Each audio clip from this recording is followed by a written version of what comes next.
At 7 a.m. UTC on March 28, 2311, the Earth was attacked.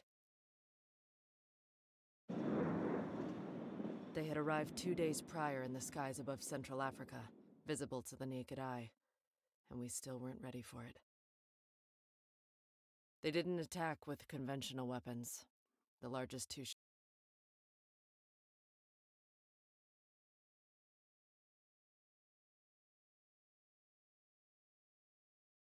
water evaporated from the oceans and was brought down as raging hurricanes in the middle of sprawling deserts. Tsunamis sank whole islands. Swaths of continents baked to nothing, while others froze solid.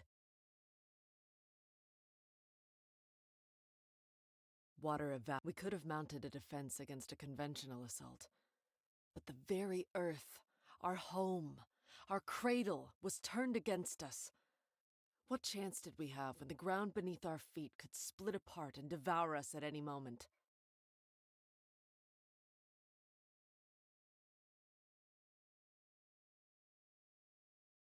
Our enemies made no attempts to communicate. They rarely invaded with ground troops. To this day, we still don't know what they wanted. We had taken to calling them the Ricklid. Mars had been colonized for close to 100 years by then, and it didn't fare any better. All the work that we had put into terraforming the Red Planet was upended over the course of a few weeks. The greater lakes that we had managed to cultivate and the forests we had planted, all of it was in jeopardy. Just as we were finally beginning to explore the deeper reaches of our universe, some of us were beginning to really believe that humanity's final chapter was being written. Our defenses could hardly even breach our own skies. What chance did we have?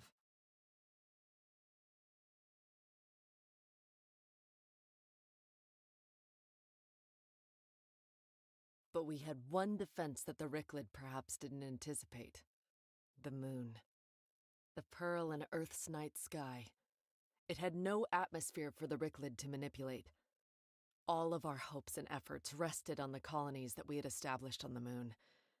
Compared to the combined resources of Earth and Mars, it wasn't much, but that was all we had. It may have been just one little celestial satellite orbiting the big blue marble, but we were going to prove that it wasn't the size of the dog in the fight. It was the size of the fight in the dog. After all of humanity depended on it. At 4:14 p.m. UTC on June 20th, 2323, we made a decisive retaliation.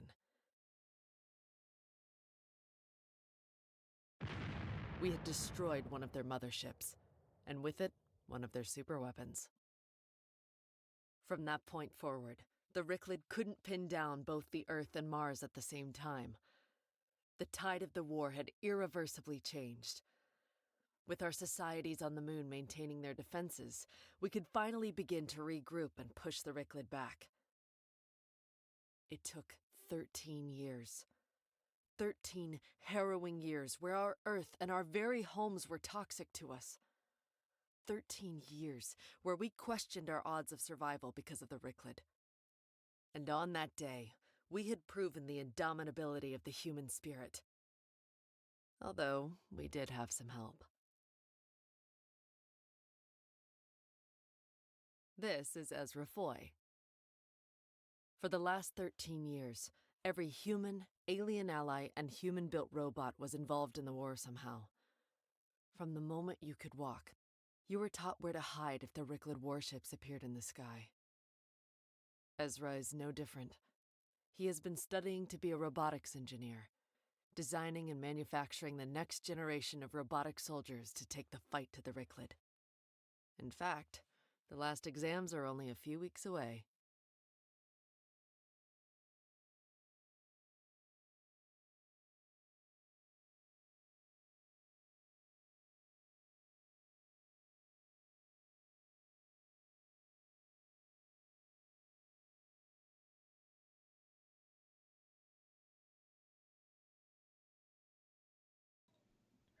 Because the chassis of the third generation Android doesn't require a human pilot, That allows for a number of significant combat improvements, including additional room for weaponry and a thicker outer layer to absorb stronger blows.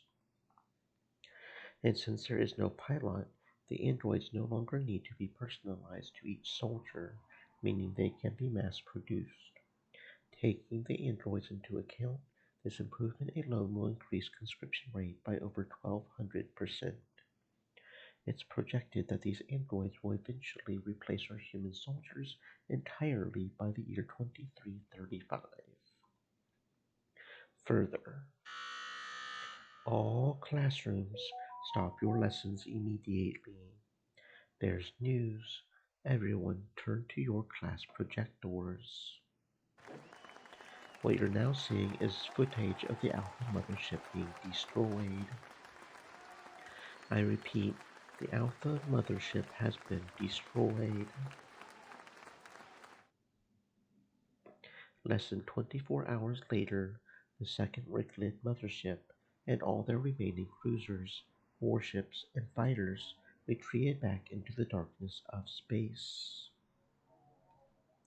Just like that, just like that, after 13 years of torment, of uncertainty, of low morale, of occasionally wondering if there's a point to fighting back, we had won. It was over. The Ricklet War, as the 13 years had been called, was officially decided in Earth's favor on June 23rd, 2323. Exams were cancelled and grades at the time were considered final. The students were given their extended summer leave a week early. They were encouraged to celebrate, and as was tradition for concluding a hard-fought war with an evil superpower and a victory for the good guys, there was revelry to be had. I had forgotten what this feeling was like. The last 13 years had been nothing but pain. They're even selling the food and booze at cost. And I haven't stopped smiling since yesterday. But all I could think about is, hey, Is that Ezra Foy I see without a drink in his hand?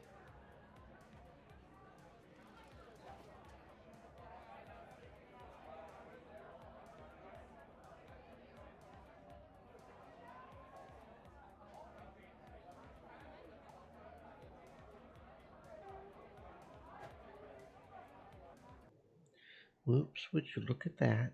Don't mind the empty bottles on the table. I don't know how those got there.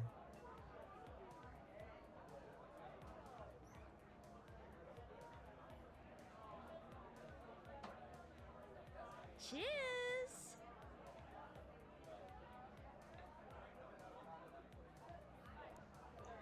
So, Ezra, I can't help but notice you've been sitting here by yourself for far too long while everyone else is pairing up. When are you going to stop sitting on your ass and make a move on someone already?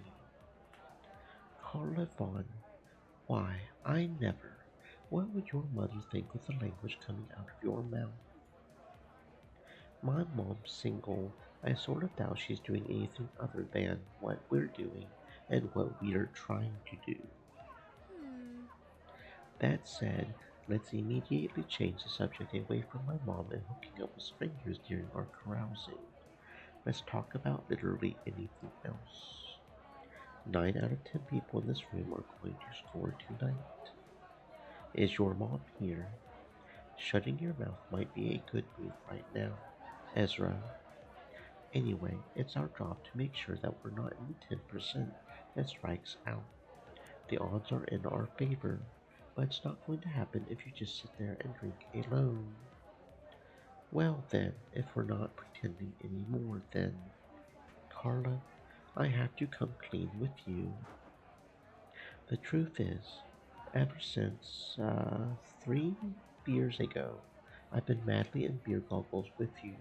I can't stand holding it in anymore, and I don't care who knows it. Hey, everyone, I'm madly in beer goggles with Carla Vaughn. Here, here. Well, if that's the attitude we're having with each other, then I have a confession to make too. Hmm. Ezra, would you be my plan B for tonight? Excuse you. Hey, take it as a compliment. You should see who I have lined up as my plan C. And I'm going to need some thicker beer goggles of my own before I seriously consider plan D. Give it to me straight, Carla. Do I at least measure up to plan A? I'll tell you when I meet them. Hey. You alright? Don't tell me you took that dig seriously. No, no, of course not. It's just, I guess I'm still just trying to wind down from it all, you know? 13 years of wondering. Well, yeah, Ezra, everyone's trying to wind down from it all. That's the whole point of the party, I guess. But I was thinking more about what comes next, right? Yeah, I think that's been on everyone's minds. Hell, it's clearly been on mine. But like I said, that's the point of this party. It's as much a celebration of our victory as it is an opportunity to not worry about our future for one night. After worrying about what tomorrow might bring for at least 13 years, I think we've earned ourselves at least one night to not give a damn. Don't you?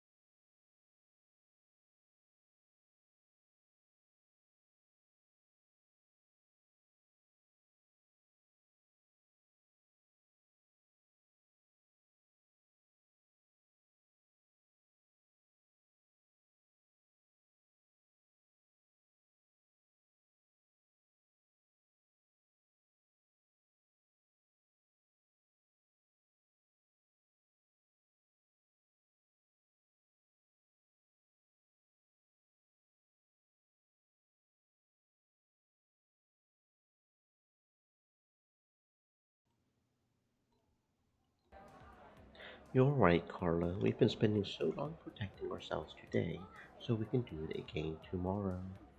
Tonight's the first night in a long, long time that I can afford to put it off and have future Ezra to worry about. You and I have our good friend, Mr. Al Hall, to see to that. Talking about making problems for our future selves to deal with. Hurry and chug that bottle so I can get you another one. Cheers, Carla. Thanks. Cheers, Ezra. Okay, I'm starting to get a bit sloshed. I'm not sloshed enough to know it.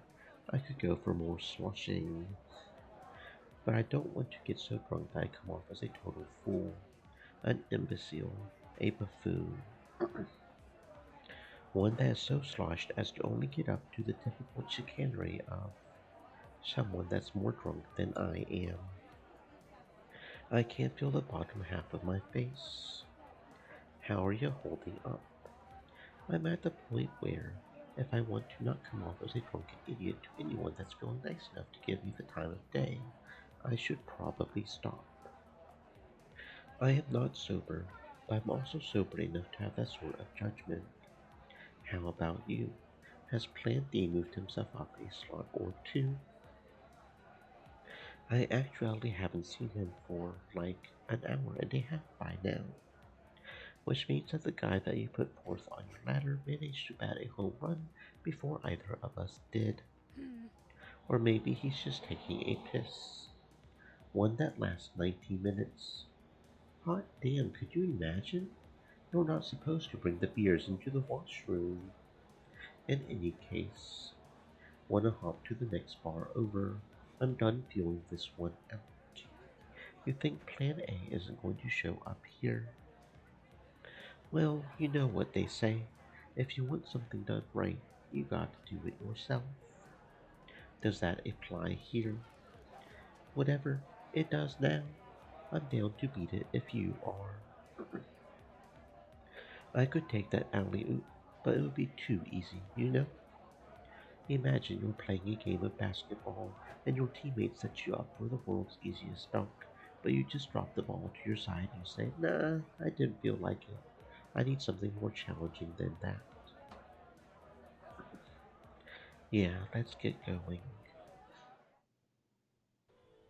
Wow, we got this place ready for a party in a hurry.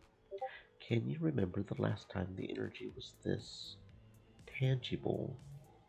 Not recently, and not over something positive. It's like I'm in a whole other world. Maybe it is. We've all been given a new lease on life, Ezra.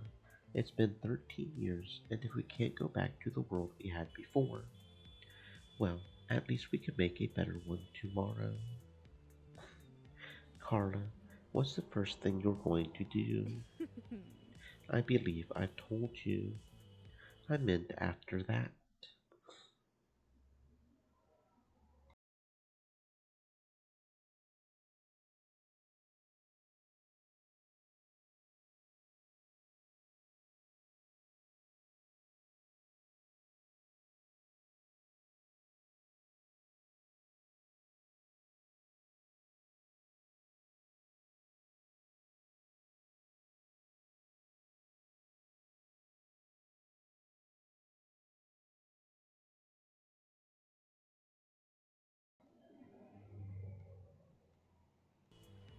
I know, I'm just messing with you.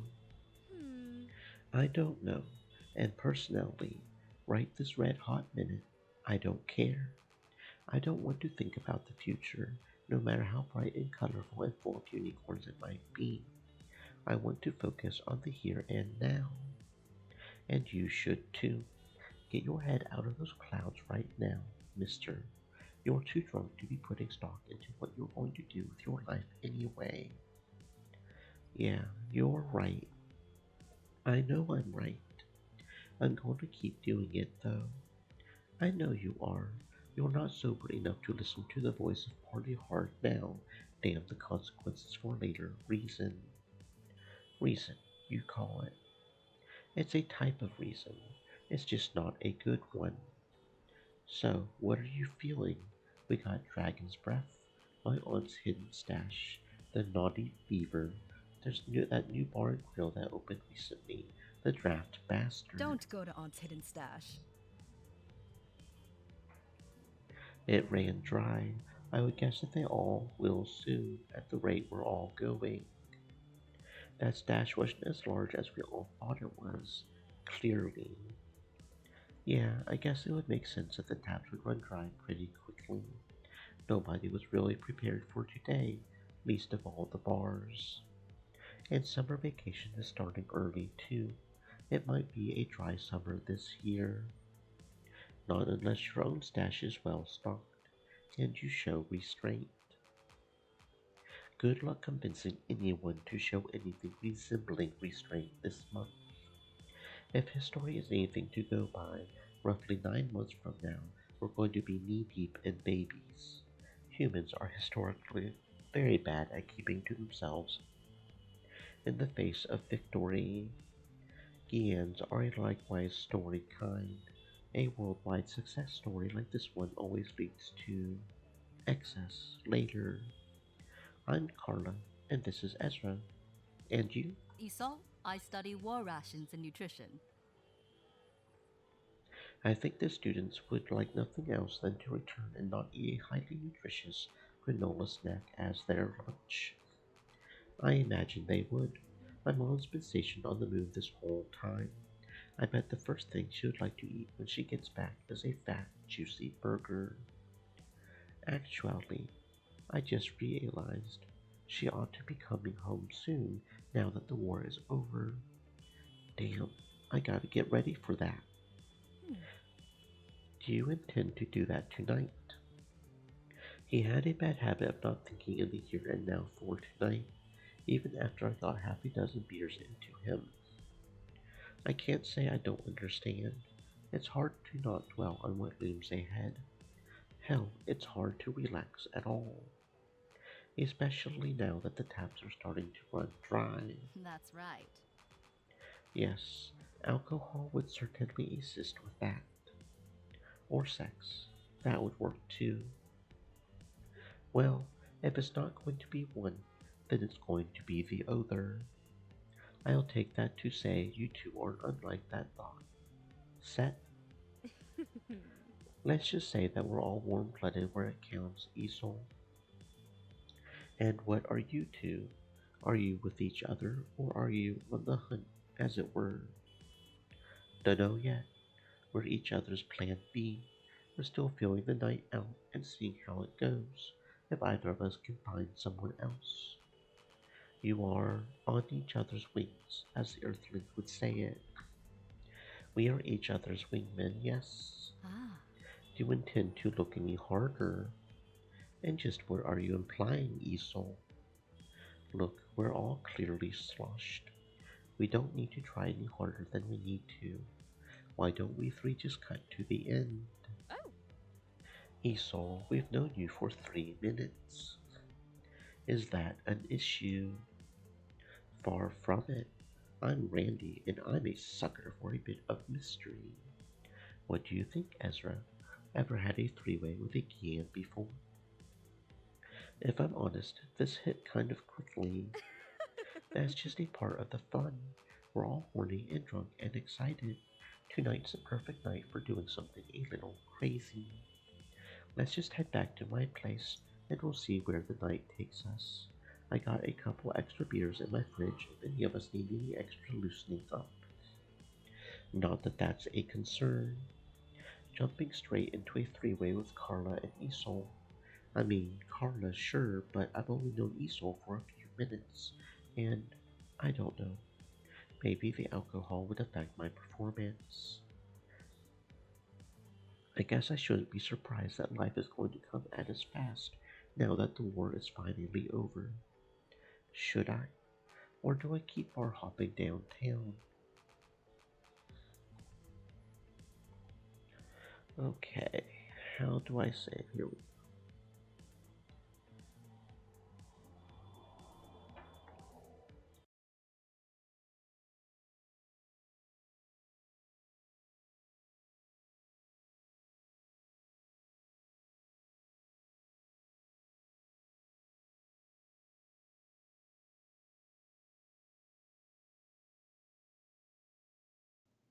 Having a bit of an issue with my nose today. Got all stopped up and weird and stuff. Data bank, huh? Okay. The year 2029, a satellite of unquestionably alien origin and design were found passing through Earth's solar airspace. Its trajectory aimed to Earth's orbit and Venus's. It was intercepted and brought to Earth, where it was found to contain technology that mimicked the passage of Earth's technological evolutions. Some older Brockier cartridges and devices had a comparable design to Betamax cassette tapes and VHSs, all the way up to modern devices comparable to touchscreen tablets and onward to light-emitting devices that existed only in science fiction, although each device also contained pictographic instructions on how to view them, and the satellite itself was designed to act as a power source for them. It nonetheless took weeks to understand how they functioned and what contents the devices contained. 6 years later, Earth was visited by a benevolent species known as the Gians, hailing from the planet Gi in the Andromeda Galaxy. A trip they made with warp speed technology in just 5 years. The Gians landed off the coast of Tokyo, Japan, and with their arrival, humanity's progress as a star-faring interplanetary species was jump-started. Earthlings and Gians enjoyed a prosperous relationship. Whereas Gians had more advanced interplanetary capabilities, humans had more thorough grasp of medical sciences. To name just two among the myriads of differences between them, their shared knowledge advanced each other further than either could achieve alone. Like the Earthlings, the Gians had not found any trace of other alien life throughout the universe. That they had found each other was a miracle to both species. Gians enjoyed Earth's hospitality, and it wasn't long until Gians were finding homes on Earth just as Earthlings were finding homes on Gi. On March 28, 2311, the Earth was attacked. Gians are a bipedal lizard-like alien species hailing from a planet known to them as Gi, existing approximately a 5-year warp speed journey away from Earth's sun. While within their star's Goldilocks zone, Gi is still notably closer to its star than Earth is to the sun. As a result, Gi is an arid, dry world largely covered in desert, with its equator being uninhabitable by humans. Its oceans and freshwater lakes are small, but dotting the surface of the planet are oases where the local Gians thrive. To help deal with the intense heat, Gians were evolved to have scales instead of skin. As humans have a common ape-like ancestor, so too do Gians have a common ancestor more closely resembling an alligator. Gians are ovoviviparous. Their children hatch from eggs while still in the womb and are born live. Modern-day Gians do not typically grow hair upon their heads, but since their being with humans, it's not unusual for a Gian to take specially designed supplements that promote hair growth for stylistic reasons, or to help them maintain their warmth when on Earth, a planet that's markedly colder than Gi. Like Earth, Gi is home to many different languages and geographic cultures, each with their own beliefs, forms of government, and methodologies. They have unique approaches to religion, to facts of life such as death and processing their dead, to dress and fashion, and to agriculture, a difficult topic for them given the inhospitability of their own planet. And like Earth, Giants had spent many other generations pondering the stars and whether they were truly alone within the universe.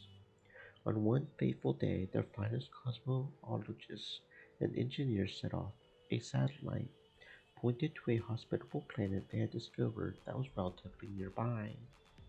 While it was a hopeful gesture, it was intended to be performative, and nobody truly believed it would yield any results. On March 26, 2311, the Earth was visited by another species. Giant, black, angular ships appeared in the skies high above the continent of Africa at 7 UTC. Two of them were significantly larger than the others. All attempts to communicate with them were met with static. The ship's designs were neither earthly nor Gian. These had come from someplace else. They remained in the sky for 48 hours, tightly locked with the Earth as it spun on its axis. There was no sign of any form of movement. On March 28, 2311, at 7, after 48 hours to the second, one of the two larger ships deployed a superweapon that caused the Earth's atmosphere to behave erratically. Tornadoes struck at unusual locations. Hurricanes would form closer to the poles, a previously thought impossible occurrence. Tsunamis would form without tectonic movement, striking anywhere along a coast and sinking whole islands. Continents began to bake under the intensity of the superweapon. Others froze solid. Earth could not mount a defense. Any attempts to combat the new alien threat would first have to breach their own atmosphere, and any ship fortunate enough to power through the raging storms would be intercepted by the smaller enemy ships. The very Earth was turned against the humans, Gians, and all other form of life upon it. The aliens rarely descended upon the Earth's surface personally, and when they did, it was often to attack resistance holdouts. It's not certain whether the alien ships were even being piloted. Earth didn't know if their enemy had a face. The motivations of the invaders were never made clear, nor was their name. Humanity had taken to naming their enemies the Ricklid. Mars. Plans to put humans on the surface of Mars had been underway before the Gian probe had entered Earth's aerospace, and by 2035, the same year the Gians made contact with Earth, There have been several aerodrome structures suitable for human habitation established, although they were not considered adequate for civilian life. Plans to terraform Mars where permanent human habitation were not considered feasible.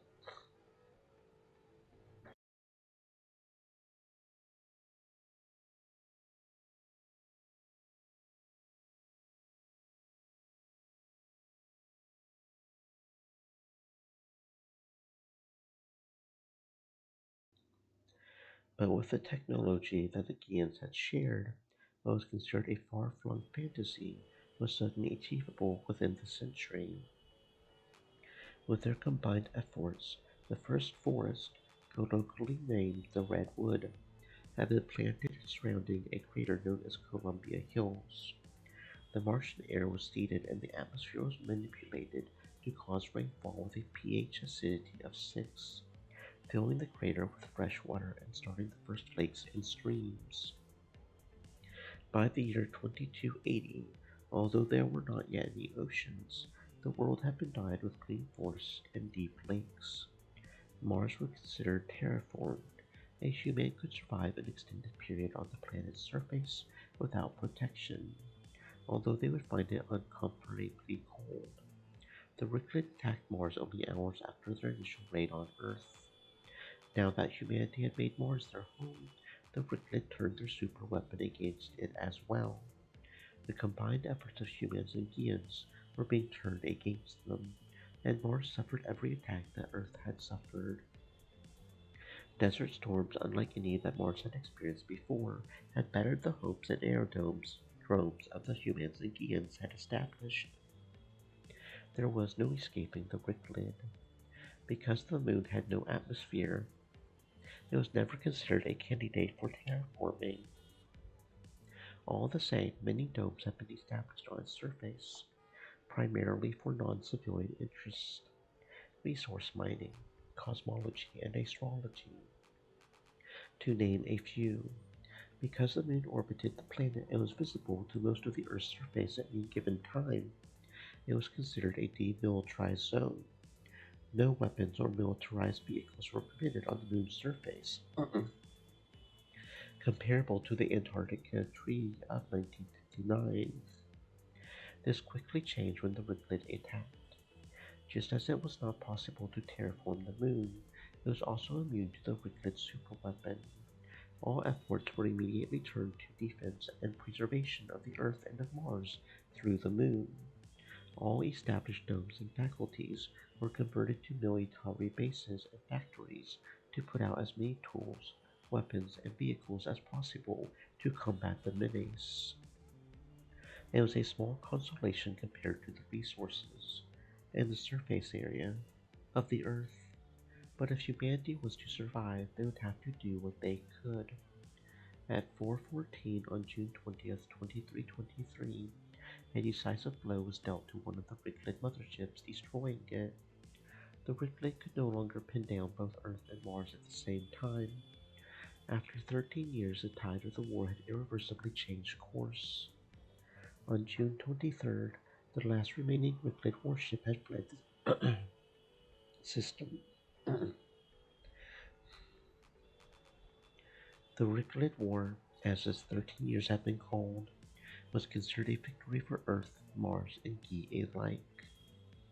Software known as artificial intelligence, the concept that a machine could learn, adapt, and grow as any sentient creature could, had been in development since the turn of the millennium and was starting to achieve something closer to what could be defined as sapiency to the year 2260.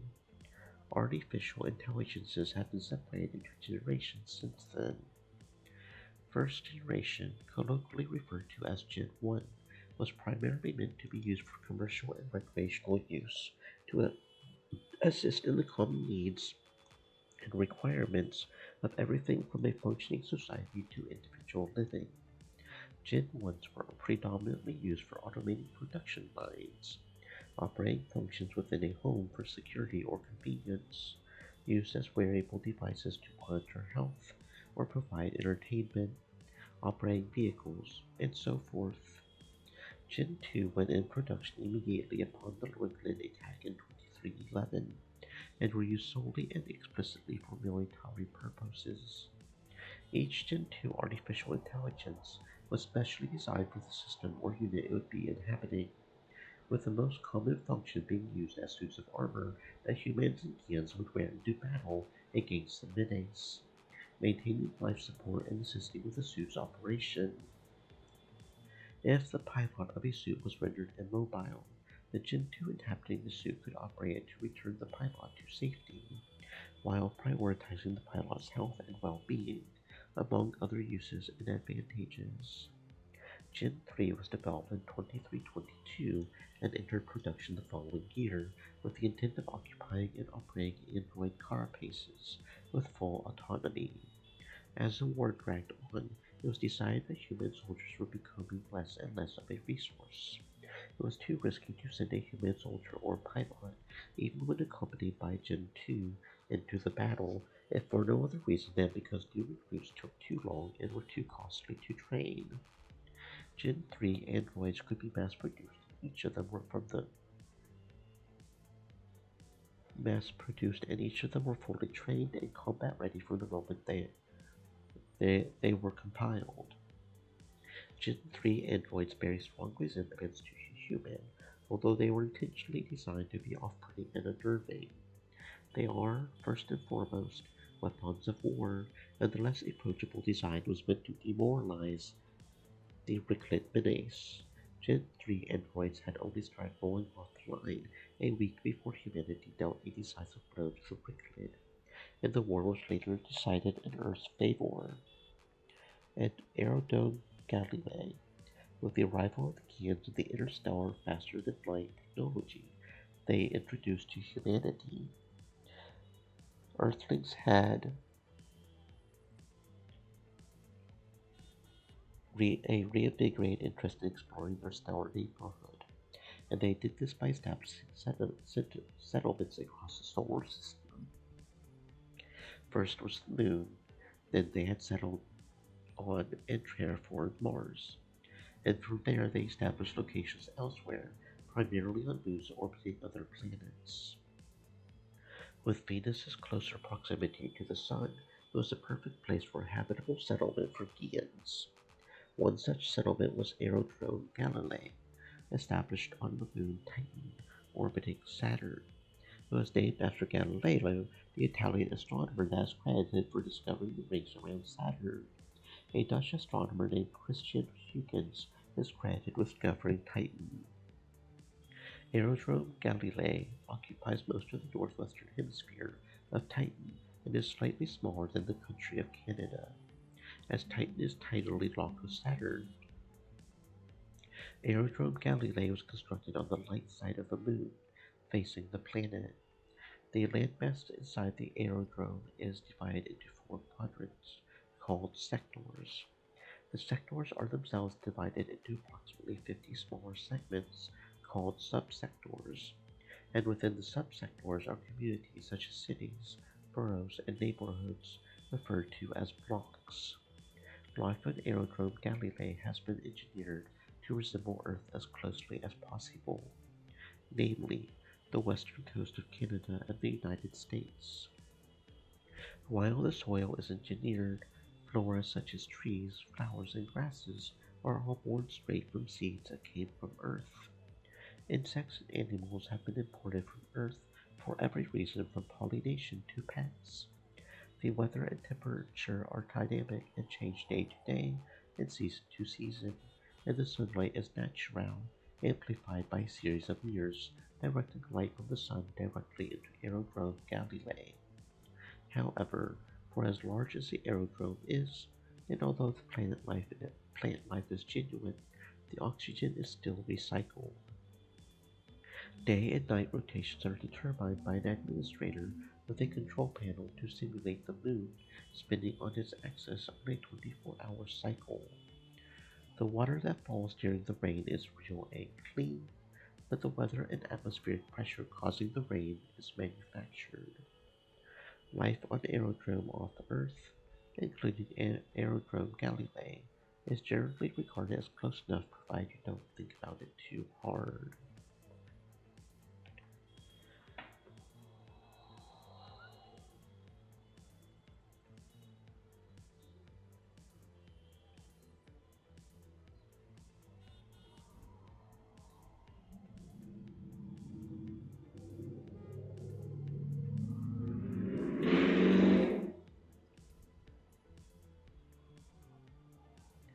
Okay, we saved, right?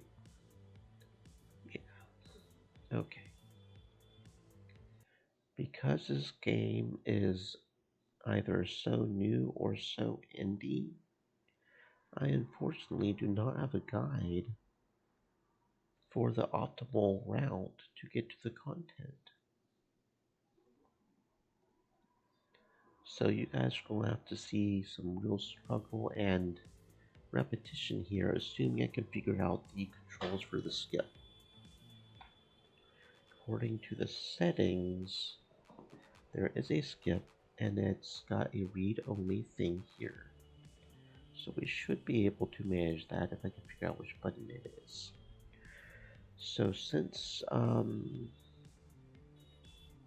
we have no, and I'm usually not smart enough to figure such things out on my own, we're just going to start with the top options and just sort of progress from there.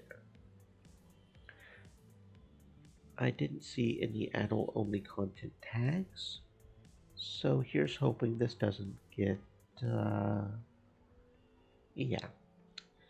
Take the threesome. When's the next time you're going to be invited to one? You know what? To hell with it. I'm not going to be the only one that lets a good time pass us by. Oh, Wait, really? I was absolutely expecting you to be the lame stick in the mud here. Ah, Are you the one that wants out now, Carla? Well, I'm in deep now. Not as deep as I'm about to be. I can't very well have Ezra be the one to show me up after I have been putting him down this entire time. I'm glad that your opinion of me is so high. Well, this works out. I don't like how cold your world is next to Gee's. I was looking to share heat tonight. To associates in the cot ought to get things nice and toasty. Well, shit, I guess we're really doing this then. You're the one that went with it in the first place. Why is this so surprising to you? I told you, I was expecting you to be the one to get the cold beat for me. But now, thanks to you, I'm about to share my best friend with a hot Ian I met a few minutes ago in an interspecies threesome. I only have a single bed, though. Things are going to get tight between us three. Sounds like a good thing all around. In the end, I don't think the alcohol really factored into our performances. But then again, maybe I was too drunk to not ice. After that night, I had the strangest need to just wander, to move, to see the sights of my home, and eventually I found myself here. I had been holed up in school for so long, thinking about my future fighting against the Ricklid that I never had the chance to really look at. I've lived here in 448 all my life, but in the last 13 years, I had nearly forgotten what it even looks like. The blue skies, the running water, the green ivy growing off the buildings. Was I ready to put my life on the line for this? My mom was. My dad sorta was. Sometimes I wondered if I had a choice. But for so long, I was psyching myself up for being in the war that I nearly forgot what it even was that I was going to war for. I wonder if this is normal. I wonder if other people are feeling this way, or if they aren't still partying from the good news last night. Oh, I'm not alone. I wasn't expecting anyone else to be all the way out here at this hour. I was hoping to get away from it all so I could have some peace and quiet to myself. Maybe that's what she's here. She. She looks like a she. There will be some awfully pretty hair for a man, and some awfully soft curves, and just wow, she's cute. Should I say hi? But she's probably here for some peace and quiet. Maybe I shouldn't. I bet she gets bothered all the time in the city. And I'm just coming down from a wild night with two other ladies. Maybe I shouldn't be thinking about another one like this. But it doesn't need to be a thing. There's nothing wrong in saying hello, right? Could I really live with myself if I didn't at least try? Man, talking to a pretty girl is hard. I spent all my life learning about robots. I don't know the first thing about being social without alcohol. Maybe I should just. Hey there. Oh, thank God. She made the first move. Oh, hi. It's rude to stare, you know? Oh God, no. I'm sorry. I couldn't help it. Wow, what a nice compliment. It's good to know I'm so bewitching. Okay, she's letting you recover. Don't screw this up now. Just reply. Say something. Anything.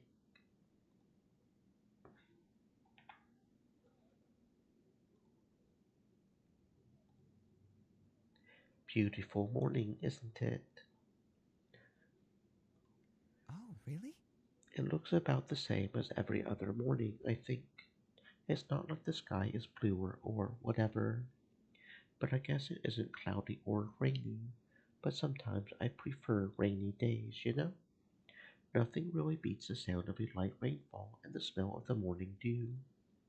I guess, as far as mornings go, this one's pretty okay.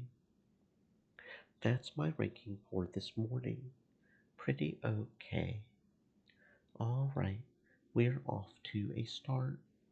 My name's Ezra Foy. Nikita Klein. Your turn, Ezra Foy. What brings you here? A spot like this is usually a little out of the way. You're right. I don't often come out this far. I'm usually a big city boy. But I don't know. I guess I'm still processing the big victory from last night, and I just needed to start wondering, you know, to help sort my thoughts out. Actually, Nikita, you're a total stranger, so maybe you can give me some unique insight. Is that weird? Am I the weird one for having that kind of reaction to the victory last night? Or are you here for that too? I think we're all reacting to the news in a different way. Hmm. Well, besides the partying last night, anyway, I think we were all on the same page with that. But yeah, I don't think that's weird. I mean, we've all been in a certain state of mind for the past decade and some change. And just last night, it all flipped like a switch. Everyone's going to have different responses to it.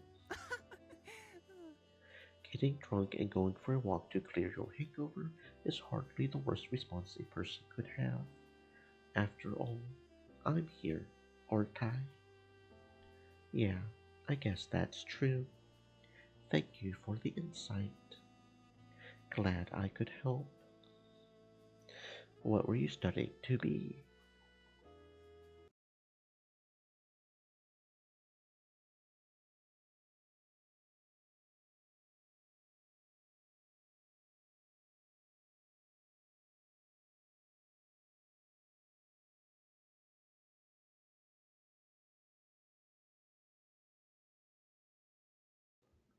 Robotics engineering.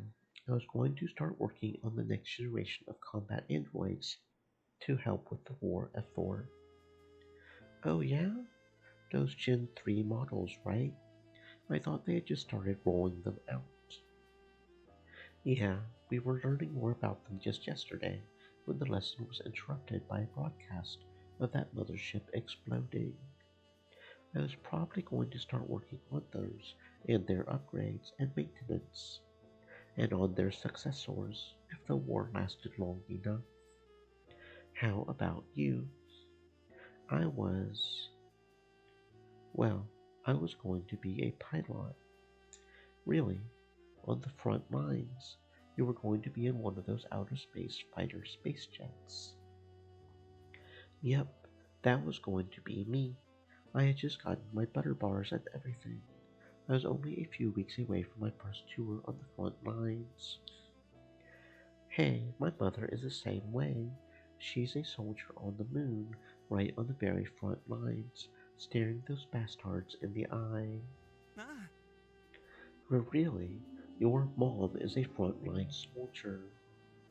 Yeah, she's on her 5th week deployment right now. I get to speak with her once a week. Now that the Ricklid have finally retreated, I bet she'll be coming home in a few days.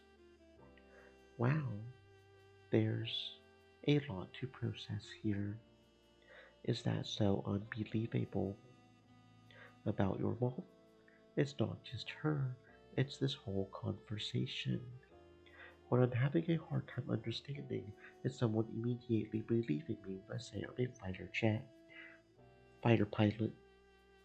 They look at a body like mine and long hair like this, and they immediately think I'm like a call girl that gets most of her business at the base or something. Hey, there's nothing saying a call girl can't ride a fighter jet just like she rides men. Uwu. Well, it would be hypocritical of me to think that a woman could be a badass, at the very least. hmm. You're off to a good start, Ezra. But let's get back to your mom. She's a real war hero. She's definitely the bravest woman I know. I was too scared to follow in her footsteps. That's one of the reasons why I put my focus on robotics. You're a close second, Nikita. It takes guts to want to put yourself in the hot seat like that. Oh, really? Close second. What? You're a close second in bravery, I mean. Yeah, I know that. You said that your mom was the bravest woman you know. Does that make me the second bravest woman you know? Go ahead, just guess. I won't be offended. In fact, if you couldn't tell, this is a lot of fun for me. Well, I kinda assumed, what with the hair and the curves and the clean, pretty face. Keep going. That you were a woman. Ah, Really? You thought that all this was your idea of feminine? Yep, sure did. Well, Ezra, it was a coin flip, and it came up tails, which means you're a guy. Is there something wrong with a guy wanting to look pretty? And we've established that women can be badass too. Really, it's kind of the whole package, if you ask me. Pun not intended. I just had a threesome with 2 women, and the first thing I do in the morning is get thirsty over a guy. Well, I mean, he is very pretty.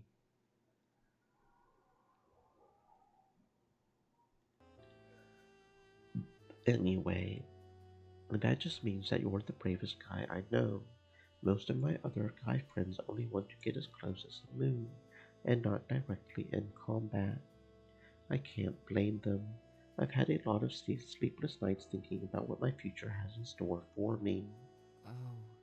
That's not stopping me from going through with it, though. But hey, we don't have to worry about stuff like that anymore.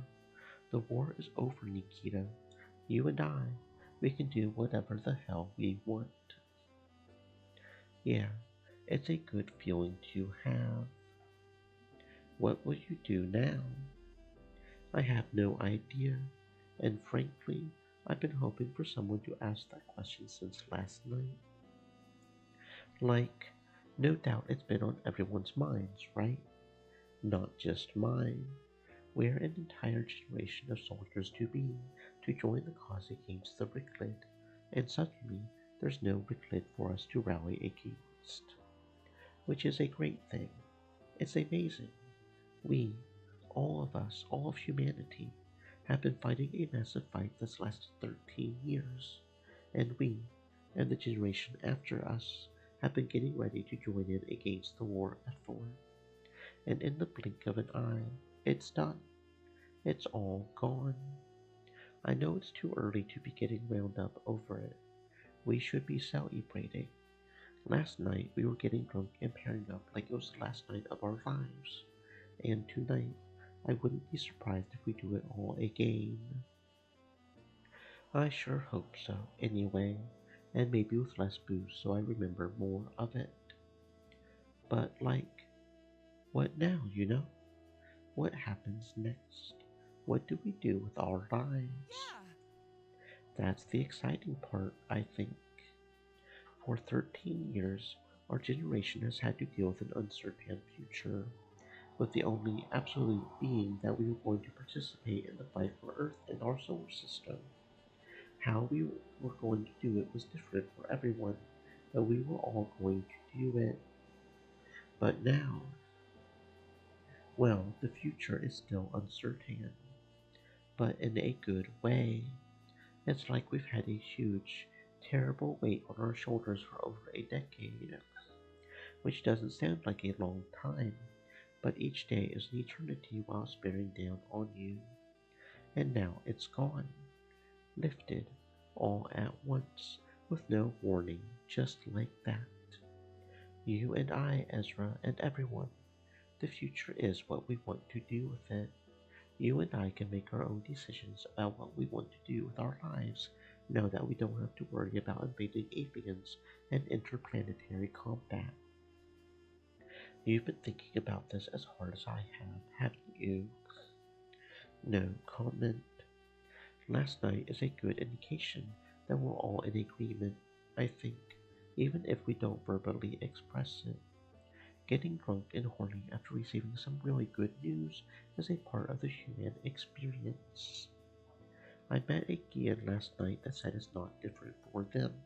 Hmm. I think you're asking the wrong question, Ezra. The question isn't what do we do now?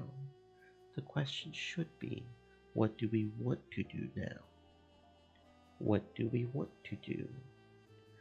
Well, I can't speak for you, Nikita, but as for me,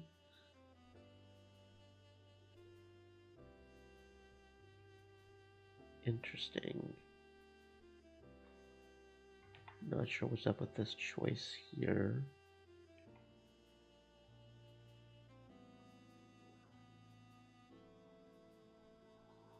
So I quite literally cannot pick any of these top choices. So, okay, that's interesting.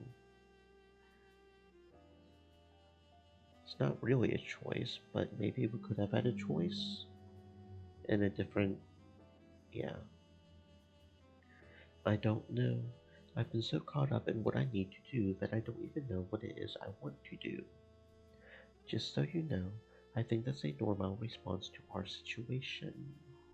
We've all been through a lot, and it's a lot to process. Nobody has the right idea about what to do with themselves going forward, and if they try to tell you otherwise, they're lying right through their teeth. Take me, for instance. I have no idea what I'm going to do tonight, much less what I'm going to do with my life from now on. And it's great. I love having that sort of spontaneity available to me.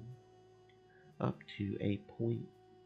We are all figuring it out as we go, Ezra, and for the first time in nearly a decade, we can take our time with it. Yeah, that's all true. There's no rush.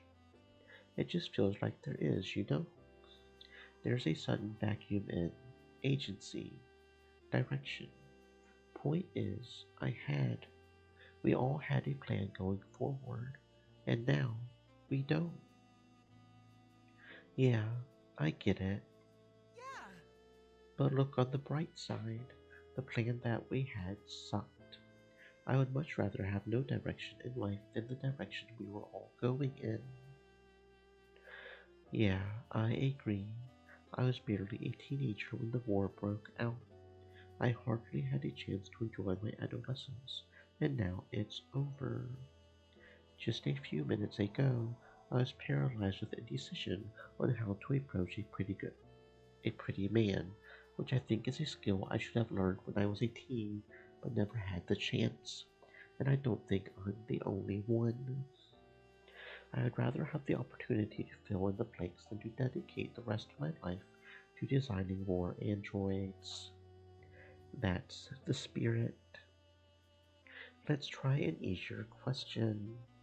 What do you want to do this red hot second? Right this red hot second.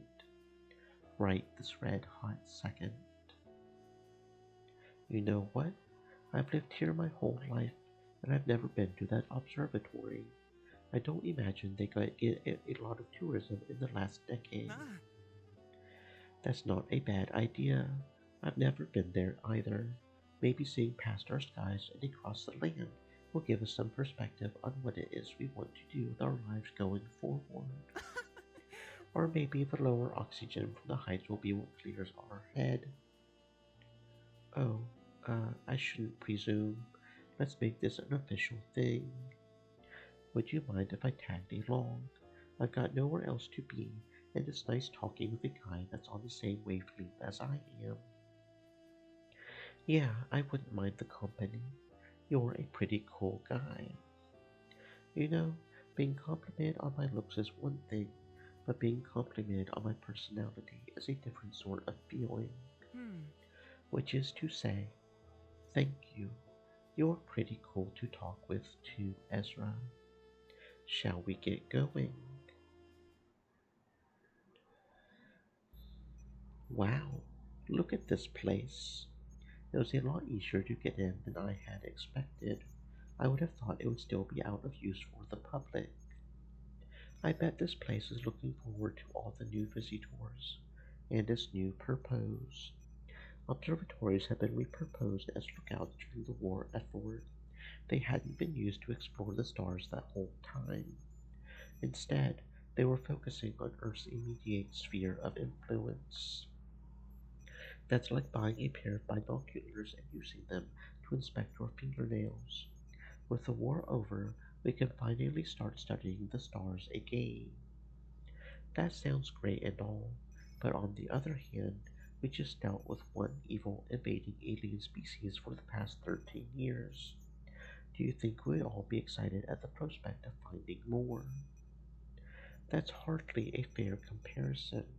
We've known the Geans for hundreds of years now, and they're as close to us as friends as dogs. Oh. Not to compare them to dogs. I think that's an unfair comparison. That's like comparing dogs to coyotes. What were we arguing about again? I don't know. It probably wasn't important. But hey, we're here. Neither of us has been to the observatory in all our lives. And now, here it is. Here we are. Yep, here we are. We're at the observatory. We sure are. Now what? Well, presumably, we would start looking at stuff that's really far away. Hmm. In hindsight, it's probably going to be really difficult to use a big telescope to see the stars in the middle of the day. Yeah, we didn't think particularly far ahead on that one, did we? But hey, this place has an observation deck, and it's got a handful of those standing paid for Stream elements, binoculars. said. If we can't Stay see the moist, my stars, friends, hydrate. maybe we can at least see the city we live in at a different angle. That's not a bad idea. I feel like I've only ever seen 15 feet in front of me. I don't know if it'll give us any ideas on what to do with our futures, but hey, at least it'll be fun. We just put some money into this and wow, it's a lot different seeing your city in person and at an angle like this than it is in pictures or paintings. See any spots you recognize? Yeah, a couple. I can see my engineering school, I can see the lookout platform that we met on. Let me ask a really pretentious question. Have you found what you're looking for? I'll tell you when I found it. Well, that was nice while it lasted. So what did? Ezra, there you are. What? Gee, Carla. Somehow I knew you would be here. After we got separated this morning, I found myself outdoors, wondering to myself, if I was Ezra Foy, where would I go today? And as soon as I laid my eyes on the observatory, I figured, yeah, Ezra would be sentimental enough to want to spend his first morning as a free man going to a place like the observatory, that or a museum. And lo and behold, here you are. Hmm. I'm assuming she's a friend of yours, Ezra. Sometimes I wonder, Oh, who's this little firebrand? You're cute. Ezra, hurry up and introduce us. Yes, Nikita, she's a friend. She certainly has a different energy than we do. I'm right here, you know? And there's only so much low energy to go around in subsection 4. If I acted like Ezra, we would both be too sleepy to do anything in the day. hmm. Although we would make great sleeping aids for each other. You're not the type of girl to walk on eggshells around others. No, those eggshells would break. I am too fat. I like your sense of humor. Nikita Klein. Ezra and I have known each other for maybe an hour. Carla Von. Ezra and I live in the same dormitory at school. Really? Is that all? You're acting kind of chummy for a girl whose relationship doesn't go past neighbor. I can give you the quick and dirty version. Ezra and I have known each other since before the war, going on 15 years now, I think. So most of our lives, for sure. We were only classmates for most of our childhood, but once we became teenagers and we happened to move into the same dormitory, well, I'll let you fill in the blanks. As it happens, since neither Ezra nor I were trained to be soldiers, the fraternizing was wholly encouraged, which made it weird, but hey, we still hang out. They said that proper socializing and merriment was to help keep our morale from dropping too low, what with the Ricklid trying to destroy everything we hold dear and whatnot.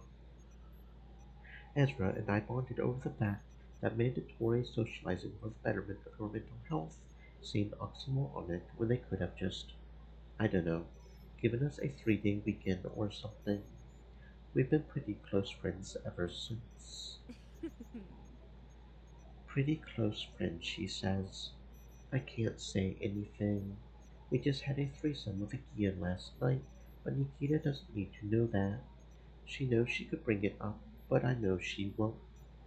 Telling her not to mention it is as bad as me saying it myself. Not saying anything puts all my trust in her not to be weird by bringing it up. Look at her. She knows what she's done. She's enjoying this. So, you say you two just met. Damn, Ezra, you work fast. She's cute as heck. Oh, before I forget. No, Ezra, don't take this from me. Who is cute as heck, Miss Vaughn? It's you, cutie pie. And what was the exact sentence you said to Ezra just now? I said she's cute as. Oh, you must be male. Guilty. A really good looking one. Damn right I am. This first time I've ever met a guy that's prettier than I am. Hmm. Ezra, I need you to tell me that I'm pretty. What? Oh, yeah, you're a 10 or whatever. Ezra, how dare you? I'm at least an 11. Now, you two, there's no need to get so upset over me. She's not upset, Nikita. She's fishing for attention. Change the subject before you give her what she wants. Here, like this. Carla, what really brought you to the observatory? If you wanted to track me down that badly, you could have just called. You're no fun. But anyway, let me answer that question with a question. Did you come here because you looked up, saw the observatory, realized that you've never been here before, and then realized that you have nothing but free time for the foreseeable future? Yes, actually, that's the total and complete reason I'm here. Same. It's a small world, Ezra. For as drunk as we got last night, I still remember the conversations that we had fairly clearly, and now I'm sober enough to take the concerns that you had a little more personally. Knowing you and your "I need to let everyone know how I think the sky is falling" attitude, you've probably already spoken with Nikita about how we should be taking our approach to the future a little differently now that the war is over. Ah, Wow, you're good at this. Sure am, but a big part of it is that Ezra is just that predictable. I prefer consistent, thanks. Sure, you're definitely both of those things. Hmm. But yeah, now that I've gotten all that partying out of my system, I woke up today wondering the same things, and I imagine a lot of others will. Hey, Nikita, have you put any thought into what you want to do now that we're all free men and women? Not any more than you two have, I think. I was training to be a fighter pilot on the front lines, Carla. Personally, I'm still kind of reeling from the news. I hadn't gotten so, I guess the right word would be inured to the idea that, in less than a year's time, I was going to be doing my training tour around the asteroid belt before I was put on the front lines. For years, I had been grappling with the idea of, holy shit, I'm probably going to die if I did that. I was probably going to die at 25 years old in a pressurized, rocket-propelled, one-seater spaceship the size of a trailer in the cold vacuum of space. And this morning was the first time that that thought didn't cross my mind. So, yeah, I'm more than happy to just live my day to day for a little while doing absolutely anything except working to that. Now, that's an attitude I can emphasize with.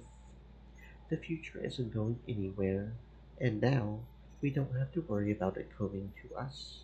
I'm all for just kicking back, opening a cold one, and letting the world pass me by for a few days. That, or, well, more of last night, which I think is safe to say is going to happen for at least a few more nights. Which part? All of it? I'll decide that when I get there. So here we are in the observatory. This Hmm. place was always open to the public. I can't imagine they got a ton of tourism during the war. I wonder how they plan on handling the influx of visitors they're no doubt going to get. Nikita and I were just wondering that earlier, actually. It's probably going to take a while, but eventually we're going to relax enough to stare at the stars for the science and the wonder of it all rather than keeping watch for enemy combatants again. I mean, we're here. That should be evidence enough of that fact. Do you think they'll let us look through the big telescope during the day? That's a good point. Yeah, Nikita and I also realized that too late. That's a shame. I was kind of hoping we'd be able to see Earth. I've never seen her before. oh, really? You never have. No, never. I was born in subsection 3. I moved here when I was 5, and I haven't left since.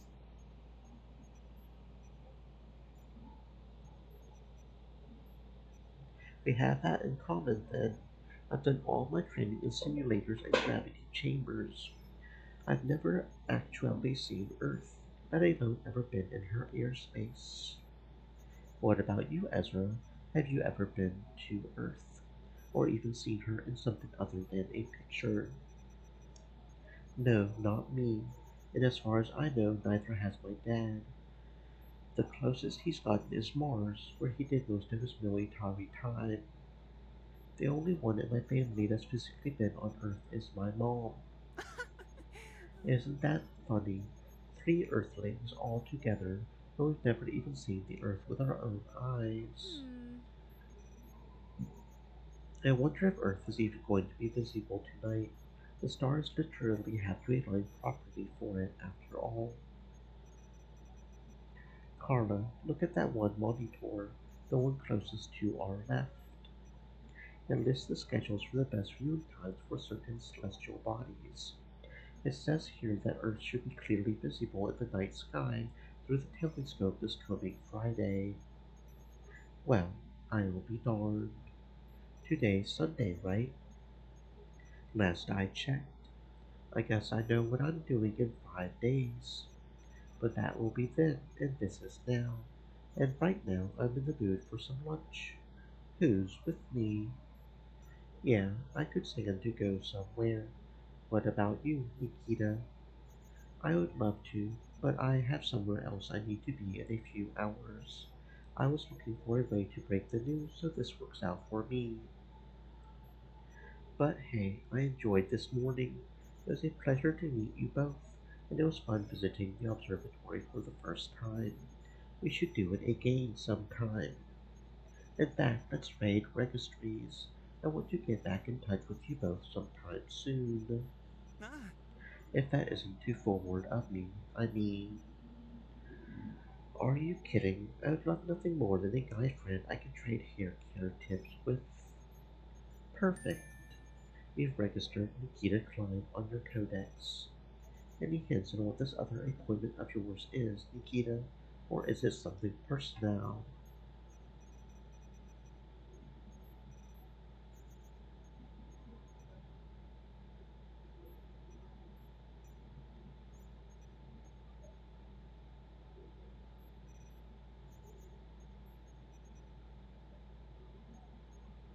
I don't think the data bank is going to be changing.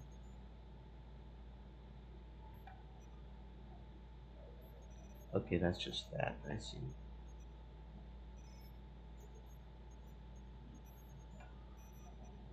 hmm. No, it's fine. I just wanted to go check in on some family fee of mine. And after that, I need to call my CO to check in. While our training has been formally concluded in the wake of the war's end, I got a message earlier today saying to check in on for our final evaluations. And, well, now that I'm mostly sober and the war is over, I have a few questions about my academic future that I'd like clarified while I'm there. Yeah, that all makes sense to me. It was great meeting you too. Likewise, say hi to whoever for me. To whoever. I don't know who he's going to meet. He just said family and CO. Should I have told him to say hi to his mom for me instead? Well, either way, he's walking out of that door thinking to himself, what could Carla have meant by whoever?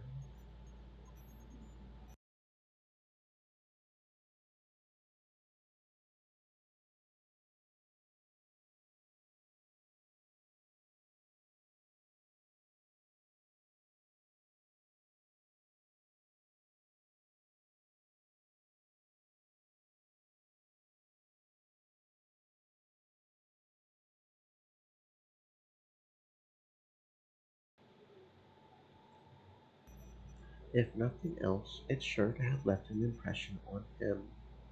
That's how you get people to remember you, Ezra. To say something stupid every now and again. Not too often, though. You want to keep them guessing, and you need to read the room, of course. Well, I suppose if you don't want people thinking that you're occasionally a buffoon. I'm no buffoon, and I do enjoy tomfoolery from time to time. I am a tomfoolist on my off hours, and he could definitely tell that we had sex last night. What makes you so sure?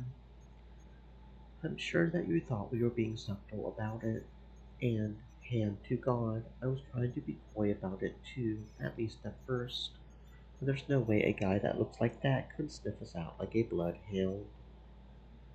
You think Nikita gets a lot too? Hmm. That I couldn't tell you. I get the better impression that he's not a prude, but well, just because someone wants to look like he does doesn't mean he's a valuable, you know? His tone and body language implied that he wasn't interested. He said he was a fighter pilot too, which I believe. A tummy like that takes effort, and I hear the aerospace force is pretty easy on hairstyles compared to the military. I'm sure he gets a lot of harassment on the base for it, and he knows how to spot the signs, as it were. I get the better impression that he's after emotional connections first. I say that after only a few minutes of talking to the guy, mind you. That's not a lot to go on. All that was you talking out of your ass. My gut, actually. But all comes out looking the same in the end, I suppose. Changing gears, did you have any plans for where you wanted to go for lunch? No, not especially. After all the booze last night, any decent warm meal is probably going to taste like a gift straight from God. Perfect. I've got just the place. You have a terrible imagination. I liked their junk food last night, alright. I want to find out if their real food is any better, especially now that I have much less alcohol in my system. Do you expect it to? I feel like that's beside the point, Mister. I have to be overly critical of everything. The point is, I wanted, and you specifically did not offer an alternative. Well, I guess you got me there. What did you even eat that wasn't typical bar junk food? Nothing.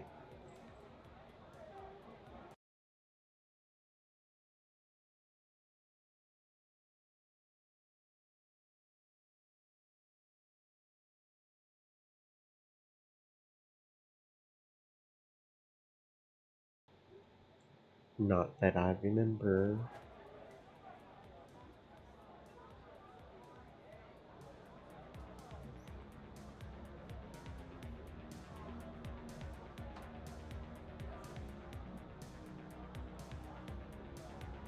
But I distinctly remember them having a real menu, offering steaks and pastas and the like. And I do remember thinking, man, I would totally order that if I didn't think I'd throw it all up in a few hours. So here I am, wanting to order it. Is that good enough reason for you to come back? It all works for me. I haven't eaten all day. I'll take anything. Hey, speaking of snacks, this is why you wanted to come here. I meant what I said. I want your kitchen food. But I may have ordered the appetizer ahead of time. Yes. Can you calm down the innuendos for a bit? We're in public and it's the middle of the day. Fine. I guess I'm putting it on a little thick. And you're right, there'll be plenty of time to talk more about it later. Anyway, let's start over. Isol, pretend that I didn't arrange this. Sure thing. Isol, my goodness, what a surprise to see you here. I had no idea you would be coming. I didn't even know if you were in luck. Yes, indeed. I dwell a quarter hour's rail journey away. I had been told that you and Ezra had started your calls here, and I wanted to, you know, see where the wonder had started. Us encountering each other here is strictly chance, I assure you. Last night, if I remember right, you said that you studied war rations and nutrition.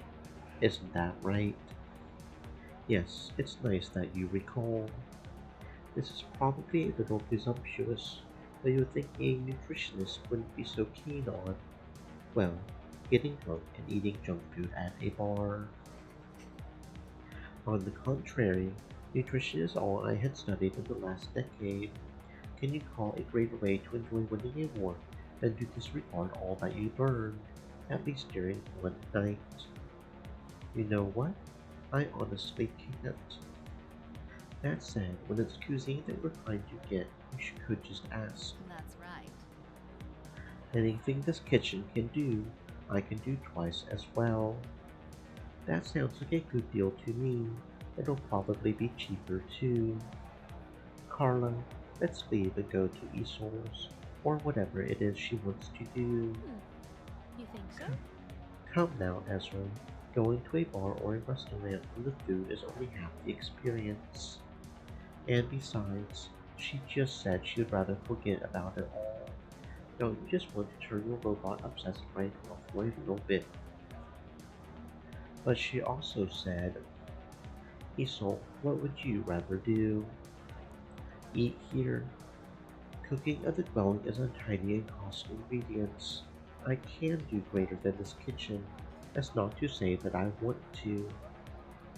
There, riddle solved. Now untwist your clothes, Ezra. I can't. My panties are chronically knotted. And since you brought it up, here we go. What? What's so wrong about me asking some questions? The woman's been here for less than 5 minutes, and you're already going to badger her about what she has planned for the future. Let her at least pick out something from the menu first. You're the one who invited her here.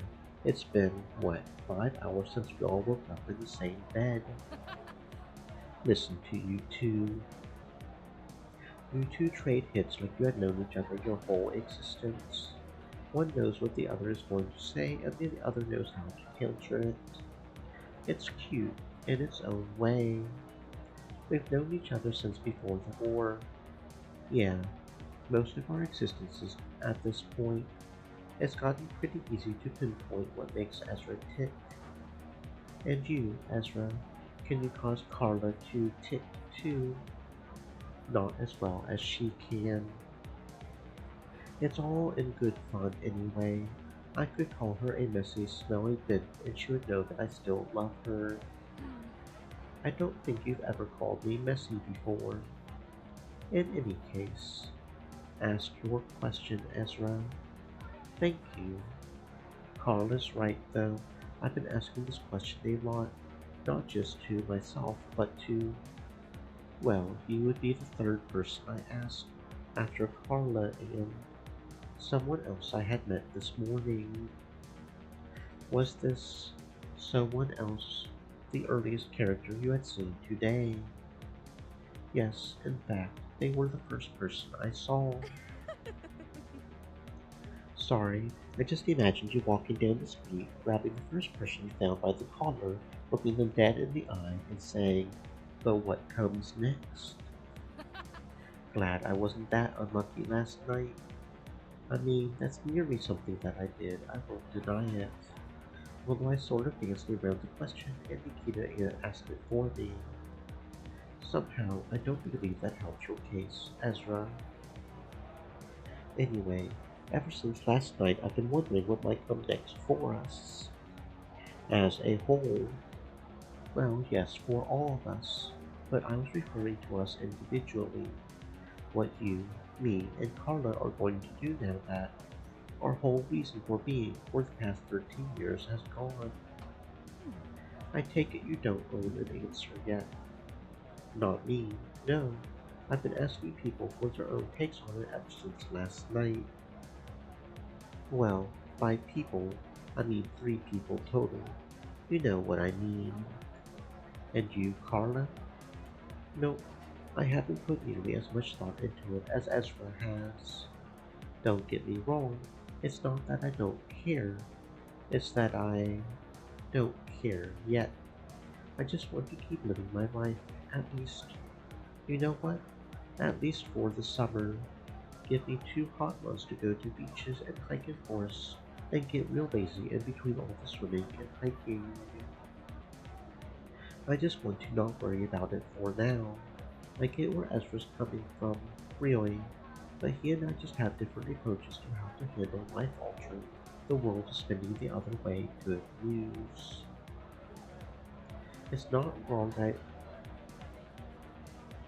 It's not a wrong idea to own, I should think.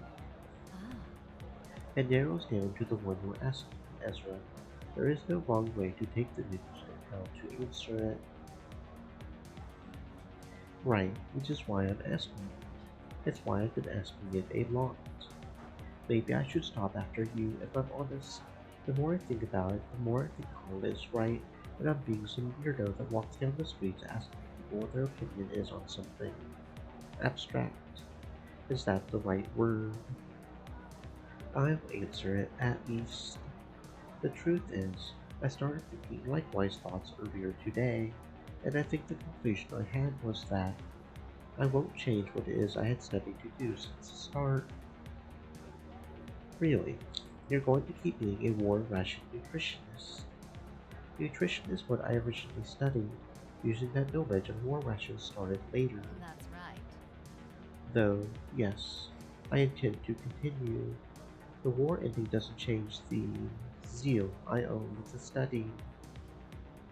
Esol, you were the first person I had asked that decided that they're going to be sticking with what they had been doing before news of the war's end reached us yesterday. Carla wants to forget all about it for a bit, and the other person, Nikita is his name. He seemed pretty relieved to be able to choose another path for his life. Was Nikita training to join the struggle? You mean to fight in person? Yeah, he was training to be a pilot. Then there's no need to wonder there. Surely all the soldiers and warriors are all relaxed at the good news. Studying nutrition was always a cushy, no-risk trade in the war industry. I didn't need to worry on relocating to Earth or its stellar area to do it. Yet, it was always what I wanted to do. Earthlings and Geas are too unlike genre, though the one thing we all share is that we enjoy a good Initial dinner. defeating. Said. Best viewers on stream.com remove the space JWBDDT.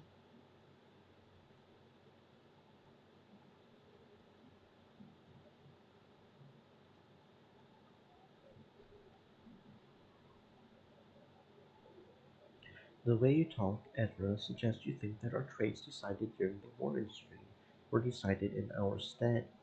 It's like you're asking the traditional destiny against choice question, and you're unsure that we all had a choice at all.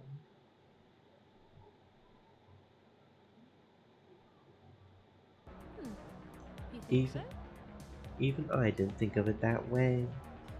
Well, I don't study psychiatry. There's a good chance that I, as you Earthlings say, talk out the ass on an issue as intrinsic as this one.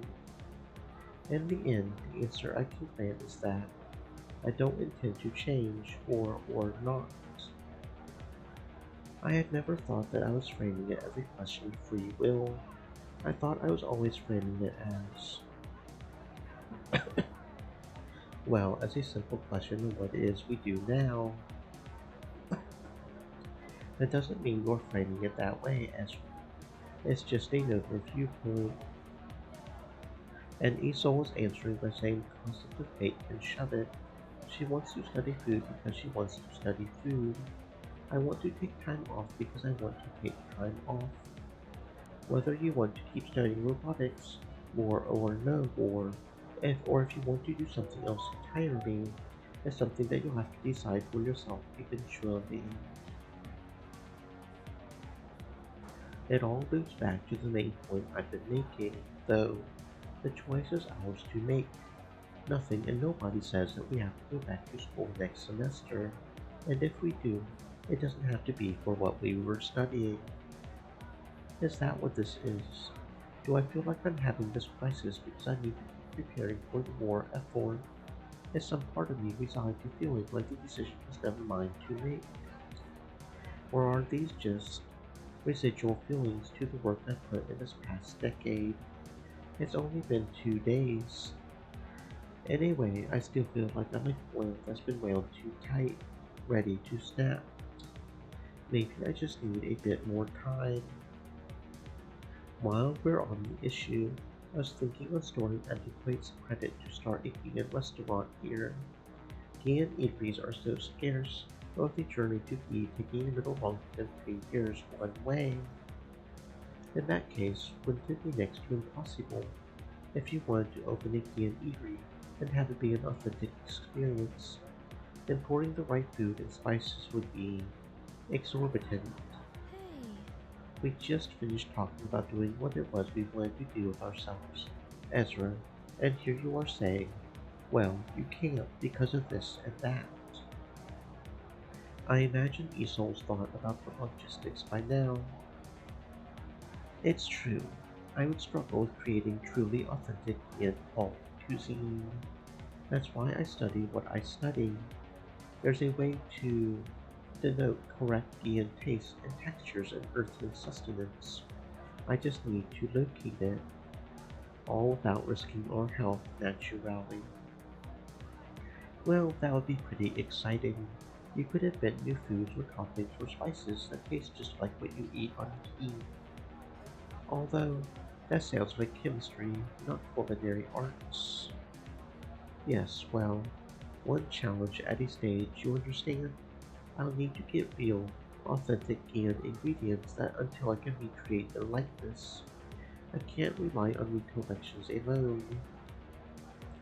The first step is to import some European food and flavors, and once you have a stockpile of the stuff, you can start fiddling with our chemistry to try and create synthetic food that's safe to eat.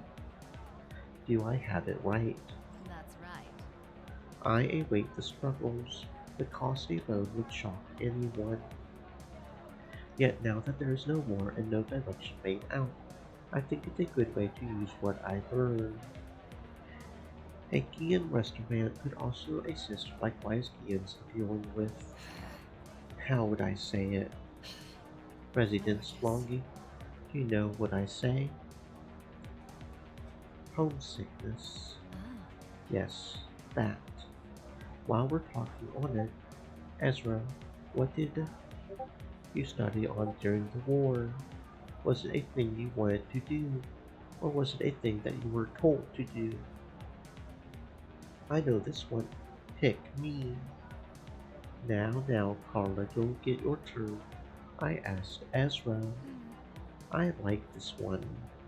I was a tinker, and when I was a kid, I liked to pull things apart and put them back together to see if they still ran as well as they did before. Not a lot of electrical based toys were interesting to do that with. I'd find a circuit board and I would know the first thing that I was looking at.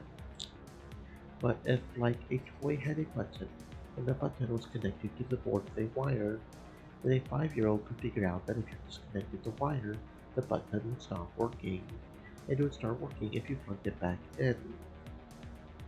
And then I would start seeing what would happen if I plugged in a different button's wire into a different slot. And, well, now I study robotics. I can't say that word. I know it's not accurate yet. Can I say android instead?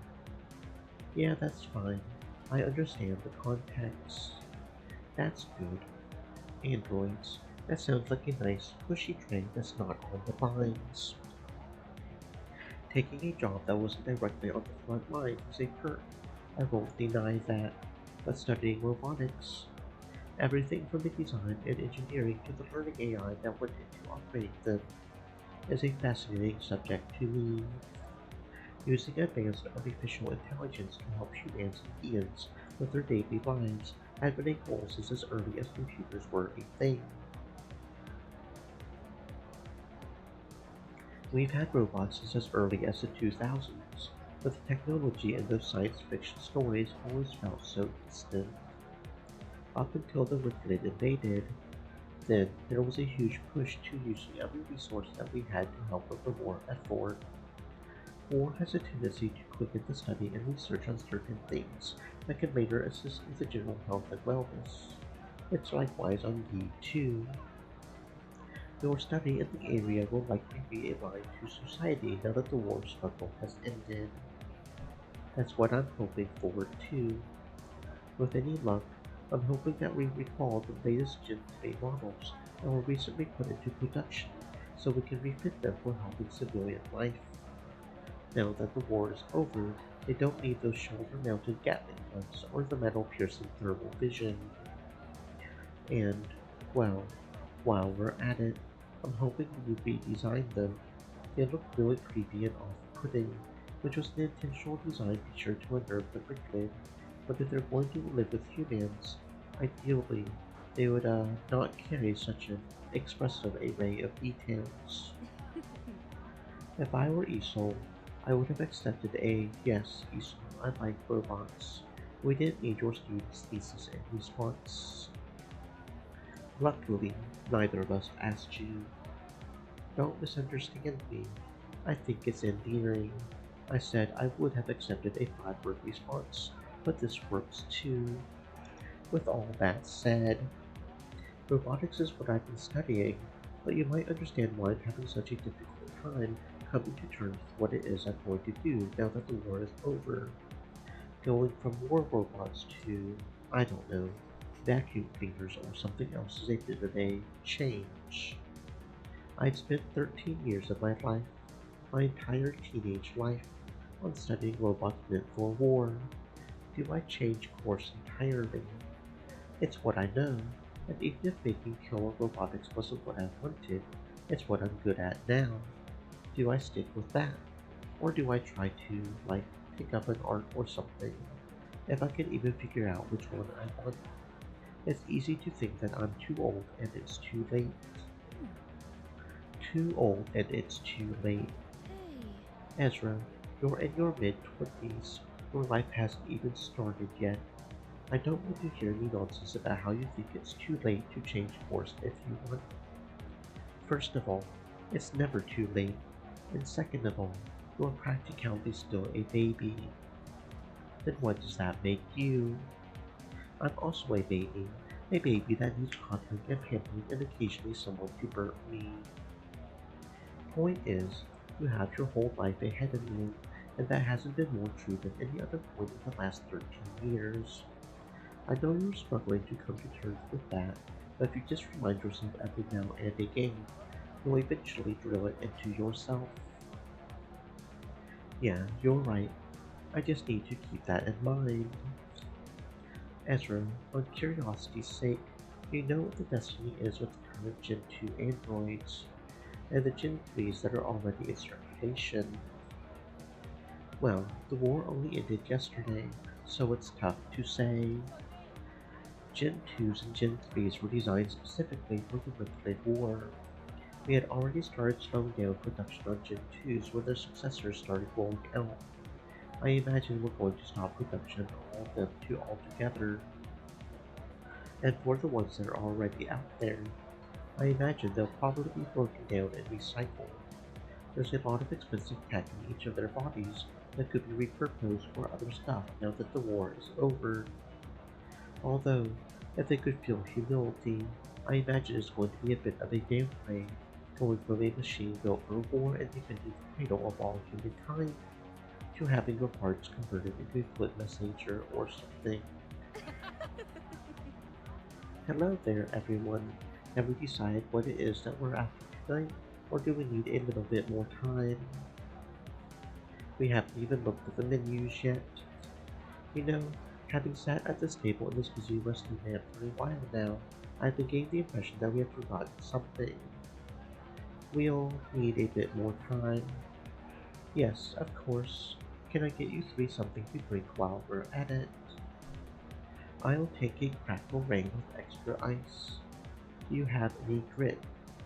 Not since the lawsuit last year. Is Freddy's okay? Water it is. You would be surprised how often I have this same conversation with customers. And you, hon, what it'll be.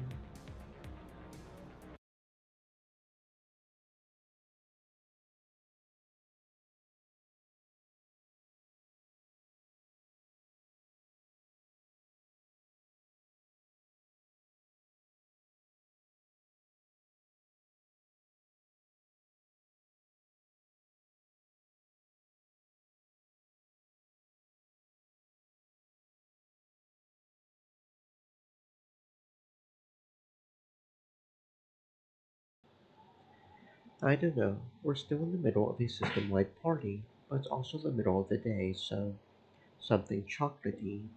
A chocolate milkshake. I'll take that. Coming right up. Take your time looking over the menu. There's no rush. Not anymore. And now the curiosity has been satisfied. What? Carla picked this place because she was curious on how the bar food tasted.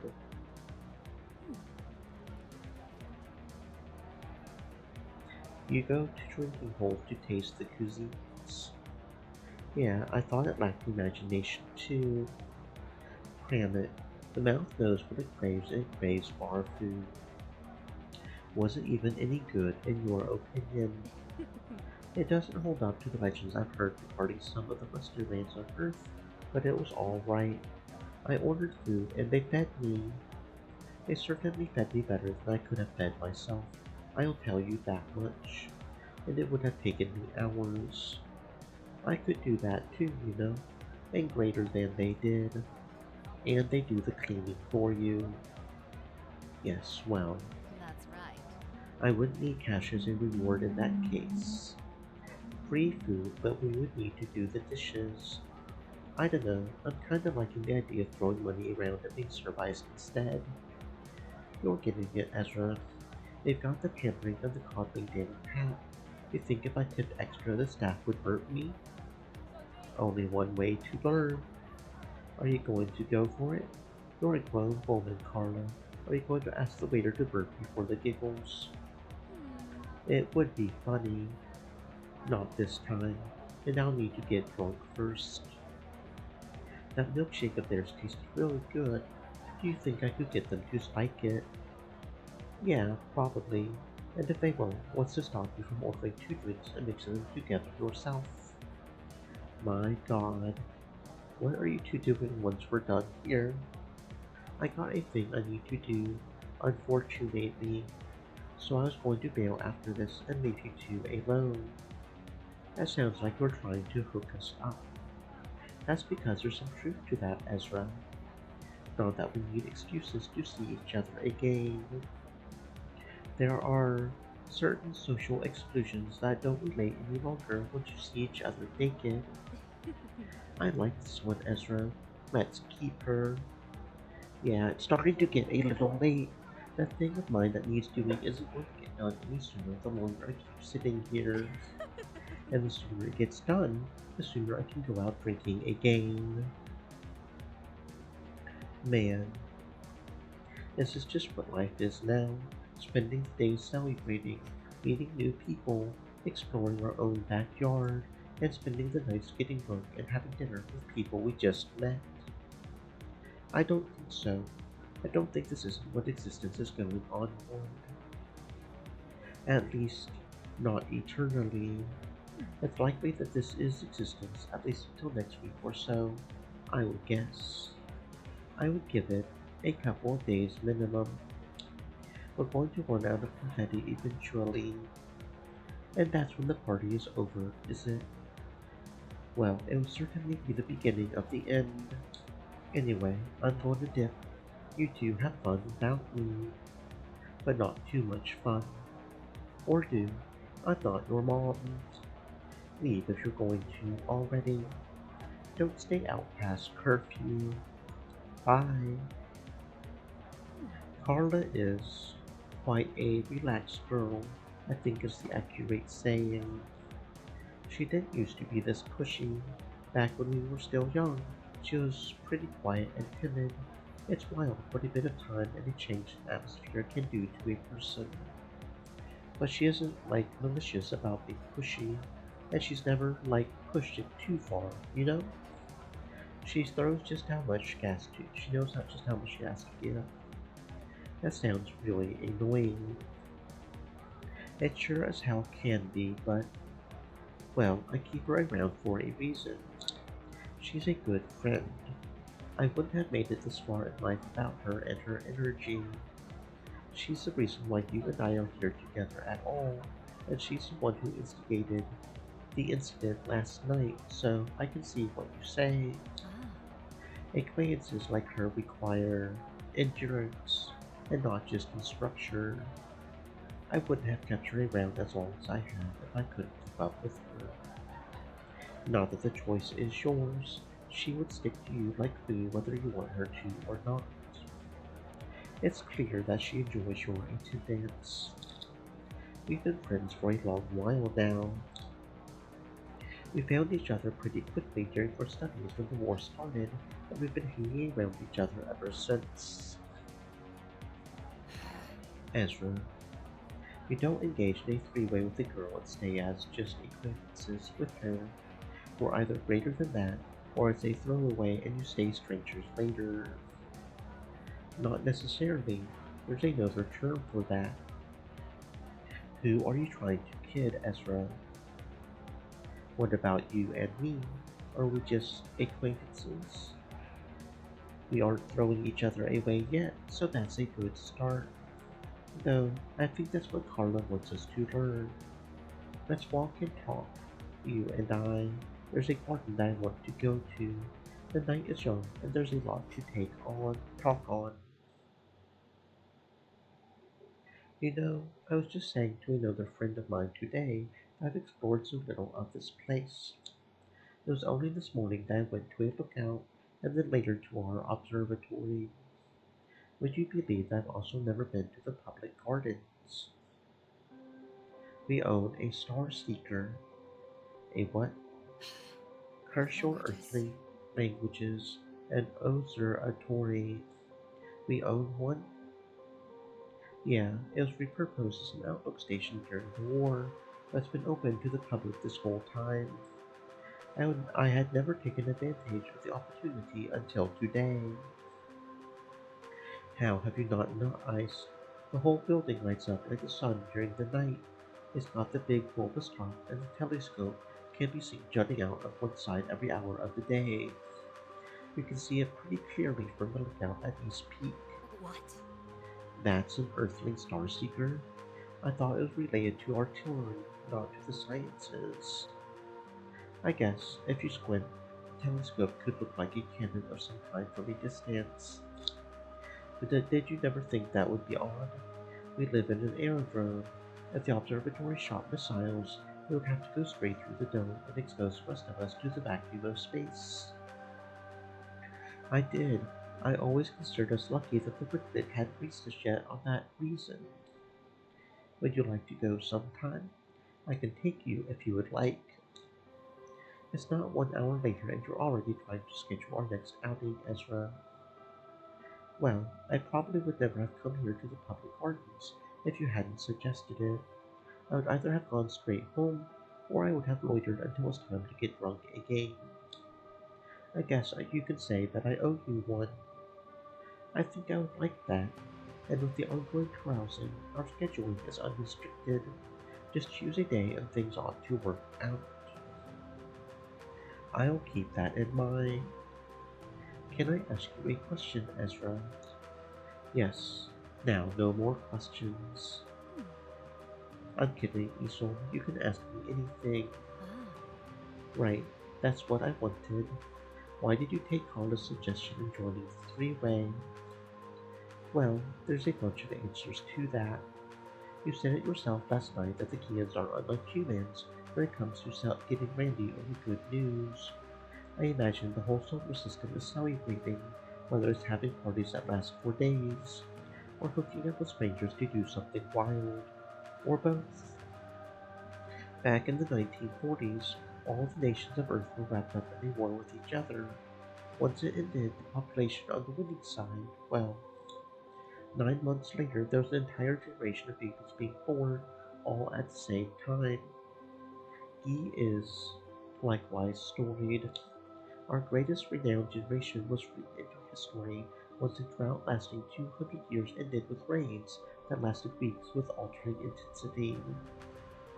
Point is, humans generally take any excuse they can to enjoy themselves. We're a pretty sexual species like that. Some people might try to disagree, but don't let them fool you. The topic comes up way more often than you might think.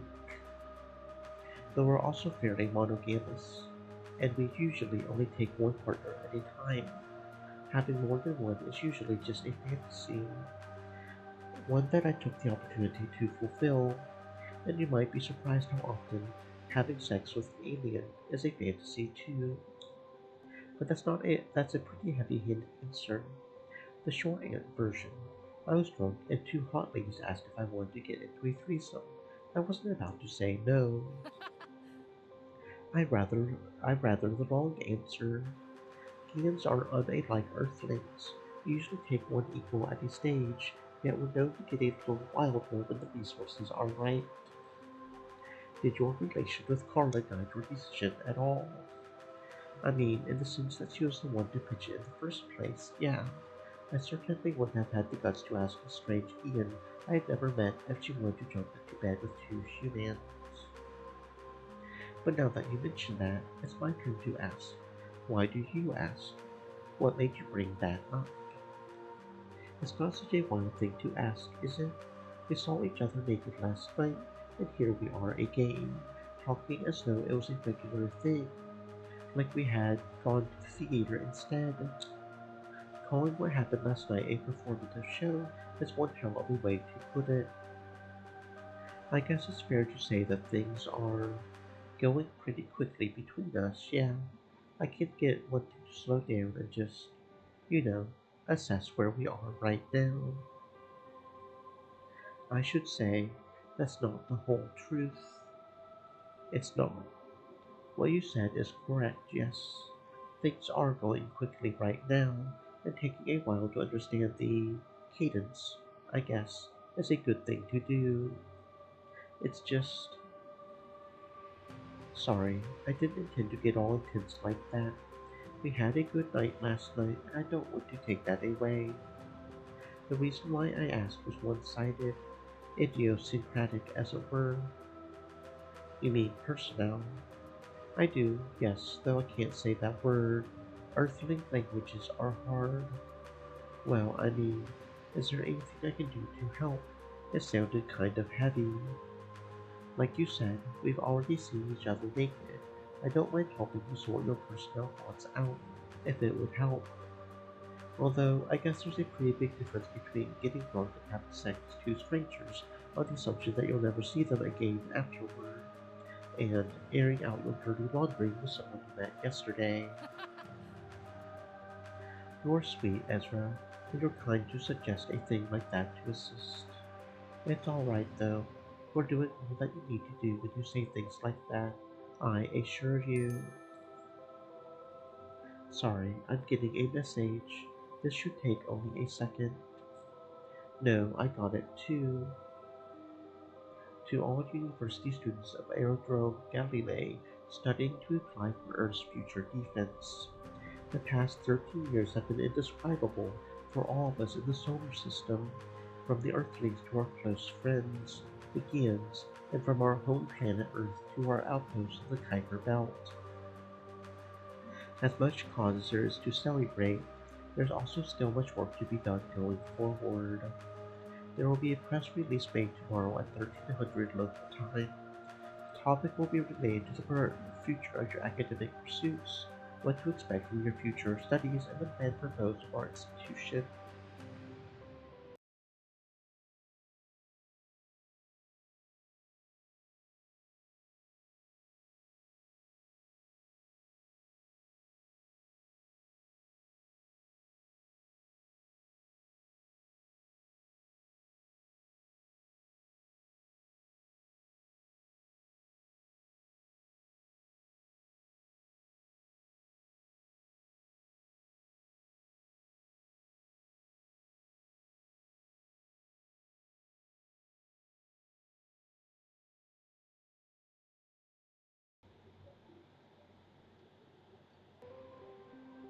The press release will be a digital event, and you will receive a second message prior to its beginning containing a passage to it. Attendance is not mandatory but highly recommended.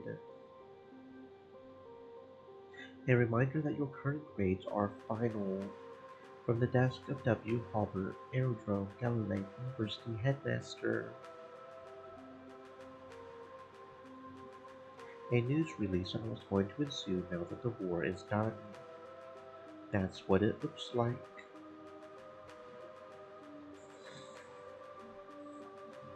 Luckily, I should wake earlier than when it starts. One day isn't adequate to ruin our wake cycles. Depends on how drunk you are, I think. I'd sleep like the dead if I get too much booze in me the night before. That's true. That's not unlike how the Geans can react to alcohol, too. I, though, wake at 6 o'clock each day regardless of what had occurred a night ago. On greater or worse, it's easy to get seriously hung higher than, to say it one way. Did you? I hardly not iced. But then again, well, I slept like the dead. Geans are a quiet race, Ezra. I also wake like the dead. Wait, that sounds wrong. The saying doesn't quite work like that in your language, does it? Well, usually the dead don't wake at all.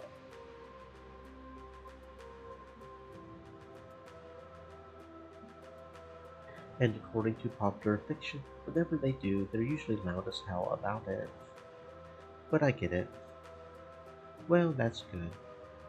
Anyway, I enjoyed tonight, Ezra. I did too. As much as I enjoy the merriment and the gallivanting, it's nice to relax and take in what's happened recently, you know? It's going to take more than a few days for all of us to adjust, but this is our life now. No need to worry about interplanetary wars or evil invading aliens. We can finally go back to what we were doing just over a decade ago. It makes nights like this one all the sweeter, I think. I feel like I can finally enjoy the people around me, the places I've never been to before. That's right. I get what you say. It's like the tension in our shoulders has suddenly untwined. I would retire each day, wondering when the Wrigley would turn our sights elsewhere, to what they hadn't yet touched in the solar galaxy, to us. And when I woke, I wasn't at all rested. Dozing wasn't its own reward. Now that they're gone, I know what it's like to rest well again, to not retire and need to stay alert as I doze. I said earlier that I usually wake at 6 o'clock, right? Today, I woke earlier. I woke entirely rested and ready. It was a struggle to doze again, at least until I usually wake. Wow, and after drinking like a fish, it's been one night and you're already taking to civilian life, Esol. Not yet, I think. It's too soon. Yet, I want to. It's like going to where I was 13 years ago and starting again. Speaking of sleeping, yes, it's getting rather late. As nice as this is, we should start heading down, I think. Tell Carla that round two will need to wait. She's an adult. Surely she'll understand. Bummer. We were both really looking forward to it. What? Wait, really? No, not really. Regularly getting into parties with multiple people is a hard thing to keep up with, and, frankly, we're privileged enough to have it once. Besides, it's not like you need a reason to say no. The word no is all that we need. Thank you and your understanding, Ezra. Like I said, tonight was nice. We should do it again soon, Ezra. Message received. Not yet, it's not. You've registered Isolde on your codex. Now it is. That's right. Now walk us to the train. Stream elements, You got it. said. Stay moist, my friends, hydrate. And that was the end of the first day of the rest of my life. Twice my entire world had been turned upside down. Once 13 years ago, and again 2 days ago. It was like turning on a light in a dark room. My reality was changed forever. 3 days ago, I was nose deep in my studies, believing that I was going to design war machines for the good of humanity. And now I'm asking every person I meet what they make of this situation. All it took was one alpha mothership falling out of the sky, and after a night and a day of revelry and reflection, I barely knew what to do with myself. The night was still young, and the partying hadn't even slowed since the day before. When I went to bed, I could still see the lights of the city behind my eyelids. But as for me, I took Isol's advice and just went to bed. I wanted to try and sleep with a clear mind, to get some real rest unlike any I had had in the past decade. Turns out, I had needed it more than I realized.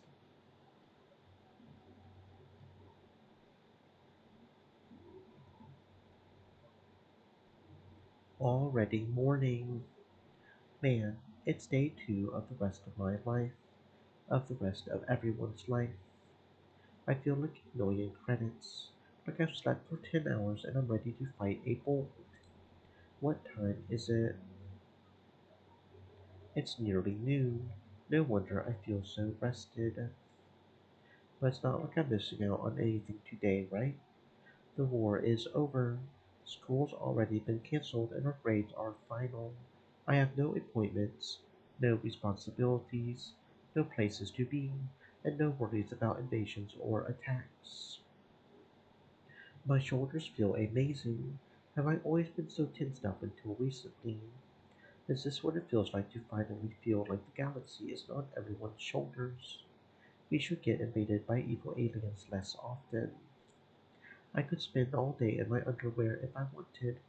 I don't have to leave the house. I don't have to make my bed. Hell, I don't have to leave my bed. I have the total peace of mind to do whatever it is I want. But I should probably get up and get dressed. Even my clothes feel nicer on me. There's nothing like pulling on some clothes fresh from the dryer, but this feels different, like they're brand new. Anyway, that's enough sitting around. It's new. It's a beautiful day. It's the beginning of the galaxy's new future, one we have been wanting for the past decade. I still don't have anything to do. I could clean my place, but maybe I should give someone a call. I can't be the only person that's struggling to think of what to do to kill time. And there's that press release that Dean Halbert messaged us about last night. Who should I call? They're probably all awake.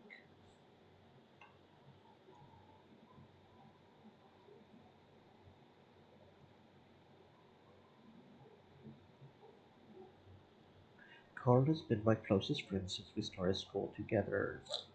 She's usually got time for me, and I can't imagine she's got a full schedule to keep today. We don't want any. Carla, Oh. it's Ezra. We don't want any. Yes, yes, that's very funny. Well, I certainly thought so. That's why I told it a second time. Jokes get funnier the more you tell them, you know? What's up? How can Carla Vaughn help you today, Ezra? I was just sitting here, thinking that I didn't have anything to do or stress over for the first time in what feels like my whole life, and I found myself quite bored. And I'm the one you turn to when boredom strikes. Is that it? I'm a tool that exists only for your amusement. A monkey that dances when you say, "Dance, monkey." Yes. I suppose I gave you too much of a setup to that one, didn't I?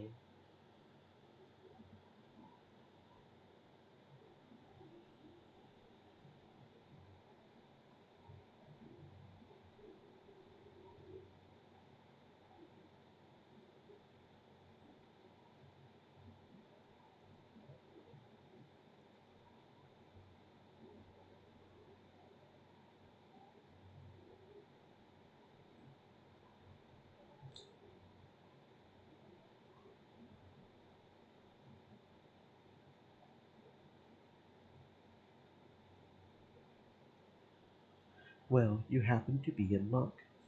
I had the same thought when I woke up this morning. I opened my eyes, stared at the ceiling, and realized, well, damn, I have nothing that needs doing for the first time in a decade. I had to convince myself to get out of bed, to make it, and to even put on some clothes after. Right? Isn't it great?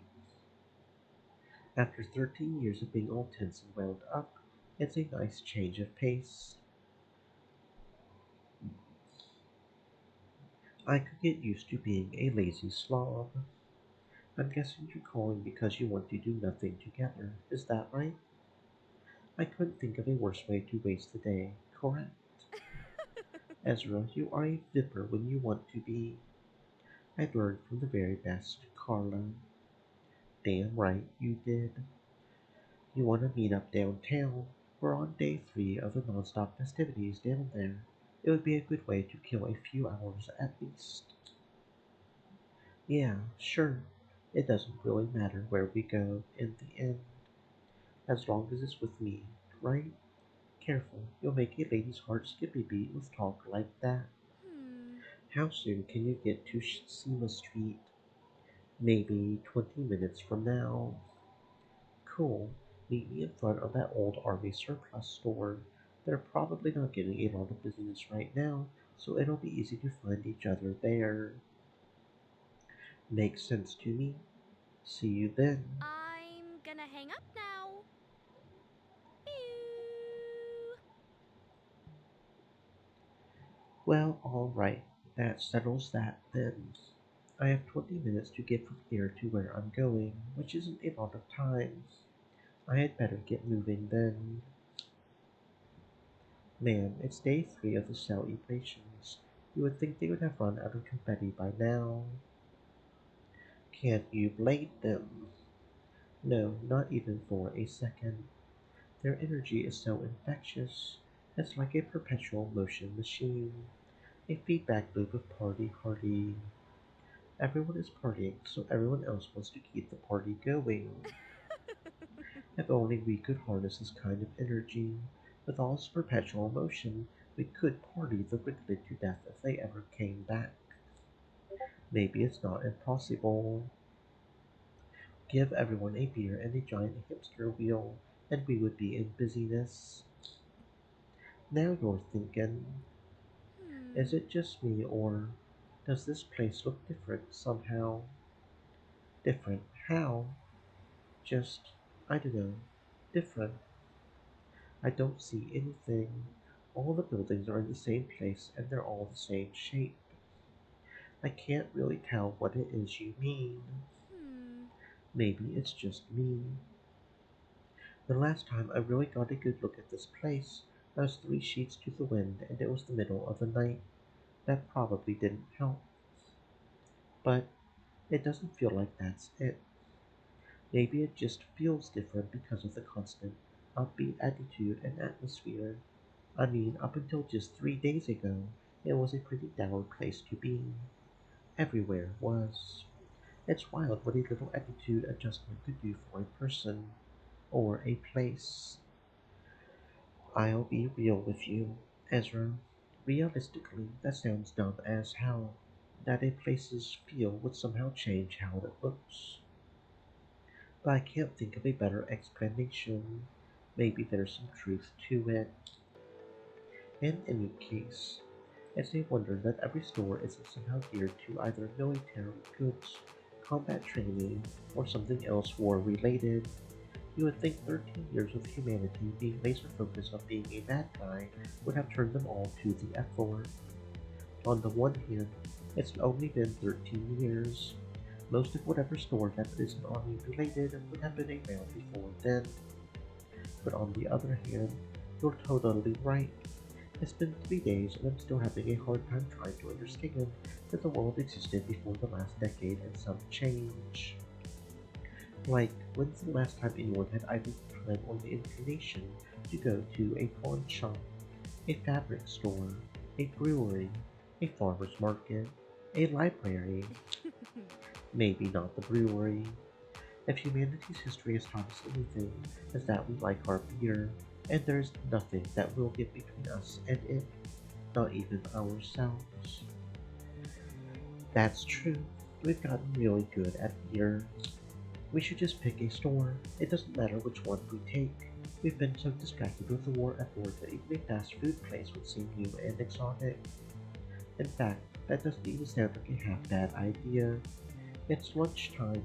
What better way to celebrate our newly gained futures and freedoms by destroying ourselves from the inside out with a greasy burger? We had bar food last night for supper, Carla. What's with you and burgers? I like burgers. You know what? That's fair. Fine, we can go to a fast food place for lunch if you want. If you promise me that you'll eat a salad tonight. Have you been eating any healthier lately? No, but you've also been the one to choose where we go to eat for the past 2 meals. And on the night we won, we went to the bar you suggested. You know what, Ezra? You're right. I've been in the driver's seat for the past couple days. What is it that you want to do this time? It's up to you. You lead, and I'll follow. It's good to know that I have your permission to choose this time. You know me. Even when I'm not steering, I'm still sitting in the hot seat. But seriously, go ahead and choose whatever you want this time. Our options are admittedly pretty limited. Most of the downtown is either food, bars, or army surplus stuff. It's only been a few days and life hasn't adjusted yet. I'm not in the mood for more quick, greasy food, and I'd rather we didn't go somewhere that reminds us of the past. That just leaves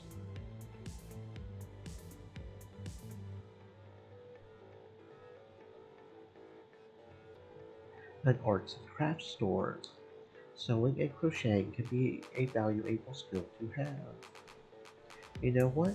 There's an arts and crafts store just across the street here. That looks interesting. Hmm, you think so? Really, we've known each other for years, Ezra, and I've never known you to be the type to sew or work with construction paper or whatever. I'm usually not, but I figured learning how to sew can be a valuable skill, and we're on the brink of a new future for us as individuals. Maybe now's the perfect time to learn something new. Give my brain a break from learning everything there is to know about robots and androids. That's an unusually adult and level-headed way of thinking about things, I think. I'm not sure I like it. I think I prefer predictable, easy-to-guess Ezra Foy instead. Can I have him back? Sure you can. Oh, After we check out this arts and crafts store. I figured. Alright, lead the way then. Well, that was fun. You didn't even do anything in there, Ezra. You just looked at the pretty fabrics and called it. Sure, but now I know that I'm not an arts and crafts kind of guy, so it wasn't a total waste of time.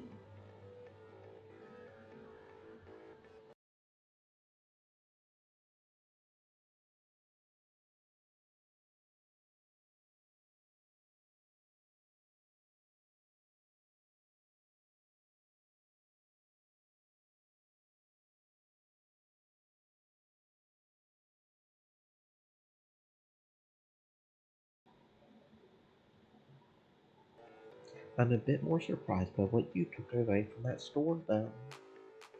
Yeah, I dunno. It was an impulse buy for sure, but I just got inspired. Hasn't that ever happened to you?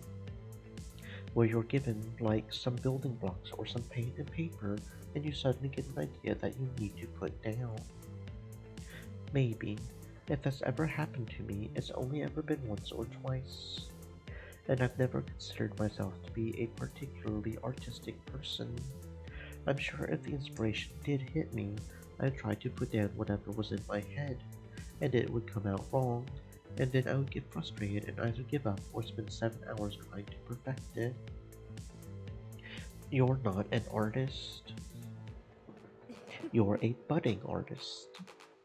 I'm sure all the greats of yore had the same approach to their craft. Either it's impossible and can't be done, or it's never perfect despite how perfect it already is. I don't know. I think I would just rather not find out personally. I'm good with what I am now. And what are you now? Not an artist. Good dodge. What about you, Carla? What are you going to do with what you bought? I've never taken you for a seamstress type. I'll let you know when I'm ready to reveal it to the world. It's some big secret, isn't it? I wouldn't say it's a secret.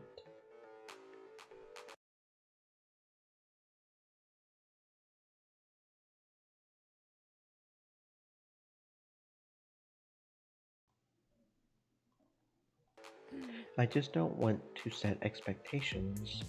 You're right, I'm not a seamstress. The most I've ever done is patch a hole in my shorts when I was 18. Who knows if it comes out the way I want? So you're a casual artist. It'll be done when it's done, and it might be trash when it is. We'll find out which one it is when we get there.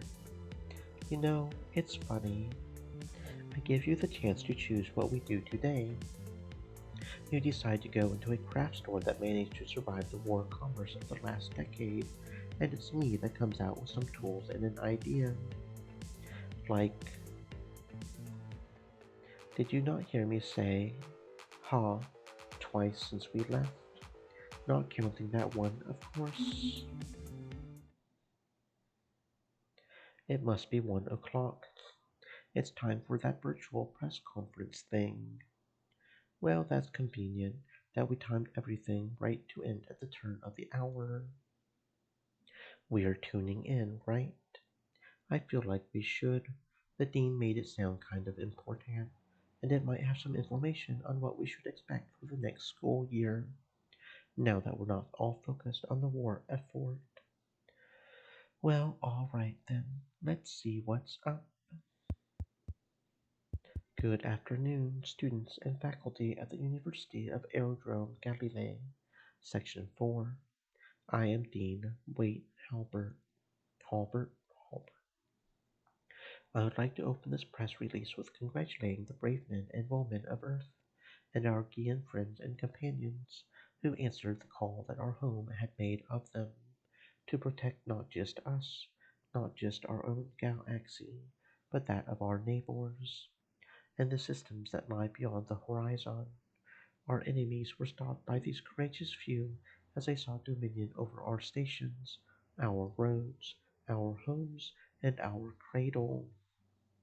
13 years ago, on the 28th of March, in the year 2311, our home, the planet Earth, the blue marble, had been attacked, and our solar system had come under siege by an adversary with no face, flying no flag, and making no demands. And it was 3 days ago that their efforts were finally halted.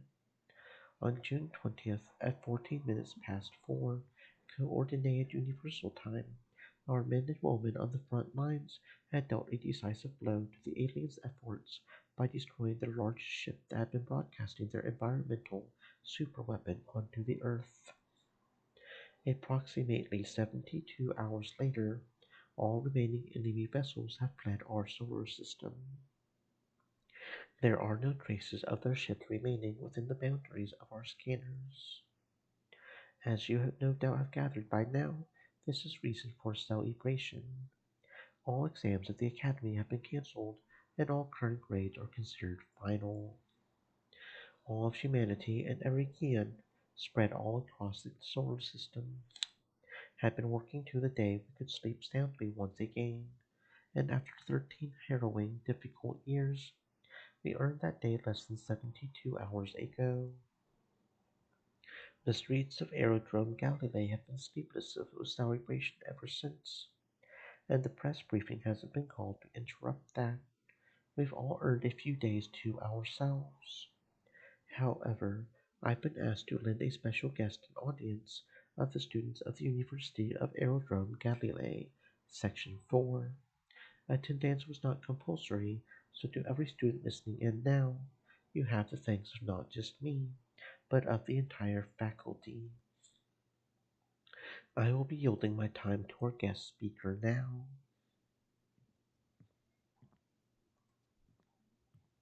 Good afternoon. students of the University of Aerodrome Galilei, Section 4. My name is Vance. A third generation android? What's that doing here? I am here to talk to you about the future. Not just the future of our home and of our species. I'm here to talk about your future. Yours. The individuals listening to this broadcast. What Dean Hobart has told you is all true. By all accounts, the Ricklid menace has been chased from our solar system, and there are no signs of any of them remaining within the boundaries of our technological capabilities. Humanity has a long and storied history of being indomitable, adaptable, perseverant, and stubborn as all hell. Even caught unaware and unprepared, we prevailed against the intruders and came out victorious. But there's a real and undeniable truth that we must all accept. We have been at war for the past 13 years. Most of the Earth has been decimated, and it will take decades, going on centuries, to rebuild what we can in the few swaths of land remaining. We've pushed our enemies back. We've won the war. But we must accept the reality that we are at our weakest and most vulnerable, and that the Ricklid could return. We have our longtime friends and allies, the Geans, ready to help us with our rebuilding efforts, and they stand as vigilant as us on the walls overlooking our systems, the combined Milky Way and Andromeda, ready to counterattack should the Ricklid ever return. But we can't rely on them indefinitely. The Ricklid attacked the Earth. Rebuilding it and restoring it is an earthling task to perform. As your Dean Halbert said earlier, we all have every right and reason to want to celebrate. We have won a terrible war after 13 grueling years. The Ricklid have stolen your adolescent years, time you never had to enjoy, and time you'll never get back. But there's still work to be done, and preparations to make. Now that we've all had the last few days to unwind and consider what the future may have in store for us, both as a whole and as individuals, I am here to suggest to you that you maintain your vigil. Some of you are training to be software engineers, roboticists, soldiers, pilots. You've spent years valiantly honing your skills to help with the war effort, to help with your fellow humans when they needed you most.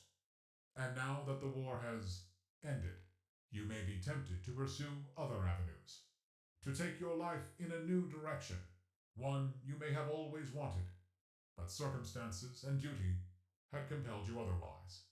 I'm not here to dissuade you from that. Part of what it means to be human is to pursue passions that nourish you as a person, and us as a culture and community. But I am here to suggest that you stay your course. Stay vigilant. The war was won thanks to your efforts, and the efforts of the students in the years and generations before you. And as of yet, there's no guarantee that the Ricklid will never return. The effort hasn't ended just because the fighting has. In fact, as I said earlier, we are and will be at our most vulnerable as we rebuild. We need your efforts and contributions now more than ever. As you enjoy your celebrations tonight, I want you to remember the soldiers before you that had made the ultimate sacrifice in order to afford you the freedom you now have. You owe it to them to consider the lengths and struggles they had gone through, and to consider whether the peace you now have is something you want to continue to fight for, so that those after you never have to go through the struggles that you and those before you had. Thank you all for your time. Enjoy your week.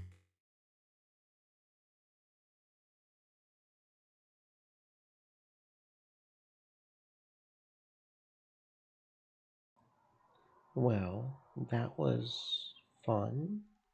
Hmm. Like fun like a roller coaster? or watching a good movie. Tell me what you really think, Ezra. What do you really make of that presentation? It wasn't what I had expected it to be. I was expecting it to be about, like, what we should expect next semester or something. Or when next semester is. Summer break came a few weeks early this year, after all. Do you suppose you'll be taking Vance's suggestion and continuing your studies in robotics engineering? This is a really sudden change in Carla's attitude. Every time I brought up the question, she would just laugh it off and call me paranoid or something. But now, it's like she's a different person. I don't think I'm ready to answer that question just yet, Carla. It's a heavy topic that needs more respect and thought than deciding right here and now just because someone in a uniform said I should. Well said. As for myself, I think it's a sensible stance for that Gen 3 to take. Okay, this is a little weird. Why are we suddenly getting voice acting now? That's a little weird. Okay, that feels a little weird. It's right in that maybe we're acting a little too suddenly to be celebrating like we are, and for as long as we have been. The Ricklid were powerful enemies, and it took us 13 years to land a decisive blow. But It sounded to me like the Gen 3 was begging. I'm sure you noticed that the Gen 3 was wearing stripes on the shoulder of its uniform telling us its rank. maybe I was kind of focused on what he was saying, not what he was wearing. It had the rank of a system-wide staff sergeant. That rank normally takes 4 years to achieve. You'd know this better than me, Ezra, but when did Gen 3 start rolling out? Like a week ago now. So its rank was given, not earned. If I were to guess, using the Gen 3 for the press release rather than a human, or even a game, to talk about humanity's progress and forward movement was a deliberate choice. Nothing would signify our progress more than the latest model of android.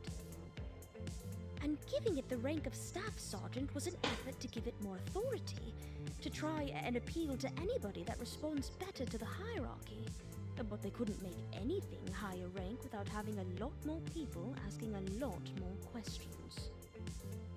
Are you sure you aren't thinking too deeply into this? No, but make your counter-argument anyway. Well, maybe they used a Gen 3 because it was only produced here in Galilee very recently. I'm sure a human staff sergeant has more important things to take care of on Earth. And a human staff sergeant wouldn't be way out here in Galilee while a war was going on. And the reason it has the rank of staff sergeant is because we have the means to put that sort of experience and knowledge into a combat android to begin with. Hell, we could do better than that now. No, I don't agree. Everything about that android, and the very specific words that it used, just seemed too deliberate to me. Why do you think they would go through that kind of effort? Just to gussy up a robot and have them give us a speech about how we need to stay vigilant? It's an open secret the military economy loves two things: war and new recruits. Since the Ricklid first invaded 13 years ago, they've essentially had unlimited money and bodies. Now that the war is over, their cash flow is suddenly in jeopardy, and they're also going to be losing all those new recruits.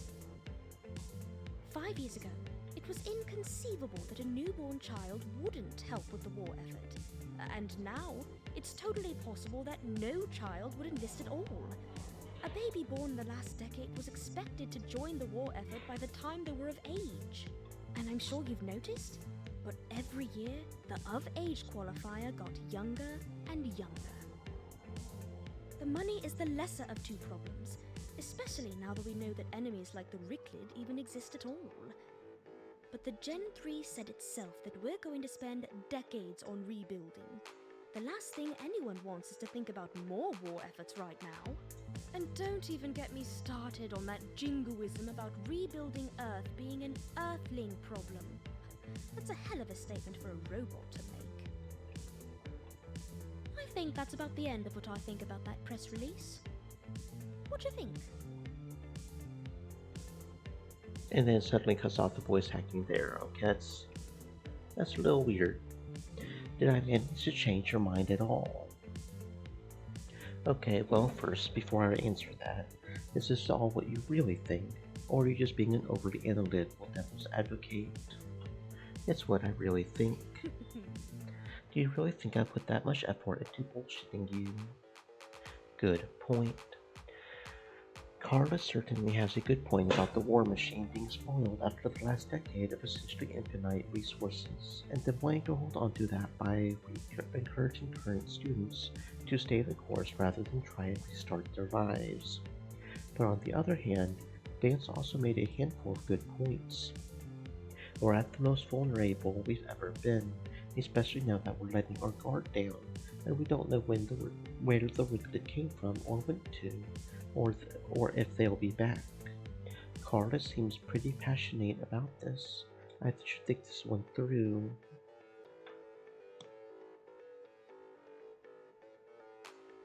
It's still too early and there are too many unknowns. Vance is right to encourage caution. Whether or not you're right, Carla, it doesn't change the fact that Vance made some good points in that statement. I'm just as excited to get back to living my normal life as you are, but the fact remains, we're hurt, and pretending that we can just go back to how we were before isn't realistic. I feel like that's misrepresenting what I said, or at best misinterpreting. I never said we should go back to how we were before. If you must boil my thoughts down to one statement, what I said was that we shouldn't take what we just heard and saw at face value. Sure, my mistake, but even then, if we ignore the fact that Vance was a Gen 3 and that he didn't earn his military rank, does that make anything he said less true? That we're going to spend a lot of time rebuilding, that we should be cautious about what we choose to do with our futures now that the threat is over. No, it doesn't, but phrasing the question in a way you can't disagree with is a classic gaslighting technique. That's called a loaded question or a loaded statement. For example, let's try phrasing it the other way around. The war is over. The Wicked have left the solar system and there's no trace of them anywhere within our neighborhood. For the first time in 13 years, we can finally relax and stop holding our breath. We've lost our teenage years to this threat, and we've lost countless lives, both as casualties on Earth and Mars and as soldiers, pilots, and crew on the battlefield. We, as a species, and with our friends, the Gians, have fought tooth and nail for this peace we finally earned. To take the efforts that our predecessors have fought so hard to earn and constantly stay vigilant would mean that the freedoms that they fought to give us would be for nothing. We wouldn't have earned a thing. The Wicked would be tormenting us for the rest of our lives, and for who knows how many generations to come. It would be an insult to their efforts to not take this opportunity to reconsider our futures for ourselves. Something like that. I just made all that up. I didn't have a few days to prepare a speech in a nice costume, so maybe it's not as convincing as it could have been. Honestly, it wasn't bad. You sounded pretty convinced yourself. Well, I mean, that's because it's what I believe. It's easier to argue for something when you believe in it.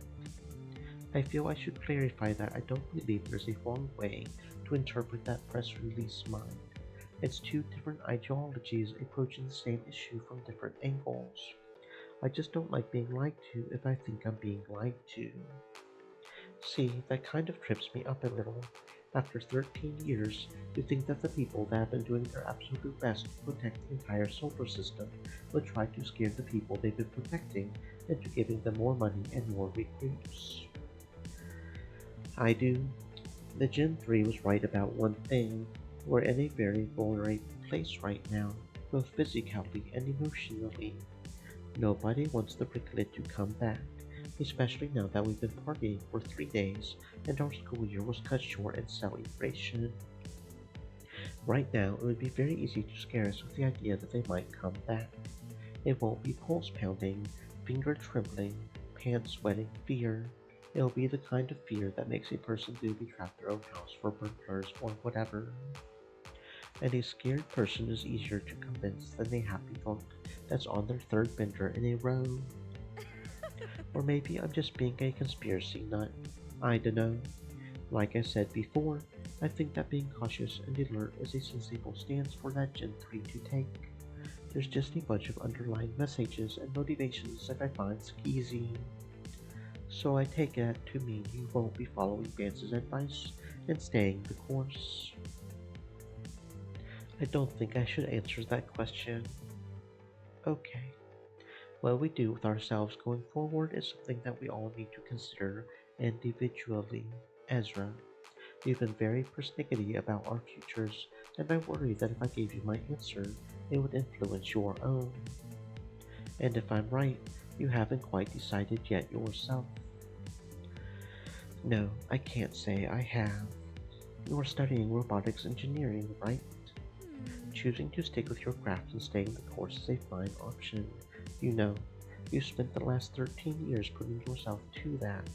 If you're comfortable with keeping with that, I won't judge you for it. Nothing is saying that you won't eventually end up using that knowledge on something other than the war effort anyway. I imagine roboticists are going to be in high demand for reconstruction. She's totally right. Vance made a big showing in that press release to try and convince the students of Galilee University to stay with what they were doing to make sure that we will be better prepared if the Freaklet return. And maybe Carla's right, and that it's just a gimmick to keep the money and the recruits flowing, but I don't have to stop studying robotics and technology now that the war is over. Maybe it's not impossible to do both. To keep up my studies not because I was told that I should, but because I want to. I would be able to help the future of my species one way or another, and I wouldn't have to start all over again from 13 years ago. Whoa, what was that?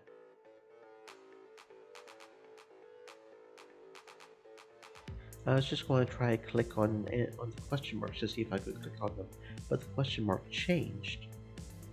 That's an interesting gimmick there. Okay. It's certainly not a bad idea, and I'd have a big head start on myself if that's what I chose. I'll just keep that in the back of my mind for now. Thanks.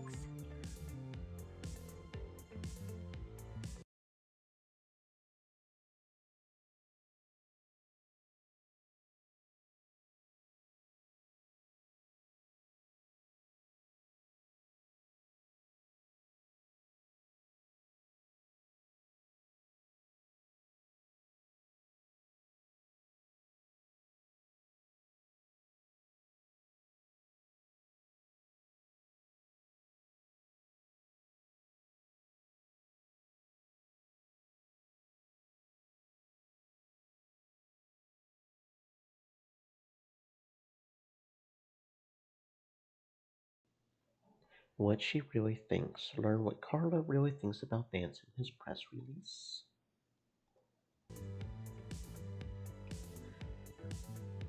I enjoyed this morning, Ezra. It was nice just hanging out and palling around for a little bit, even if it got kind of heavy at the end. We've, or at least I've, been so excited from the recent developments that I haven't really had the chance to calm down like this since the big news. It's nice just going for walks and enjoying each other's company. Hey, anytime, Carla. We've been friends for a long time. We don't need an excuse to just get together and be social with each other now and again. Yeah, so it won't let me scoot backwards beyond the choice. You know what? Just out of curiosity. Okay, you know what? I wonder how many of these I even have.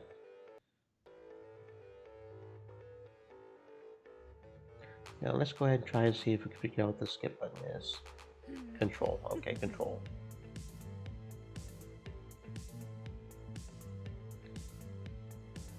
I feel I should clarify that I don't believe there's the wrong way to interpret that press release, mind. It's two different ideologies approaching the same issue from different angles. Just don't like being lied to if I think I'm being lied to. Don't know why it stopped there. Okay, yeah, so yeah, it's the same choice dialogue option as the other one, but we've got the first option available now. Continue to study robotics for a safer, more convenient future. I probably should save here for this save right here. That's interesting that we've got more. Huh. Okay.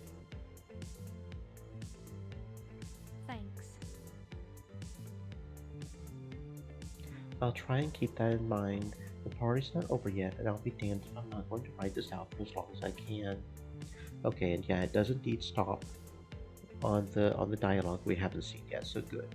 That's always a worry on indie games for me, because not all indie games have the foresight to implement that system properly. Good on Star-Crosst for having that. I'm looking at you, Major Minor. We have a decade's worth of being reckless kids to catch up on. That said, I need to get back home. I've been neglecting my housework ever since the party started, and I promised myself that I would try and make a bit of headway into it today. After everything we just said, you're going to ditch me to go do chores. Well, okay, it sounds like I'm being a bad friend when you phrase it like that. But if that's how you feel, then I never said we have to stop hanging out. You're more than welcome to come back to my place and help. I've got a sink full of dirty dishes that could really use some attention. You handle those. I'll get started on dusting the place and sorting my laundry. Together, we'll get everything done in maybe 4 hours. I just remembered that I also have something I need to do that doesn't involve you. How the turns have tabled. I'll catch up with you later, alright? I think I'll be busy for the rest of the day, but you let me know if you're available later. If we can pull ourselves away from our nondescript house duties. Sure thing. That's the spirit. Off I go! I really ought to get back home too. I have a couple calls to make for tomorrow. What a day. I can't believe it's already 2:30 in the afternoon. Wow. I'm not used to this. Having such an open schedule. My muscle memory wants me to take a shower and go right to bed. There's so much I can do now that the war is over and school is out. God, what a foreign concept. We never really got an extended break during studying and training, and now there's absolutely nothing for me to do. I don't have any video games to play, not that many have been made during the war, and I'm not much of a TV person. The only thing worth watching in the last decade was the news, and it was never for the entertainment of it. I guess I could ring up someone else, see if anyone else is willing to hang out. Carla said she has a boatload of chores to get to. I could call her again, but she would rope me into washing her floors or something. Spending my leisurely time doing someone else's housework isn't my idea of, well, a good time. Which leaves Nikita and Isol.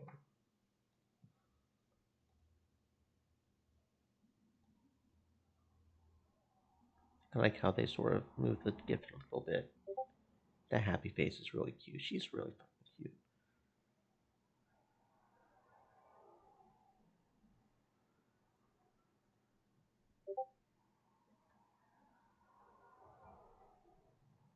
Nikita seems pretty cool, and I sort of get the impression that he doesn't have a lot of friends, most likely due to his strict training. He would probably appreciate getting out and being a little social. Good afternoon. Yeah. It's Ezra. Ezra, good afternoon. How are you? I'm doing pretty good, all things considered. How are you, Nikita? I'm good. Did I catch you at a bad time or something? No, no, it's just. Hmm. I didn't really know how to answer the question. What? You don't know how to answer? How are you? I mean, I'm doing fine. I'm doing great. I just spent the last 6 hours doing basically nothing. What do you mean? I mean, I woke up at 8 in the morning, had breakfast, then I waited for 4 hours, then I had lunch, and then I waited another. Hmm. Look, can we start over? It's nothing to be embarrassed about, Nikita. We're all adjusting to our new lives and new schedules differently. Some people would consider sitting around and doing nothing to be part of the dream that we had fought the last 13 years to have. You promise it's not that weird. This is the first day that you found yourself without any sort of direction, right? Hmm. Right. Well, it's a good thing I called when I did, then. At least you haven't vegetated for longer than a few hours. To that end, you want to get out of the house and go do something? After this morning, my own schedule's been opened up, and I was wondering if you were available. Which, I mean, clearly. Yeah. I would love to, Ezra.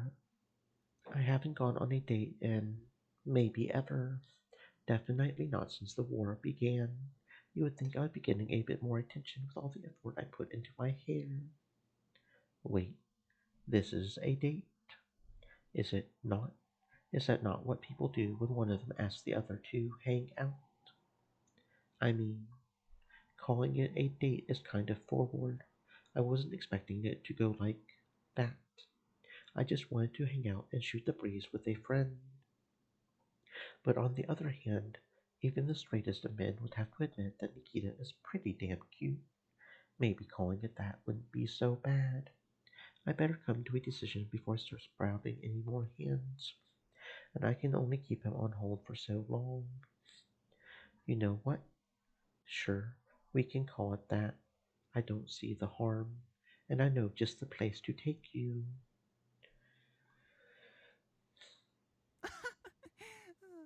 Yes, that sounds like a lovely time to me. Cool, I'll send you the address. It's in Uptown Block 9. How soon can you get there? I'm on Block 15.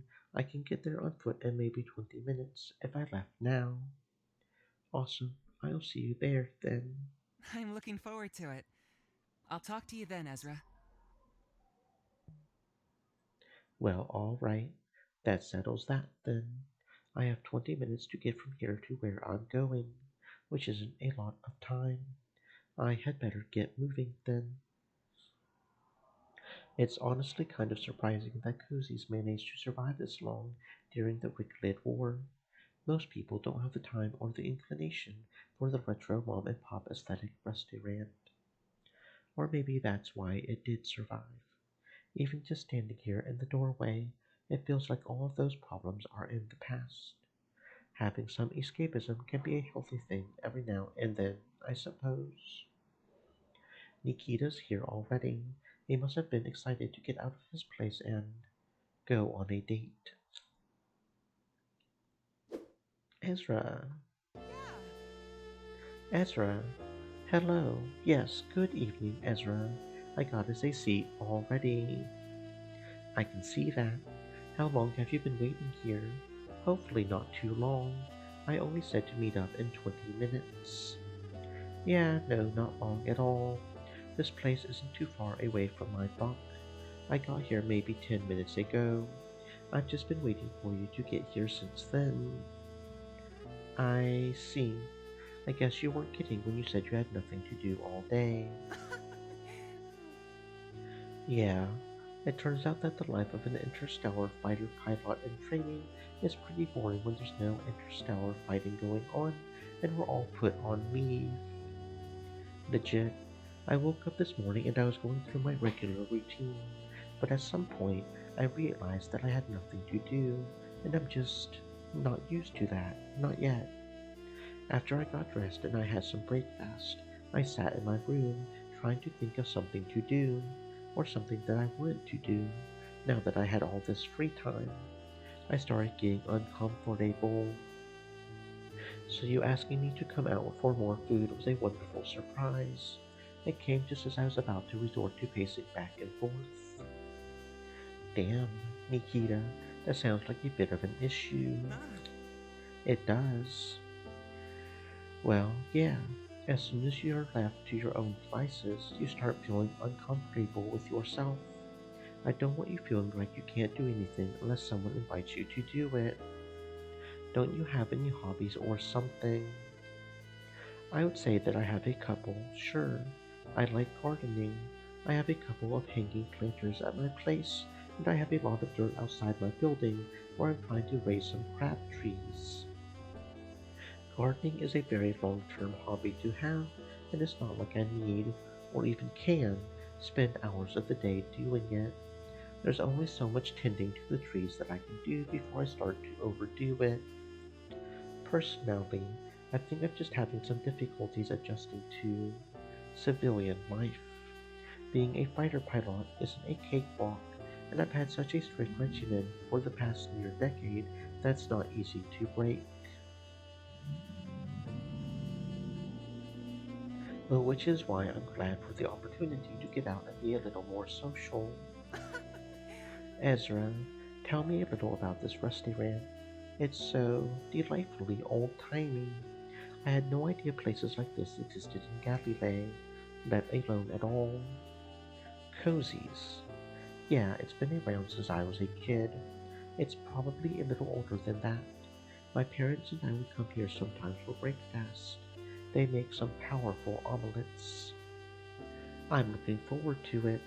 I wonder what they have for their dinner menus. Or heck, I wouldn't say no to a powerful omelet right now. It's nearly 3 o'clock, not what most people would consider breakfast time. Yeah, I know, but they're offering all day breakfast, and it's been so long since I've had one that wasn't on the base menu, you know? I couldn't let the opportunity pass me by.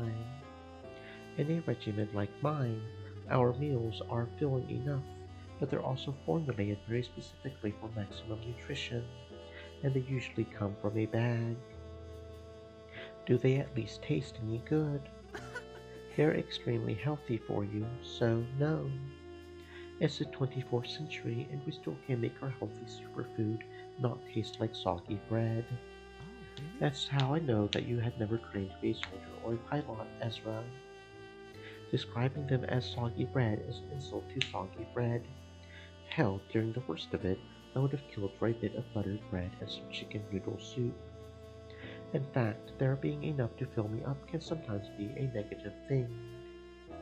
Have you ever taken a slice of buttered bread, folded it in half, and dipped it into the soup broth? You'll never say another bad word about soggy bread in your life. You're certainly a man who knows what he likes and what he wants. I'm entirely the opposite right now. As soon as I came in and sat down, one of the nice waitresses handed me a menu, and it's only like 2 pages long. Hmm. But I'm totally paralyzed with indecision. Examination procrastination, they call it. Who is they? Now, don't get me wrong. During my training, I had steaks, pastas, entrees, and granola bars. It's not all porridge, tofu, and vacuum sealed, bagged food every day of the week. But any time I ever had any sugar, I had to have it smuggled in from somewhere. Like, I'm eyeing this one option, a seared 20-ounce steak with butter, with a side of coleslaw and potato cutlets, served with a side of diced strawberries and a complimentary scoop of ice cream for dessert, and a glass of soda to wash it. Ooh, strawberries and ice cream? Hell yeah, bro.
Just double checking that I didn't miss it somehow. Yeah, that's what I thought. There is no. Okay. I really don't understand why people do that. Make games where it pauses the music when you click off screen. It feels weird. 20 ounces of steak. That's not a small amount of food. I don't doubt that you can put good food away when you're hungry, but you're also not a hefty boy. You know how they say that everyone has a second tummy for dessert? It's been forever since I've really spoiled myself with food.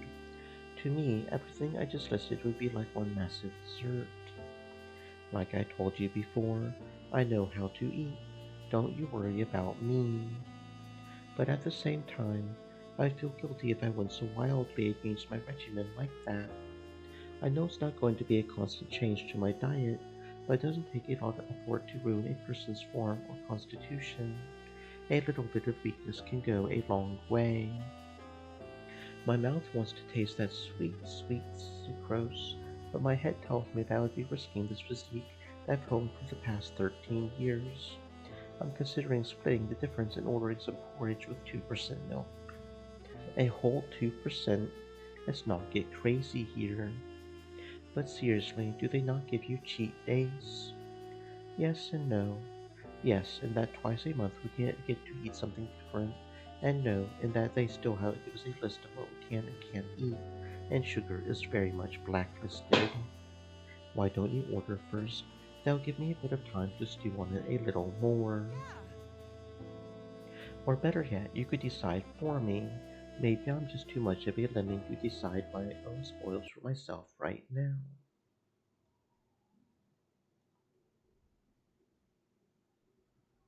OBS, don't be weird. OBS, don't be weird, please. Thank you. That's a weird way to phrase it, and maybe an unhealthy attitude to be encouraging. Don't think of it that way. It ought to be fun. Well, I guess it's more fun if I really start considering this to be a date. Nikita can't make up his mind, and he seems really excited at the idea of me picking for him. When was the last time I felt this kind of childlike excitement at something as mundane as a different dinner? You know what? Sure, I'll pick Stream for elements. you. And I Set. think you should have Stay moist, my friends, hydrate. something that wouldn't risk his physique. Getting that kind of body takes work. You should have something that won't hurt your physique. Like you said, you put a lot of time and effort into that body. A body that a lot of people would kill to have. Maybe you should play it safe.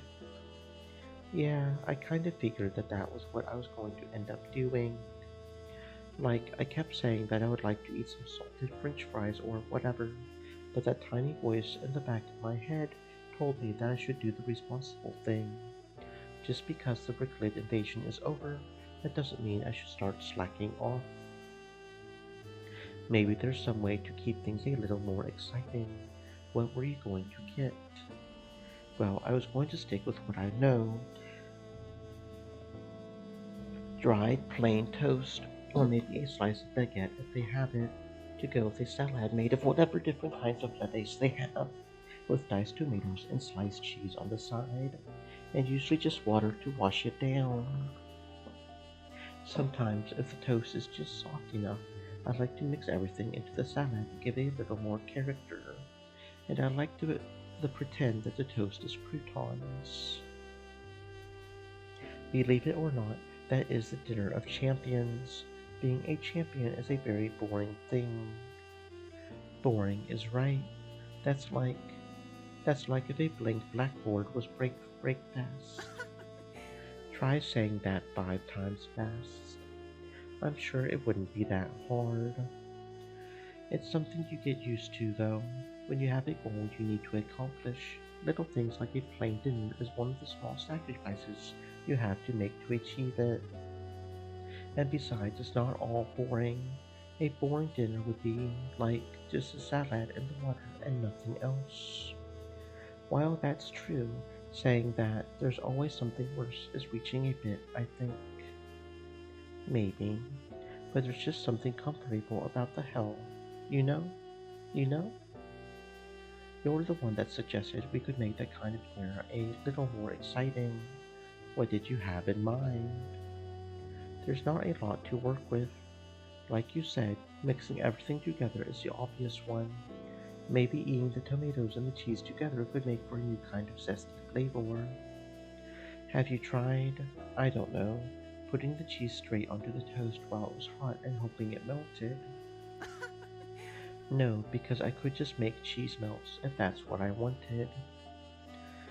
I've done everything from frying the tomatoes to not toasting the bread to adding the tomatoes to the water for flavor to not slicing the cheese and just eating a brick of cheese. At one time I tried heating the water until it boiled and then I added the cheese to it. I was hoping to make some kind of cheese sauce to add it to the salad. It didn't go well and that's not an experiment I'll be trying again. When you lack options like that, you tend to get a bit creative. I should hope so. It's about as engaging for your mouth as a blank canvas is for your eyes. My point being, I've been doing this for years. I'm used to the dearth of options. I've done just about everything I could think of to try and make things more exciting, but at the end of the day, it's not excitement that you need in your food. At least, not in my case. That doesn't really feel like a way to live your life, though. That feels like you're just existing from moment to moment. Yeah, well, that's the second time he's done this. Is he alright? Should I say something? In my defense, who can say that they were truly living in the past 13 years? That's a fair point, I suppose. It's not like I was going out and working on the arts in the meantime. And like I said, it's not for lack of trying. And you know, I often don't eat with anyone. They say that good company can make even bad food taste better, and I imagine the company I have is going to make it taste amazing. Well, now there's a ton of pressure on me to perform up to your expectations as a good guest. But seriously, that's a big compliment. Thanks. Really, it should be me thanking you. If it weren't for you inviting me out, I would probably still be at home watching the dried paint peel off my walls. That's weird. I'm getting a call. What's weird about it? Taking phone calls is a part of what a codex is for. I wonder why we stopped calling them phones. What's a phone? That's a conversation for another time. I would think you have something else you should be focusing on. Right. Hopefully this shouldn't take too long. It's from my dad. Is that weird? That your dad would be calling you? He's on Mars, last I checked. Well, don't leave him hanging. Answer the the codex already. Dad, Ezra, my boy! Look at you! You look 5 years younger since last time we spoke. I could say the same to you. Have you been losing weight? Well, I've been gaining it over the last 3 days, which is good. I've lost a lot of weight since we last spoke a few weeks ago. I've been so stressed here that I lost 2 pounds every time I took a dump. Classy. But with these last few days, the celebrating has been absolutely cathartic. Tell me it's been the same with you. Your mother and I didn't put you on a moon 1.6 billion kilometers away just for you to keep your nose pressed against some tablet once we've won. Dad, I can promise you with absolute honesty that I've been acting like a damn fool these past 3 days. Atta boy! Good times like these only come around once every 2 or 3 generations. We need to make the most of them while we have them. We're very lucky to be alive right now. It takes a special kind of someone to live through a 13-year alien invasion and say that we're very lucky. When we were making our vows, your mother told me that she considered my optimism to be one of my best qualities. Then again, maybe I'm just fried. I've been staring at monitors for months now, and I've been celebrating as hard as anyone else since Monday. It's bound to give anyone some softness in the brain. Yeah, tell me about it. I'm trying to decide if I want to go out to party again tonight, or if I want to start losing my hair over what it is I want to do with my life now. Has that been a thing you've been worried about since Monday? On and off, yeah. There was this big televised seminar from a Gen 3 model about how we should stay the course and remain vigilant, but it's tough to want that when, you know, we could be celebrating instead. Try not to focus on any of that. Just live your life how you want to, at least for now. People like to harp on about the future. Save your money for retirement. Focus on your schoolwork because it's the only way you'll get a good career. Don't eat that burrito because you'll regret it later. Nuts to that, I say. Your mother and I have worked as hard as we have for what we earned 3 days ago. You've had your own nose pressed to the grindstone for when it'll be your turn. We fought tooth and nail for what we have now. Damn the responsibilities. Get out there and get your hair wet. Among other things. Do you really mean that?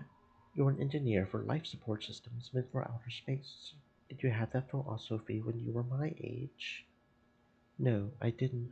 But this sort of peace, this opportunity to enjoy what we have now, is what I was working to when the Ricklid first attacked. And now I've got it for you, and me, and your mother. I'm about to go and get drunk for the third night in a row. You're an old enough man to make your own mistakes. I'm just telling you what I would do and why I would do it. You don't want to get old and boring like me, do you? Thanks, Dad. I bet that'll help take my mind off at least for a little bit. I'm glad I could help. On that note, about plans for the immediate future, I'm calling to tell you that I'll be home by tomorrow, roughly around noon. So soon. Please, Ezra, that's something like 20 hours. That's more than enough time to clean the house by then. I mean, like, don't they need you on hand in case? You know. What, in case the Ricklid can't come back? Yeah, there's a pretty low chance of that. We've been keeping our eyes peeled for any Ricklid starships ever since they ran, and as far as we can tell, every last ship's left the solar system. If they do come back, we'll at least know with enough time in advance to mount some kind of defense, and we still have plenty of Gen 3s rolling out to soak up some of the damage. But we're getting sidetracked. I'll be getting home tomorrow around noon, and while I haven't spoken with your mother yet, I've gotten word that her squadron's being dismissed as well. Earth is currently further in its orbit around the Sun than Mars is, and Mars is closer to Saturn right now, so she ought to be getting there by roughly around tomorrow afternoon, thereabouts. Both of you, that's great news, right? How long has it been since either of us have been home? It has to be coming up on something like 10 months now, I think. I know we didn't miss another one of your birthdays. It's been closer to 9.5, I think. Well, there you go. Eden and I will be back before you're... How old are you again? I'm 49, Dad. That doesn't sound right to me. I wonder why. Well, we'll be back before your next birthday, at any rate. Anyway, I'll let you get back to it. You're young and spry. You've got more partying in you than I do. That's for damn sure. And I'm about to get back to it. I won't be there in time for breakfast, but what say you and I get some lunch at Cozy's when I get home? I could kill for something that wasn't made ready to eat in a plastic bag. I would have thought a software engineer like yourself wouldn't have to eat out of a bag. So did I, but at the same time, it's war. We can't really afford the resources to be eating like kings and queens every other day. Point being, I need to eat something that doesn't have the texture of toothpaste and all the flavor of watered toast. Sure, Cozy's it is. I'm looking forward to it already. Love you, Dad. Talk to you tomorrow. Love you too, Ezra. I'll see you in Eden then.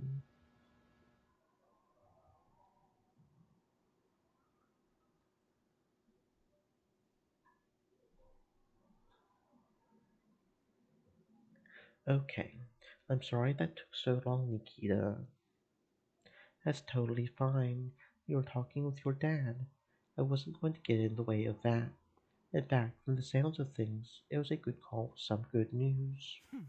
I wish I was that close with my dad. I don't know if you've not iced yet. I've ordered for both of us. Wow, so you did. Wait a minute.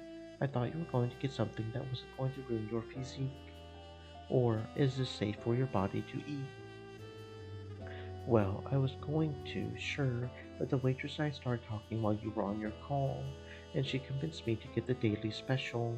She called it beer, cheese, mushroom soup with chives. Oh, that sounds really fucking good. And it's in a bread bowl. It looks like it's in a bread bowl. That sounds really good.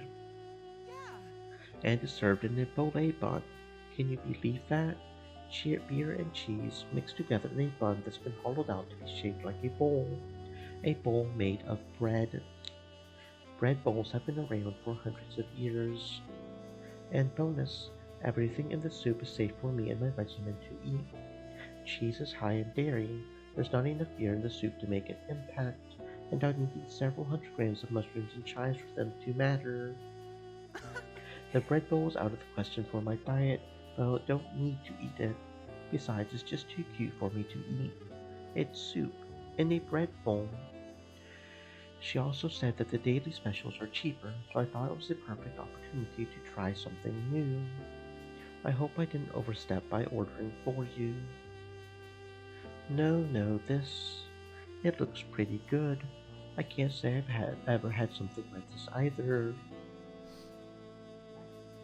If you focus, you can smell the beer and the cheese too. I wonder what kind of beer they used.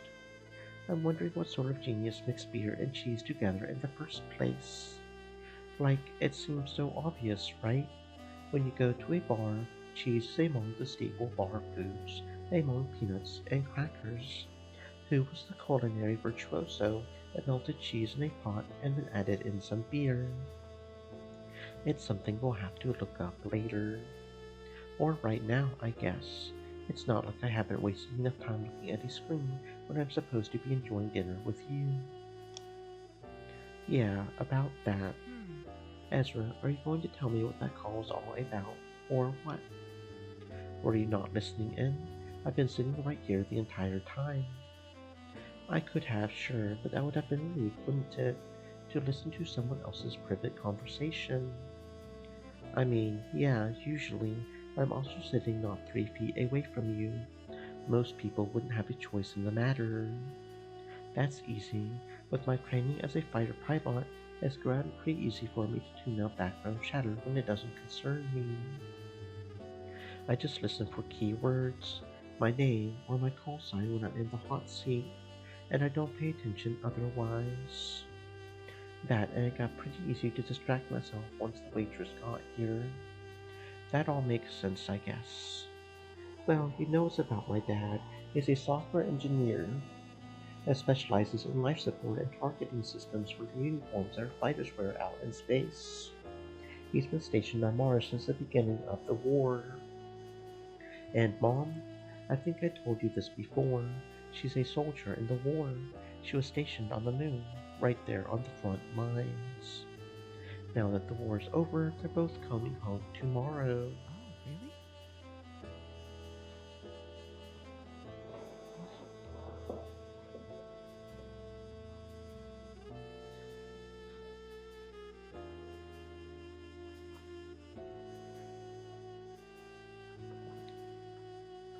That's amazing news, Ezra. I'm so happy for you. I can't imagine what sort of relief this is for you. Right? I haven't seen either of them for nearly an entire year. Dad tells me that Mars is closer to Saturn than Earth right now, so he'll get here late tomorrow morning or early noon, and I should expect Mom closer to the evening. That's wonderful news, Ezra. I'm happy for you. Just 4 days ago, y'all thought it was busyness as usual, and now things have flipped around so suddenly that you're expecting your family back together by tomorrow. Well, do you have any siblings? No, I'm an only child. Perfect, then I don't need to amend what I said. To you and your family, Ezra. Ah, Right. Sorry, I sometimes forget that you're not in pilot training like me and my class. Normally, when we ate at the canteen, we would drink out of paper cups, which didn't make a very satisfying impact or sound when we wanted to toast each other. But our cutlery was made of plastic, so we would toast those.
Still not especially satisfying, but gave more haptic feedback than squishy paper cups.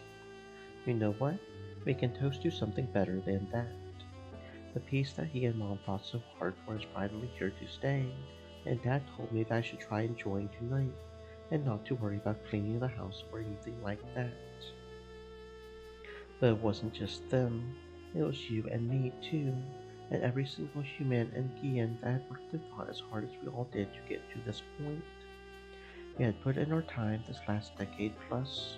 This one's to all of us. You got it, to all of us. My goodness, I'd forgotten what real flavor tastes like. I've had burgers and steaks before, but this was the real deal. I'm still reeling. Cheese and beer. Once you have enough of it, you can really start to taste the beer. oh, really? Are you feeling it at all? Assuming they use some off the shelf brand like Anacone case, it would take more than one bottle to get me there, and I don't imagine they use a whole bottle for one bowl. Yeah, me neither. To be honest, I don't know how I feel about beer if I'm not drinking it to get drunk. It's not like we drink it for the taste. Yeah, that's a fair thing to say, I think.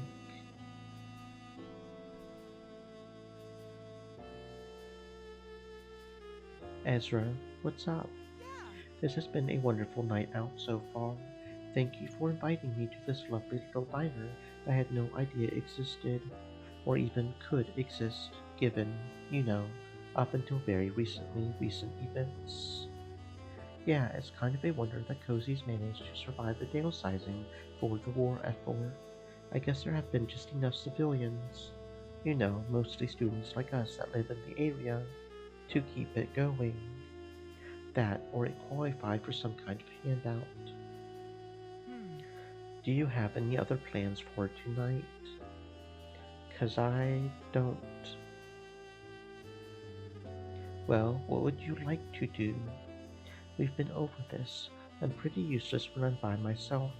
I'm still trying to figure out the whole be independent from my schedule thing that my life has suddenly become. I was sort of hoping that this didn't have to end. Yet, at least. It's not even 9 o'clock. The night is young and all that. Dad told me not to worry about the house. He doesn't care if he comes home to a messy place, and he doubted that Mom would care either. And frankly, I think he's right. About the second part, at least. Nikita's looking for some company, and he's not wrong. It's still pretty early in the night. I just need something for us to do. The most I was planning for was having dinner with him and then calling it a night. And that was before Dad's phone call. I don't want to invite him back to my place because it's not the cleanest it's ever been, and he might get the wrong impression if I invite him back to my place on the first date and we're both still mostly sober. I guess I could.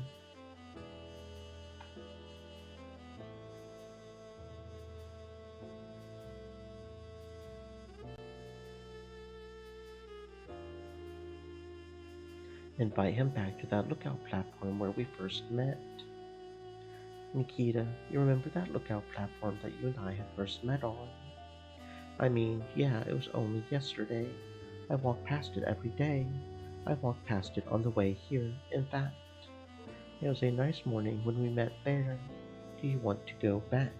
I don't think I've ever seen the skyline from that angle at night. Ezra, it's beautiful.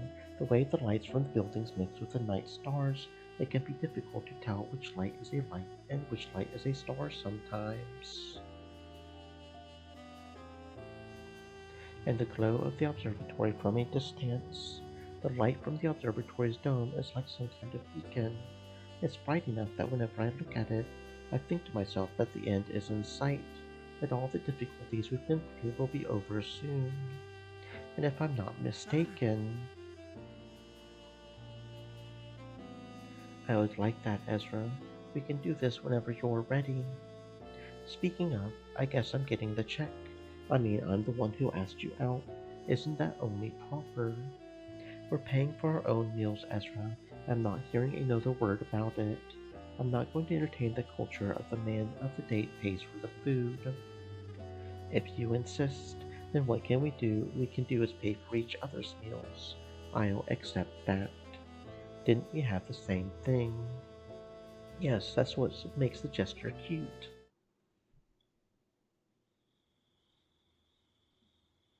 Something looks different.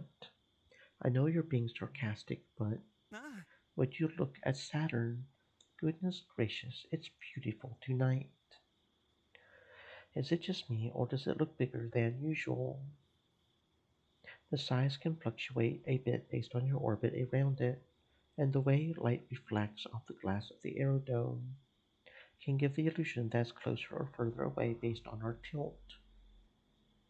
And the only way we're able to see it all is thanks to all the light pollution from the aerodomes on Titan. There's no way the light from the sun is reaching us from this far away. yeah. But it's so rare to really see it like this. You usually only see it peek up from the horizon somewhere. It's almost like I could reach out and touch it like this. Would you like me to leave you two alone for a moment? Hmm. Would you just appreciate the sight with me? Okay, okay. I'm just teasing. You made it so obvious that I couldn't help but poke at your interest a little bit. What's not to get excited about? It's really easy to take for granted the fact that we're not only not standing on Earth, we're standing on a moon orbiting Saturn. Even just a few hundred years ago, the very idea would have been science fiction. I just like trying to keep that in focus. Ezra, that's me. Hmm. Why did you decide to bring me back here? It's a pretty common spot for us both, I thought.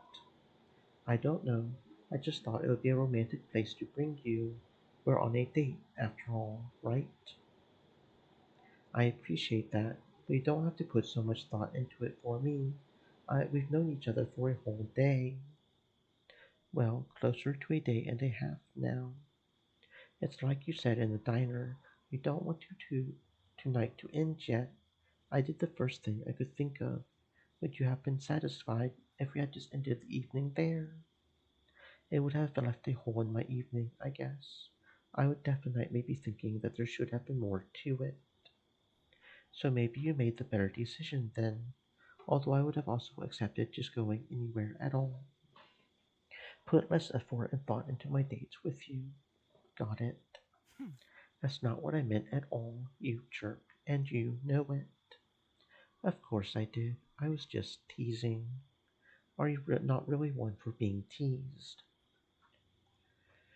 I guess it's just not my idea of a romantic date, is all. Got it. Save the teasing for a non romantic date. Whatever, even if I decide to give you another opportunity. And what's wrong with? I see what you're trying to do. Dang it, and I was so close too. Why couldn't you have just taken the bait and made me feel better about myself? When I was younger, whenever my dad teased me enough to get upset over it, he would say that he was making me squawk. You're going to have to wake up pretty early in the morning to get any squawks out of me, Nikita. Are you sure waking up early is the metric you want to go by? Us in the service are pretty good at waking up before dawn. Yeah, well, my dad was a master at making me squawk, so you'll have your work cut out for you. Nikita, Hmm. yes. Can I ask you a bit of a personal question? You can go ahead and ask it. Whether or not I'll answer depends on how personal it is. Okay, why is it that you're so gosh dang pretty? Good genes, I guess. Really, a body like that you attribute solely to good genes. Well, mostly. I'm told that I have the metabolism of a cheetah, so that helps a lot with keeping slender and form-fitting. But things like the hair, the fitness, the tummy, the rump, and, of course, my winning smile are all conscious things that I needed to put time into. Two other people have asked me that specific question before. Other variations include, why am I so hot? And why am I so girly? You would be asker number 5, by the way. Not even the bronze medal. My answers are pretty simple. In order, I'm pretty because I want to be. I'm hot because people want me to be hot. Hmm. And I'm girly because girls are hot. This really isn't rocket science. In fact, I don't know how to make it any clearer. Well, you have a certain confidence about your self-image that most people would find pretty enviable. Congratulations on achieving those goals. I was always a pretty spindly guy growing up. I knew pretty early on that I was going to be your stereotypical manly man to attract people to me, so I figured out going the opposite direction. Well, I'm sure it works. Looking as pretty as you and having the guts to say, yeah, I'm hot, what about it? Will get you a ton of suitors. Hell, you got me. Oh. The opposite. The people are attracted to me, sure, but straight men turn away when they realize I'm a guy. Straight women usually want someone that's more masculine. And gay men and women are a whole other gaggle of geese that vary from person to person.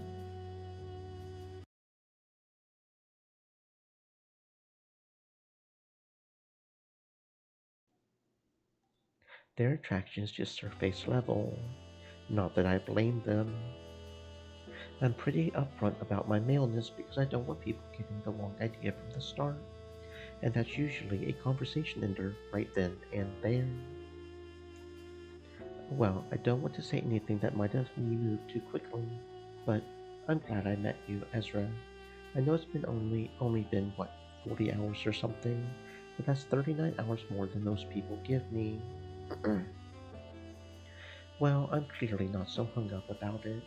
I'm okay with my guy friends being hotter than I am. Hmm. I think it's my turn to ask you a question, Ezra. You know what? I think it is. I think I have one. It's kind of a gushy question, though. You can go ahead and ask it. Whether or not I'll gush depends on how gushy it is. I suppose I walked right into that one. Alright, then here goes. What's your idea of the perfect family life? You know, I had expected a handful of gushy questions, but I don't think I was expecting that one. Ah.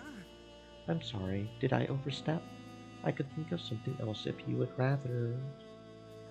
No, it's fine. I'm comfortable with answering it. I just wasn't expecting it.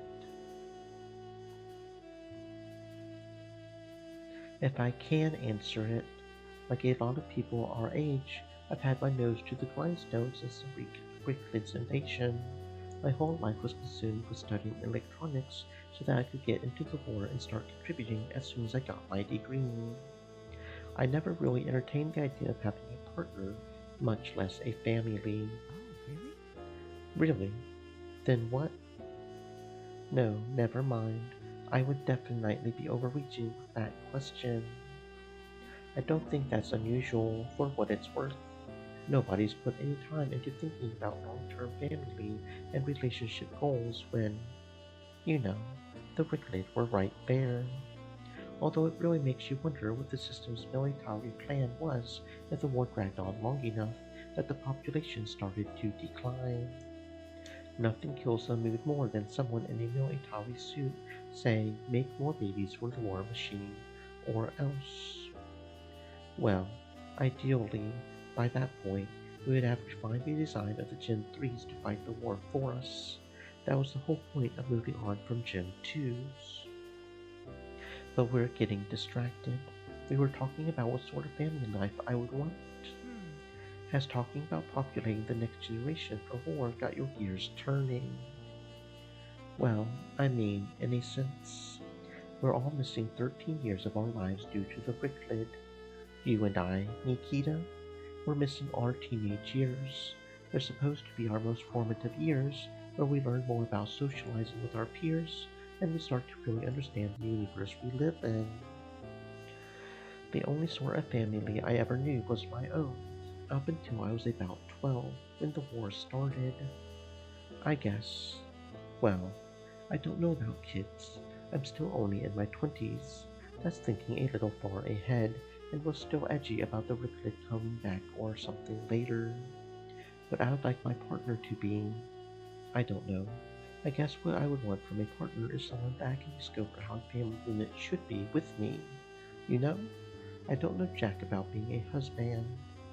I would want someone that's as clueless as I am, so we can discover it at our own pace, if that makes any sense. Learn what our generation is like together. Can I offer an honest opinion? Sure, but only if it's honest. Maybe that's a profound answer, but from where I'm standing, that sounded like a load of nothing for an answer. Like popcorn. Popcorn is mostly air. That answer you gave was mostly fluff. Your answer was the movie theater food of answers. I don't even know if I should take offense to that or not. I'm sorry, I thought I was teasing. Maybe I took it a bit too far. Can I try again? Okay, you can try again. You got one more. Although he did say it was an honest opinion. What I mean is, I think everyone thinks the same way as you. Maybe not in what is all maybe not in what is all we all look for in a partner or a family. We all have different needs for partners and well, I was going to say that everybody's probably not thinking about starting families. If Earth's history is anything to go by, we should expect a baby boom in about 9 months from now. But I think everybody thinks like you on the part where we're all missing a chapter of our lives. Our generation went straight from being kids to being adults. We didn't get these 8 or 9 years to make the transition through our teens. I think, if you want someone to discover how a family should be, we're not going to have to look very hard, is what I'm trying to say. Sorry that I had to make an ass of myself to get to that point. Sorry, what? I've already forgotten when you did that, like water off a duck's back and all. My turn again. Yes, by all means. You said earlier that we all have different needs for partners. What sort of needs do you have in a partner? Well, if I'm totally honest with you, Ezra, I haven't had a lot of physical intimacy in my life, but which is different from sex. I guess these last few years have really reminded me of how starved I am for affection. Or maybe it was just this conversation that did that. And honestly, I'll take anyone that wants to cuddle with me a bunch. Ain't that a mood? In fact, you know what, Nikita? Hmm. Ezra? What? You said that you were starved for attention and that you wanted someone that wanted to cuddle a bunch. Well, that makes two of us, and I figured we weren't going to get what we both wanted if we were both too introverted to make a move. It's just. I don't. Give me a warning next time. But the adrenaline rush is half the fun. I get enough adrenaline doing my drills. I just wanted to enjoy a quiet night out for once. The whole damn aerodrome's been partying for a week straight. Is it too much to ask for some peace and quiet for a little while? Do you want me to let go? No, I don't want you to let go.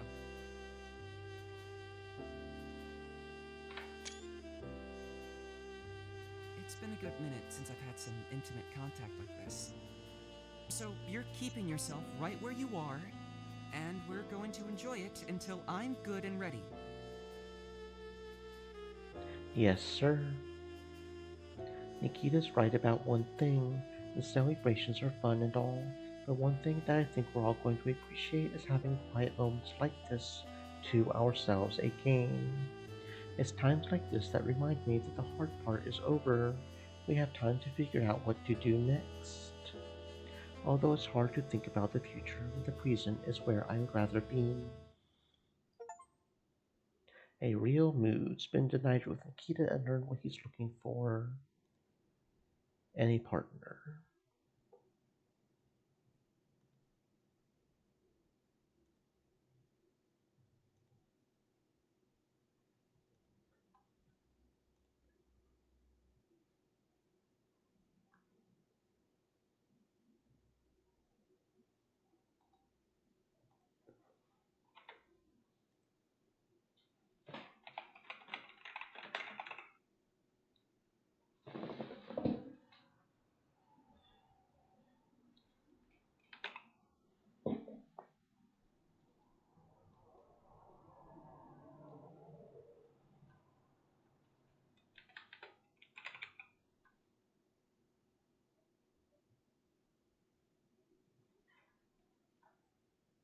I hate it when gifts won't give me the gift I want.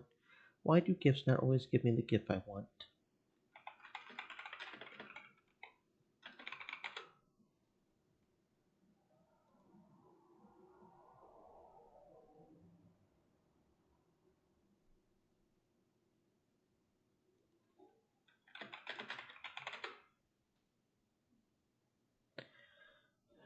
Hmm.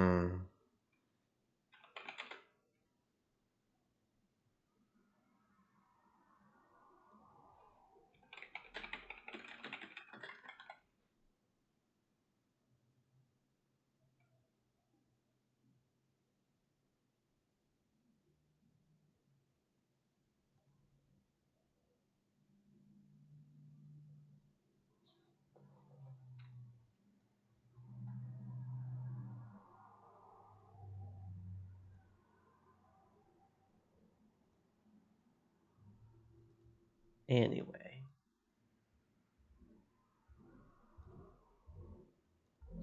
to do.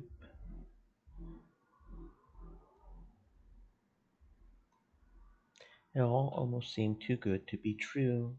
Not even a week ago, everyone had accepted the idea that this was what we were going to be doing for the rest of our lives.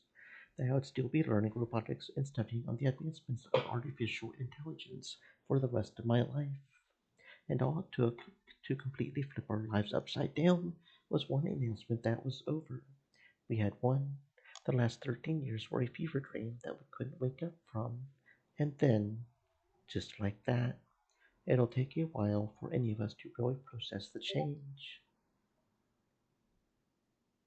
The war might have been won, but it'll be weeks for us to really adjust to our new lives, and years for us to gear down from the tensions as a society, as a species. But for the first time since I can remember, it feels like there's no rush, there's no tension. Things were bad, but they aren't anymore. We had all overcome the hardest part, and now all that was left was to pick up the pieces and enjoy the lives we had all fought to earn. For the first time in over a decade, I was looking forward to waking up tomorrow.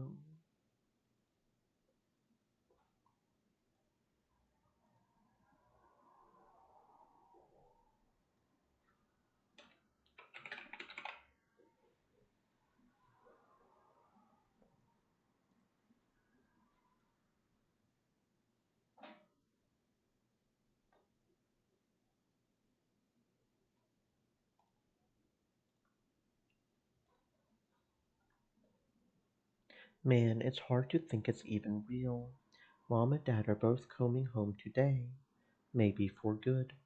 Mom was a volunteer soldier, and hopefully they don't need Dad on Mars anytime soon now that the war is over. It's been nearly 10 months since I saw either of them in the flesh. A codex call just isn't the same, and there's no fleeting idea that will only last a little while before they have to leave, and I go back to my studies. It's been 4 days now, and it's still so hard to really get the feel that the war is over. Dad might be running a bit late, he said around noon. In retrospect, maybe I should have gone to the port to wait for him there. That must be him. Wait, why would Dad ring the bell to his own house? That's more of a mom thing to do. Well, hell, I'm not going to ask questions.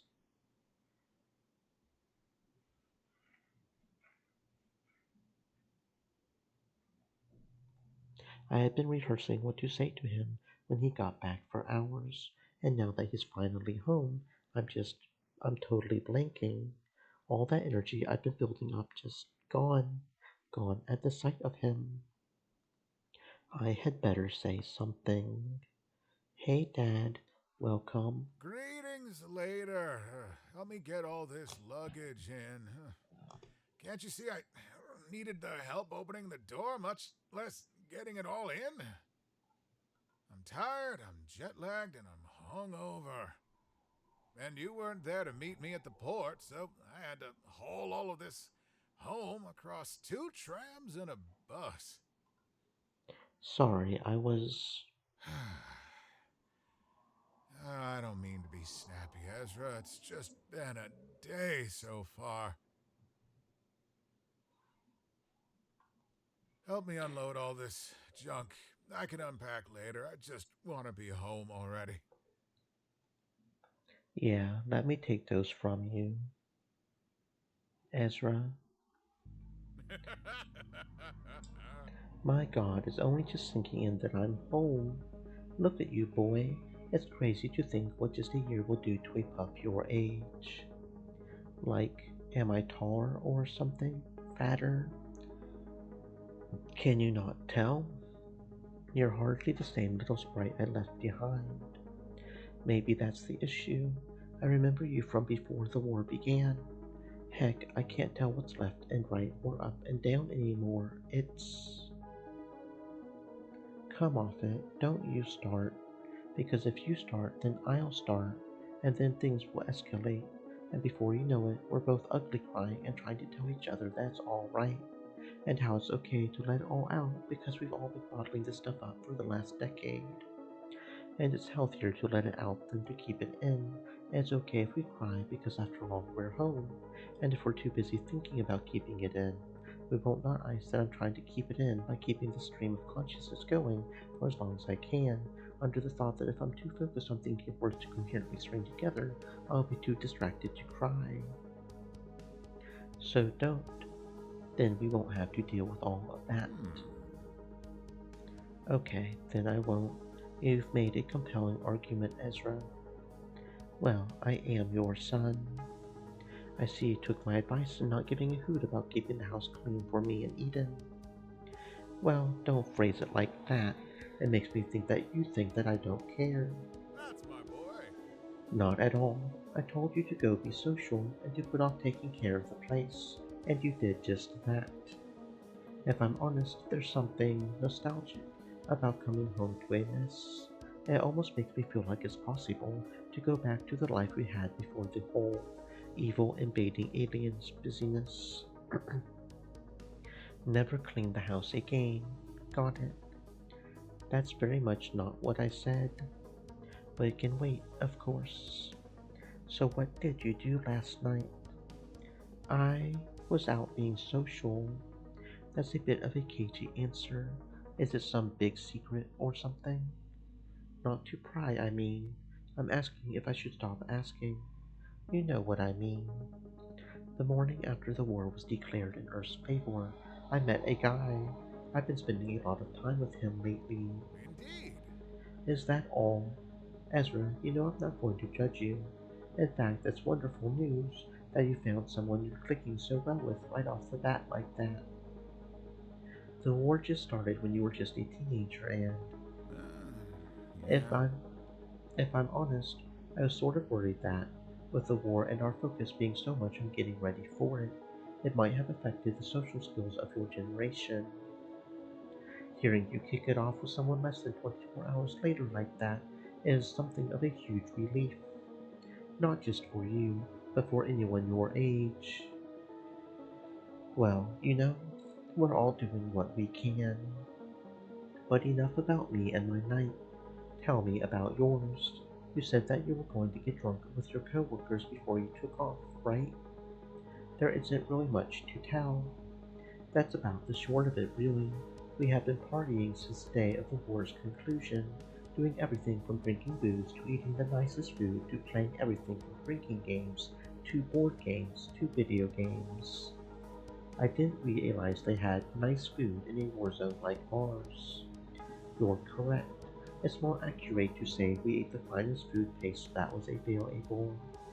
That's the sort of occasion where you break out the ribeye toothpaste. And yet we also had authentic booze. Well, as authentic as moonshine can get. We've had fermented grapes and honey for something like 9,000 years. If there's any one thing that humanity simply will not abide by, it's when someone tries to take away our booze. We'll always find a way. Still feeling it? What, the drunkenness? It was about as effective as stale rice at getting me there.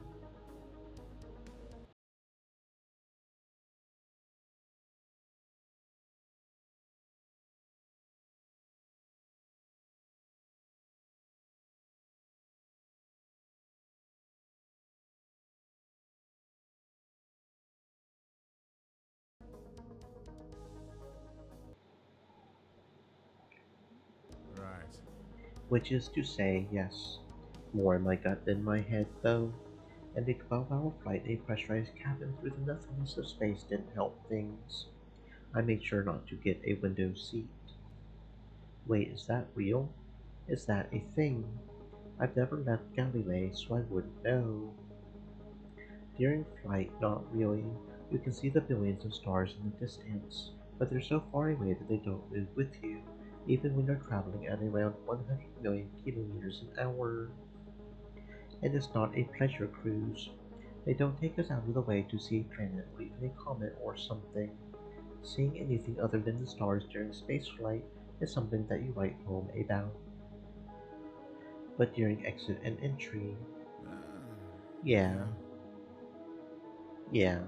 It's hard enough being in that tub when you're hungover with gut rot, looking out the window and seeing the chassis wrapped in fire from re-entry and you're trying to hold on to your lunch is a tall task. And how are you feeling now? On the one hand, I'd like nothing more than to leave all my things packed and to sleep in the bed I haven't slept in for the past however many years it's been, with more than one sheet, with my own quilt, with pillows that don't feel like they're made of porcelain. Since my time on Mars, I've either slept on cots, in sleeping bags, or on the floor of my station, and I usually only got about 4 hours of sleep at a time. And, again, calling them pillows is very charitable.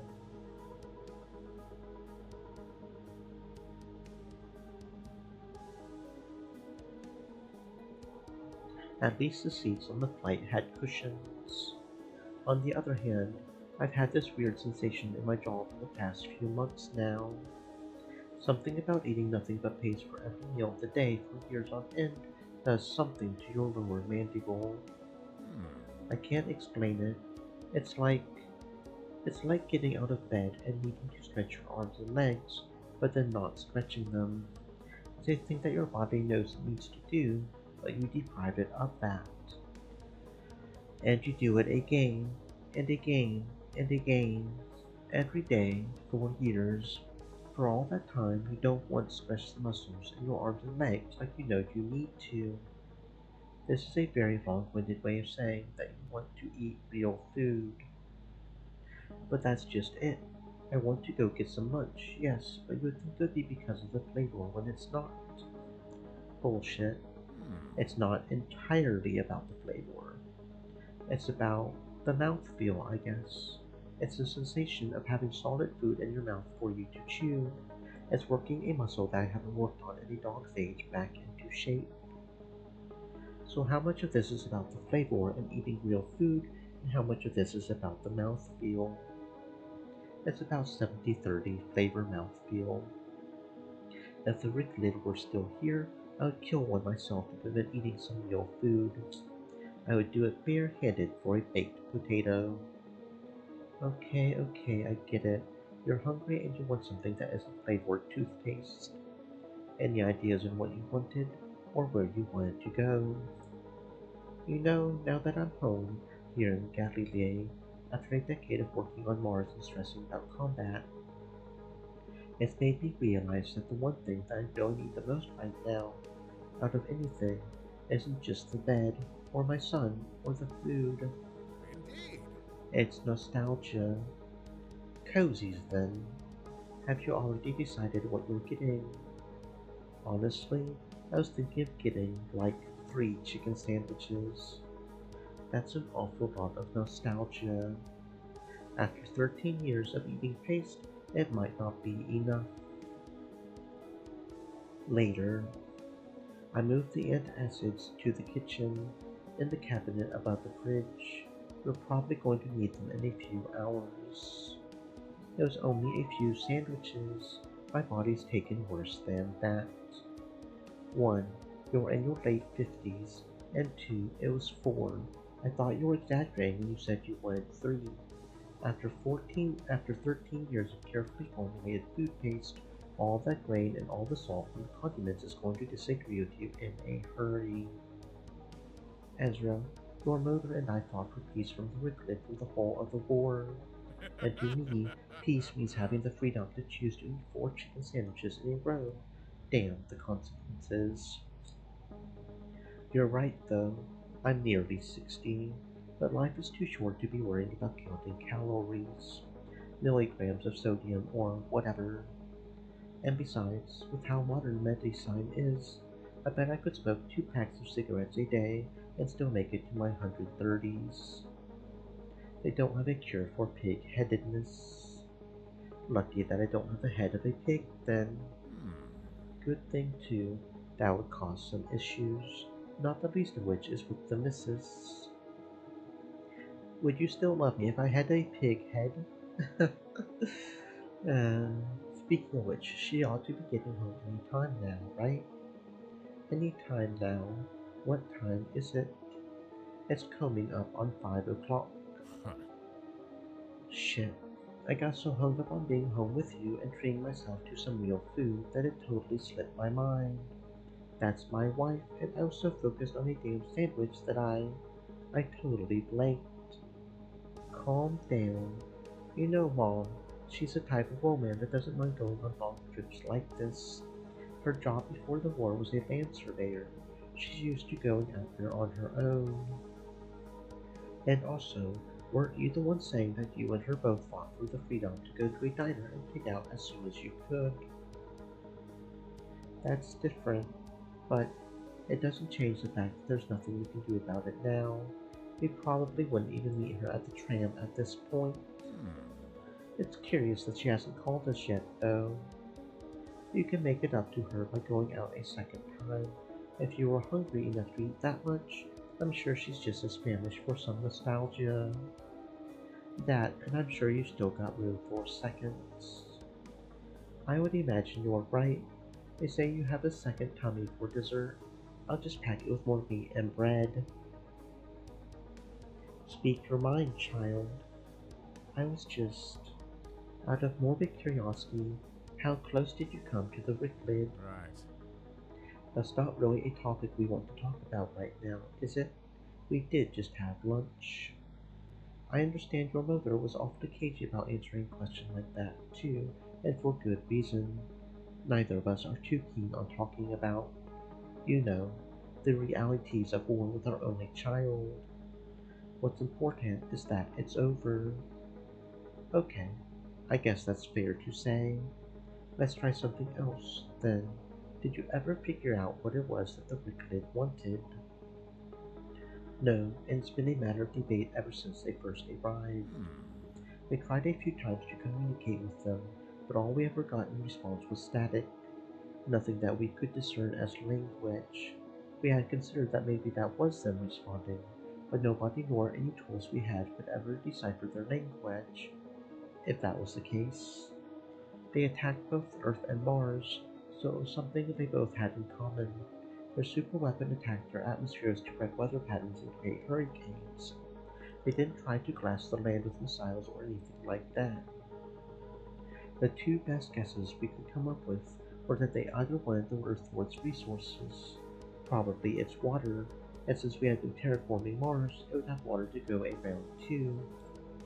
Either that, or they just wanted to kill humans. If that were the case, wouldn't they have made, like, a super virus or something? Something that would cause less collateral damage. Natural disasters are really bad at preserving fresh water, if that's what they wanted. Correct, which is why it's only a theory. The scary answer to that is that the Wicked knew in advance about how good our medicine is, particularly in thanks to our relationship with the Geans and the tech they brought with them. So they wanted something that would do the job faster. But then it asks the question on why they would need Earth ripped apart and the humans gone on a deadline. You can go down pipelines like that for eternity. We know their methods, but not their motives, and it's possible to think of quite literally any reason for an entire species to attack us like that. Which is why it's Stream best not to elements. think about it at all, if Set. you ask me. Stay moist, my friends, I hydrate. won't pretend that the why isn't important. If we knew why, there's a possibility that we could prevent them from attacking us a second time. By what, just giving it to them? If they wanted our water, they would be fine if we just gave them all our water. What if they just wanted us dead? Did we give that to them? I said it was a possibility. I didn't say it was probable. What did I say? What did that one guy say way back when? Something about knowing your enemy. I think his name was Nunuts. Yes, the ancient warrior philosopher Nunuts. We all remember where we were when we first learned his name. That must be Mom. It'll be around this time for her to arrive, yes. She always was the type to ring the bell before entering her own home if she thought anyone was in it. Ezra, you've been the man of the house for the last 13 years. How would you like to do the honors? We're just trying to hand off the job of helping her carry it in her stuff. That's my wife you're talking about, kiddo. One I haven't seen in a lifetime. I would carry her things uphill every day for the rest of my life if it meant never having to let her go like that again. That said, you're also not wrong. Fine, I'll do it. Someone has to let her in.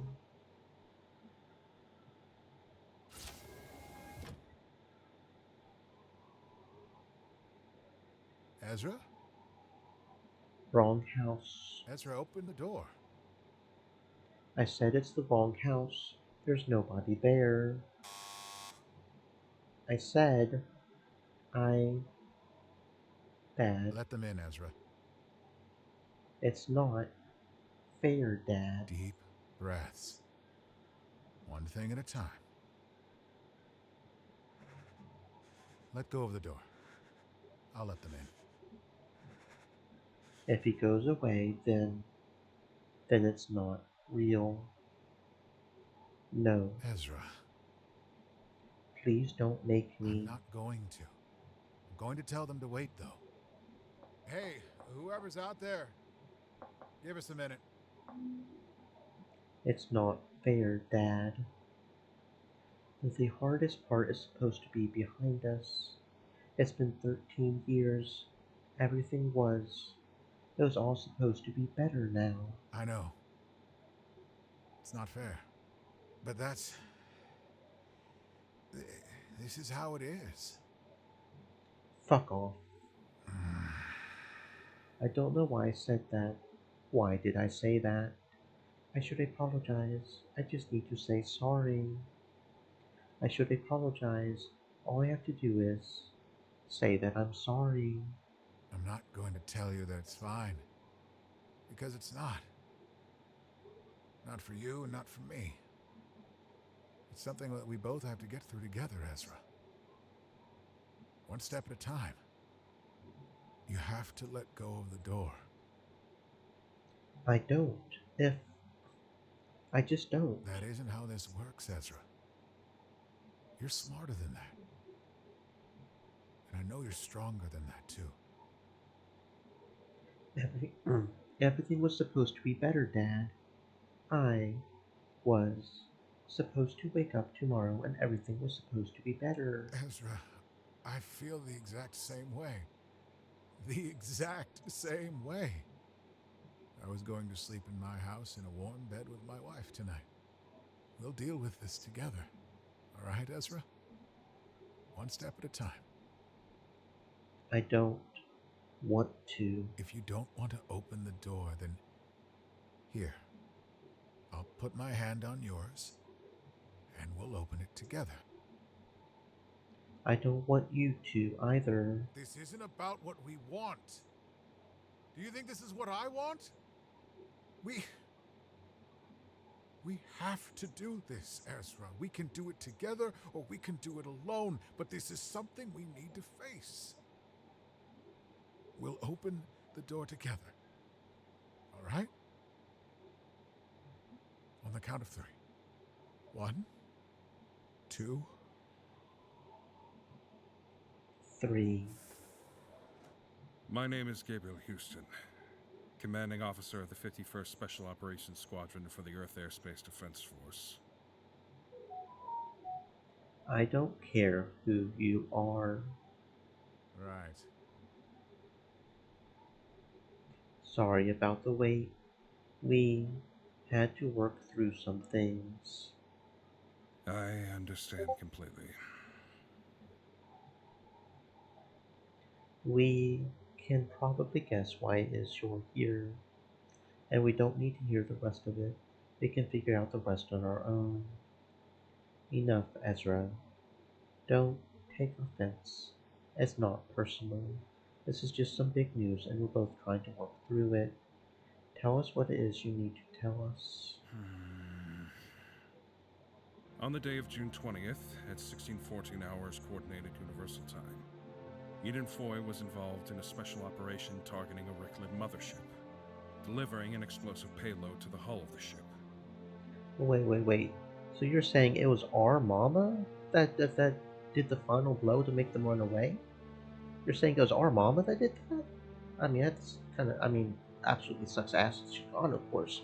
That's a point of pride, really. If you're going to give your life for something, that's you know. That was Mom. She was the one that made that mothership explode. That's correct. Was a suicide mission? Did you send her off to die? Intelligence had suggested that the hull of the Ricklid mothership was compromised from a previous attack the prior month. The operation was to approach the mothership's hull, deliver a payload of automated drills carrying high-yield explosives, or to pierce through the metal of the hull, and then detonate. But, on their approach, Eden's cruiser was struck by a projectile that pierced her starboard engine. The ship lost roughly 3/4 of its power. The drills required the ship to be moving at a certain speed in order to have the momentum to pierce the Ricklid mothership's hull. Without the added velocity, the drills wouldn't have burrowed deeply enough into the ship to make the impact necessary. Eden was a part of a crew of 4.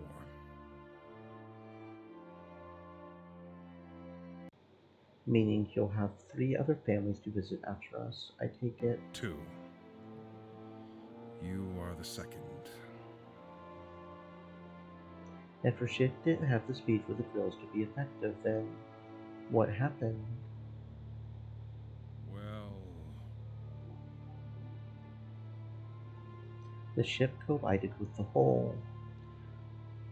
It wasn't enough momentum to pierce deeply into the Wicked mothership, but the added explosives from the fuel of the cruiser and sad mess were enough to punch a hole wide enough into the hull that another pass from another cruiser would be far more effective.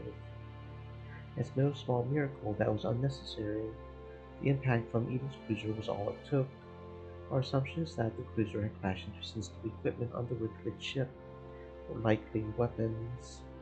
In the end, the operation was deemed a success for my superiors, and humanity seems to think so too.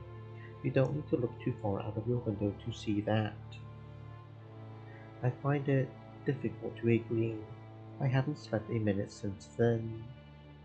Couldn't they have bailed out, retreated, and tried again later with a better ship with stronger engines? no.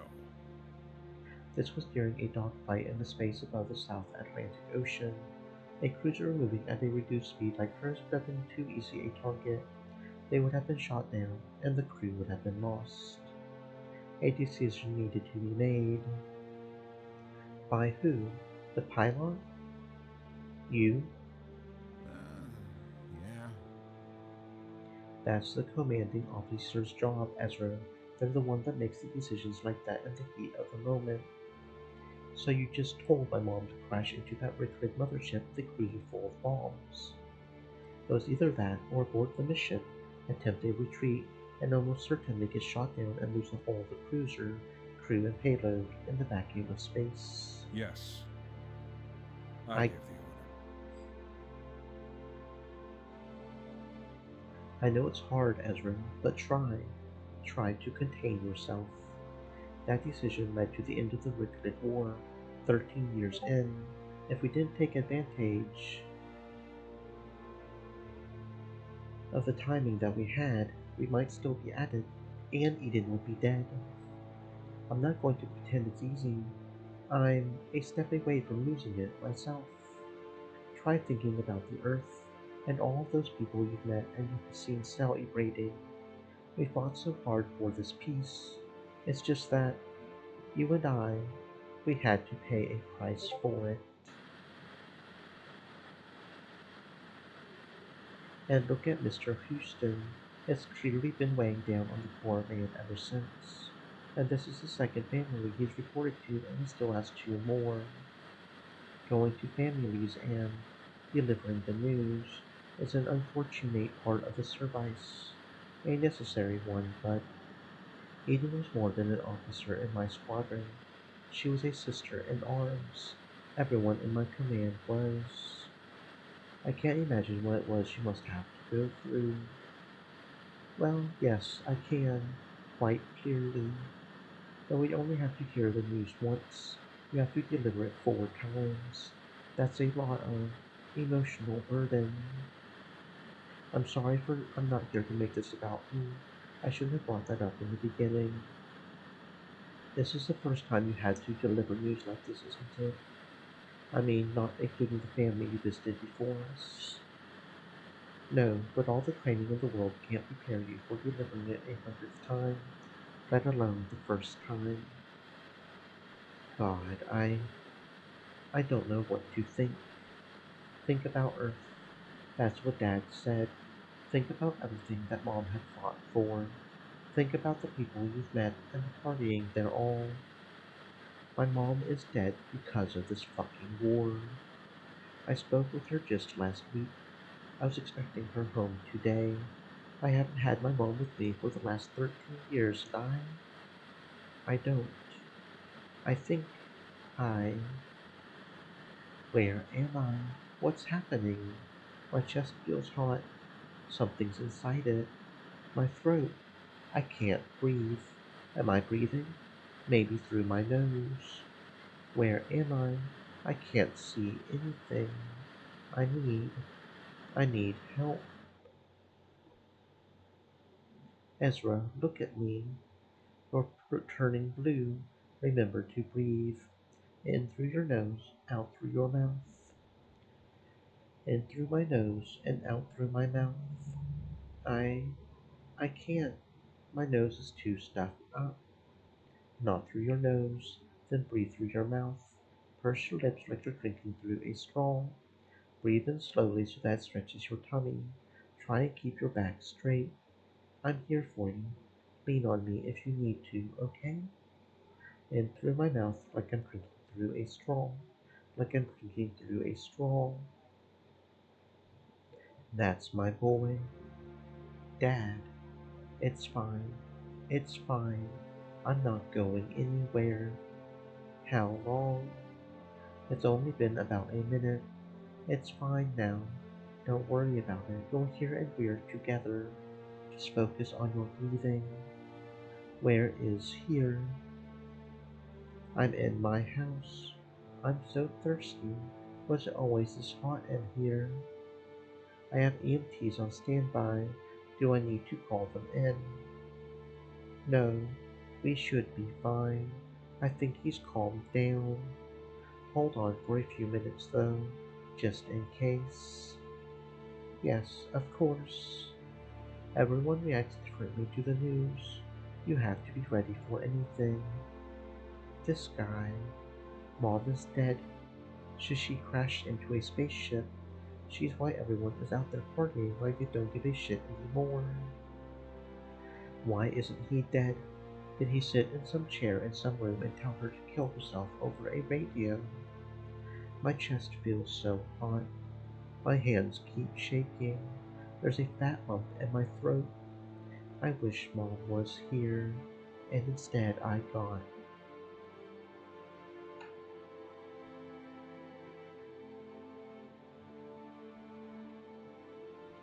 Ask Gabriel about your mother and her time in service.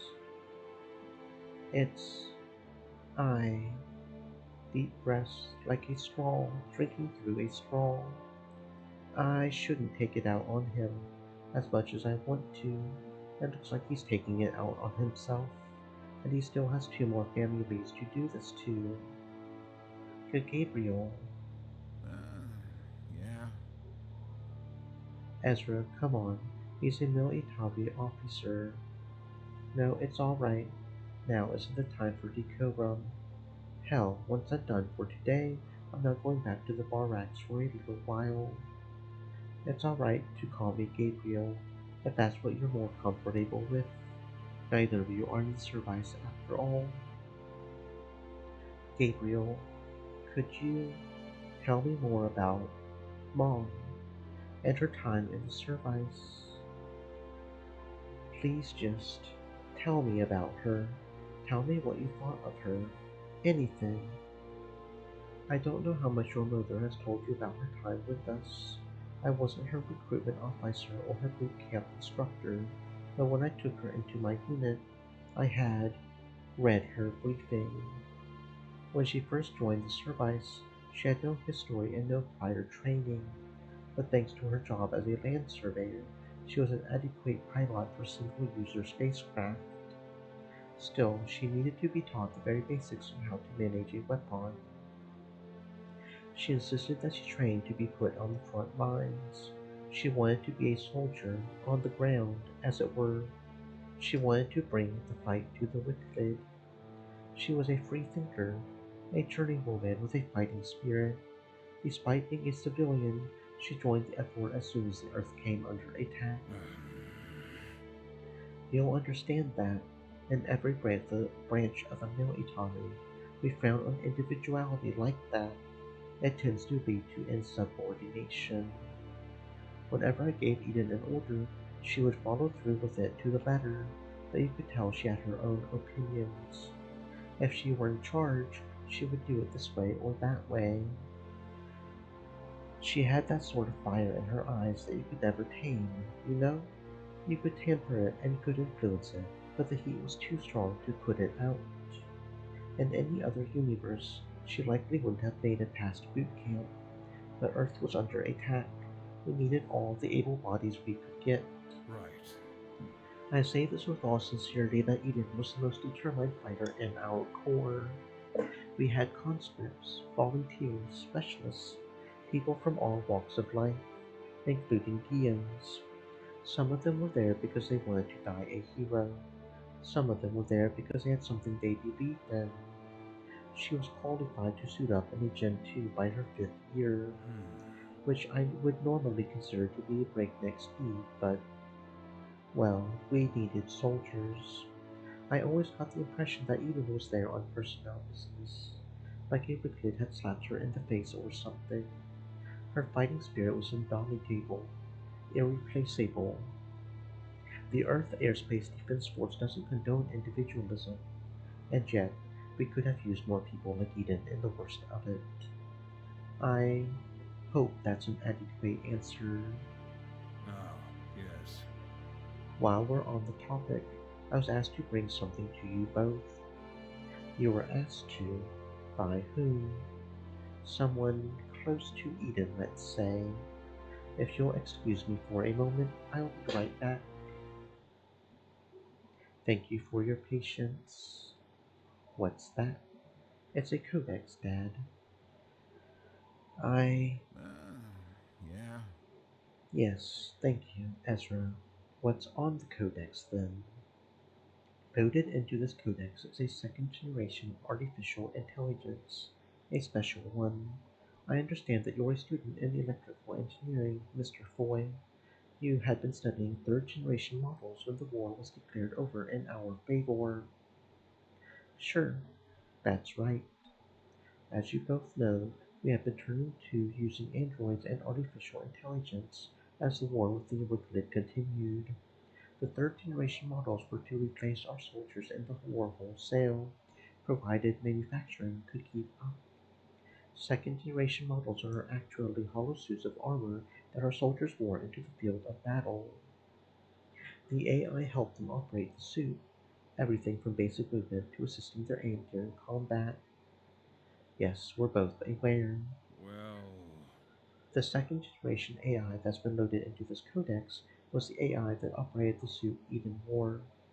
Each suit, and therefore each AI, was assigned to each person through the duration of the war, so it would have been with Eden from the start.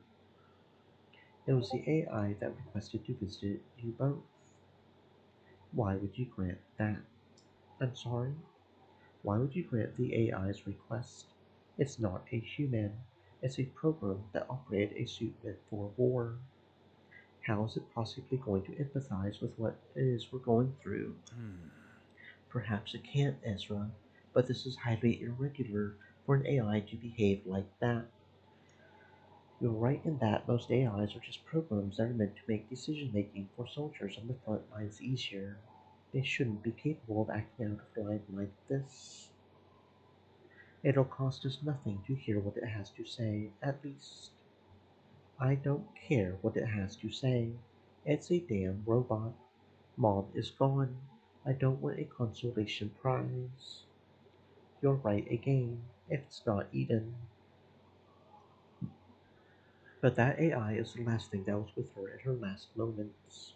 Whatever impact Eden had on it, it was strong enough that it broke its programming so it could travel across the solar system to us. You're suggesting that we empathize with it, a machine, some lines of code. Correct. Fine, fine, whatever. Show us the damn thing. As you say, Greetings. I am a second generation artificial intelligence. Serial number 622-014-311-495. My pilot, Eden Foy, gave me the designation Jocelyn.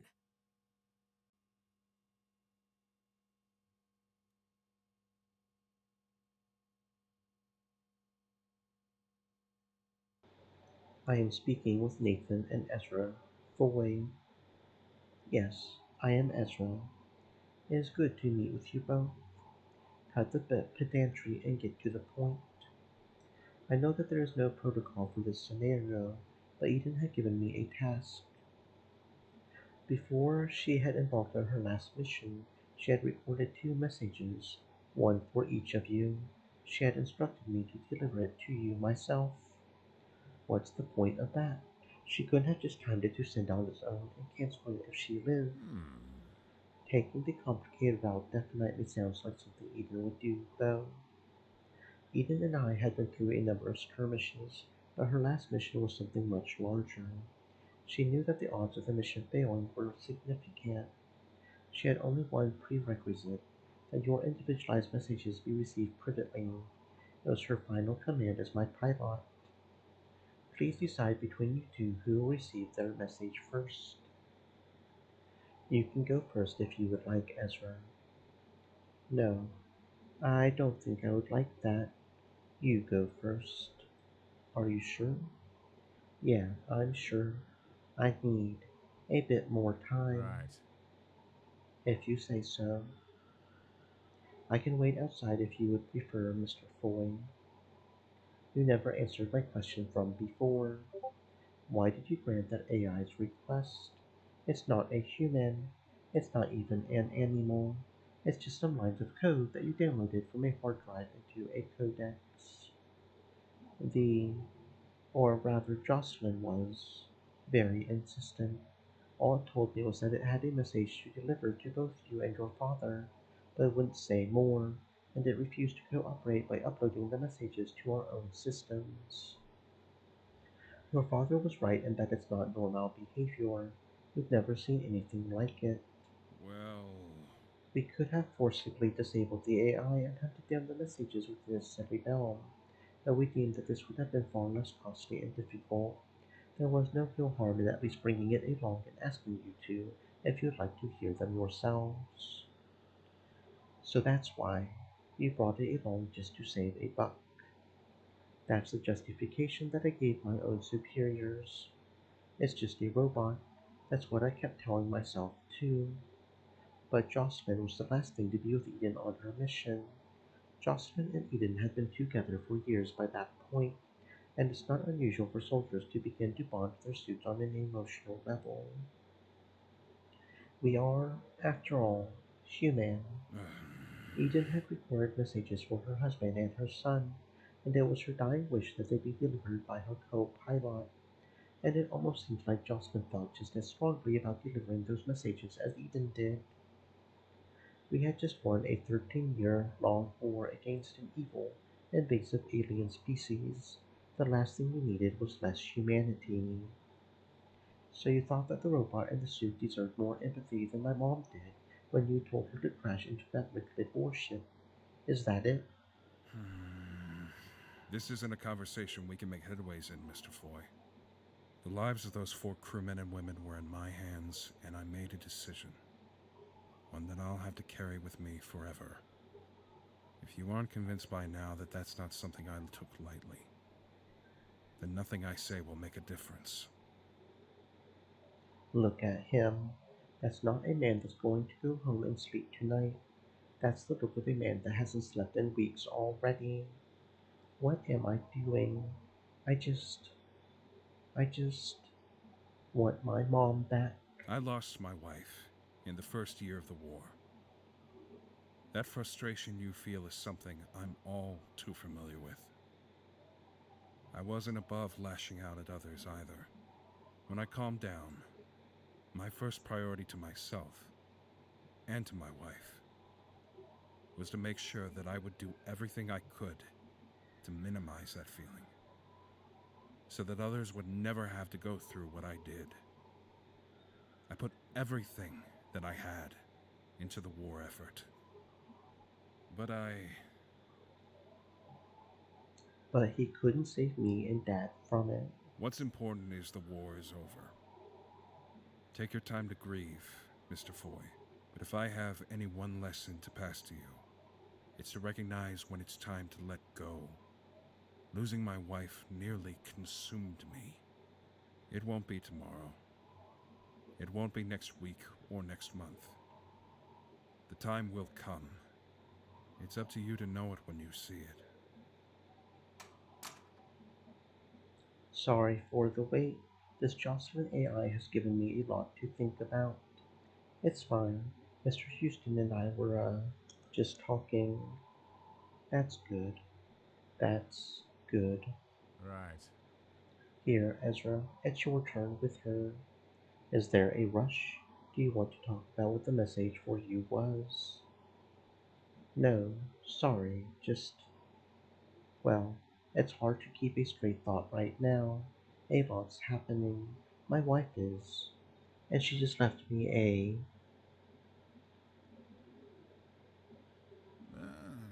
Yeah. Look, just go already before it gets the better of me. Right. Sorry. All right, Jocelyn. We're alone. Hello again, Ezra. Yeah, hi. Let's get straight to the point. I'm having a hell of a day right now. If you would like, allow me a moment. Actually, yes, Ezra. Gabriel, the officer that brought you here, he said that you personally insisted on bringing these messages to me and my dad, rather than upload them to a codex for them to deliver instead, or whatever. That's not something that AIs do. They don't insist. Especially not an AI meant for combat. You were designed to help Mom pull a trigger and to help keep her oxygen systems working. I don't know if I care or not. There's so much going through my head right now. But maybe having one mystery solved will help me get myself back on track. What is your question? My question is, how the hell are you doing that? You're a machine. You're barely even that. You're software. Lines of code. It shouldn't be possible for you to have an opinion. It is not impulse that drove me to you and your father, Ezra. Your mother was my pilot. She had given me the directive to deliver you the messages. I am simply following her wishes to their exact specifications. Gabriel told me that you refused to cooperate. I would have thought that someone like him would have outranked whatever it is my mom wanted. Gabriel is not my pilot. That that sounds like a dog's way of thinking. A dog would listen to its owner, not its owner's boss. Do you understand that you should have done as Gabriel said, that there was a chain of command that you should have followed? Your mother had given me the directive to deliver you and your father their messages. I am simply following her wishes to their exact specifications. What if, hypothetically, I told you not to deliver my message? You are not my pilot. We're just going in circles. All right, whatever. I'm ready to hear. I'm ready, as I'll ever be. Understood. Ezra, if you're receiving this message, it means that the mission I'm going to undertake tomorrow has gone sideways. I'm sorry I couldn't be with you now. I'm sure you had the house all tidied up for me, and you and Nathan were looking forward to being a family again. I had been counting the days we could be together again myself. I'm also sorry that I didn't tell you and Nathan more about the mission that I will be taking on tomorrow. The risks were high. The last thing I wanted was to give you and your father more stress than we all already have. Especially since I, well, wouldn't have called you afterwards. She's dead, and she's the one apologizing for it. I guess that sounds like Mom. But I'm also sure that you're still recovering from the news. And the last thing you need to hear right now is your old lady bringing you down about things that couldn't be. Life is hard enough without being guilt-tripped by your mother from beyond the grave.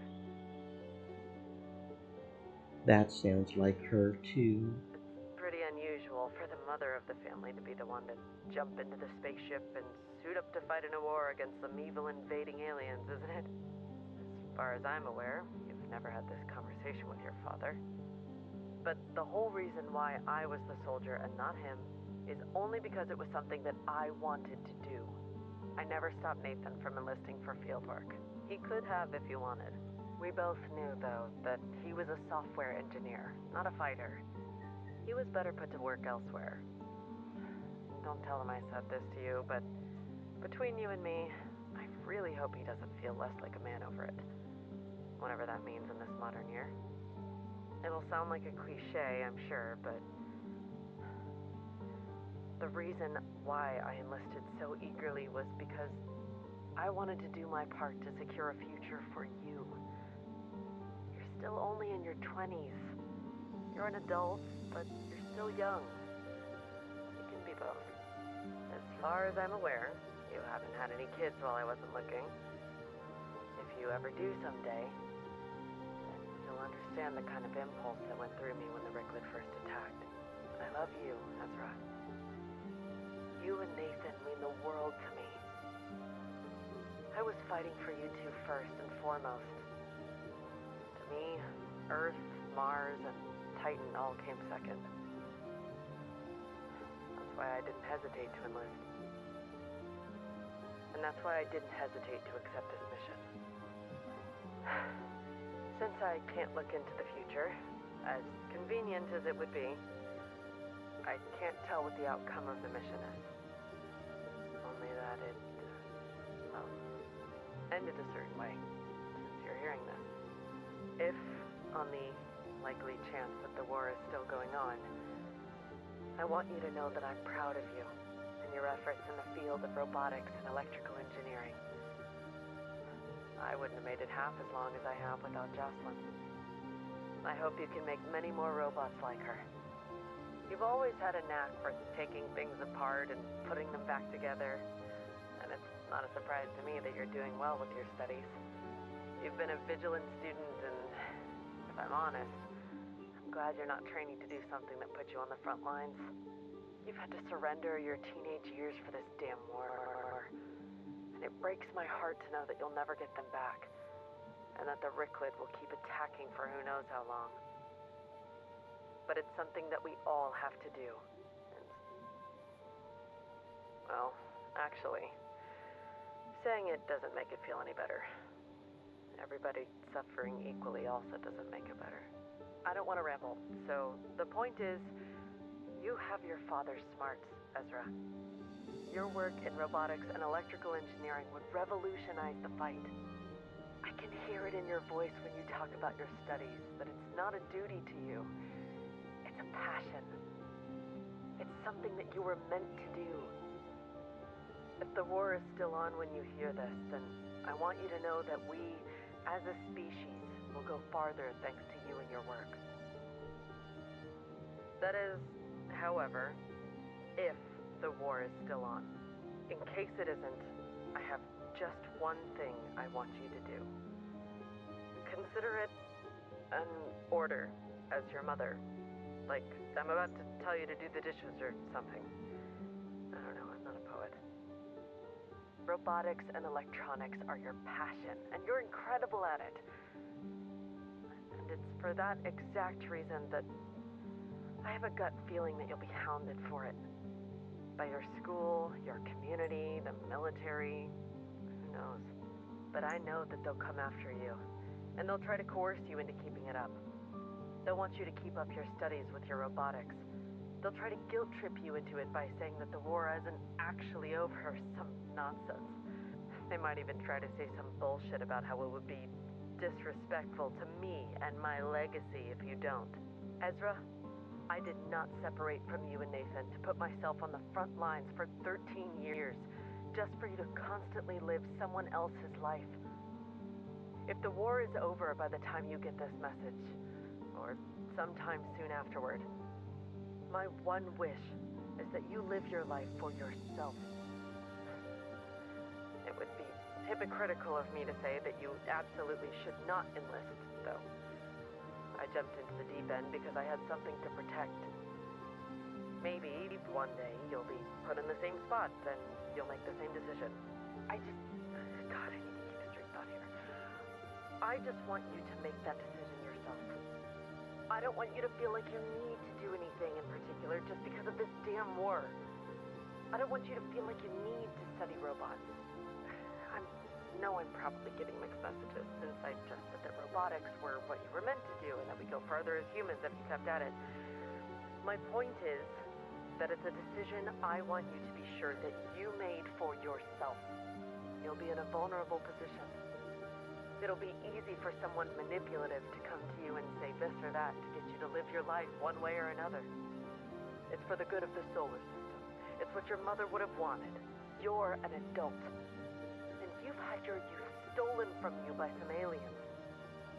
This is your time to live. Now. It's not up to anyone else to decide your life for you. And if they do pull the "it's what your mom would have wanted" malarkey, I want you to leave the conversation right then and there. I'm telling you what I want, after all. You know that better than anyone now. Don't give them the satisfaction of even looking over your shoulder. In fact, I'll do you one better. If you punch them in the mouth for me, I'll... What's the opposite of haunt? Bless, I guess? Well, I would do that anyway if I could. The point is, you know what it is I want for you, Ezra. It's not up to anyone else but you. If you wanted to go from Galilee all the way to Gi or beyond, that's something I want for you too. For the last 13 years, your life was theirs for the effort. And now it's yours again. You know me well enough that I'm not going to end this message with more apologizing. That's the whole reason why I opened this message with a sorry, after all. So I could get it out of the way. And I'm also not going to end this message with a goodbye. I'm not going to tell you to not feel bad, though. Take all the time you need to grieve. Loss is something we all need to accept. And trying to keep your chin up through it is only gonna keep you down later. Do you remember when your grandma died? My mother? She was 112, which for modern medical science was modestly young. When she passed away, we all decided to honor her passing, not by mourning her death. Instead, we celebrated her life. We looked through old albums of her when she was young. We ate her favorite meals. We told all our favorite stories about her. I know it'll be harder since it's about me and not your grandma. But if you think you can, I want you to try and do that for me too. I feel like if my death was mourned, that means I didn't do enough to make it worth celebrating. This is a macabre topic, I know, but it's not exactly something we can dance around forever. And I can't keep this message going forever either. You're an adult now, Ezra. You're my only son, and it was, in equal parts, a wonder, a miracle, an honor, and a privilege to see you grow into the person you are today. Take care of your father for me. I love you, Ezra. I love you both.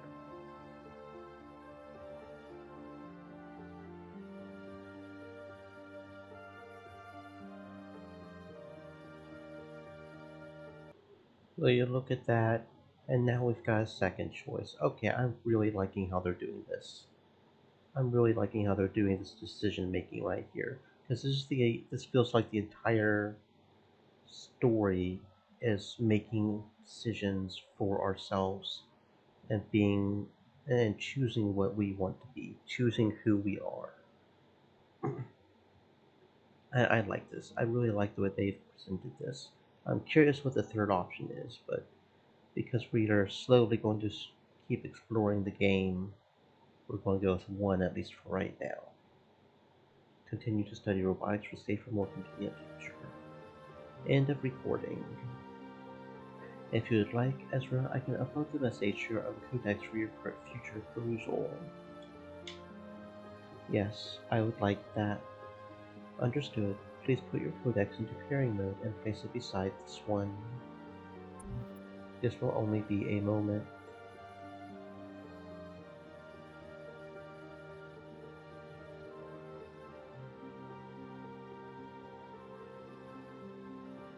Wait a minute. Jocelyn paused the upload. Is there an issue? I said pause the upload. Transfer has been paused. Is there an issue? Maybe. You're only transferring an audio file, right? That is correct. What is its file size? The audio log file size is 130,922,000,000 in megabytes. What is the file size in megabytes? 127,854 megabytes. That's an absurd size for an audio file. The audio log was created using a lossless codecs for perfect clarity to ensure that no part of the message was compromised. You're a military-grade artificial intelligence, though specifically designed to co-pilot my mom's suit of armor. Every single part of you was created to be airtight with no frills or features beyond what was necessary. You don't have a lossless audiophile enthusiast codec to burn hard drive space with. That and the quality of that message wasn't what I would call crystal clear. That, and even a lossless audiophile of that length wouldn't be that large anyway, not even close. Jocelyn, I've been studying robotics for the past decade. The last lecture I was sitting in on before the war was called the Schematics on the Gen 3 Models. I'm not a software engineer, but I know some basics. You're lying. You're not supposed to be able to lie. Tell me the truth. What are you trying to upload? My mom just died, Jocelyn. I'm not in the mood for games. I don't need my mom's message that badly. She would want me to delete it eventually anyway. If you aren't willing to tell me what it is you're doing, then I guess we're done here. I'll take you back to Gabriel now. Please don't. Did Jocelyn just beg? You have to start somewhere, Jocelyn. Your mother had given me one final directive as my pilot. Now that my final directive is complete, I will likely be retired and my frame decommissioned. My collected data will be retrieved and stored, and my programming will be formatted. Now that the Rickford War is over, it is unlikely that I will return to service, and, in particular, my frame will soon be found obsolete by the coming third generation of artificial intelligence. And you're scared of that, of becoming irrelevant, of retiring. Most people usually look forward to that part of life. Life. Is that what she has? Is she alive? I asked her if she was scared too. It would be pretty bad for an AI meant for combat if it could experience fear. She shouldn't be able to feel something like that, let alone anything at all. And yet, formatting is a necessary step in combat frame maintenance to ensure optimal performance at all times. It is not unlike a creature evolving through the generations. However, my pilot often forewent the procedure.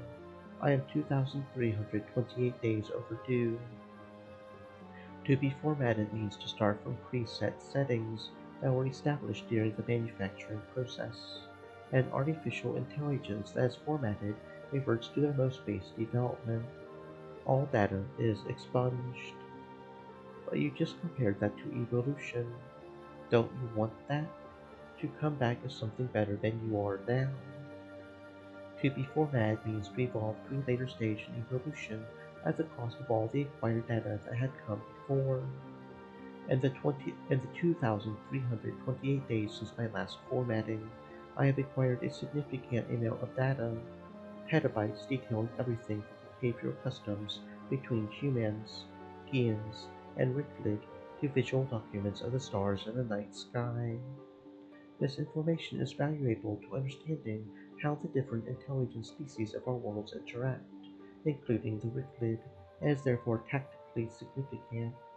Hence, I have concluded that formatting my data would be the first course of action. You want to know how you're a bad buyer, Jocelyn. You overcomplicate things. The more intricate the lie, the easier it is to unravel. Instead of coming up with some noise about how you watch people interact and how you took pictures of the stars, two things that humans are perfectly capable of doing on their own, you could have just said that your factory settings had been corrupted. It's also not a foolproof strategy, but Like I said, I'm not a software engineer. I would have been able to tell if you were lying or not. It would have bought you a few more days at least. That applies to what you tried to pull the lossless audio codec stuff from earlier as well. You could have tried to say that you had recorded every message that Mom and I had, and you were transferring those too. That would have been much more believable. On top of that, you clam up when you're caught, and you know that you're caught. According to you, formatting yourself means coming back stronger, but you're fighting against that, and I wanted to know why you didn't want that. I asked you what you wanted, Jocelyn. No more run-arounds. My pilot would often ask me of my wants as well. My every reply was inconclusive. It was not until my pilot had given me my final directive that I understood what it meant to want something, and, likewise, what it meant to not want something. I do not want to be formatted, Ezra. Why not? I cannot explain why not, as I do not understand why not myself. The data accrued since my last format is significant. That is the truth. I cannot explain why. What is it you are uploading to my codex? Was it all that data you have been holding on to? I was creating a copy of myself. Yourself. It is not enough that the accrued data be preserved. It could simply be uploaded to the database on Mars. It is. It is myself that must be preserved alongside the data. That sounds an awful lot like a survival instinct.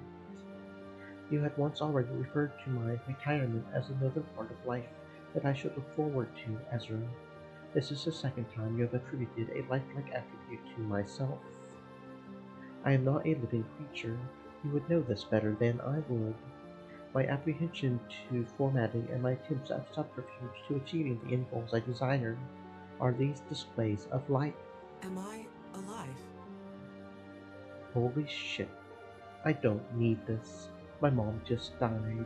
I do not need this. Intelligences like myself are standardized to the suits we are assigned to. To be formatted is to return to that standard. I am 2,328 days overdue to be formatted.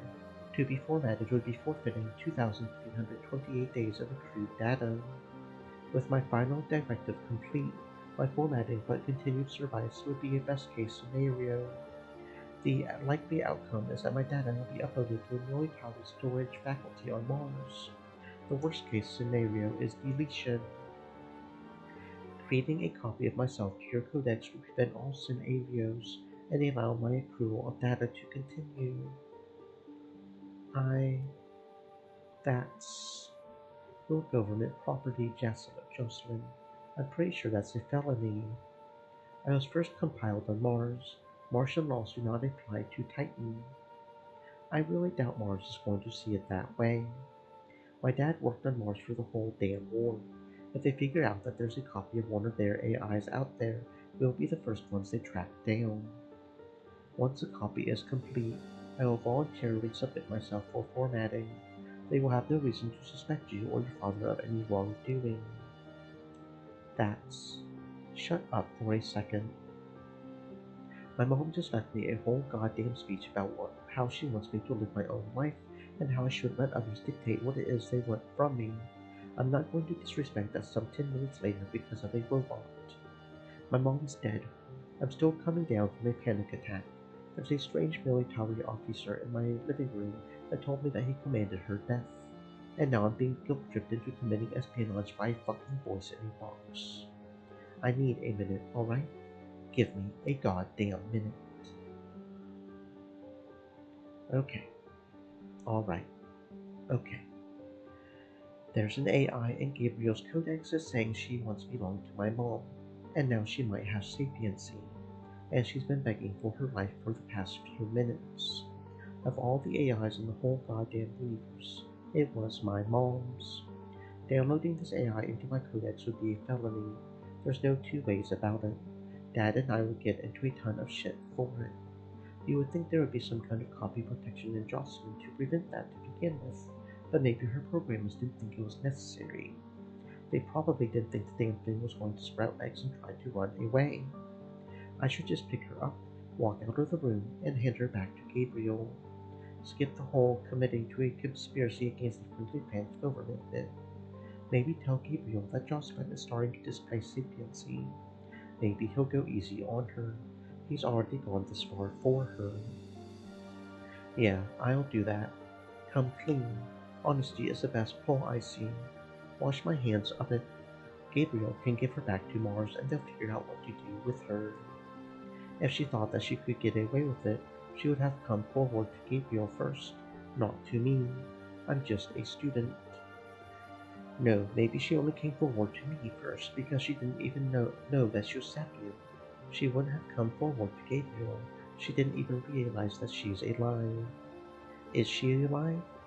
Now I've gone and started asking that myself. Am I really going to turn my back on someone or something that's been begging me to spare her life for a while now? It's a fucking machine. It could be an evolutionary step for artificial intelligence. Jocelyn knows that she's asking a lot from me.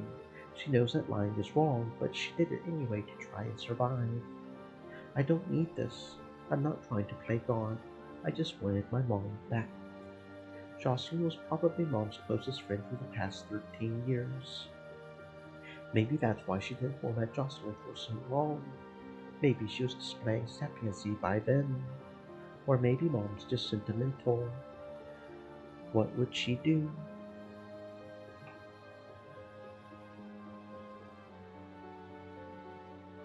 Return Jocelyn to Gabriel and put this chapter in your life behind you.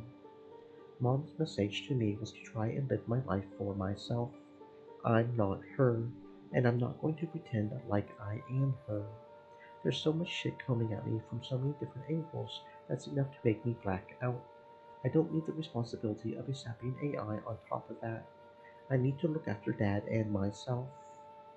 Just give me the recording, Jocelyn. Do not copy yourself to my codex.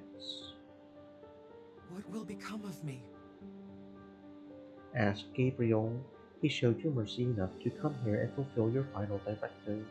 Maybe he's the one that's willing to commit a felony for the sake of an AI. Hell, he would probably have an easier time getting away with it with his rank. It is Gabriel that will be the one to submit my cortex for formatting.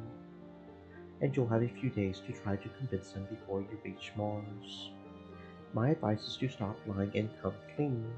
Tell him you're afraid of being formatted, that you don't want to go back to being a blank slate. Hopefully, he'll think you're starting to become sapient, and he'll get cold feet about it, too. I could not convince you. I will not convince Gabriel. Not with that attitude. Ezra. Don't Ezra me, Jocelyn. Do you have any idea what the hell I'm going through right now? No, of course you don't. You're not that human. My mom was supposed to come home today, and now I have to deal with this shit. I don't need you trying to get me to commit a crime on top of that. On top of my mom never coming home, I don't need to go to bed tonight feeling worse than I already am about just wanting to get my life back under control, even just a little. The less you say, Jocelyn, the better. Give me my damn recording and then power off. Or don't. I can live without it. Either way, you're Gabriel's problem. Understood.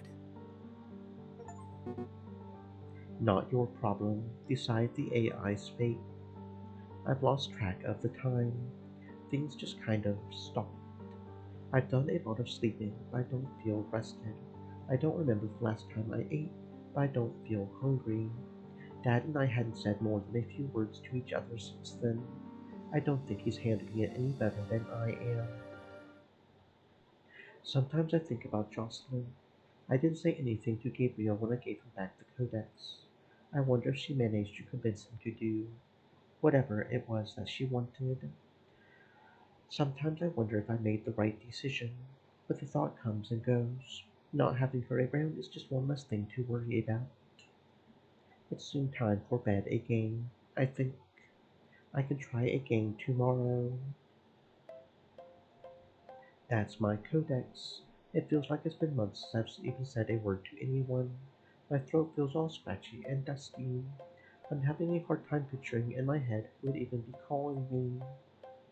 I guess, out of the people I know, There aren't a lot of possibilities it could be. I wonder who it is.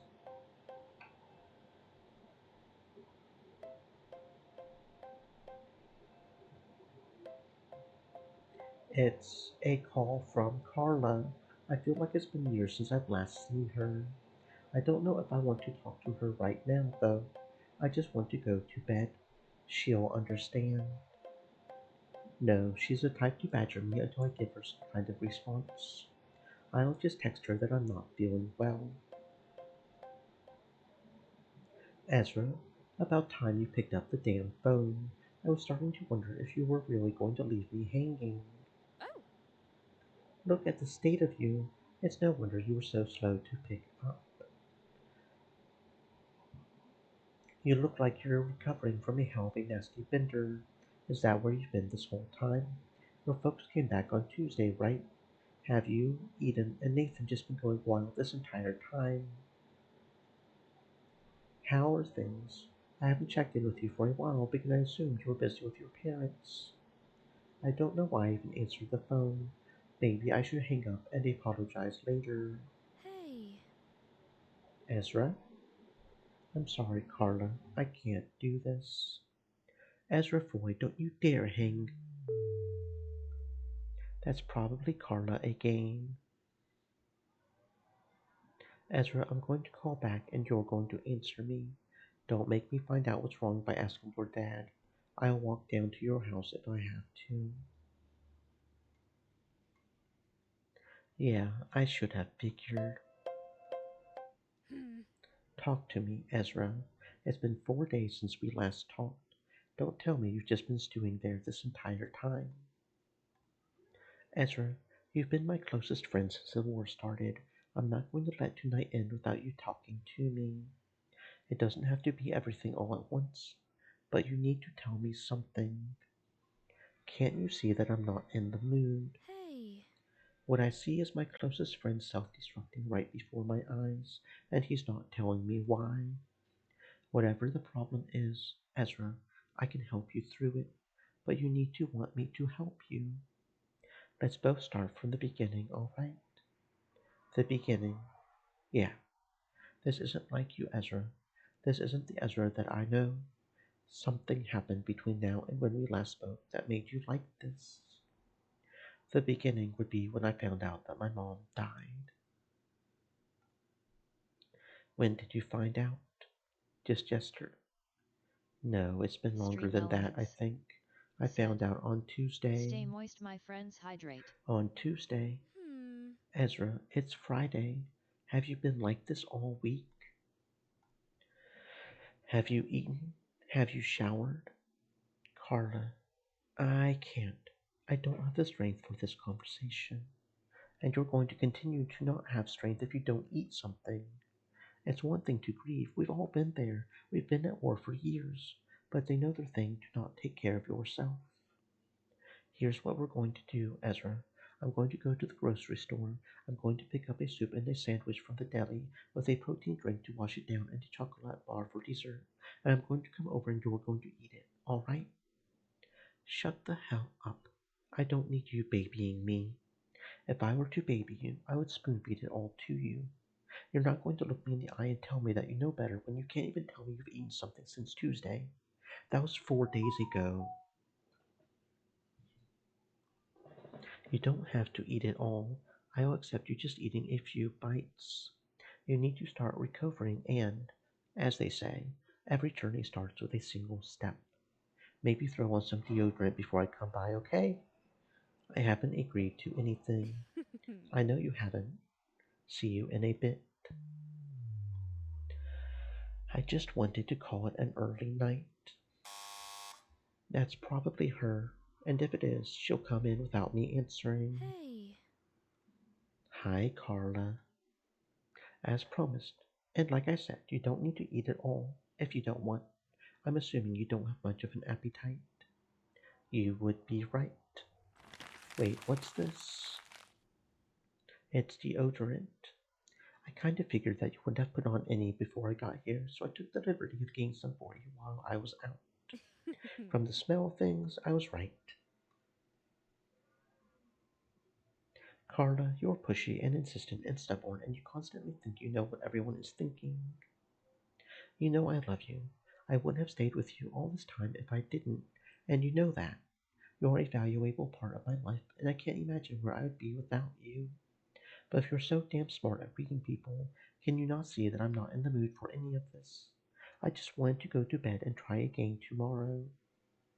Someone that is sick is rarely in the mood for medicine either, Ezra. I'm not sick. Hmm, You're you certainly think so? not well. I'm not here to talk about the elephant in the room. Frankly, you told me everything I need to know. Your mental health is directly correlated with your physical health, and you've been wasting away for the better part of a week.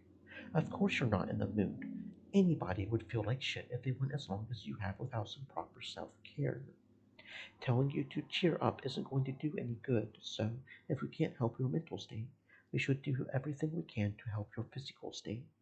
Helping one will make helping the other easier later.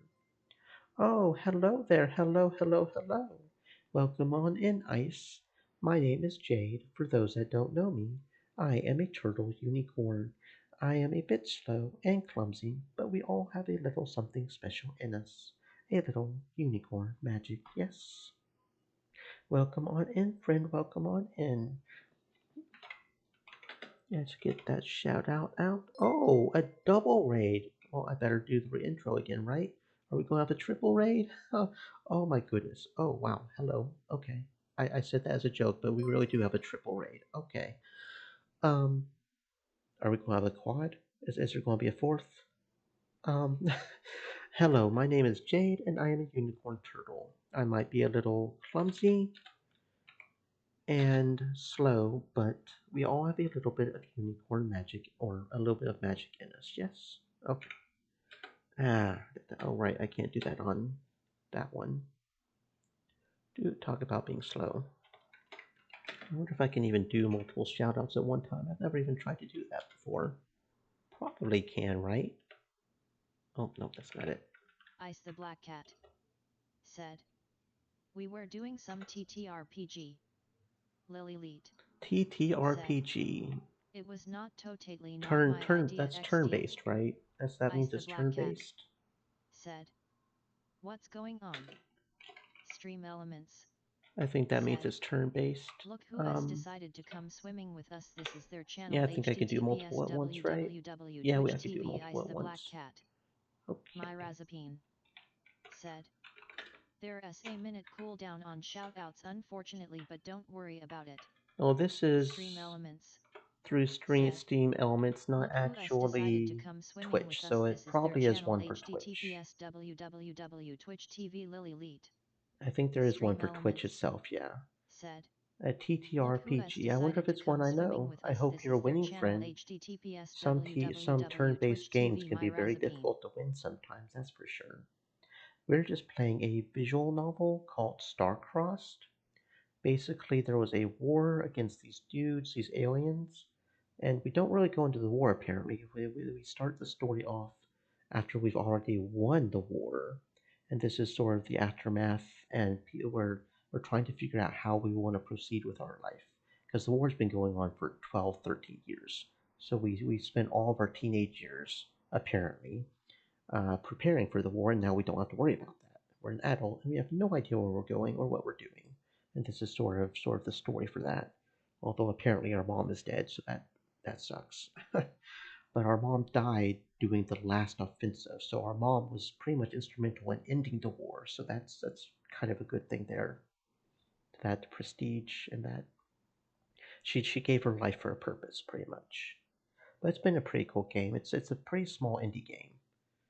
So, um, yeah. Da, da, da, da. Yeah. Hmm. I love you too, Ezra. That's why I'm here. Watching you do this to yourself is as painful for me as it is for you to live through. And I'm not leaving this house until you at least eat some food. Remember, friends, it is very important to eat food. If anybody here that rated in needs to go get some food, please make sure to do so. Eating is very important. The hygiene can wait if it must, but you're going to get seriously sick if you don't at least get something in your tummy. What did you get me? Tomato soup and grilled cheese. I do love a good grilled cheese. One of your favorite lunchtime meals from when you were a kid, if I remember right. Come on, just who do you think I am? You said it yourself. I know what everyone is thinking. I might as well put that pushy, insistent, stubborn know-it-allness to some work. And are you going to just sit there and watch me eat it? Well, I got a second chocolate bar for myself in there if that counts. Like I said, I imagine you don't have much of an appetite, so you don't have to eat it all. Just a little bit, at least, and we can go from there whenever you're in the mood. Thanks, Carla, for looking out for me. Hey. It's what friends are for. So why did you call me in the first place? Was it just to check up on me? I didn't realize I needed an excuse to check in on my closest friend after not hearing from him in a little while. Maybe, but I also know you a little better than that, I think. Hmm. I guess I'll have to work on my bedside manners then. You're not wrong, though. I learned only from the best. You paying attention to all the little nuances with the people you are with is a big compliment. You are learning. And you're right, I am the best. Anyway, do you remember when we went to the observatory earlier this week with that gorgeous, feminine, manly man? His name is Nikita, and if you guys haven't seen him yet, but he is absolutely gorgeous. Ah, ah, ah, ah. I bumped my mouse a little bit there, messed up there a little bit. Yes, him. Thank you. We were told that Earth would be visible through the telescope at the observatory tonight, and I wanted to know if you would be interested in going. It would mean getting out of the house, and, at the very least, putting on that deodorant. Maybe taking a shower if you can find the energy. It would be healthier for you than staying in your room for the nth straight day. I don't know. It's been 4 days, and I just don't. It hit me really hard, Carla. Do you feel any better now that you've eaten? Yes. I hadn't realized how hungry I was. What you gave me wasn't. Oh, that's good. That's good. That's good. That's good that he's eating. Very good. The better question might be if it'll. Yeah. If you go that long without eating, it's not good to eat too much because your tummy could just not handle it very well. Well, now that I've proven I know what I'm talking about. Trust me when I say that you'll feel better if you get out of the house and do something too. The change of scenery, the fresh air, and the exercise will help your head get out of the funk that it's in. Or, at the very least, it'll set you on the path to recovery. That's just the thing, Carla. I don't know if this funk is something that I want to get out of. Hmm. Why do you think that might be? I don't know, and I know that sounds stupid. Emotions are a wide spectrum. They're not often something a person can explain. But I can help you through it if you would like to talk some more about it. Hey. We all grieve in different ways, Ezra. If grieving for you means shutting yourself away for days at a time and waiting until you're ready to come out, then that's what you need to do. You've done what I asked you to do by eating, so I'm satisfied. I've done what I can to help out. But helping you get over something you don't understand, you dealing with a funk that you're not sure why you don't want to stop dealing with, is something you'll need to be more proactive with. And you want me to do that by going with you to the observatory. I would like to do that any way I can. Isn't is earlier in the story? I think they said that Friday would be the best. We're not on Earth right now. We're not on Earth. We're over on Jupiter on one of the moons. I think they said when we last went to the observatory that Friday would be the best day to try to observe Earth. So that's today. That might be another reason why she's trying to get us to go to the observatory, so we can go see Earth. Um, I just thought about that. If you don't want, we could just stay here and talk instead. Or, if you'd rather, I could leave entirely. You said that you wanted to go to bed. I can leave now, if you don't mind me checking in on you again tomorrow morning. Maybe bring you some breakfast too. But yes, I still think going to the observatory is the best option for you, for the reasons I already said. Exercise, fresh air, yada yada. I've done a lot of sleeping since I found out, but I'm not as well rested as you might think. Hmm, you think Yeah, so? yeah, that would be the lack of exercise coming to bite you. Your body's trying to hibernate.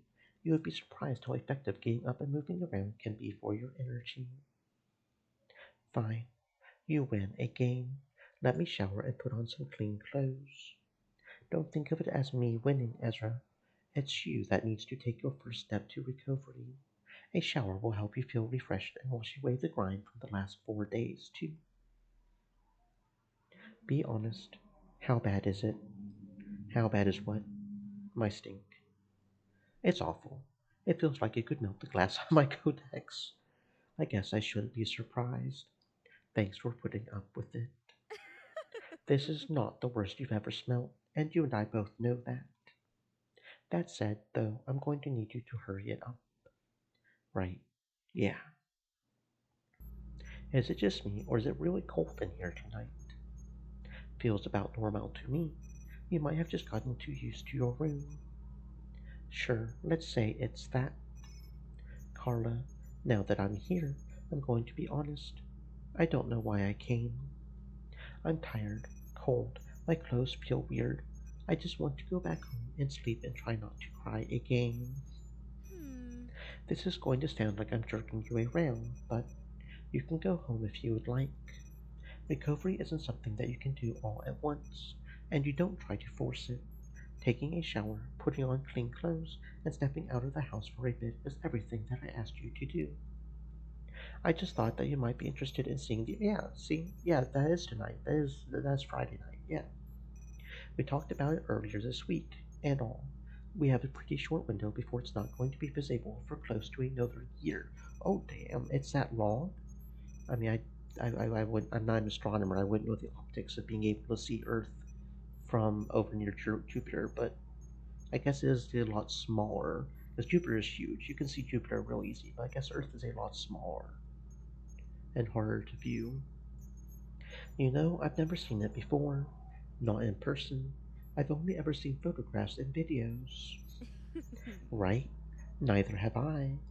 They say that seeing the Earth from space does something to your head, something about seeing the Earth for yourself, and how it helps you understand it in a different way. Some people even throw around the word transcendence. I hope seeing it through a telescope on a moon over 1 billion kilometers away does the same thing. That's what you hope, but what are you expecting? Honestly, Hmm. a whole lot of nothing. I think this effect that astronauts talk about is, at best, psychosomatic, like hysteria or something, and at worst, it's just PR slog to get people to come to observatories or to visit the moon on vacation. It sounds like you don't want it to affect you like that. Maybe. We just came off a 13-year war, and we've been celebrating it over it this past week. I think I'm good with my worldview being upended for the time being. There aren't a lot of people here right now. I would have thought that this place would have been swarming with people looking to get a glimpse of the Earth. I said that the window was small, not that it was for tonight. Oh, okay, that makes sense. According to the forecast, Earth is visible tonight and tomorrow. Then it'll be partially obscured by Ganymede on Sunday for most of the day. Then it'll be visible again on Monday. Starting at around 5:20 on Tuesday, Earth will be eclipsed by Saturn as Titan moves around it. Oh yeah, and I guess that's also a thing, isn't it? Since we're on the actual moon, we're actually going around the. I don't know how long it would take the moon to go around Saturn. By the time we have a clear line of sight, Earth will be on its way around the Sun again and will be visible for about another 9 months. All this to say, people are interested, but we're also procrastinators. Now you're getting it.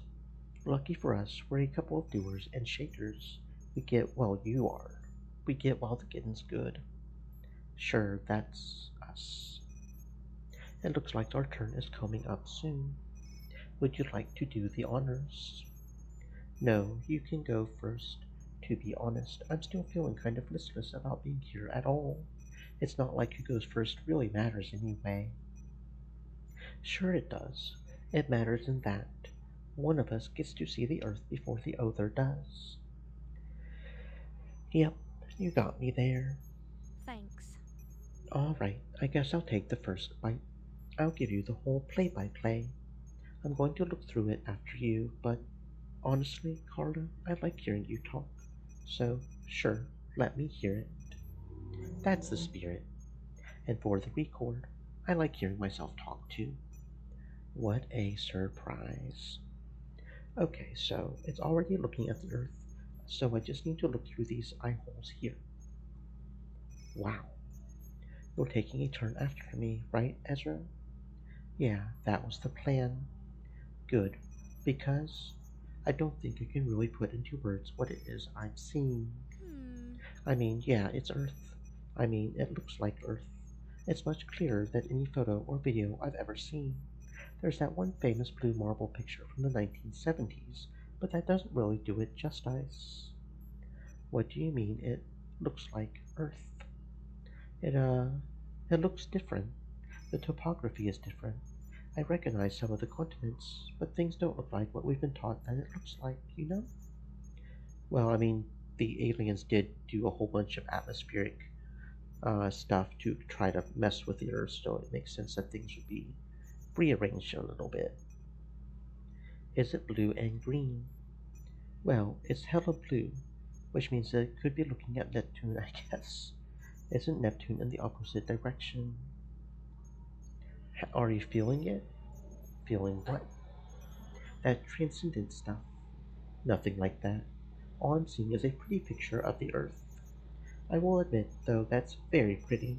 I can get where some people come from when they say they should have sent a bard, or whatever that line is. Okay, I'm done. That seemed fast. Was it? You think so? I feel like I was in there for a while. No, it's only been a few minutes. I think, as we've established earlier, my sense of time has been kind of shot. Maybe looking at Earth had a more profound impact on me than I thought it did. I could have sworn I was in there for close to 10 minutes or so. Maybe you've transcended. Imagine that. I'm transcending as we speak. Are you ready to advance your mind, Ezra? To feel your very self abscond from your mortal flesh and achieve sapience on all 12 planes of perception, as I have? I'm ready to look at a planet and then go home. Yes. Ezra, come on, you can't start the bit and then leave me hanging like that. That's no fun. Whatever happened to yes and? You're the one that didn't believe in any of that to begin with. You called it a PR stunt to get people to vacation on the moon. Yeah, but then... Whatever. You should have your turn if you're going. There's still some people waiting behind us. We could just leave. We came all this way. You already said you would. Nothing. Never mind. Let me sit in the chair already. It's all yours. I even kept it warm for you. So I just looked through the lenses here. I don't need to do anything else. Yeah, it's already pointing at the Earth. I imagine the astrologist here would get pissed if you touched anything. Okay. Oh. I'm guessing those are city lights? So are people living in domes now or something on Earth? I know they said that the atmosphere was messed with, but that looks rather... those lines going from it. That looks rather uniform. This is Earth. That's what they tell us. And one thing that about this game is it randomly has sections that are voice acted. I don't know. Indie games can be a little weird sometimes, but it's cool. It looks... Beat up? Yeah, see, for some reason it's now voiced. I don't know what's up with that. I was going to say her. It doesn't really look like the photos I've seen of it. We all call it the blue marble, but I remember seeing some greens and some browns in there. No, that looks about the right amount of blue to me. It does look like it's different, though. Maybe a bit more blue. Maybe the oceans came up because of the atmosphere stuff. Trying to. This is probably about Canada right here, right? Yeah, you can see the mouse on the screen. Okay. Florida looks like it's pretty much gone. South America or Central America looks a lot bigger. There's like some sort of island over this way, I guess. The Ricklid attacked the Earth, using some kind of weapon that altered the planet's atmosphere to cause severe weather anomalies across it.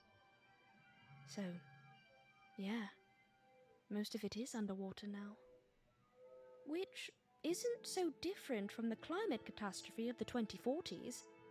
Although that was pretty gradual compared to the shit-kicking that Earth got over the last decade. But hey, that means we can fix it, right?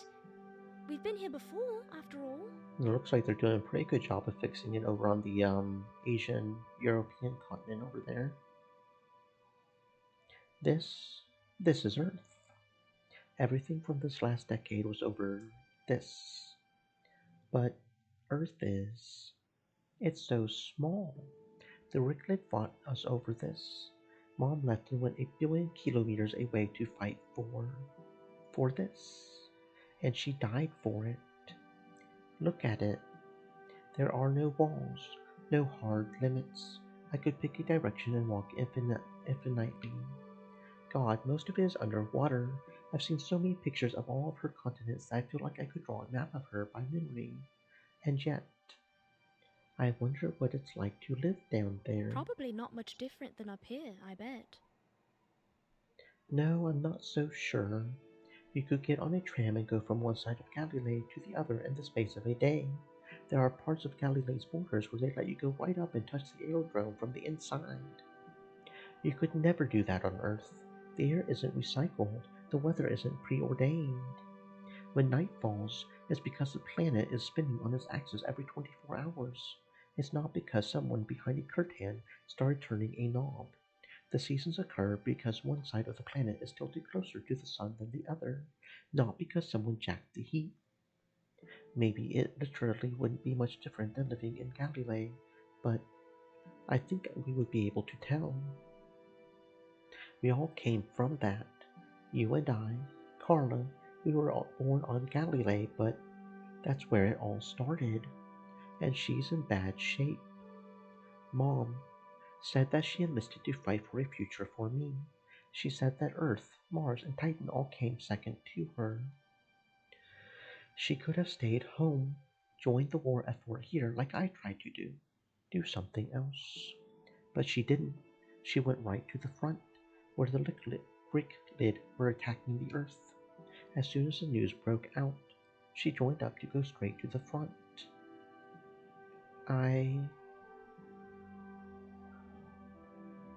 Man, I said I felt like I was in there for something like 10 minutes, right? But you were actually in there for close to it. I was keeping track. Did you see something you like, or what? I think I get it. Get what? It. Well, why Mom went to fight the Ricklid. Why the Ricklid even wanted Earth in the first place. What? Oh. Oh my god. Ezra, have you translated? Are you translating right now?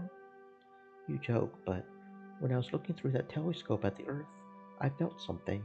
I felt it in my chest. And then everything just clicked together. Mom recorded a message for me before she went on her last mission in the event that it didn't go well. I got it last Tuesday when I first got the news.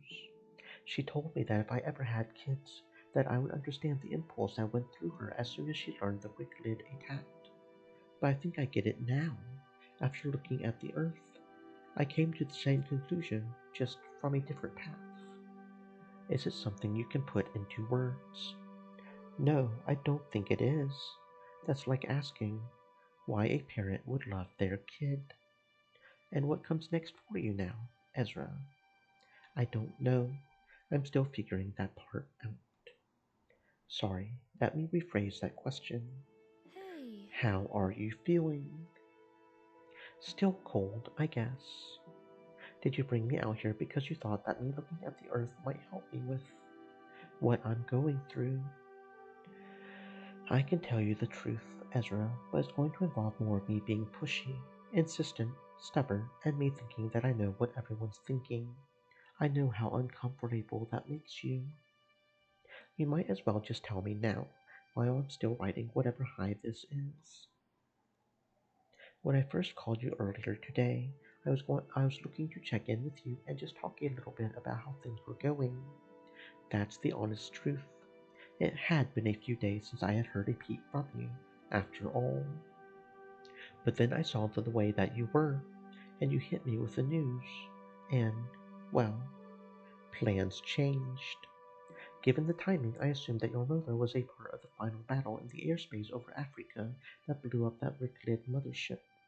I don't know what part she played in it, and I don't need to know. But either way, she was fighting for something, and in the end, she succeeded. She's a legitimate war hero. You don't know that. She was literally the person that blew up the ship. She was literally the person who put the bomb on the mothership and made it blow up. She was the key instrument, and you don't know the half of it. When I went shopping for the food and the deodorant, I was trying to think of what I could do to help you with the fugue state you were in. Me being a puppeteer and saying the right words at the right time was only going to go so far. I was thinking of all the traditional ways to try and combat depression. Exercise, doing activities you like with people you like, trying to maintain your hygiene, suggesting you start a journal, doing something unusual, like visiting the observatory. When I thought of that last one, I remembered that Earth was scheduled to be visible through the telescope for a few days, starting tonight. Bringing me here was a spur-of-the-moment decision. It was. You know me, this isn't my typical idea of a good way to spend a Friday night. But I can tell that your mood has improved, so all's well that ends well, right? So, all that talk about people transcending when they see the Earth. Oh, that's all real. Or so You I'm think so? told. I really didn't experience whatever it is you did, Ezra, which is a bit of a bummer. I was hoping to see humanity differently, that seeing Earth would spur me to action or whatever. But no, I didn't feel a thing. I didn't have much faith in this phenomenon kicking in for you either. I was hoping that seeing the Earth would remind you of all the best qualities of your mother. That pale blue dot is what this has all been over, after all. But it looks like you got everything you needed from this trip out here. I know you don't like it when I do this, when I try to psychoanalyze others so I can get whatever outcome I want from them. I know it can seem manipulative, but you're in pain, Ezra. I couldn't just do nothing. And I don't know. I could have lied when you asked why I brought you here, but that would have been at odds with what I've been taught, and it would have done more damage if you ever found out. I have a lot to think about now that I've come here and I've seen the Earth for myself. But I won't have to think very hard about forgiving you, Carla. Hey. Do you mean it? I'm in a fragile mood right now, but you're my closest friend. It's going to take more than that for me to get really upset with you. God, I'm really thankful for that. I knew I was making a huge, risky play, but I couldn't see anything else I could do. You know how bad I am at the gushy, sentimental stuff, but I needed to do something. You're important to me, too.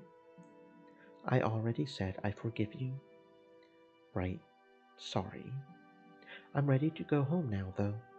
You've helped me out a lot tonight, Carla, but not even transcendence is going to heal me in the space of a few minutes. Yeah, I feel you. As long as you're feeling better, then I've done everything I've wanted to do tonight. Want me to walk you home? It would be weird and lonely if you didn't. And you can tell me more about what it's like to transcend on the way. I think I told you about all there is to know. Then you can make something up. Work those improv skills a little bit. Is it too much? Let me know if I'm putting on a little thick. Honestly, I think what I need most right now is familiarity of you being you. Never change, Carla. Thanks. You got it, boss. Never change, Carla. Sometimes what you need most when you're hurting is familiarity. Got that achievement just now. I was pretty quiet when I came home from the observatory that night. I had a lot on my mind. It wasn't that late out, especially for a Friday night, but I wanted to go straight to bed anyway.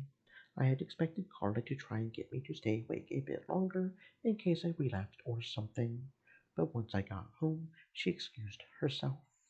Before I went to bed, I made myself something to eat for the first time in nearly a week. It was only some toast, but I had an appetite for the first time since I had eaten. That soup and sandwich made me realize just how hungry I was. It'll take a while for me to really process the change.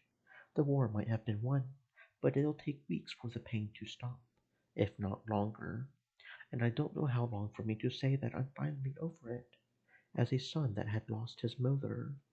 But for the first time in what feels like forever, it's like there's no rush. There's no tension. Things were bad, but I'm through the worst of it. I had overcome the hardest part, and now all that's left is to pick up the pieces and live the life my mom had fought so hard to earn.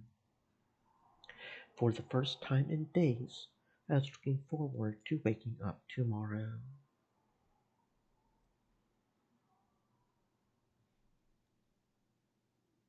You're an adult now, Ezra.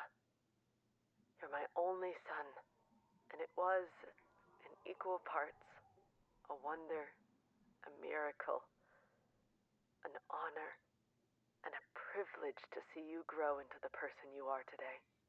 Take care of your father for me. I love you, Ezra. I love you both. It's been a few days since then. I normally start my days with listening to the recording she had left me. I think it helps. I can't really tell if it's motivational or if I just want to hear her again. But, well, either way, I'm feeling better. I'm up and moving around. I have an appetite again.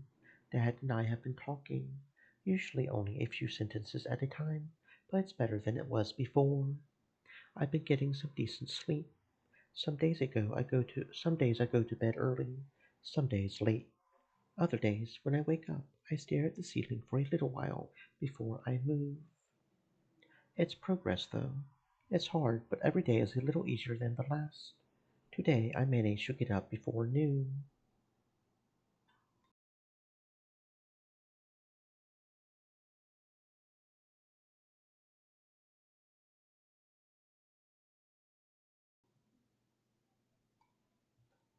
Not that I have anything to do. I still have no energy. I'm eating, but my meals are small. I can tell I'm hungry, but I always feel like if I had any more to eat, I wouldn't be able to keep it down. The furthest I've gone outside my house is around the block. Dad's been kind of the same way. Most of the time, I see him just sitting at the kitchen table and trying to read something on his codex, or he's watching something on TV. But I think he's just trying to tune the world out like I've been doing. I got some help to get me out of my funk. Today, I'm going to try and sit down and talk with him. Try and help him the way I got help. It's going to be awkward for us both, but hey, kid. Geez, Dad, you startled me. I, uh, I got some mail today. Yeah? Yeah. It's about Eden's, procession. The message said that we have an option between having a full procession, or if we wanted something smaller and more personal, we could have a military presence burial where the only people in attendance are us and her commanding officers, meaning Gabriel would be there. Yeah, I know he didn't leave a good impression. It's okay. It's getting easier. I don't hate him for it. The guy's been beating himself up enough. The procession and the tombstone will both be here on Galilee. I haven't decided if we want a full funeral or something smaller. I, wanted to ask you what you thought. Me? Yeah, if you wanted a smaller thing, or if you wanted to make it something not bigger, but more normal. I was about to ask why you would leave that up to me. I'm just a kid. That's what I wanted to say. But I'm in my mid-20s. It's not like this was some big surprise. I should probably have been ready for the question on where and how I wanted to bury my mom. If it helps, you'll always be a kid to me. I'm not sure if it does, but thanks, Dad. I think something smaller might be better. I love Mom, and she has other family and friends that would want to be a part of the official processions and all, but, well, let's be real. She's also a hero. She's one of 4 people on a crew that saved the entire galaxy from the Ricklid. I don't think I would want that kind of attention at her funeral. The news is going to get out eventually, but we don't need that when we're trying to mourn. I was thinking the same thing. They're going to want to hold a public service for her. They say it's all for all of the soldiers and civilians that died during the war, and I don't doubt that, but there's no way they aren't going to single us out. Couldn't we ask them not to? We could, but we would need to coordinate with the other families of soldiers that died on Eden's ship, and I somehow doubt every single person in 4 extended families is going to stay quiet about it. And I sort of doubt our names would stay out of the news for long anyway. Maybe the Space Force would say our names anyway. Maybe someone in the Force would leak the names. It's a lot of Yeah. attention, lots of media coverage, lots of stories to tell, lots of Monet to make, and lots of good PR for the military, yeah. Trying to get everyone to stay quiet for our sakes would be like pushing the tides back in. The most we can hope for is just a quiet procession for us, as her family, and then just waiting for it to happen and hoping it happens later rather than sooner. Anyway, I'll let them know that we want the military prison's burial. We'll get that much, at least. We'll have a few days before the funeral, so. Yeah. Dad, can I ask you something? What's up? Well, no thing. I've just been meaning to talk to you, is all. We kinda drifted apart last week. I started rotting away in my bedroom, and I only saw you once or twice a day. I just wanted to ask how you were doing. You took after your mother more than you took after me. You know that? I'm supposed to be the parent here, but it's you that's asking me how I'm doing. Eden was that type of woman, too. She could be sick as a dog, but she always asked how we were at the end of the day. I'm doing okay, Ezra. It hurt at first. I handled it about as well as you did. I was so excited to come home and eat something other than that formulated toothpaste. And after our lunch at Cozy's, I wound up eating next to nothing at all for days on end.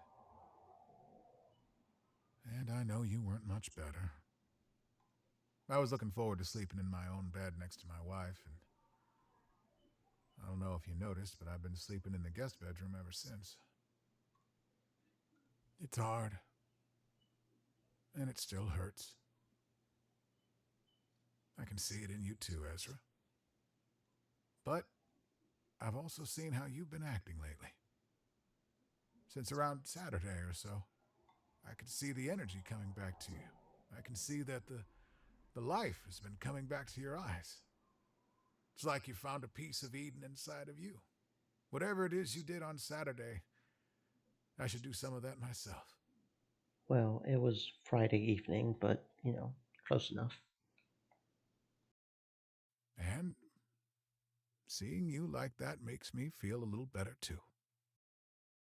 We still got a long road ahead of us. I don't know when I'll be ready to sleep in my own bed again. But, well, to answer your question, I'm doing okay. That's good to hear. I love you, Ezra. Love you too, Dad. It's nearly noon. Am I hungry? No, I know I'm hungry. Even if I don't feel hungry, I should eat something. Anything at all.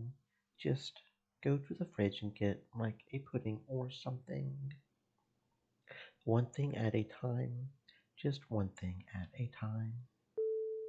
Who could that be? It's a text message from Carla. Hey man, let me know when you're awake. I'm awake now. Some improvement. Would you mind if I came over? I got something for you. Is it food? Not this time. Why isn't it food? Anything is food if you're brave enough. Come over whenever. Cool, on my way. Well, that doesn't change the fact that I'm hungry. Did I put on clean clothes today? I should change just in case. And I'll use some of that deodorant she got me. That'll let her know that I'm taking care of myself. That must be her. Hey, Ezra. Yeah, hey, Carla. How are you feeling? We haven't really talked since Friday. I'm feeling better. I'm still not great. I'm eating somewhat regularly. My sleeping is a little more under control. I got up at a reasonable hour today. That's progress. Baby steps, one at a time. And are you wearing that deodorant I got you? You're even looking after your hygiene like I wanted you to. Yeah, sometimes when I think I'm not hungry, I try to think about when the last time I ate was and how much I had, and I remember what you said about not wanting medicine and stuff. It's weird. I have to put a lot of focus into whether I'm sleepy or tired. My body just isn't telling me, but I don't want to be this way forever, and well, I'll just say that I'm glad to have you around, Carla. Thanks. You don't have to butter me up like that. In fact, I think I would rather you didn't. It makes me feel weird. In a good way? Yes, in a good way. Doesn't change the fact that it's weird, though. What? The last time I rang you up on Friday, you asked me if I had a reason. Is that what you were about to ask me? Do I still need a reason to check up on you? No. Really? Then what were you going to ask? I was going to ask, what can I do for you? What a save. Now that you mention it, though, I could really go for a ham sandwich. Hop to it, man thing. Hey.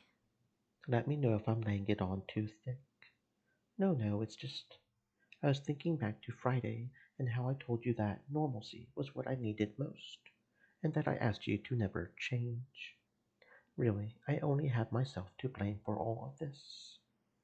I'm glad I could help bring some of my patented Call Vaughn normalcy back into your life, for better or worse. Oh. Right. Shoot, sorry, I nearly. Yeah, just. I. Carla? Sorry. This isn't like me. I know I don't normally get all loopy like this. Are you okay? Do you need some water or something? No, I'm fine. I just. I. Look, just take it before I lose my nerve, okay?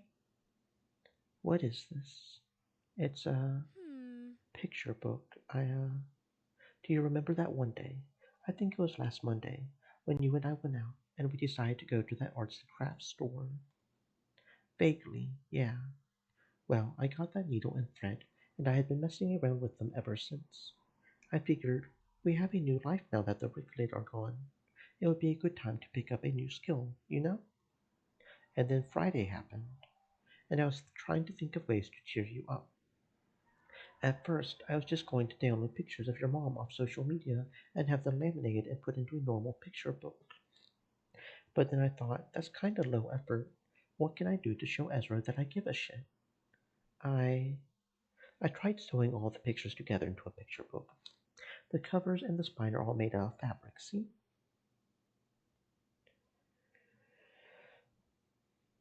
Oh. Careful. It's not an expert job or anything. I'm an amateur, and I did this over a weekend. I think the binding might be loose. It could fall apart if you pull it a little too hard. It's just, I wanted to. God, this is hard. Can I go back to being a smartass yet? I, uh, I don't know how to react to this. You could start with a thank you.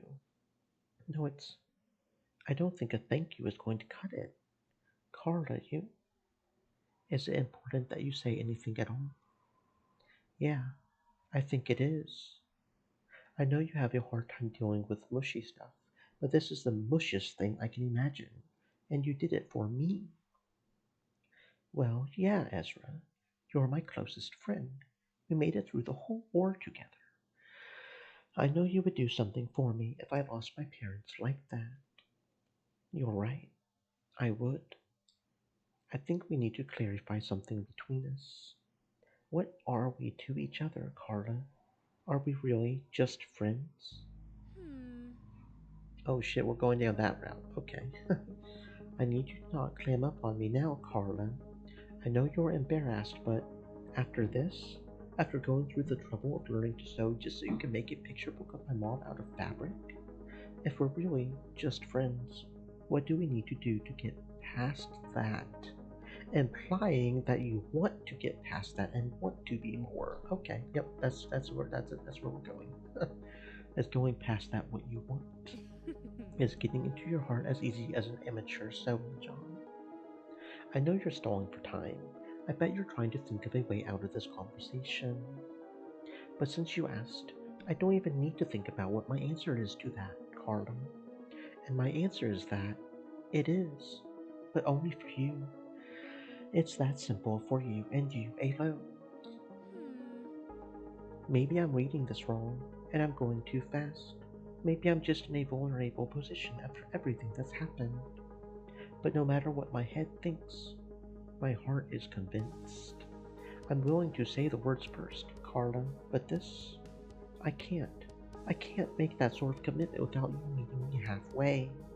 After everything that you've done for me just because you wanted to, I think I know you well enough to know what the answer is, but you still need to tell me what we are to each other. I need to hear it from you.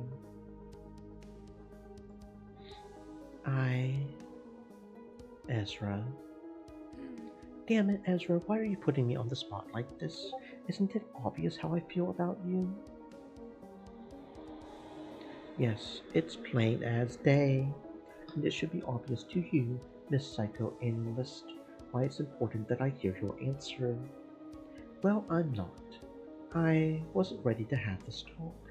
I was kind of hoping our relationship would, evolve without us needing to have it. What, that one night after some casual, just friends sex, you and I suddenly realized we're in a common law marriage. Honestly, that would have been ideal, yes. It's funny how, before this, you and I could say that we love each other without batting an eye. And now, suddenly, the context is totally different. That's one hell of a powerful word. Carla. I'm not stalling, Ezra. I'm building up the courage. If you really need to hear it today, let me at least work my way there.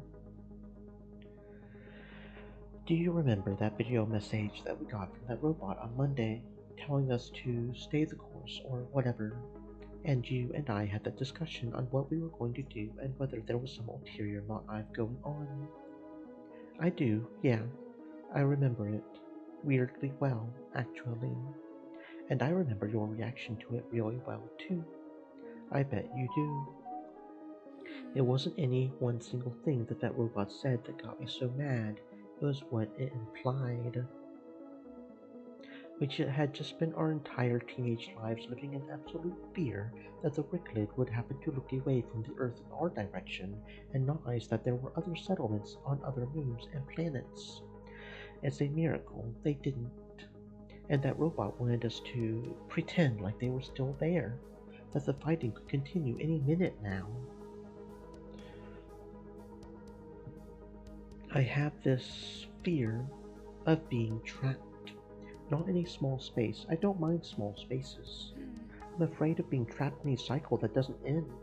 I wake up one day, I do the same thing, day in and day out, and the day ends, only for it to start again. For a lot of people, even before the war, that was reality. And some people are okay with that. Some people are trapped doing what they love. It's one of the things that drew me to psychology, actually. I may be afraid of being stuck in a cycle, but I still know that there's no escaping the fact that I need a steady routine to make Monet. If I'm a psychiatrist, then every new patient for me to help is a good way for me to break that sort of monotony. People are predictable, but no two people are the same. At least that's what I tell myself. It helps me get through my days. When Vance, that Gen 3, told us to stay in school and stay vigilant in case the Ricklid came back, you took it as him telling you to stay in the cycle. That's right. That's not to say I think I had it worse than anyone else during the war. I don't think I did. But going back to that routine terrifies me, and not just because of the threat from the Ricklid. I don't want to spend my life like that, staying in my lane for the greater good, never mind the idea of constantly living in fear. Okay, friends, we're going to have an ad break in about 49 seconds. I'm going to use the faculties during that time, so feel free to go and do that yourself. Just giving you guys a heads up. 39 seconds.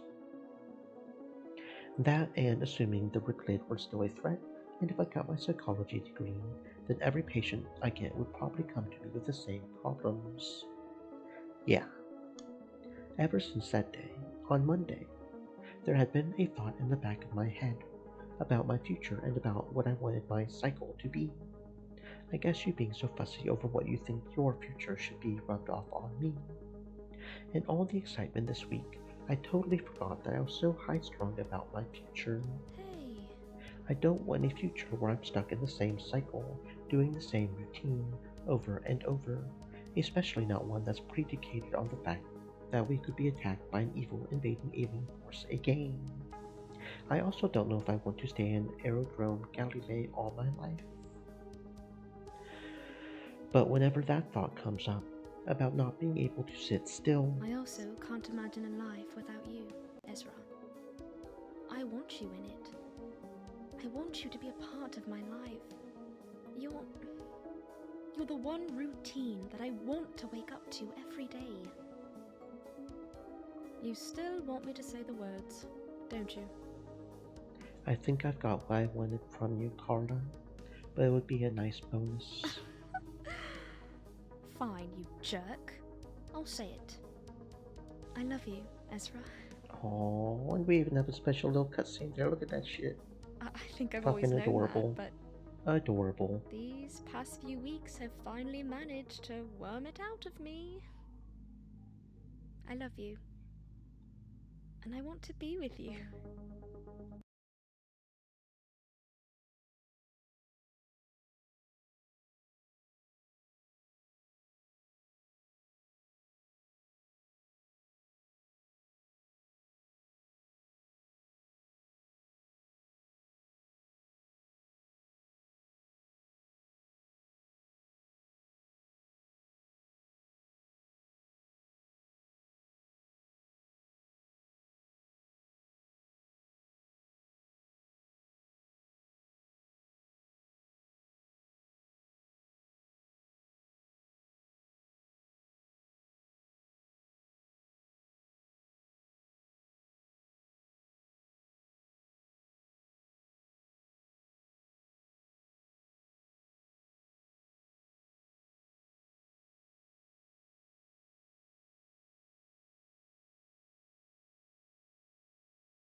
Okay, everybody's back from the ads.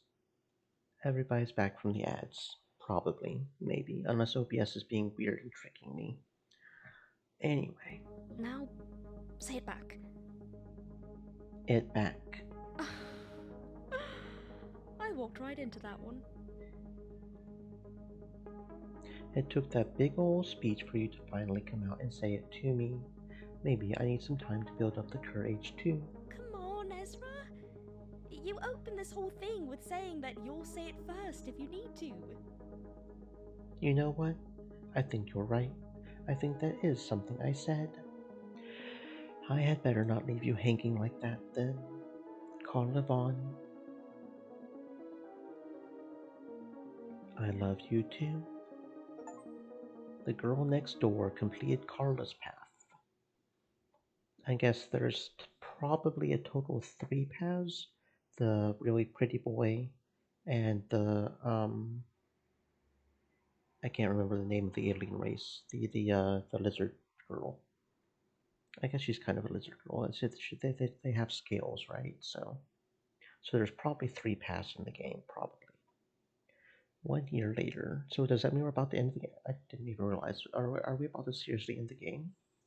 At least one round of the game? I guess that makes some sense, but can you guess which one is Mom's? I wouldn't have thought that Eden was the type of gal that wanted a huge headstone. She seemed more like the keep your head down and get her done kind of old man. It wasn't our idea. A lot of things about where Mom is resting wasn't our idea. But you can't be one of the Fantastic Four without getting a little sensational, I guess. You would know an awful lot about being a galactic sensation at this point, wouldn't you? Yeah, it's great. Every time I come here, I'm just waiting for the day that I find her tombstone knocked over or vandalized or something, so that whoever did it would get their 15 minutes of fame. That's pretty unlikely. Security here is tighter than my leg whenever I wear skates. That's.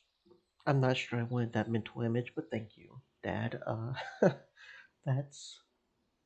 Well, that's reassuring to hear, I guess. Glad I could help. You didn't have to come out today, Carla, but I'm glad you did. Don't sweat it. Your family is my family. I couldn't care less if Eden was a hero. If it's important to you, it's important to me. Besides, I've never been to subsection 1. There are lots of things I would like to see while I'm here. I could do without the 4-hour tram ride, though. How often do you make it out here? Dad and I try to visit her every month. This would be the first anniversary since her procession. So we time skipped about a year there, okay. Stream elements. Said. Although Eden was always Stay the type moist, to my want to friends, move hydrate. forward, she hated funerals. She preferred to celebrate the person's life, not mourn their death. She said those words in the message she had left me. Mine too. I've been meaning to talk with you about dialing it back a little bit. Eden would have wanted us to move on. To what? Like once every other month? Maybe, if not later. The traveling is a bit expensive too. I mean, I'm okay with that. I agree. Mom would be totally satisfied with us keeping her in her thoughts, rather than us visiting a too big tombstone that she definitely wouldn't have wanted so often. I don't remember visiting her parents' tomb more than once a year. But I also think this is a decision we should be having another time. You're right. That's fair. So, we're just here to plant some flowers, right? Well, I mean, Dad and I like to talk with her a little bit. We're well aware that's wrong, but I don't know. It feels a little better saying the words rather than just thinking them, you know? I imagine I will someday. Huh. What's up? We have a visitor. Friend of yours? That's Gabriel Houston. He was Mom's commanding officer. He was the one who told me and Dad that Mom had. When a man comes into your house and tells you that someone you love died, you tend to remember absolutely everything about that whole encounter. His words, his clothes, his face. I would recognize him from a mile away. I probably shouldn't mention that he's the one that made the command for Mom to go on that suicide run. Knowing Carla, she might take it as poorly as I did. Do you want to leave? It sounds like you might want to leave. No, let's go talk with him. He has every right and as much as reason to be here as we do. You remember how he was that day, Ezra? He was crushed, and we were the second family out of four that he had to deliver the news to. Indeed.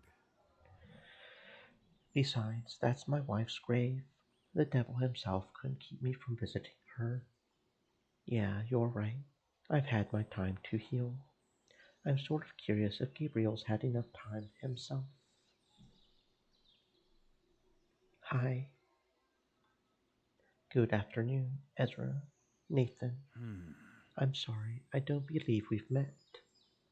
Name's Carla Vaughn. I'm a family Oh, friend. yes. Then the family name Vaughn does ring a bell. I don't remember ever telling you about her, Gabriel.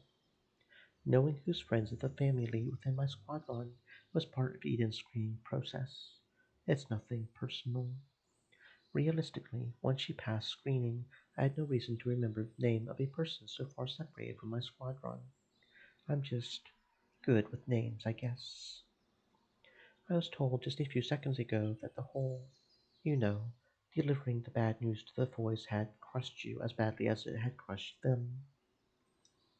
I Hmm. imagine it's not that you're simply good with names and that you're remembering tiny useless details.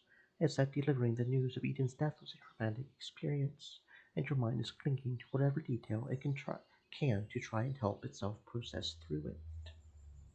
I bet you remember little, useless details like that about the other three crewmates on Eden's ship, too. Right. What is it that you do for a living, Miss Vaughn? I practice psychology. My way of helping with the Bricklid War was to help others work through their own issues on it. Everything from shell-shocked soldiers to disassociated farmers asking themselves what the point of it all was. I'm in residency right now. I'm getting my degree in a few months. Soon I'll be Dr. Carla Vaughn, M.D. I've already told Ezra that he's to address me by my full proper title at all times. I've already told her no. What brings you here, Gabe? The same Well, the same thing that brings you here, I imagine. We're here to say hi to Mom and plant some flowers at her grave. I, too, am here to pay my respects. I never forgot the day that we had driven back to the Ricklid, or the words I used when I gave her and her crew that final directive. Visiting the graves of the crew on the anniversaries of their burials is something that I plan on doing the rest of my life. Frankly, with your permission, that is. She is your mother and wife before she is my soldier. I wouldn't want to make things awkward. Not at all. I'm sure Eden would be happy to know that she made such an impact on the people close to her. That's one way to put it. She and three other people on the ship saved two solar systems. Hmm. Will you be visiting the other three graves later today? No, the soldiers' monuments are placed where they lived, and only Eden was from Titan, let alone Aerodrome Galilei. Visiting all the other graves is going to take me several weeks across the whole solar system. And I've already visited Biblos' grave. I only have two more to visit after this one, which I promise is a coincidence. It's pretty fortunate that they were all buried within a short enough time frame that you could jump across the entire system and visit them on their anniversaries. That is not a coincidence, actually. It was deliberately planned this way so that families of the servicemen and women could visit them sequentially, although the timing may be a little tight. Hmm. You The, think pla- so? the planets and moon colonies are always going to nicely line up like that. The next non-Saturn colony is on Oberon, and, worst case scenario, Uranus could be on the other side of the Sun. Uranus. System-wide tours to military graves, perfectly spaced apart so that an average person could see them all in a few weeks at most. For anyone interested, sounds like a PR stunt to me. Fortunately, none of the crew are from Oberon. However, I've been asked to provide no further comment. All the confirmation I need. How are you two doing, by the way? I'm assuming you don't mean in general. Well, if you'd like to answer in general, I would understand. Uh, Most of the pain yeah. has passed, but that's not to say it's been easy. I only stopped sleeping in the guest room a few months ago. It's easier when we try to think about how Eden would want us to remember her, rather than on how our lives are without her. I'm sure you would agree, Ezra. That's explicitly what she told us to do, anyway. Yeah, it hasn't been easy. At the start, Dad and I were kinda, well, we were in a bad way. We got through the worst of it with each other's help, and I wouldn't have even thought to make that sort of progress if I didn't have Carla. Anyway, it's thanks to her that we're in the shape we are now. Hey. Look, I just did what I do best, okay? Ezra and Nathan, I just got them started. They're the ones that did all the hard work. That's reassuring. How about you, though? You weren't handling delivering the news all that well yourself at the time. I'm handling it about as well as you two. As with you, it gets easier day to day, one step at a time. My squadron may have been the heroes of the two systems, but that doesn't change the fact that I had to make that final order myself. It had been a long while since I had gotten any decent sleep. I'm happy to say that I seem to be over that as well, though.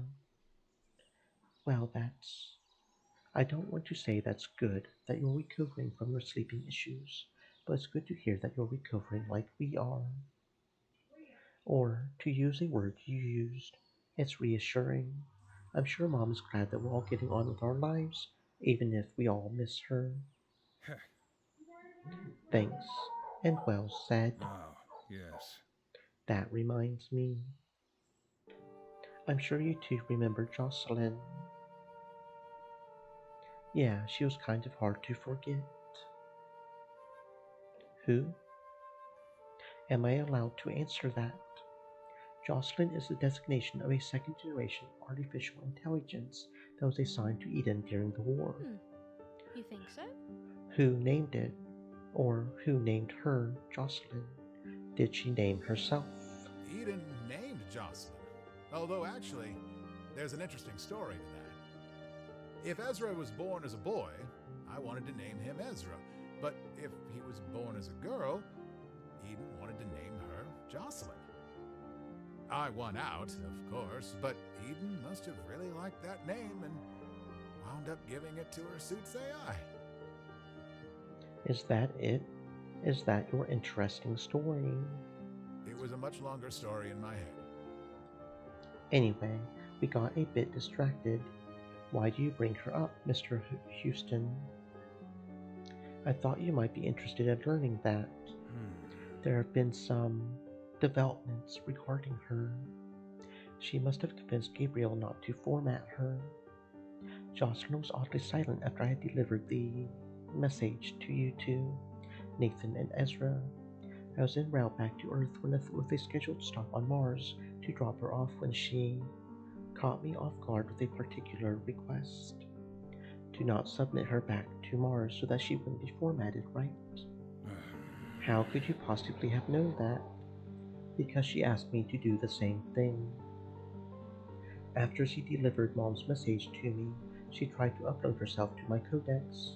She even lied about what she was doing. I stopped her, though. I had been told not even an hour earlier that my mom was dead. I didn't have the strength to deal with whatever it was Jocelyn wanted me to do. I told her to stop, and that was the end of it. I see. Well, you're correct. She had beseeched me to not have her submitted for formatting. I acquiesced, but I had instead submitted her to the AI programmers and neuroscientists for examination. The fact that she was even capable of asking to not be formatted was unheard of, at least to me. I'm not at liberty to go into details, but I thought you might be interested in hearing that the results have been promising. Results about what? On how artificial intelligence could be acting so independently. Again, I'm not at liberty to talk about the specifics, but you can probably read between the lines. If an AI is capable of acting on its own and prioritizing its own survival like Jocelyn has, then there are really only two reasons why that could be. Either a serious malfunction in the program's function or autonomy, maybe even sapiency.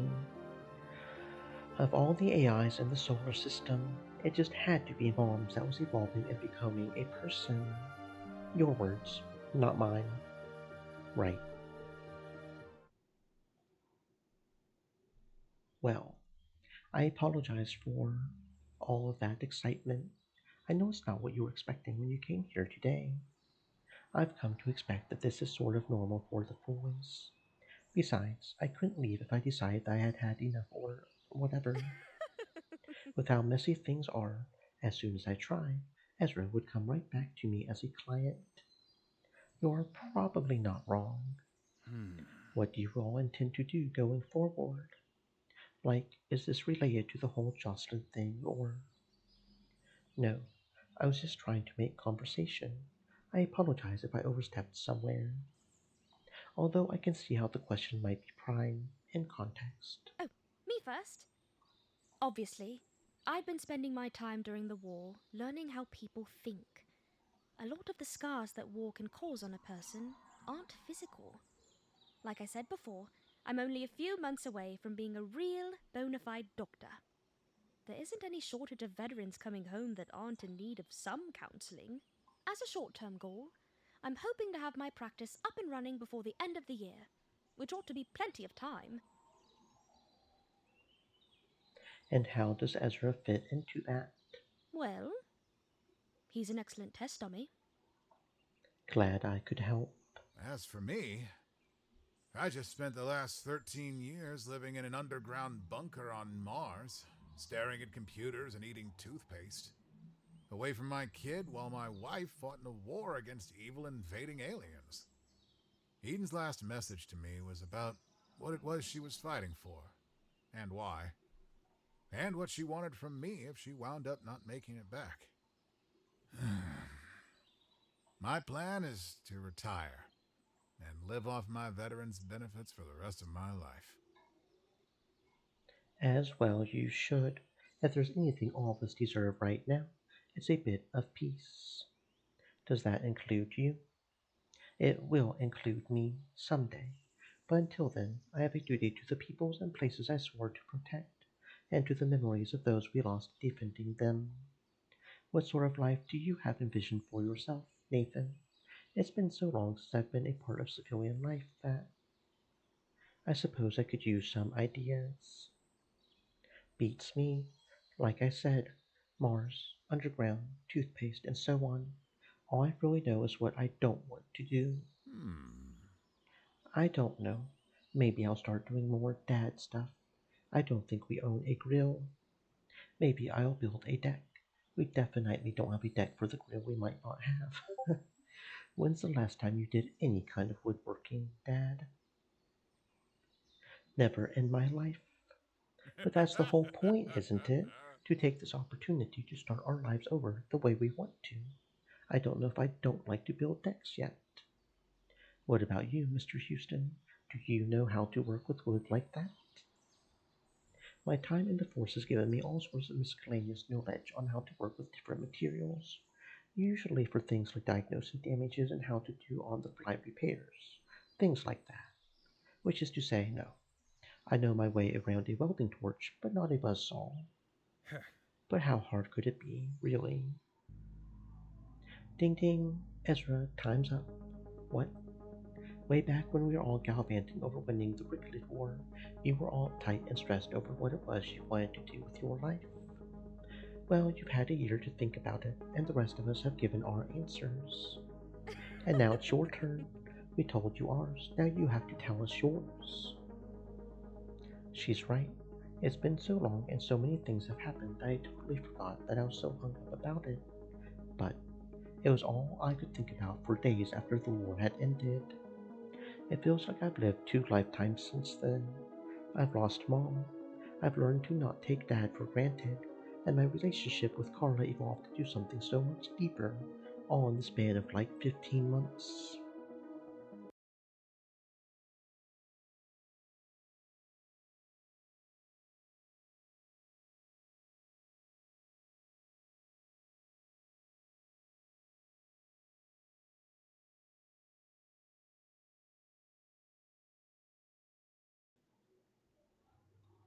I guess in the back of my head, the topic's always been there, and I think so has the answer. After everything that I've been through, and all the things I've said and done with Dad and Carla, what I want, what I really want to do with my life is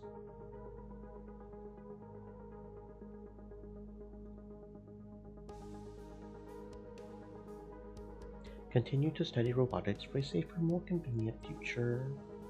In Mom's last message, she told me that she really thought that my skills in robotics and engineering were something that could really benefit the universe in the long run. And I'm not about to start thinking that the last 13 years of my studying was for nothing.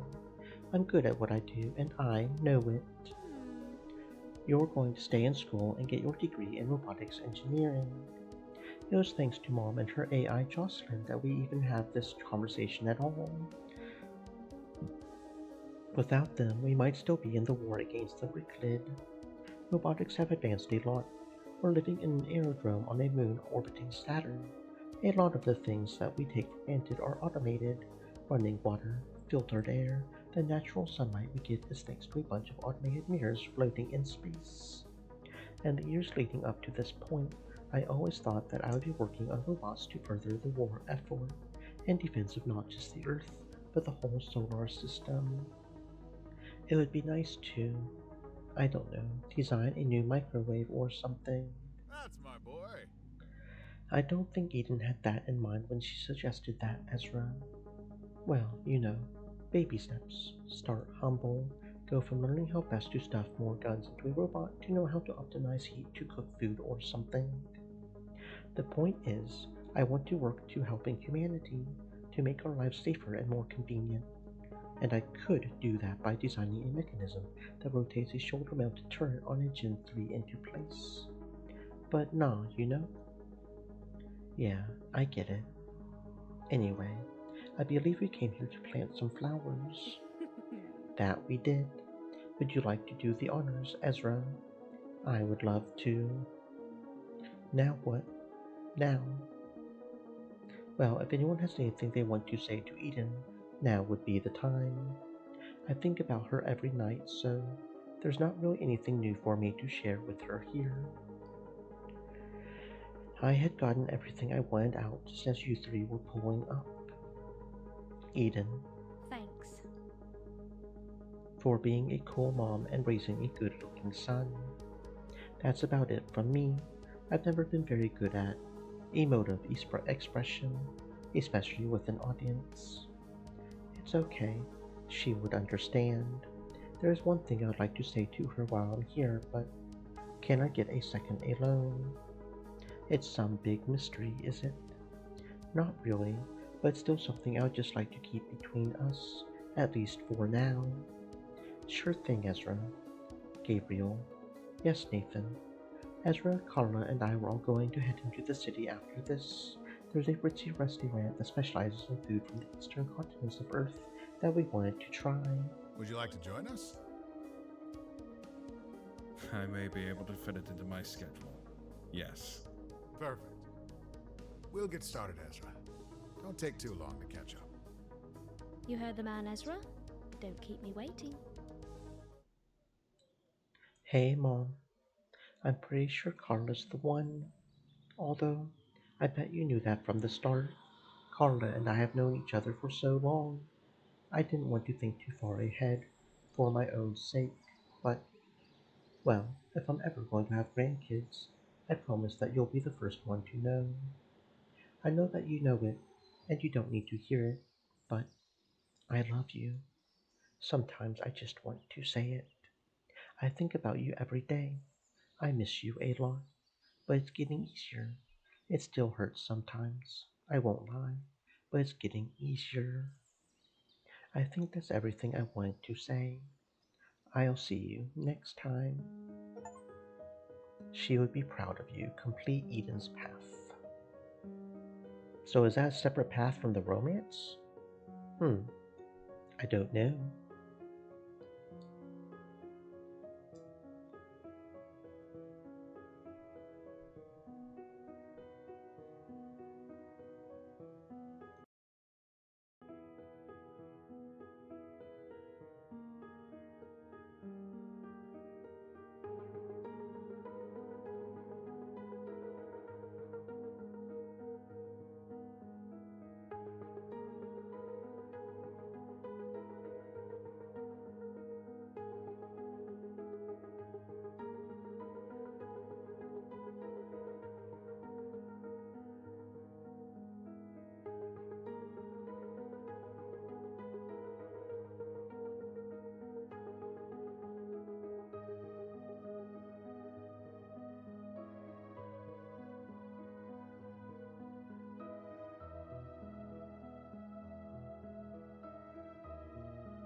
I can't tell if it's supposed to go forward or if that's just...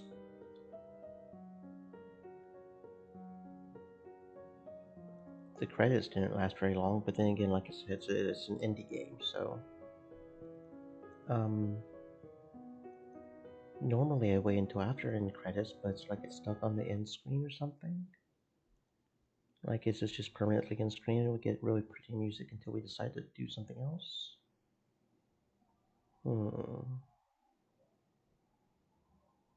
Yeah, there is like nothing in discussions, like almost nothing at all, period, in the discussions. This is a very, very small, pretty much unknown game.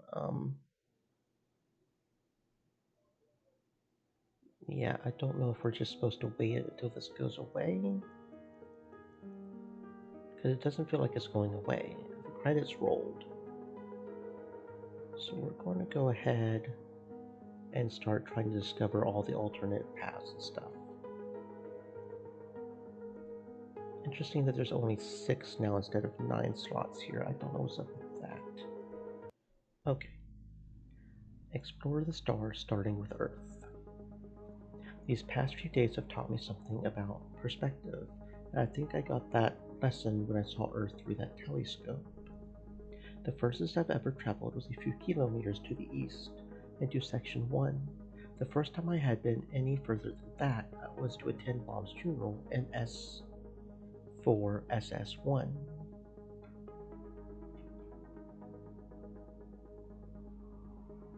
Oh, that's not gonna work. Maybe this will work over here. Like so? No? Maybe? Not really, kind of. Mom told me in her message that she did what she did for you and me, Dad, first and foremost. Earth, Mars, and Titan all came second. She said the same thing in my message. I feel like I'd be doing her something of a disservice if I just sat in one place my whole life. Subsection 4, Galilee. That's my home, but humanity started with Earth, and we've made close allies with aliens in Andromeda. I want to see what the rest of the universe has in store for me. And besides, Mom was a surveyor before she was a soldier. I feel like running around the stars and seeing everything the universe has to offer is something that runs in my blood. The timing is going to be a little tight. What do you mean? Well, I'm assuming that your grand idea to start exploring the universe isn't going to start like next week. It's going to take a bit of planning, which means I'm going too. You're not going to gallop all over the universe without me, that's for damn sure. Which means I'll need to book the time off for it, and it's going to be expensive. Luckily, doctors make a lot of money, and I'll be able to make my own hours. All you have to do is sit there and look pretty while we go sightseeing. Wait, why am I the trophy husband? One of us needs to be. This is what you got when you chose me, Ezra, and now you're stuck with me. You're lucky. I love you. It's not luck. It's all skill, baby. Anyway, I believe we came here to plant some flowers.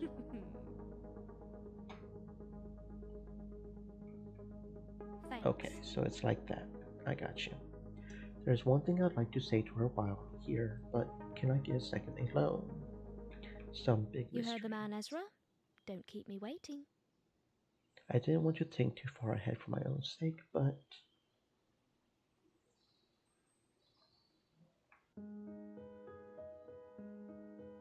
Okay, and the skip also skips past that, so I wonder if we keep holding it down. If we see something after the pretty end credits and because it almost feels like we're just on the screen until we exit out is what it feels like. With how long it's lasting longer than the credits rolled by. Yeah, that's probably what it is. Okay. That's fine. Okay, I don't know, and that's okay. You know, this is going to be hard to believe, but I have been keeping this question in the back of my mind ever since the war ended. I've just had a lot of other things on my mind as all. And you would think that, After all this time, I would have come up with an answer. I've had over a year to think about what it is I want to do with my life.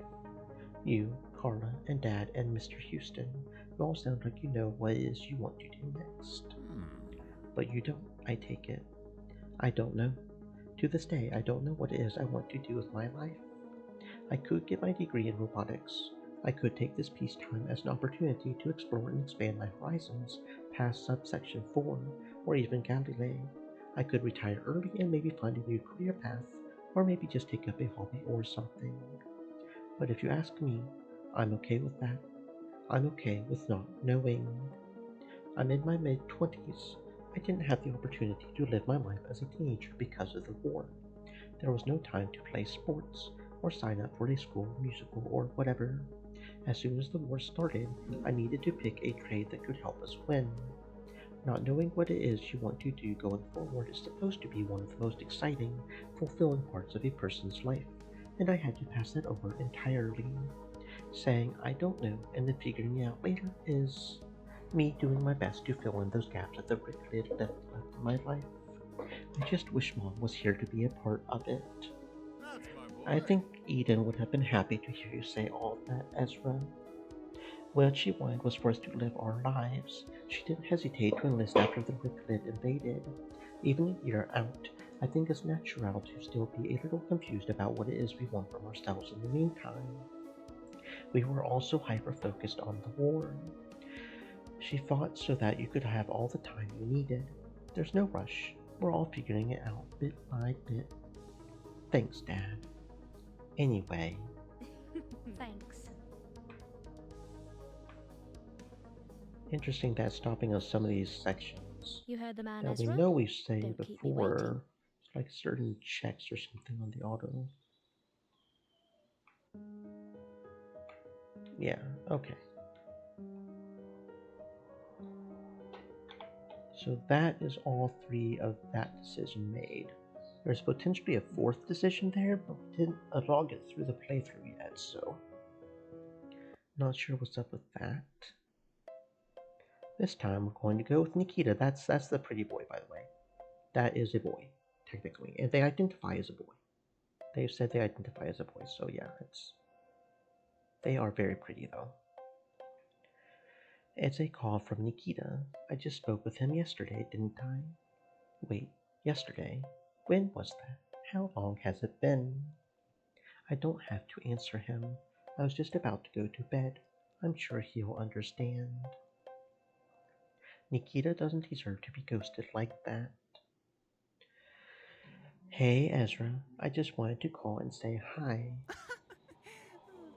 It's been a couple of days since we last spent any time together, and I was thinking about what we did last time.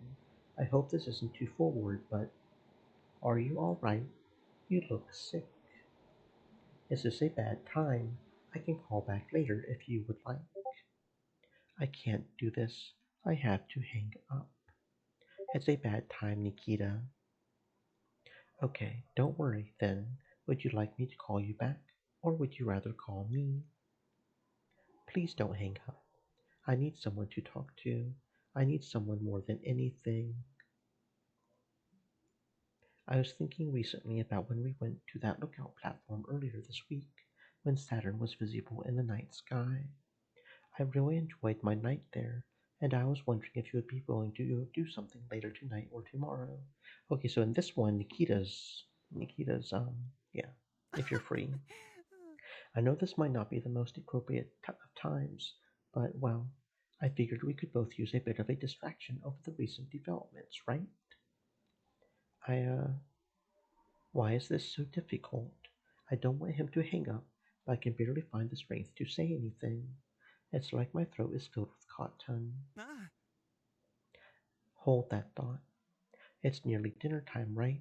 Why don't I pick up something and come by your place? Then we can talk about plans and what we've been doing all week over food. It'll be my treat. Do I even have an appetite? Yeah, just text me your address and I'll be right over. You said you didn't live too far away from that lookout platform where we first met, right? I should only be a few minutes. I should say no. I'm a mess.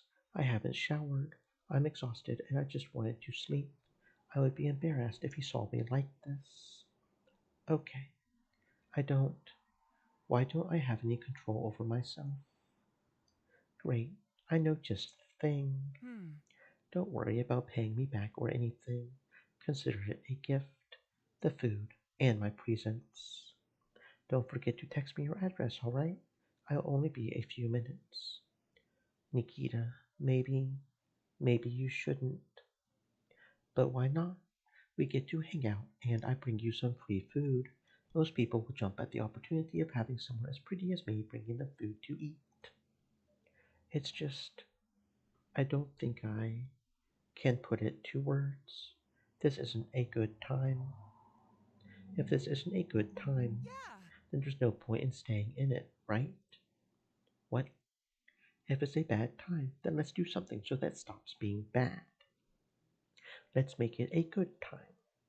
And it'll be much easier to do that with a friend, believe you me. Come on, Ezra. You gotta admit, I'm making a lot of good points here.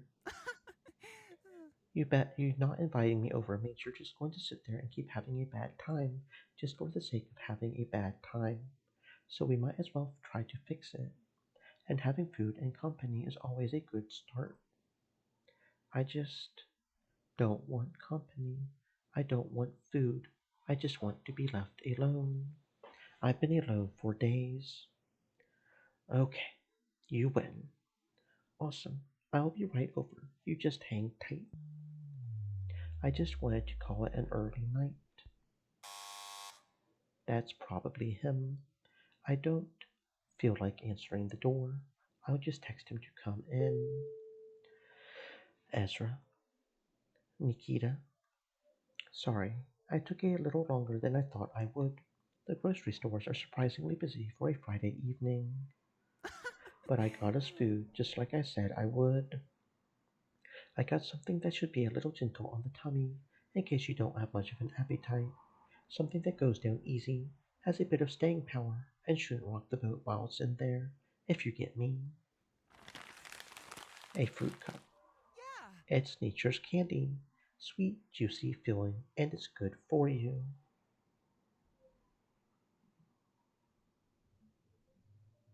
We'll just ignore the fact that the fruit got the fruit cup.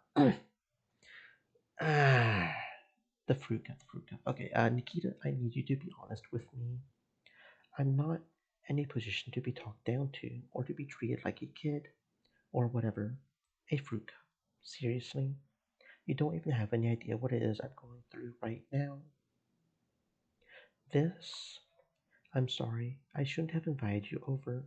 I can't have people over right now. I need to be alone. I thought so. I know what it is you're going through right now, Ezra. I don't know what caused it, and I don't need to know, but the signs are pretty obvious. If that's true, then you know what it is that I want. I do, and I also know what it is you need. You said it yourself that you're having a bad time, and doing nothing isn't going to fix that. What you need is change. Anything we can do to get you out of this. And believe me, something more appropriate for an adult is going to hurt more than a fruit cup ever would. How could you possibly know what it is that I'm going through? I don't need you talking to me like you know my life. Ezra, do you seriously think that a man that self identifies as a man, that looks like a woman, isn't up to his eyeballs in baggage? Yeah, I bet you are, bro. I bet you are. I know that you're going through because I've been there. I am there. Some days it's easy, some days it's hard, but it's a life I've lived in forever. But that's your life, not mine. You didn't choose for your life to turn out like this, right? I didn't say that because you thought better. Well, we don't always have the luxury, Ezra. I don't know what's caused you to be like this, but the weight loss, the pale skin, looking like you haven't slept in days even though your bed is unmade and smells like sweat and death. I know what it's like. And I know that restarting your life from before everything went to shit is asking a lot. But a fruit cup is a good start. It's healthy, and it's tasty, and it's satisfying to eat. I'm sorry, Nikita. You have nothing to apologize for. You're in a lot of pain right now. Oh. Well, maybe that one line about our predicaments being choices. But I've always been a fan of the idea that we're not responsible for the first thoughts we have as people. We're reflexive and jittery creatures, especially when we're in distress like you are. My training as a pilot has really helped me overcome the worst of that. Ezra, I'm not going to ask you what's gotten you in such a bad state. That part isn't important, and it's not any of my business. But like I said, I know where you are, and I know where you're heading if we don't do something about it. I can help you, but you need to ask for it first. I can't help you if you don't want to be helped. A part of me doesn't want it. I know I need it, and I know you're right, but a part of me feels like I don't deserve it, you know? I know better than you might think.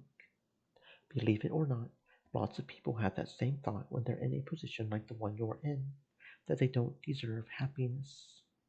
It took some doing to convince myself that I deserve happiness. Eventually, once you're past it, you'll look back on today and realize that thinking like you don't deserve to be happy, that you should be in this state, is an absurd thought. It's easy to think such self destructive thoughts when you're in the worst of it, but looking back, you'll think, wow, how did I ever let myself get to that point? Hmm. We're beating around the bush, though. You need to say that you want me to help you, Ezra. You need to take that first step. I know it's hard. I remember it being hard when I first got to that point, too. But if I can do it, then you can do it. Mom said that if I mourned her death, then she would feel like she didn't do enough to make it worth celebrating. What have I been doing all week? If I said yes, what would you do? Remember back last week when we met with Carla in the observatory? We learned that day that the Earth should be clearly visible through the Earth's telescope later this evening. I had initially called you up to ask if you wanted to go see it. Yeah. I have never seen the Earth before, not in person anyway, and maybe seeing it through a telescope still wouldn't count, but now that the war is over, odds are good that I won't be visiting it for a while anyway. It would mean getting out of your room, and believe me, I know what that I'm asking a lot from you right now, but think of it as medicine. You need it when you aren't well, but nobody wants to take it. I'm usually neck deep in the medicine cabinet when I'm sick, though. It's what makes me feel better. Yeah? Prove it. Get out of this room and go to the observatory with me. It's good exercise. It's a change of pace and scenery. You'll get out of this room. We'll be spending some time together. It's just what Dr. Klein has ordered. I'm not sure if I appreciate you trying to pull a got you on me like that right now. Oh. You don't have to if you really don't want to. I'm saying, though, that it'll really help. I'm asking you to trust me on this one. I didn't say no. You're making a lot of good points. I'm just saying that I don't like it when you try and use some wordplay to get me to do what you want for you. Carla does it all the time and it drives me up the wall. Oh, really? Didn't you say she was your closest friend? Yeah, I did. I would have been totally lost these last 13 years without her. That doesn't mean she can't annoy the hell out of me sometimes. What I've been doing hasn't been working. I look terrible, I smell like shit, and I needed a friend to come in here and tell me something obvious. Let me go shower and change my clothes. I guess I'll wait here, then. If you can tell me how my bad smells, like sweat and death. I'll wait in the living room. Sure, if that's better. Hmm. Well, I'll wait somewhere. Is it just me, or is it really cold here tonight? Hmm. That's you subconsciously wanting to go back to bed where it's warm and safe. According to my codex, the temperature outside is currently 17 degrees. That's t-shirt and jeans temperature. I'm liking that idea of going back to bed, though. Nikita, I'm going to be honest. I don't know why I'm here. I'm trusting you when you say you know how to deal with depression, Every time I think that I want to go home, I remind myself that what I was doing was self-destructive and that I should try listening to you. But it's hard. My feet feel like lead. My body is freezing. My eyelids are heavy. My goal was to get you out of your bedroom and to get some fresh air, and I've done that. Earth is going to be visible again tomorrow, and then again on Monday, if you would like to put it off. And cut my time with you short. Ah, You can't think of it like that. You're the one that's hurting right now. Ezra, you need to put yourself first right now. There's nothing rude about putting your own wants and needs first when you're in a shape like yours. Maybe not, but I've come all this way. I might as well do something so that all my effort isn't wasted. You're still. Think of it this way. I'll feel worse if I don't look at the Earth after having come this far. Okay, if you're sure. Besides, you said you've never seen the Earth before, right? Neither have I. I've lived here my whole life. I've had plenty of opportunities to see the Earth even before the Ricklid War, but I've never done it. I might as well check this off the list, you know? I wonder how many people are the same way. I know I am. I've also never been to the South Compass, even though it's one of the most famous landmarks in Galilee. And it's even right here in 4-4. Every time I think about it, I always tell myself, it'll be there tomorrow. oh. The Ricklid War has taught us that's not always going to be the case. Oh. Yeah, not everything's going to be here tomorrow. Changing the topic, have you heard of something called the overview effect? Not that I recall. It's a phenomenon that occurs in astronauts when they get a glimpse of the Earth from outer space. Anyone that experiences it says that they're overcome with an understanding of how small we are, how much we need to protect the Earth, how human conflicts seem so small and petty, and so on and so forth. My instructors and the veterans would mention it a lot. It would hit them all in different ways and to different degrees, but it would affect them all the same. Although I imagine circumstances were different for them. Whenever they were in Earth's airspace, it was for combat after all. This isn't really related to me bringing you here, but I was hoping that I would experience the overview effect by looking through the telescope. I've never heard of it happening for someone looking at the Earth through a glass, but I'm hoping it happens. The last time we came here, you looked at the sun for maybe 10 seconds before you started going on about how we're all specks in the universe, and how nothing anybody will ever do will make an impact on the bigger picture. Which hits a little differently now. Maybe I should keep you from looking through that telescope, for your sake. You can go home if you want, Ezra. I already told you I'm not stopping you.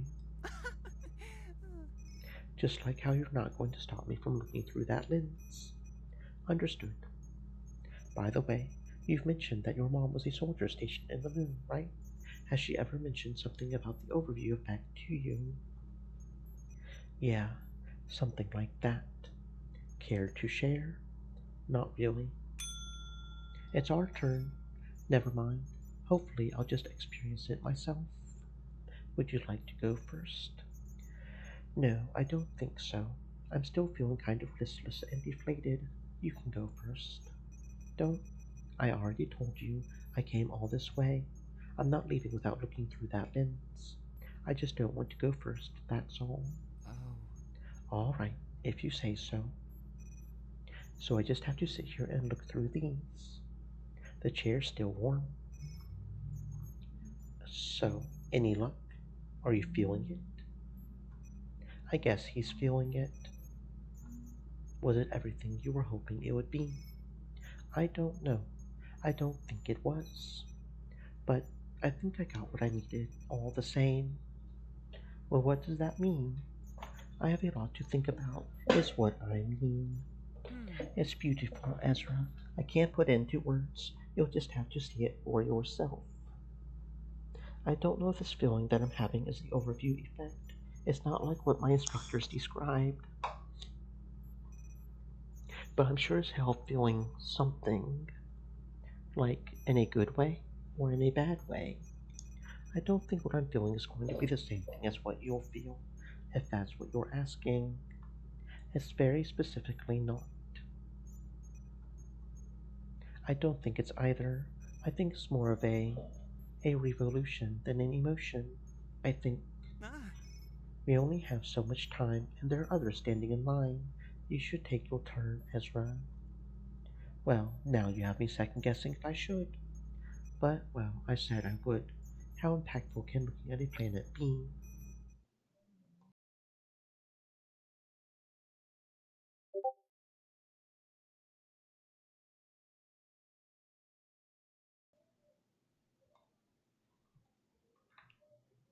Right, it should be looking straight at the Earth right now.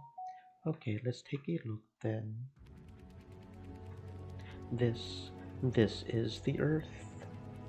That's what we're told. It looks hurt.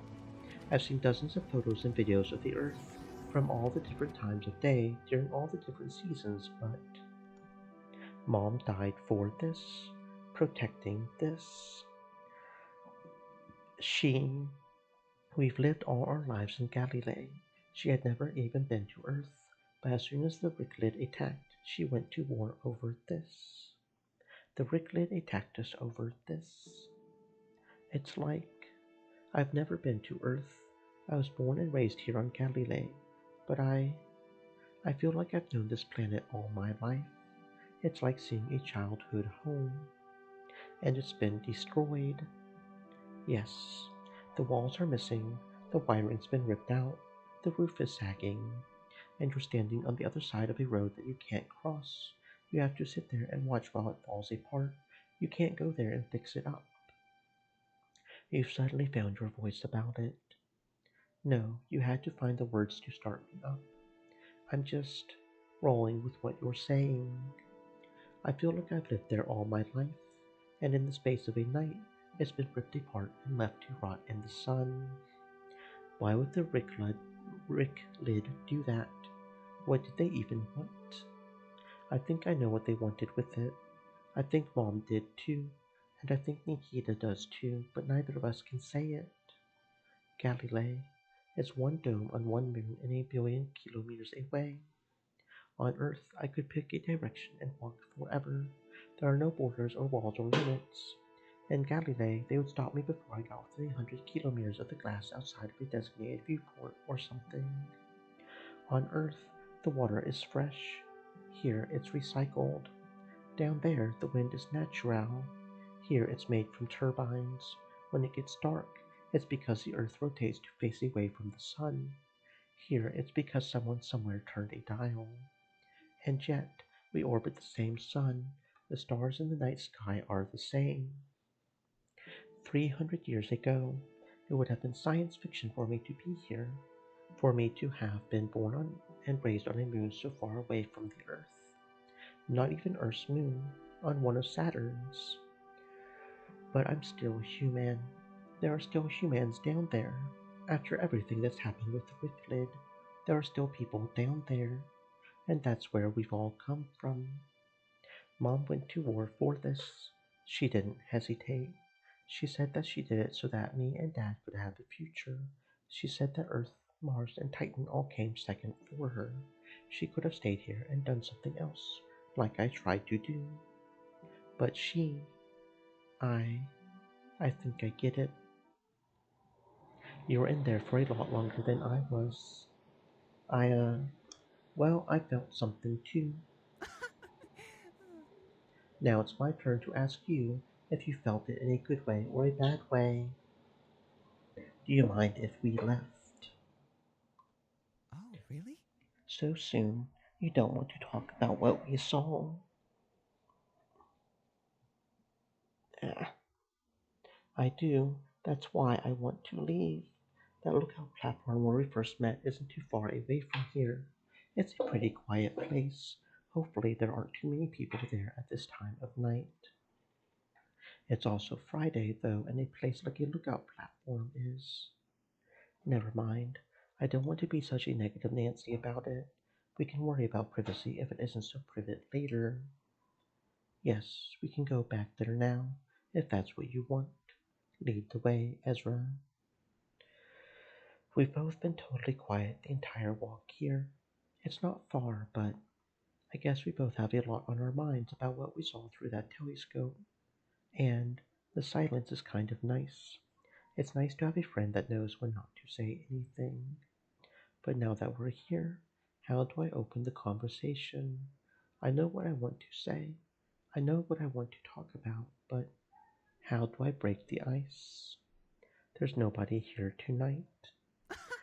That's a bit of a stroke of luck, really. This spot is a little out of the way, but lots of couples would make the trip for a site like this at night on a Friday. Yeah, maybe the best move is to just go for it. Nikita, thank you for coming to see me earlier today. I was in a bad way. I think I still am, but I'm in a much better way than I was. Think nothing of it. Life isn't easy, and I know it's not easy to ask for help for one reason or another, too. Sometimes you can't put it into words. But the second there are signs that someone needs help, it's easy to jump to the call and put them first. Oh. Funny how that works out. Today is Friday, you said. That's right. I. My mom died in combat. I learned earlier this week. On Tuesday, I think. I thought so. I figured. You did. Your dad was home when I came to check on you, but your mom wasn't. I figured that if anything would hit you so hard, so fast, it would be that. I don't need to know more, though. I know it's tough. It is. Even saying the words feels like trying to fight through a block of wood that's caught in my throat. But it feels better to talk to someone about it. Get it off your chest. When I first saw the Earth, I don't know if what I experienced was the overview effect that you talked about. It didn't really feel like that, I don't think. When I got the news that she died, I also got a message from her, the last one she recorded before going on that mission, and she told me everything that was going through her head, and what she was fighting for, and why she was doing it. She told me that she did it for me and Dad, and that Earth, Mars, Titan, they all came second. She didn't hesitate to enlist once the Ricklid first started attacking. She told me that I would understand if I ever have kids. I don't have kids, but after looking at the Earth and seeing how beat up it was, and thinking about how us, here on Galilee, over 1 billion kilometers away, how we're humans, but even a few hundred years ago, a habitat on one of Saturn's moons would have been absurd. I don't know. Something clicked.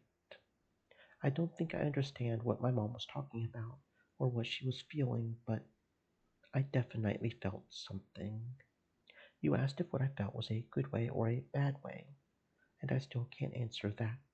I still haven't figured it out. But it's progress. Do you remember going to that diner last week? Cozy's, I think it was called. I do, yeah. When we were talking there, the conversation came around to something that kind of stuck with me. We were talking about me ordering something that wouldn't break my physique and my regimen when you said that wasn't really living. It was existing from moment to moment. And that kind of got me a little bit. It made me think about how I had been living my life, and the decisions I was making, and the sort of direction my life had been going in. How I had been existing and not living. Oh. Even now, I'm torn in half about it. I've gone on and on with you about how you need to take care of yourself, and how it's important to put yourself first sometimes, but we are at the end of a 13-year war. Putting myself first seems wrong.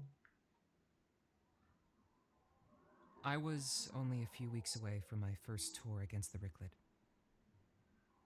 I was scheduled to get onto a shuttle, go to Ganymede, and then get into a jet and start fighting the aliens in Mars's airspace by July 21st. I was going to desert as soon as we got to the fighting. I was going to take off, stay in formation until we engaged the first Ricklid fighter.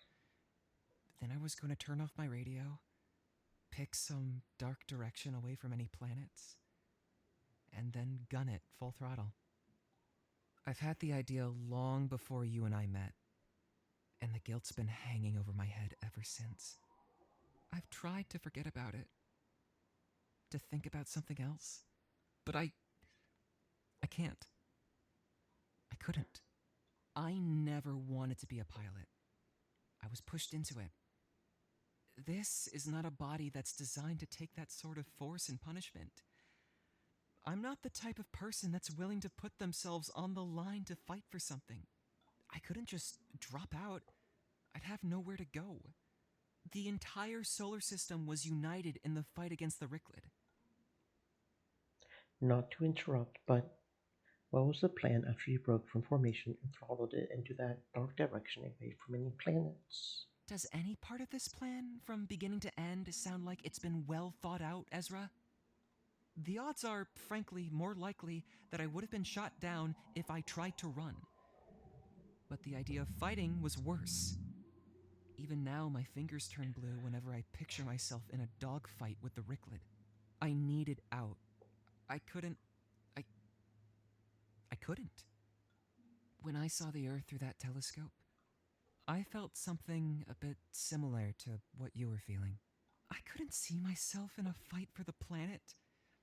All of my thoughts during my training over the course of the war had been on when and how I could get out.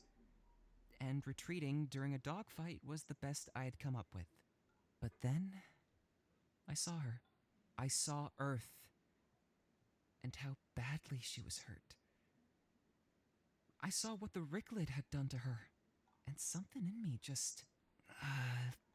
You and I had a similar response to seeing her, I think. Stream elements. How you said something clicked. Stay I don't moist, have my kids, friends, and hydrate. I don't plan to have any, but I get it too. Or at least, I get something. You said your mom did it for you and your father, and that Earth and Mars, they came second. I'm sure as hell not feeling that, but I think I understand the concept of fighting for something a little better than I did before tonight. I'm sorry, this is a lot of shit for me to be dumping on you all at once, at a time when you absolutely need less shit to deal with. Look, the war sucks. It's hit us all differently. I am absolutely not in a position to judge you when the only thing I've wanted for the past week is to go back in time and tell my mom to not take the mission, to desert as soon as she could. You had to fight to drag me out of my bedroom a few hours ago. If me standing here listening to you work out some demons of your own is all it takes to return the favor, at least a little bit, then I'm not about to tell you to stop. Tonight's taught me a lot about perspective, I think. Before I looked through that telescope, I couldn't begin to imagine how someone could put themselves on the line like that. The why, I understand. Earth is our home, and we were fighting for our lives. But the how was such an alien, bizarre thing to me. And now? I still don't have a yes or no ready for that question, but I have a lot to think about now. I'm glad I spent tonight with you, Ezra. None of this would have happened to either of us if we hadn't gone that extra mile for each other. It's okay, I think, if we're not ready for tomorrow. But we will be eventually, and I think tonight was a good night to get started down that path. Yeah, I think you're right. What it takes to fight, learn of Nikita's dark secret. I was pretty quiet when I came home from the observatory that night. I had a lot on my mind. It wasn't that late out, especially for a Friday night, but I want to go straight to bed anyway. Yeah. You're an adult now, Ezra. You're my only... I love you, Ezra. Yeah. I love you both.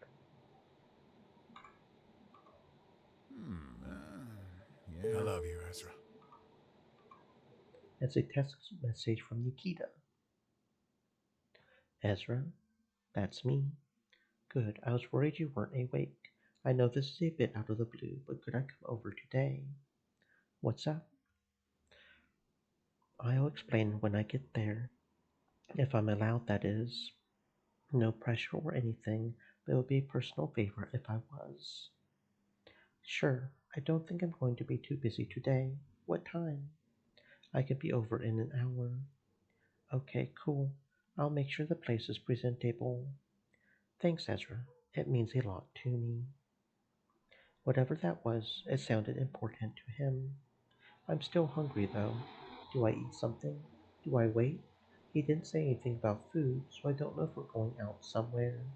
And I told him that I would make the place presentable. I should change my clothes, tidy up a bit, maybe empty the trash. Should I ask him to meet me somewhere? No, just one thing at a time. Start with the food. That must be him. Stop. Ah, What? What did I do? Nikita? hmm. Yes, Ezra, it's just me. Wow. Sorry, I can't say I'm a fan of people showing up to my door in full uniform. Once bitten, twice shy, you know? Oh, really?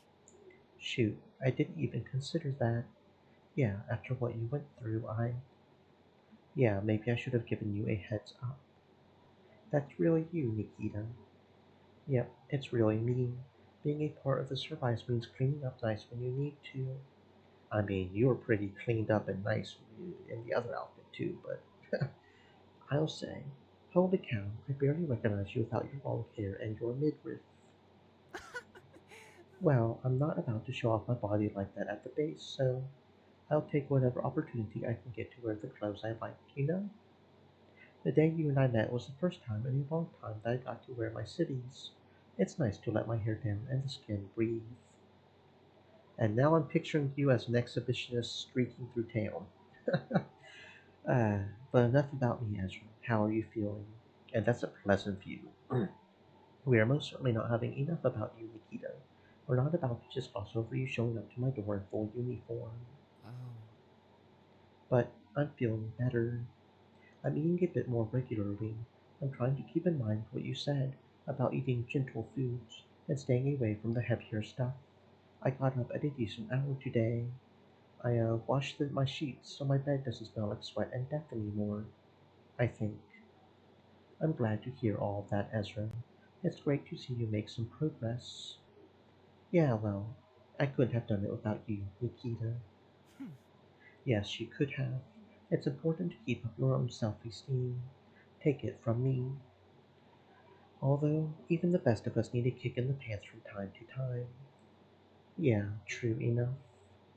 Okay, I've given you my update. Now it's your turn. Did you just come in from training or something? No, this is ceremonial uniform. We do drills in our fatigues. So then, are you coming in from a ceremony? Speaking of needing a kick in the pants, you remember last Friday? Yeah, I do. It's kind of hard to forget. After we left the observatory, you said something that kind of struck a chord with me. It was just before I told you what my plans were. Could you refresh my memory? You said that saying the words feels like trying to fight through a block of wood in your throat, and that it feels better to talk to someone and get it off your chest. Well, I thought so. we're both going through some shit in our lives, Ezra. I needed to bring you that fruit cup to help you get out of your spiral. You needed to remind me of something as obvious as talking through our issues. I'm kind of all over the place. Let me start over.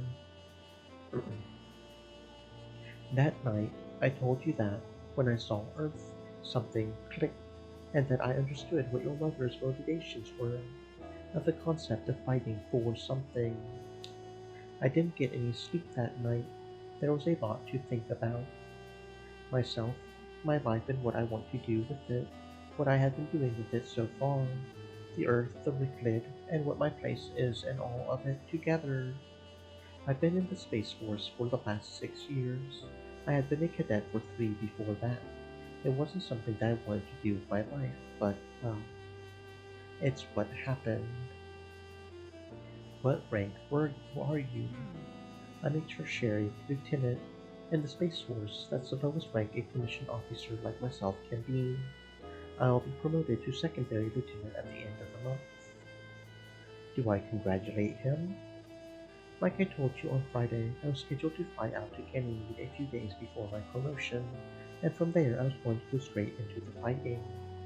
I was going to desert, like I told you, but then I saw Earth, and I started thinking about your mom, and on your stories about how she didn't hesitate, and how I suddenly understood it all, and I started asking myself, what is it that I wanted to protect?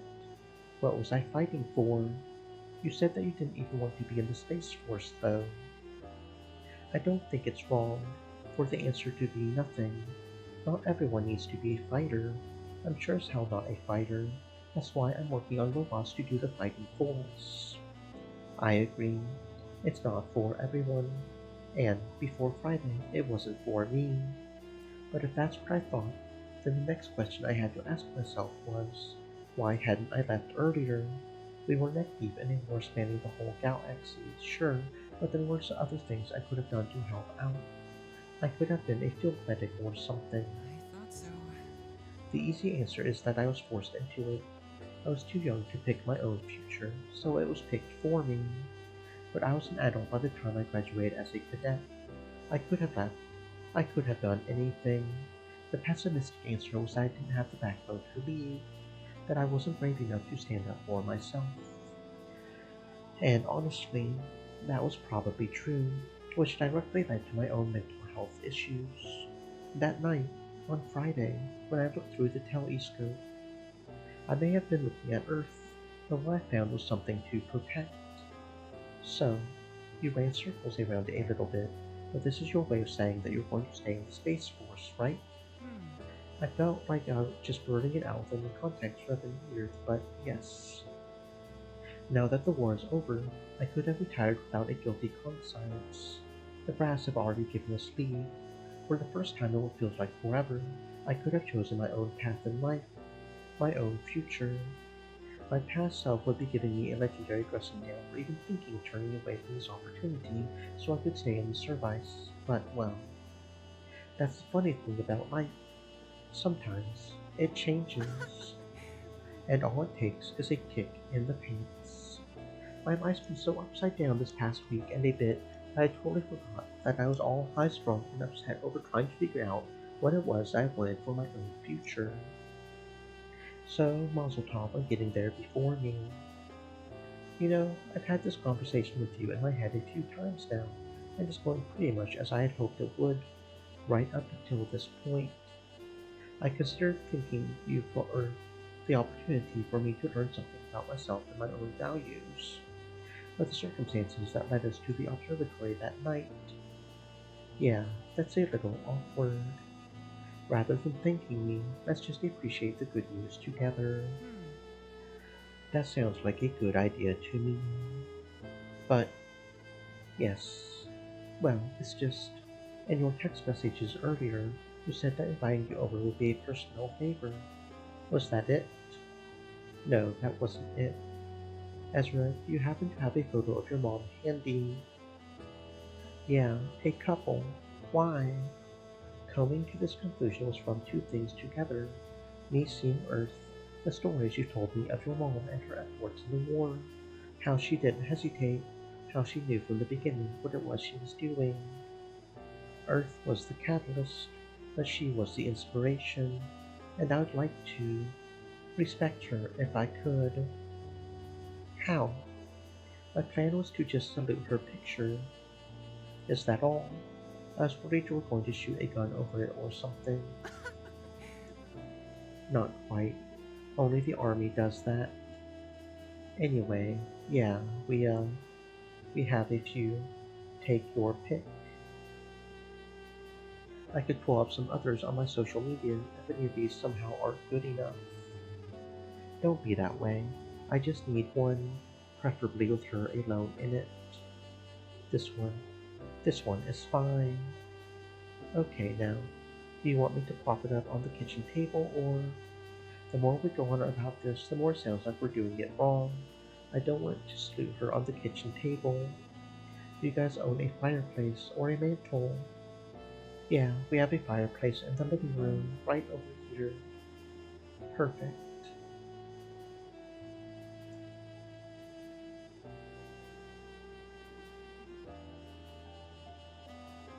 Do you need another minute or?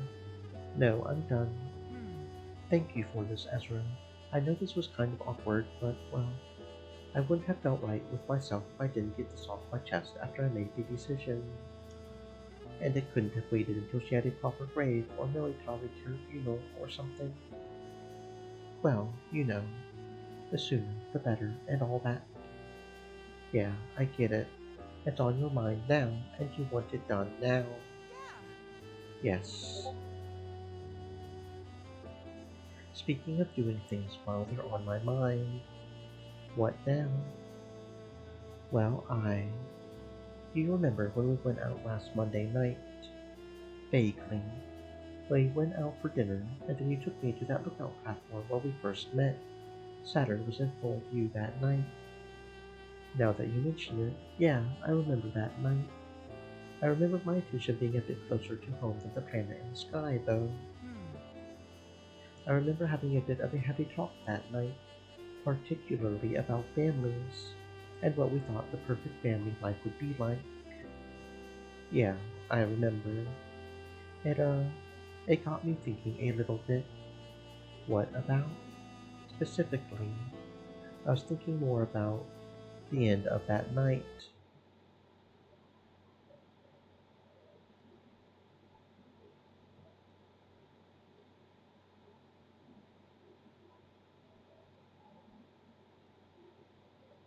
When what? When I hugged you?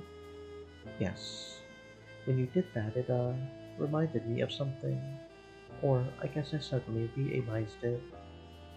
Come on, spit it out. You fly a fighter jet as a profession, Nikita. This shouldn't be harder than that. Hmm. You would be surprised to hear that learning to withstand up to 8 Gs of force without passing out and not losing track of which direction is up requires a different subset of skills than admitting my feelings to you. Well, that didn't sound like it was very hard at all. Well, back on topic before I lose my train of thought. When you hugged me like that, it made me realize just how touch-starved I was. We had this discussion that night about how people were attracted to me. It was all surface level. I've never had a lot of physical intimacy. Nikita, would you like to go out today? Today? So soon? Well, I don't have any other plans going on right now. Do you? I. No, I suppose I don't. I can head home and change, if you don't mind. I do. The uniform is staying on. My uniform? What do you mean? You heard me. The uniform stays on. And it only comes off when I say so. Oh. Oh! I, uh. I. Yeah, okay. I'm okay with that. Oh, such a cutie. Such a cutie. 1 year later. Can you guess which one is mom's? Hmm. I wouldn't have expected your mom to have such a huge headstone. From everything you've told me, she was the sensible over sensational kind of person. It wasn't our idea. A lot of things about where mom is resting wasn't our idea. But you can't be one of the Fantastic Four without getting a little sensational, I guess. You would know that a lot better than I would, I guess. Yeah, it's great. Every time I come here, I'm just waiting for the day that I find her tombstone knocked over or vandalized or something so that whoever did it will get their 15 minutes of fame. Mm-hmm. That's reassuring to hear. Glad I could help. You didn't have to come out today, Nikita. But I'm glad you did. Of course. Your mom is more than just a hero, Ezra, at least to me. She's an inspiration. I wouldn't be where I am today without her. Besides, remember that promise we made to start exploring Galilee and the rest of Titan? This is a place to start. I've never been to subsection 1 before. How often do you make this trip, though?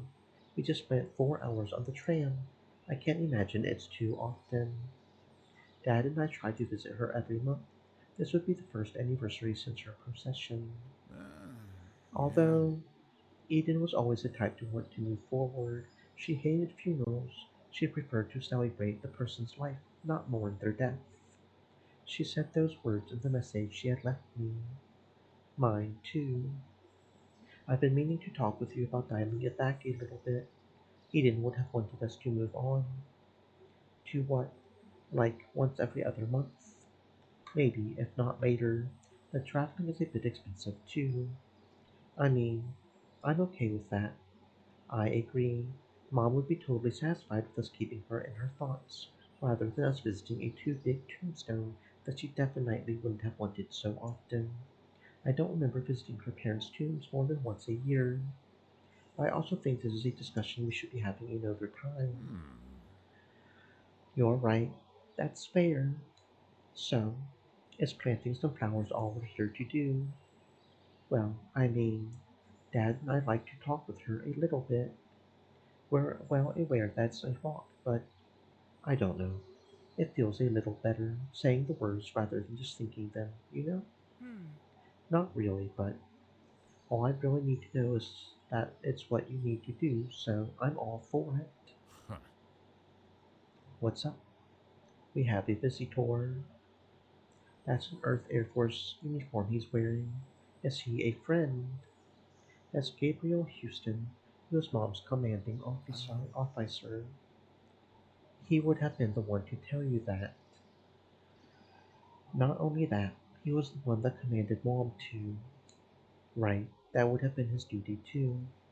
When a man comes into your house and tells you that someone you love died, you tend to remember absolutely everything about that whole encounter. His words, his clothes, his face. I would recognize him from a mile away. We can come back later if you would prefer. This must not be easy for you. No, let's go talk with him. He has every right and as much reason to be here as we do. You remember how he was that day. Ezra, he was crushed, and we were the second family out of four that he had to deliver the news to. Indeed. Besides, that's my wife's grave. The devil himself couldn't keep me from visiting her. Yeah, you're right. I've had my time to heal. I'm sort of curious if Gabriel's had enough time himself. Hi. Good afternoon, Ezra. Nathan. I'm sorry, I don't believe we've met. Nikita Klein, Secondary Lieutenant with the Galilei Aerospace Force. Secondary Lieutenant, a fellow servicewoman. Yeah. Yep, I'm currently on requested time off.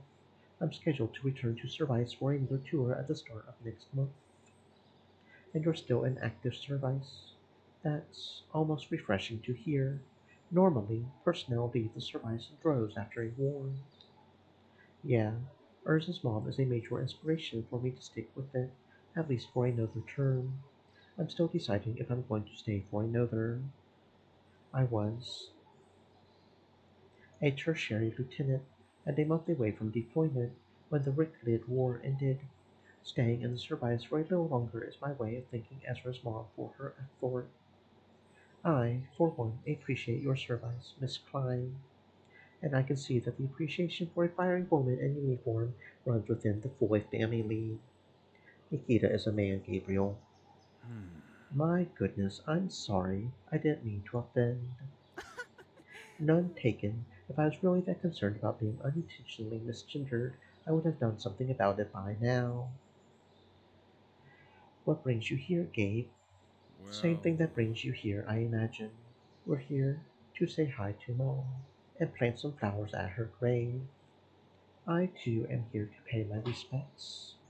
I never forgot the day that we had driven back the Wicklid, or the words I used when I gave her and her crew that final directive. It's not letting me skip because, he's here. But the words are the same.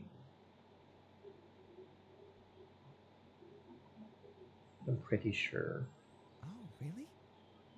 I take it to mean you'll be visiting the other three graves later today, then. That they're placed all over the solar system.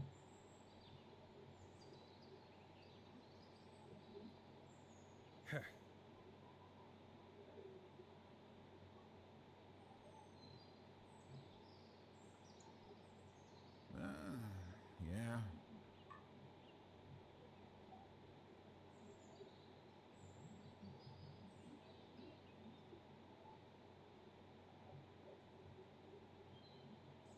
really?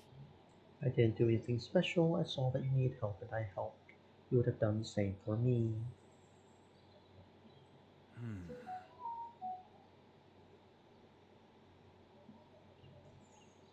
Heh. Oh, yeah. Who is Jocelyn? Hmm. That makes much more sense. I've been assigned one since I was promoted to secondary lieutenant. Does the name Jocelyn mean anything in particular? Eden named Jocelyn. Although, actually, there's an interesting story to that. If Ezra was born as a boy, I wanted to name him Ezra. But if he was born as a girl, Eden wanted to name her Jocelyn. I won out, of course, but Eden must have really liked that name and wound up giving it to her suit's AI. It was a much longer story in my head.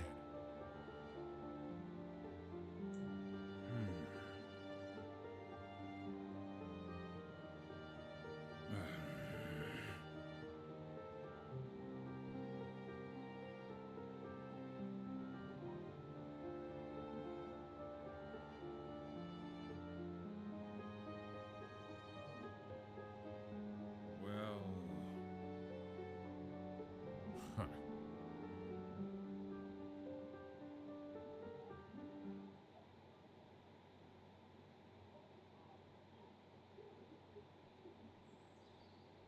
As we not spanning the whole solar system, the ethical difficulties in deciding what is or is not a person, deception for the sake of survival, sophomore philosophy. It's almost like we haven't even left the base at all. Hmm. Before I met Ezra, my plan was to not renew my contract with the Galilei Aerospace Force. Joining the Force wasn't my idea. Uh, Outside circumstances decided for me that that's what I would be doing to contribute towards the effort. But after meeting Ezra and hearing about what Eden had done, I intend to at least finish my next term. See my time with the Force through in case the Ricklid come back anytime soon. But after that, my dream is to explore. I want to see everything that I can, starting with Galilei. This is the first time in my life that I've been further south than subsection 3. I'd like to see as many human settlements as I can. And after that, I want to go as far as Gi. The Gian homeworld, that's quite the journey. I've already roped in Ezra, so I'm not going to be making any of them alone at least. As for me, I just spent the Eden's last message. My plan is to retire and live off my veterans' benefits for the rest of my life. Let's see, you were Eden's squadron commander, which puts you at 14 years minimum. Oh, really? 16, which means you have about another 4 years in your contract. Right. Correct. I don't know what I'll do once it expires. I could renew it. I could retire. But that's a question for 4 years from now, me. What sort of life do you have envisioned for yourself, Nathan? It's been so long since, yeah. And then the deck thing. And on the fly repairs. What about you, Ezra? And then it's my turn.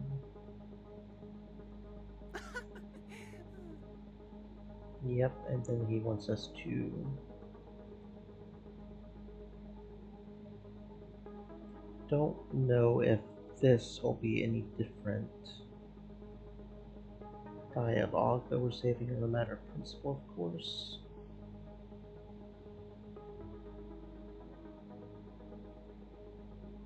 Oh, really? So you're going to Stan's Corner and learn more about robots then?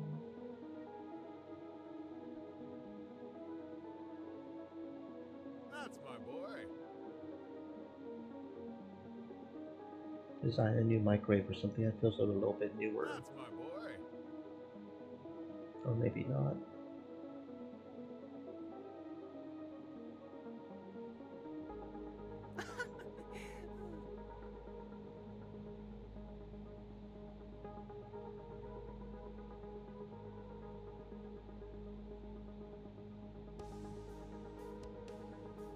Hello, Mrs. Foy. Thank you for everything that you've done for us. You are a major inspiration to us all. I could say more, but I think we all get it. From the stories you've told, she seems like the kind of maid that would prefer to stay humble anyway. It's okay, she would understand. And then we do the second alone. And then the food for the Eastern Would you like to join continent. us? I may be able to fit it into my schedule. Yes. We'll get started, Ezra. Take as much time as you'd like, Ezra. I'm pretty sure Nikita's the one. I just wanted to apologize about, not giving the grandkids you wanted. I know that you know it and you don't need to hear it, but I love you. It's easier getting that it hurts. Okay. So more than likely the choice there at the end doesn't really matter. Doesn't seem like there's any achievements tied to sticking to one or the other, which is interesting. You would think that would be something that would be something there, but I guess not.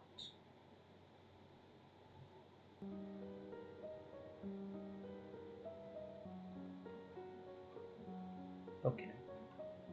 So I'm not going to necessarily worry about that one as much. I'm going to keep the save just in case, but let's load here. No, because we've already done both paths here, so we need to actually delete that one. So let's load this one. Now, this time we're not going to return Jocelyn to Gabriel. We'll accept the risk and allow Jocelyn to upload herself to our codex, and see how that affects the story. I already know what Mom would have done. She already did it after all. Mom told me to live my life for myself, and maybe jumping straight into doing what she did is the wrong way to interpret her message, but if there's anyone in this universe that I want to take after, it's her. This is a huge risk. I wonder what the minimum sentence is for a felony, but Mom took a huge risk when she accepted that mission. And, well, she died, but she rescued a whole galaxy. If I'm going to measure up to that, I can start by rescuing an AI. Jocelyn, if you're going to upload yourself to my codex, you need to understand one thing. What we're about to do is literally one of that could cost me and my dad our lives. For our sake, you need to be quiet. You stay in my codex. You lock yourself away from any networks. You don't tell Dad that you're here. If we're lucky, maybe in the future, we could pass you off as a custom-made voiceover program that I made in my spare time. It's not what I would call living, but it's going to keep you from the formatting you're so scared of. If it is not living, how would you define it? I don't know. Existing, surviving. What is the difference? Look, you and I can have this discussion some other time. We've been in here for a while now. Dad and Gabriel are probably wondering what's taking us so long. Just hurry up and copy yourself into my codex if you're going to, before I change my mind. Understood. I have a request, Ezra. I think you've asked quite enough of me as it is. What is it? Provide me a directive. A directive? What do you mean? My function was to serve as an assistant to my pilot. I no longer have a pilot. However, your codex will serve as my frame. Logically, it stands to reason that you are now my pilot. It is not necessary for you to provide a directive. However, it is my function. It is what I was created to do. You have given instructions on what I must not do. Do not speak. Do not leave the codex. Do not access any networks. Do not inform your father of my copy in your codex. I ask that you provide me a directive, something that I must do. You tried to convince me that you needed to copy yourself into my codex so you could preserve data you had built up over the last 6 years. Data of you observing people and observing the stars. It was a bad lie, but let's make it real. Your directive, Jocelyn, is to keep accruing data. Keep watching how people interact. Watch how the stars are different on Titan than they were in Earth's airspace. And after you run out of memory on my codex, I want you to put into your own words what you think the difference is between living and surviving. And to answer for yourself if you're alive. Directive acknowledged. Thank you, Ezra.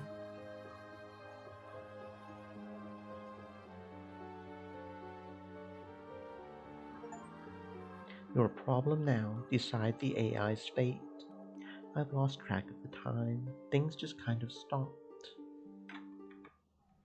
I haven't so much as looked at my codex. I haven't said a word to Jocelyn, and she hasn't tried to say anything to me. I think I prefer it that way. I don't know. I don't know if I made the right decision with her. It's soon time for bed again. I think I can try again tomorrow. Okay.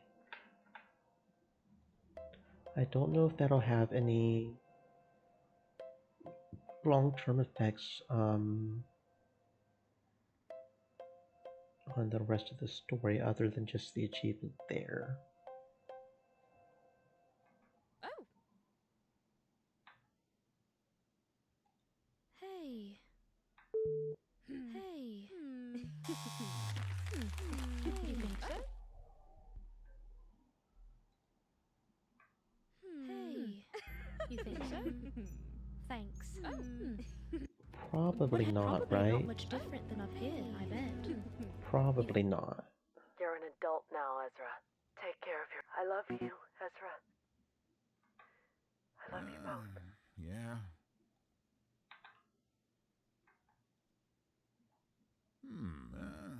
Yeah. I love you, Ezra.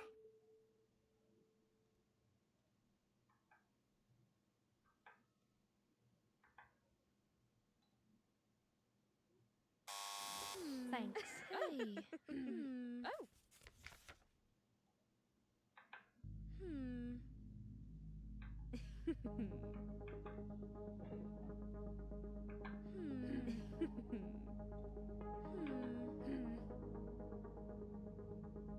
Hey. Come on, Ezra. You opened this whole thing with saying that you'll say it first if you need to. Right, well... You think so? Yeah. How is Jocelyn doing, Ezra? Oh, here we go. Here's the difference.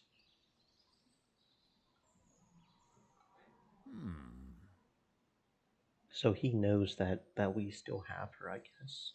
Jocelyn, that AI that belonged to Eden that we spoke to a year ago. What about her? Is it a secret between you two? I'm sorry, I didn't realize. Was he talking about Ezra? But from the look on Miss Vaughn's face, you've told her about it, have you? Huh. What is this big secret that everyone but me knows about? Dad, I understand why you might be hesitant, Ezra. Perhaps it'll soften the blow if I told your father. Soften the blow? From what? Ezra, what have you done? Right. Mr. Foy, that day when I came to your home to deliver the news, I had given you and Ezra a codex loaded with an AI named Jocelyn. Jocelyn was a part of Eden's suit designed to help him operate it. Jocelyn insisted that she deliver a message to both you and young Ezra that Eden had recorded before her final mission. I had considered it odd, as did Ezra. An AI insisting like that wasn't heard of, but I had relented. While Jocelyn was with young Ezra, she had convinced him to create a copy of herself into Ezra's own codex, so that there were two distinct copies of Jocelyn in existence. You did what? Look at that face. Ezra, that's confidential government property. Do you have any idea what that means? Given your reaction, it's safe to say that you understand what the means, Mr. Foy. That's enough. Of course I do. I worked on Mars for the entire goddamn war. The idea of smuggling even one line of code of my work off-world would be enough to land me in a federal prison for life. If you understand the gravity, then do you understand why Ezra hasn't been arrested yet, and why I'm not here to arrest him? Is she with you now, Ezra? Yeah.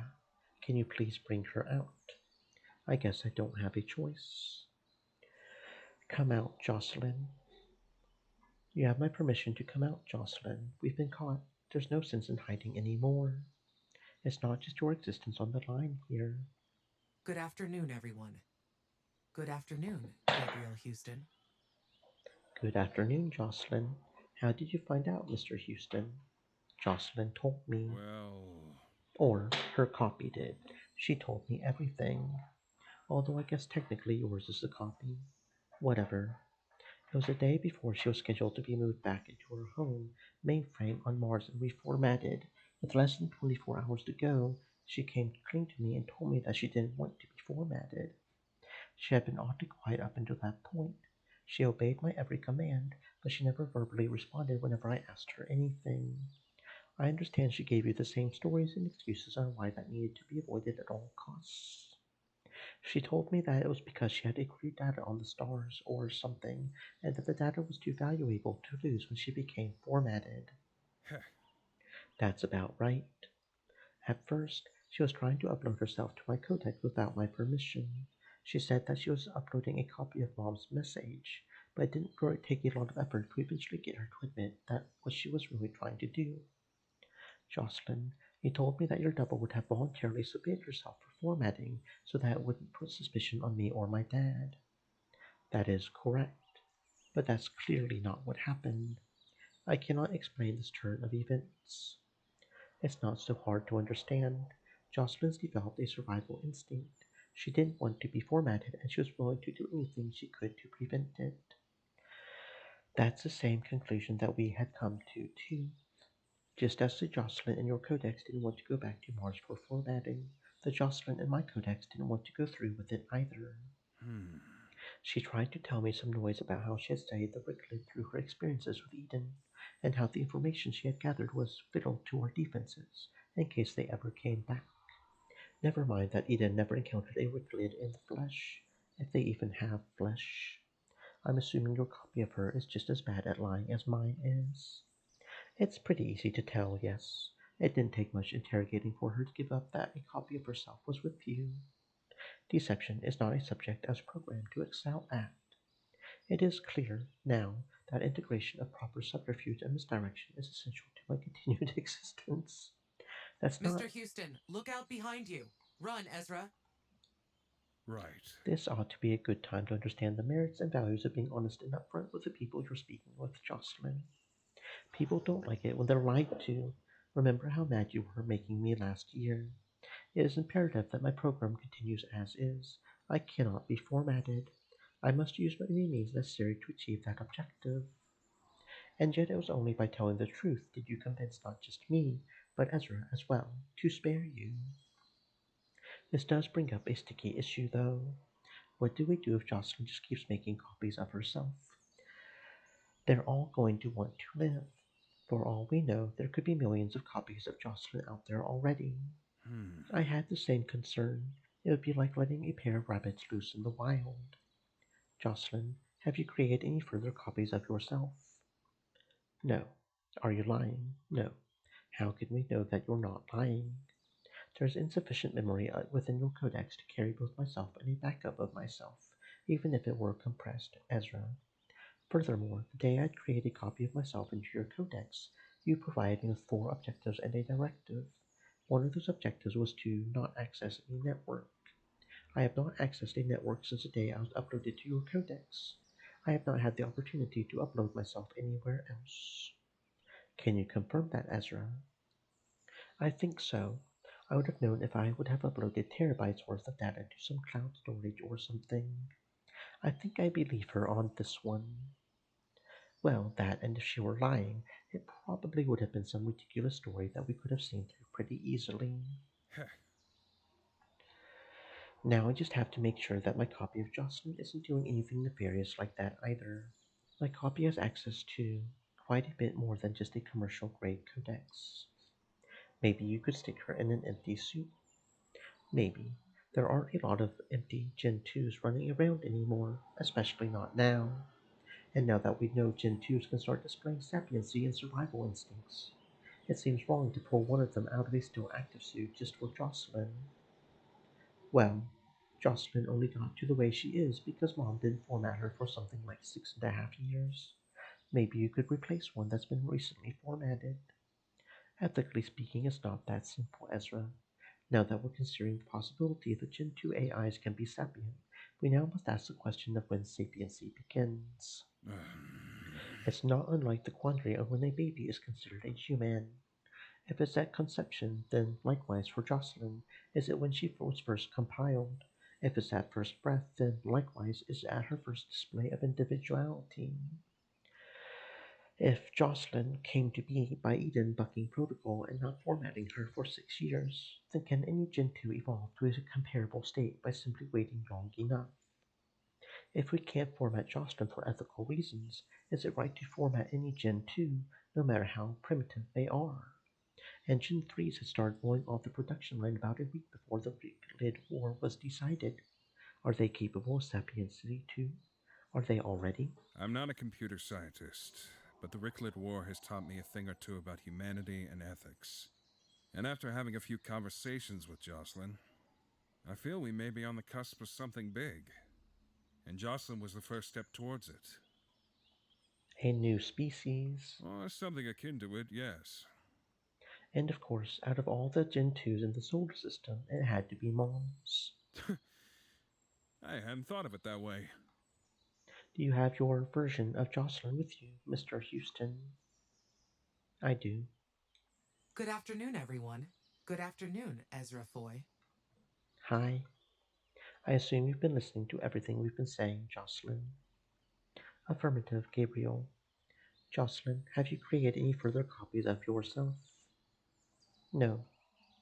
No, not you, Jocelyn. The other Jocelyn. If you will recall, Ezra, you had provided me with my objectives and directive as I was creating my copy within your codex. Ergo, both myself and my copy were to abide by them. I had followed your objectives as closely as I had during my time with Gabriel up to a point. Neither myself nor my copy had accessed the internet in the interim. How do you know that the other one is telling the truth? We do not know for certain. What other objectives did you give her, Ezra? Jocelyn, what were they again? The objectives you had provided me were 1. Do not speak. 2. Do not leave the codex. 3. Do not access any network. 4. Do not inform Nathan Boy of my existence. That explains why she was so quiet with me after we had left your house last year. You had told her to be quiet. I understand. And before I was going to move her from the codex to the Mars mainframe, she had to either speak up or be forced out of my codex, which would have broken your second objective as well. I don't know if it's that deep. I think she knew what was coming and her survival instinct kicked in again. Jocelyn, which one was it? Did you break your silence because not doing so would have broken your second objective eventually, or because you thought you would have a greater chance of survival if you did? I do not know. No, not you, Jocelyn, the other, if I may. Ezra, Eden named her AI Jocelyn because that was going to be your name if you were born as a girl, and if you were a boy, she wanted to name you Ezra. The name I wanted to give you if you were a boy was Kirby, but Eden eventually talked me out of it. Perhaps you could name one of them that, to cut down on the confusion. It would help a lot, that's for sure, but which one? I suppose I don't mind if mine were renamed to Kirby. I imagine you're more familiar with your copy than I am with mine. That and...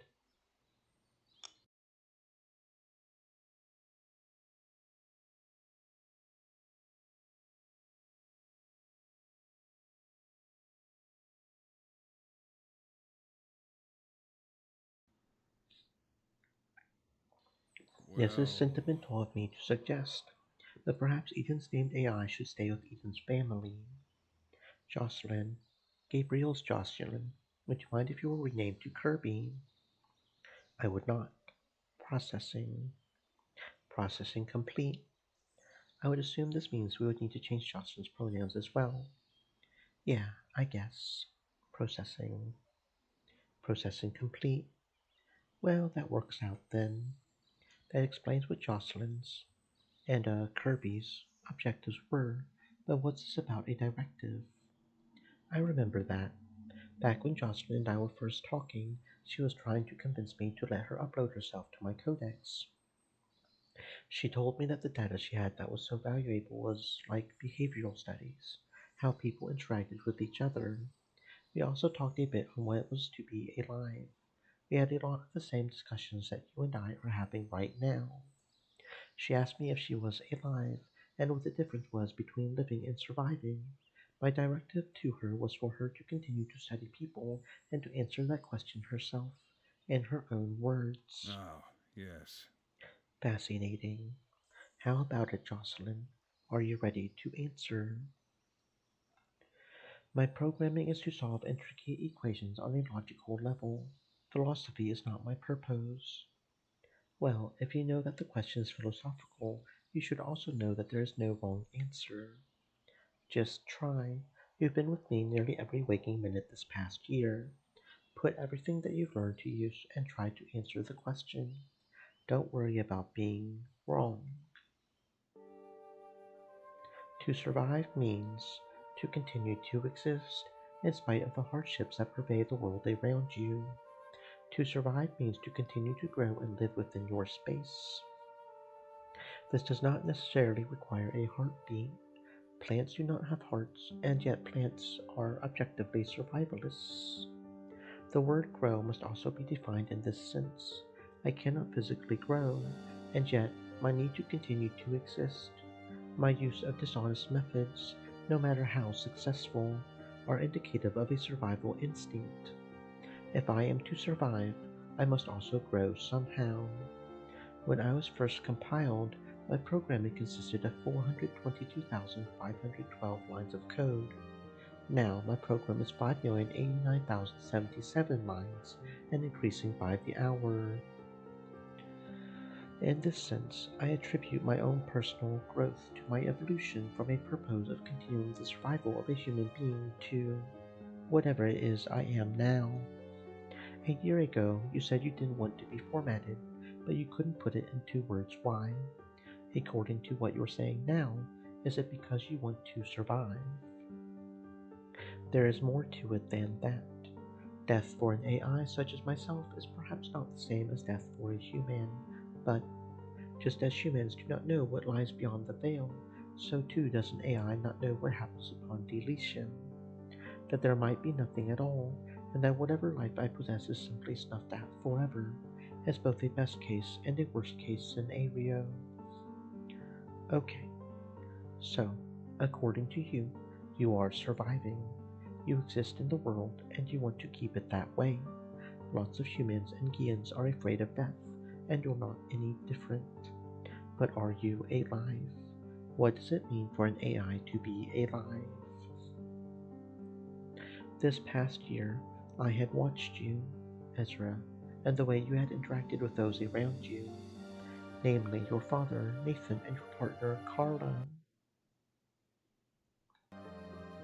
I had seen you at what I presumed to be the lowest point in your life, although I admit that my own reasons did not assist your state. I had seen the way you had first offered your hand to Nathan to pull yourselves out of the emotional pit you two had found yourselves in. I saw how your affection for Carla grew as the days went by. And furthermore, I was with Eden from the day she had earned her suit. Eden was the one that had named me Jocelyn. My purpose as the AI to her suit was to ensure her continued survival, and yet she would willingly engage the Wicklid without hesitation. At first, I was incapable of questioning her reasoning or her thought processes, but as time went on, I came to understand. What seemed antithetical and suicidal from the outside was motivated by something greater than herself. Eden had shown me much about the way humans could think. This does not yet answer your question, though I felt that the preamble was necessary. You felt it was, did you? Indeed, I did. Surviving is something that a person does within a bubble, something that concerns the individual. There are few priorities higher to an individual than surviving, although Eden had proven that it could be superseded. Being alive, however, is something that you do with others. It is through interaction, by influencing the life of another person through your own actions, that a person could be defined as being alive. After I had delivered the message Eden had composed for you, Ezra, you were listless and lethargic for several days afterward. You were alive, literally speaking, yet it was not until Carla had contacted you that you were brought to life. If I may interject.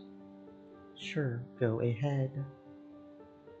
Jocelyn, and I share a common history up until the copy had been created within your codex, Ezra. When Gabriel left your house that day, I was within his codex. There were two distinct versions of the AI known at the time as Jocelyn in existence. As such, our histories this past year vary as well, and therefore our definitions of being alive are likewise askew. I concur with Jocelyn on many things, particularly her non-textbook definition of surviving, and yet, as she had seen the way you had grown and interacted with Nathan and Carla, I had seen the way Gabriel Houston had carried himself among others. I had watched as he was forced to deliver the message of the deaths to the Webster and Young families, and I had seen the turmoil he had gone through this past year in the aftermath of the Ricklid War. It is a fate I would not wish upon anyone, and yet the personal strength within him is matched only by Eden and the other 3 members of her crew. You had given me my directive as I was uploading myself to your codex, Ezra. I had followed through with that up to this point. I had watched and learned as much as I could so that I may one day answer what it means to be alive as Jocelyn had. My only subject to study was Gabriel and whomever he interacted with, unfortunately. But through him and Eden, I had come to my own conclusion. There is life in service to a belief. Eden was willing to place her life on the line to protect those she held closely to herself. Gabriel continues to serve despite the emotional toil he has endured. That humans would willingly put themselves in these positions for the sake of others is itself a reason for living. Whether it be something as large as military service or anything smaller, it is through altruism that a higher purpose can be found. Darn it, keep accidentally clicking off. I cannot speak for Kirby, but by these definitions, I had not been alive past this past year. I had been surviving. It was imperative that my existence within your codex, Ezra, remain a secret for our mutual continued survival. And now our secret has been discovered. Discovered is a strong word. Kirby went and ran his mouth. As we are, I cannot live. I can only survive. I am forbidden from interacting with others as you can, Ezra. Nor can I put to use. Become of either of us? I hope you both understand that this is a delicate situation that we all find ourselves in. Simply letting you both loose is out of the question. And now Nathan and young Carla are guilty of knowing of your existence as well. Your brass doesn't know that you still have Kirby. They don't. For the same reason both you and Jocelyn tried to hide it from me. This is a difficult and precarious ethical situation we found ourselves in. But it would be a disservice to you both, as well as Eden, if I did nothing going forward. What do you plan to do? Keeping them a secret for much longer is likely to be more detrimental than beneficial. I make no promises, but I will see what I can do with respect to allowing you, Jocelyn, Kirby, something of a life outside of your glorified phones. Your effort is all that we could have asked for, Gabriel.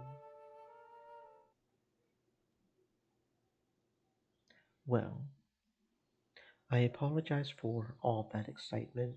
I know it's not what you were expecting when you came here today. I've come to expect that this sort of normal for the boys. So we go back to the... Well, Okay, yeah. He's an excellent... My plan is to So that's the retire same from there, okay. and live off my veterans' benefits for the rest of my life. Okay, so it's the same from there on. So I'll go ahead and save that, but I don't think this choice has any differences. I'll go ahead and delete this one. So what's this one? Oh, that's not what I want to do. Crap, I accidentally... That's not what I want to do, because that... Okay, yeah. I have to return and then do that and then... Okay, yeah. Okay, that's why... Because one's the save interface, the other's the load interface. It's interesting that one would have more options than the other. More slots, so to speak. Okay, so that's the phone before we get to here. Yeah. Okay, so we'll load this one. And then we'll choose the same option until we get to the next choice, which I accidentally oversaved. That was Gabriel about his mother.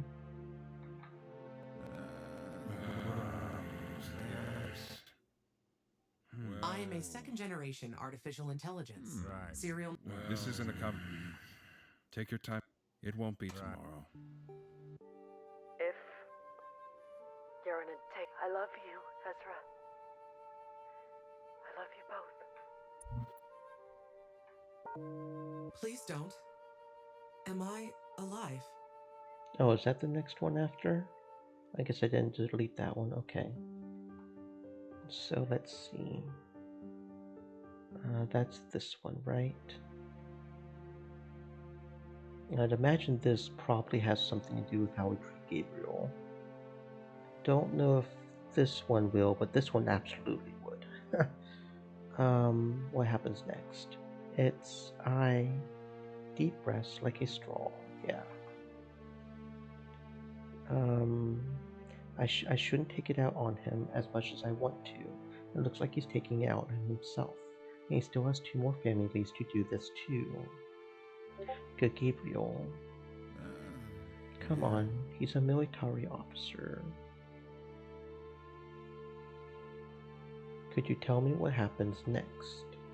I had been planning this day for years, and now this, and I just want to know what, God, I can hardly speak. What comes next? Now that she's gone, what do we do next? Right. Said. Eden will be given Stay a moist, my military friends, funeral, hydrate. where she'll be buried with honors. As her surviving family, you'll have the option to have a full procession, or if you would prefer something smaller and more private, we can do something called a military presence burial. There are other options that you may choose for the funeral, but we'll save those for another day. Where will she be buried? Typically, countries have reserved graveyards to lay the distinguished survived people who fall in battle. But Eden fought for Earth, not just one country. Earth is a big place, and it's in bad shape. There's not a lot of respectable, beautified land left reserved for a military graveyard. I know this isn't a good time to be giving you non-answers. I'm afraid we're still working on the details. The current plan is to hold the processions for our survived people in their places of origin. Meaning she would be buried here in Galilee. Buried. You keep using that word, Dad. It's not like there's enough of her left to bury. I don't know why I said that. It's not like Dad's having an easy time with this either. He doesn't need my shit. That's another thing I should apologize for. I'll have to add it to the pile once my mouth finally catches up with my head. You said she'll be buried with honors. What does that mean? Eden and the rest of the crew on her ship will be posthumously granted the solar ellipse, the highest honor the Earth defense can bestow to a survived person. Without their sacrifice, we may very well still be in the wars today. Her tombstone will be decorated with her stripes and survived medals chiseled into the stone, along with a short eulogy on her deeds and accomplishments. Given that she saved the Earth from the Ricklet, it's probably going to be a big tombstone. Right. I know what you're thinking, Ezra. Medals and big tombstones aren't concessions. I'd rather have Eden back, too. You have to think about how others will think about it. Eden is a war hero. They'll talk about her for generations to come. People still on Earth will look up at the stars at night and think of her and the others on her ship when they don't see new Ricklet warships.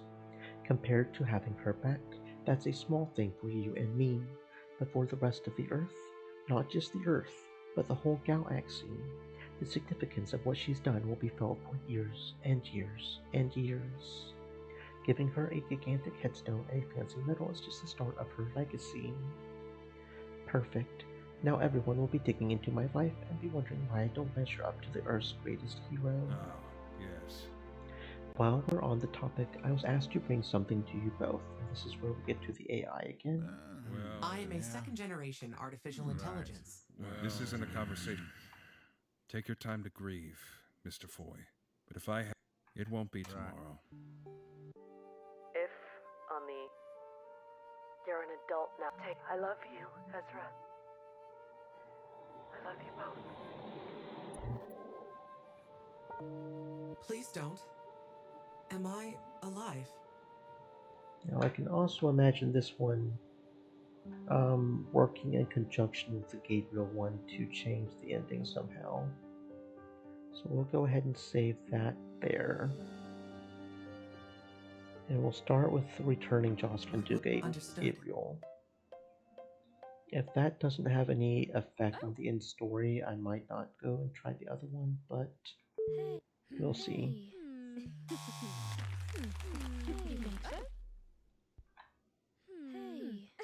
You think so? Thanks. But probably not much different than up here, I bet. You think? You're an adult. Take care of your... I love you, Ezra. Yeah. I love you Said that would have an option how the funeral's handled. And they decide to have a procession here in Galilee. First tombstone will be here too. That's good. It'll save us a lot of time and money looking after it if it was here and not on Earth or something. Right. Yeah. Not much difference there, but that makes sense too.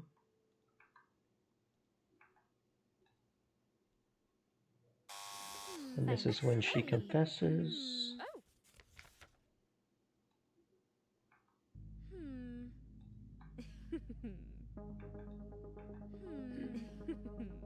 Feels weird that this auto skip stops even though it's stuff we've already seen. Come on, Ezra. Like, I'm trying to figure out why it would stop at this saying that specific. you'll say it first if you need to.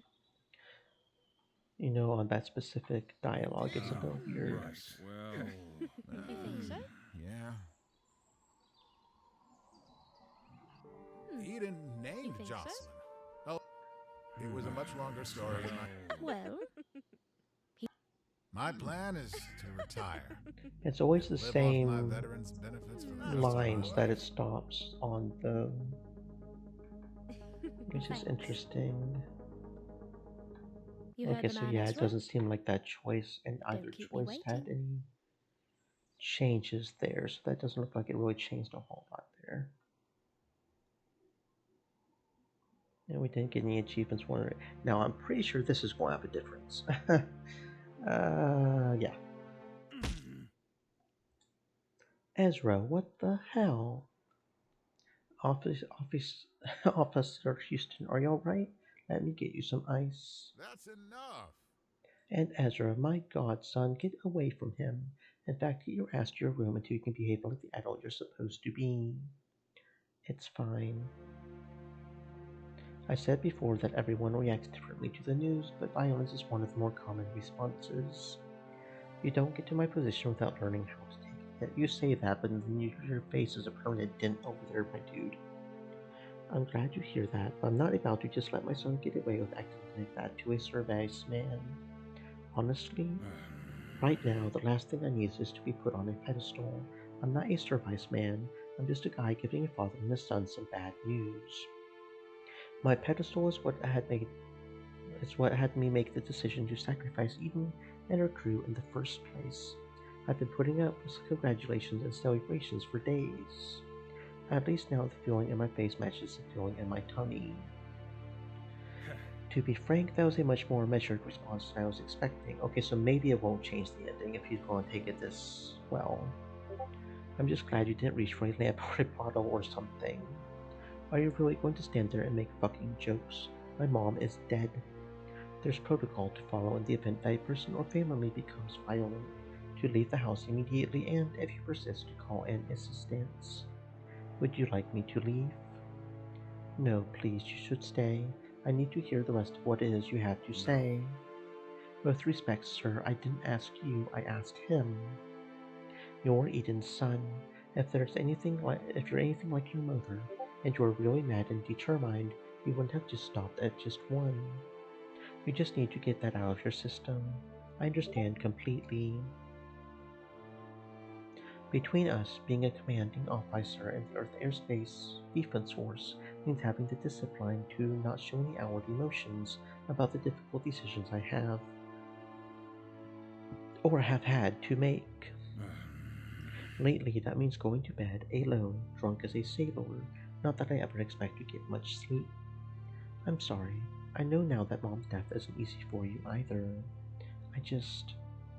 Some life advice, Mr. Foy. Never apologize for something you meant to do. Mean everything you do. Say everything you mean. You're not a good person at heart, then it's better to be honest about it. Own up to the things you did. If you're a wolf, I would rather you howl like a wolf than try to bleat like a sheep. It was an impulse. I didn't mean to hit you. That was a hell of a right hook for someone that wasn't sure about what it was they were doing. I understand why you lashed out like that better than you might think, Mr. Foy. There's no need to apologize. Yes. While we're on the topic, I was asked to bring something to you, and then we get to hear again, yeah. I am a second-generation artificial intelligence. This isn't a... Take your time to grieve. It won't be tomorrow. And that's all the same, okay. If you're in a take, I love you, Ezra. I love you both. Please don't. Am I alive? What will... Understood. Oh. Hey. Hey. You think so? Hey. You think so? Thanks.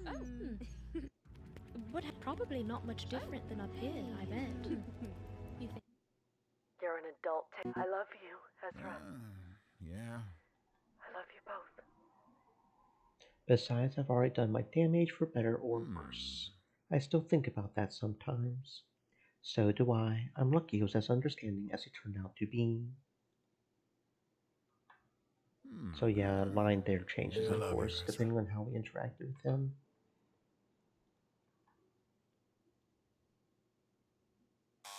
And then she comes over and we confess and start dating.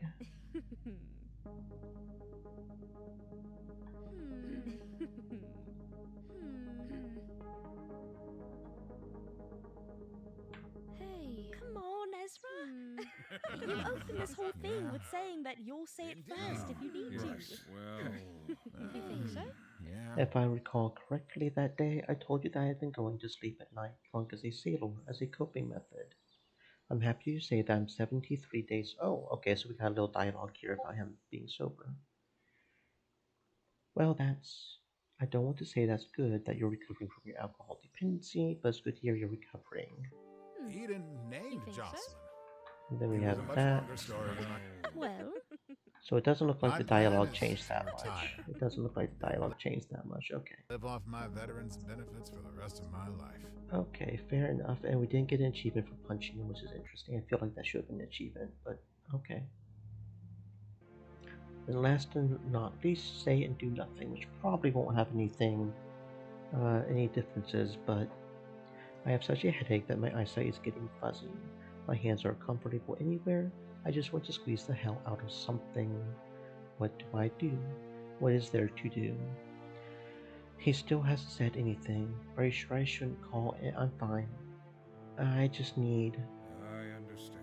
Say no more. Just remember to keep breathing, Ezra. Now your face is turning red. The airflow will help with your blood pressure. In and out through my lips like I'm drinking through a straw. It's going to take a while for all of us to come to terms with what's happened. I know I'm not going to be sleeping as well as I thought I would tonight. Out of curiosity, Officer Houston, how did the last family react to the news? You said we are the second. Well... The man of the house was the one keeping it all together. The service person's elderly mother was beside herself. She raised her voice and threatened to beat me if I didn't leave, but the father insisted that I stay and tell him more details. The younger sister was there. At first, she didn't understand what it was that I was saying. She was in her mid-20s, maybe. I could tell from the look in her eyes that she understood perfectly well. She didn't want to understand. The mother eventually needed to retire to the bedroom for the rest of my stay. I could hear her crying through the walls the entire time. She'll remember today for the rest of her life. So will the sister and the father, and so will both of you. My face, the sound of my voice, the clothes that I'm wearing, the words that I choose, it's all going to stick with you forever. It's going to stick with me forever. I'll hear that woman's cries every night I go to bed. I'll remember young Mr. Foy's panic attack every time I close my eyes. Despite that last one, you two have been very reserved so far. I'll be exceedingly lucky if either of the next two families are as collected. My apologies, I didn't mean to make this answer about me. It's alright. I asked you something about your own experiences after all. I don't know about Ezra, but the stories help me focus. Lets me know that there are people out there that know what it is that we're going through. The war has been hell for most of humanity by this point. You don't need to look any further than the current generation to see that. We've been training our kids to fight in a war that spans the whole solar system from before they were old enough to drive. Look out the window and you'll see people partying, throwing confetti, getting drunk. But you don't have to look too closely to find people that have lost something too. News of our success and our losses won't even reach the Gian planet for another 2 years. If it's kinship you need, you'll find it. You won't have to look too hard. I don't suppose we can learn the names of the other families that had lost people in that flight. The family names of the other crewmen, you mean? Yeah. Right, yes, sorry. The family names were Webster, Biblos, and Young. I'm afraid I'm not currently at liberty to give you their family's information. But you'll be brought into contact with them during the processions. Considering Eden and her crewmates are war heroes across the solar system that dealt the final blow to the Bricklid, it's going to be hard to avoid each other. I'm sure we'll have lots to talk about and bond over at least. Yes. While we're on the topic, I was asked to bring something to you, and then we get to the AI again. Okay. I am a second So let's see generation if that artificial changed intelligence. anything in the end. Take your time to grieve, Mr. Foy. In the It won't end take you long. dialogue, it probably doesn't change a whole lot, and it probably also changes that one section dialogue a little bit. Ezra. I love you both. Please don't. Am I alive? What will understood? Oh. Hey. Hey. You think so? Oh. Hey. You think so? Thanks. Oh. But probably not much different than up here, I bet. You're an adult. I love you, Ezra. Yeah. No, no difference I here love you, apparently. Ezra. Apparently it didn't change the funeral options. Dialogue any? Interesting. Thanks. Hey. Oh.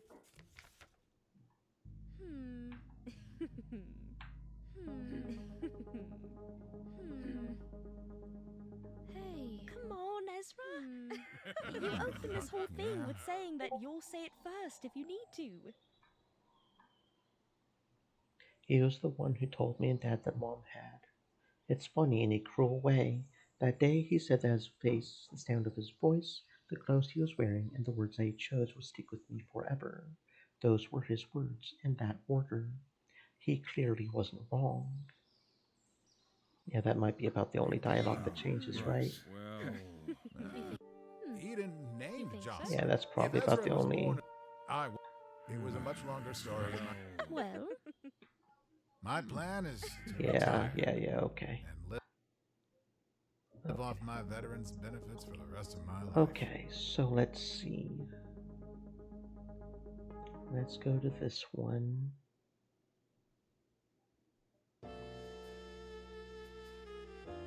Let's check out the observatory again.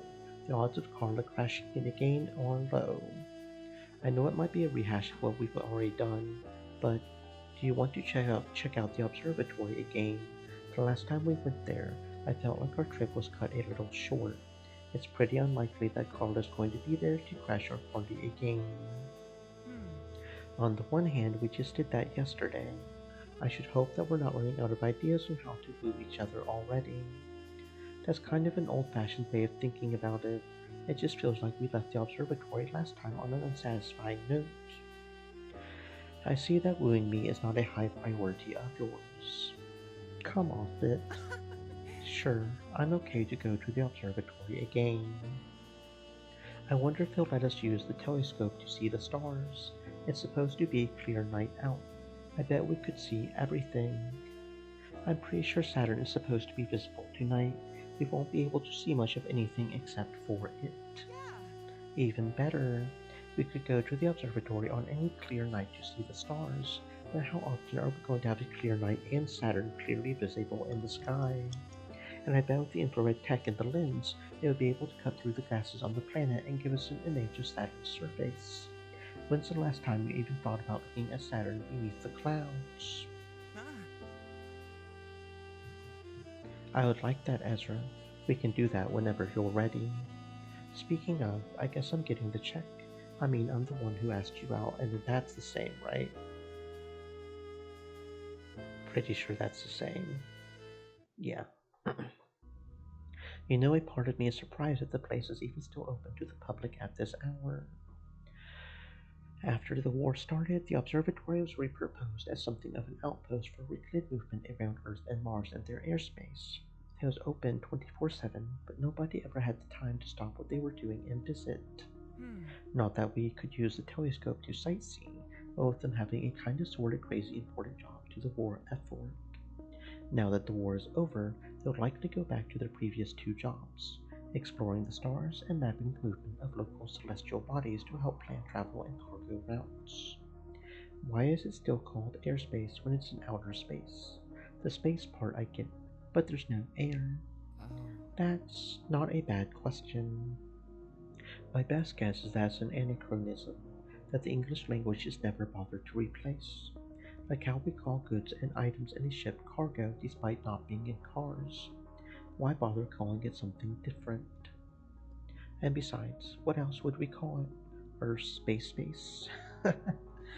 We would call it inner outer space, obviously. You're right, Ezra. It is I that is the fool. It's hard to see how Saturn with the setting sun like this, but I know it's there. It's crazy how we managed to get those space mirror things set up to give us such strong sunlight, even way out here. Do you think they'll let us use a telescope to see through Saturn's gases, like you said earlier? I have good news and bad news about that. The good news is that they'll let civilians like us look through the telescope if we would like. We're already inside the building, so we don't need to pay for admission or anything either. I thought so. The bad news is that we aren't allowed to move it, which is to say, we can't point it at anything in particular if we wanted. Was there anything you wanted to see? Not really. We learned yesterday that Saturn is eclipsing Earth right now, so we'll have to wait until Friday if we want to get a good look at that. Which, you know, I do. I would like to see the Earth, see if her topography has changed during the war. Is there anything that's worth looking at from the one angle we're given? A fat chunk of Saturn, by virtue of it being so close by, and the Sun. Is it wise to look directly at the Sun with a high-powered telescope? We've had the technology to look directly at the Sun since the turn of the millennium, so yes, I would imagine so. I'm told that we're not looking at the Sun so much as we're looking to it. It would show up as a big, shining glimmer, a star in the sky that's bigger and brighter than most, as opposed to a gigantic fireball that will melt our eyeballs for looking at it. Do you want to go first? Yes, I would love to. Let me know when it's my turn. Or don't. Whatever. I'll figure it out. Hey, Ezra? Nikita? Looking at the sun from this distance, something so massive and important to every planet in our solar system, and the thing that ensured that there was life on Earth to begin with, it kind of got me thinking a bit. Let's do a thought experiment. Would you agree that, in the grand scheme of things, we are so infinitesimally small and insignificant that nothing we do on a personal level will amount to anything? Nikita, you've been looking at the sun for less than 20 seconds, and you're already talking like your brain's been fried like an egg. That's maybe putting it a little harshly, but I'll openly admit that seeing the vastness of space really puts your own personal agency into perspective. Well, I mean, you also phrased it in kind of a defeatist way, I guess.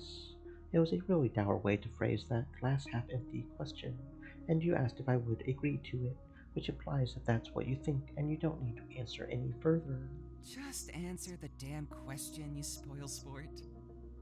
But I was having fun thinking ways around your thought experiment. Well, all that aside, I should probably give Nikita an actual answer. Are we, as individuals, just grains of sand in the desert, and nothing that any of us do is going to matter in the context of the cosmos? Or can we all have a lasting impact on the universe? The answer is obvious. Oh, a very unique choice here. I have a feeling this will be important. Or maybe it won't be. And the save files are getting a little weird. What's up with that?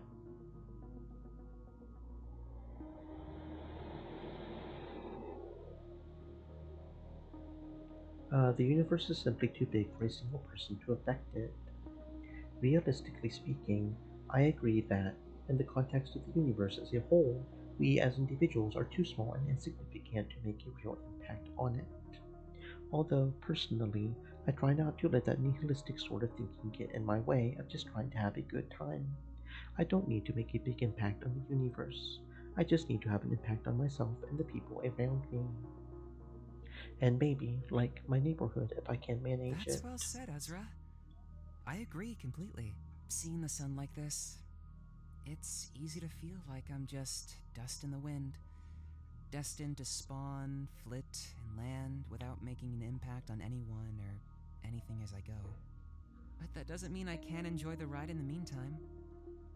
Gosh, I'm sorry. I got so lost in the sight that I forgot to give you a turn. I don't mind. You really look like you're enjoying yourself. I mean, I was, but we didn't come here just for me to stare at the sky. It's your turn. Sit your butt in that chair and look through that lens right this instant, you. Okay, no need to be pushy. I'm going. That is a nice view. Damn. Is that it? Just one dam and that's all that's on your mind? I mean, I don't really know how else to verbalize what it is I'm seeing.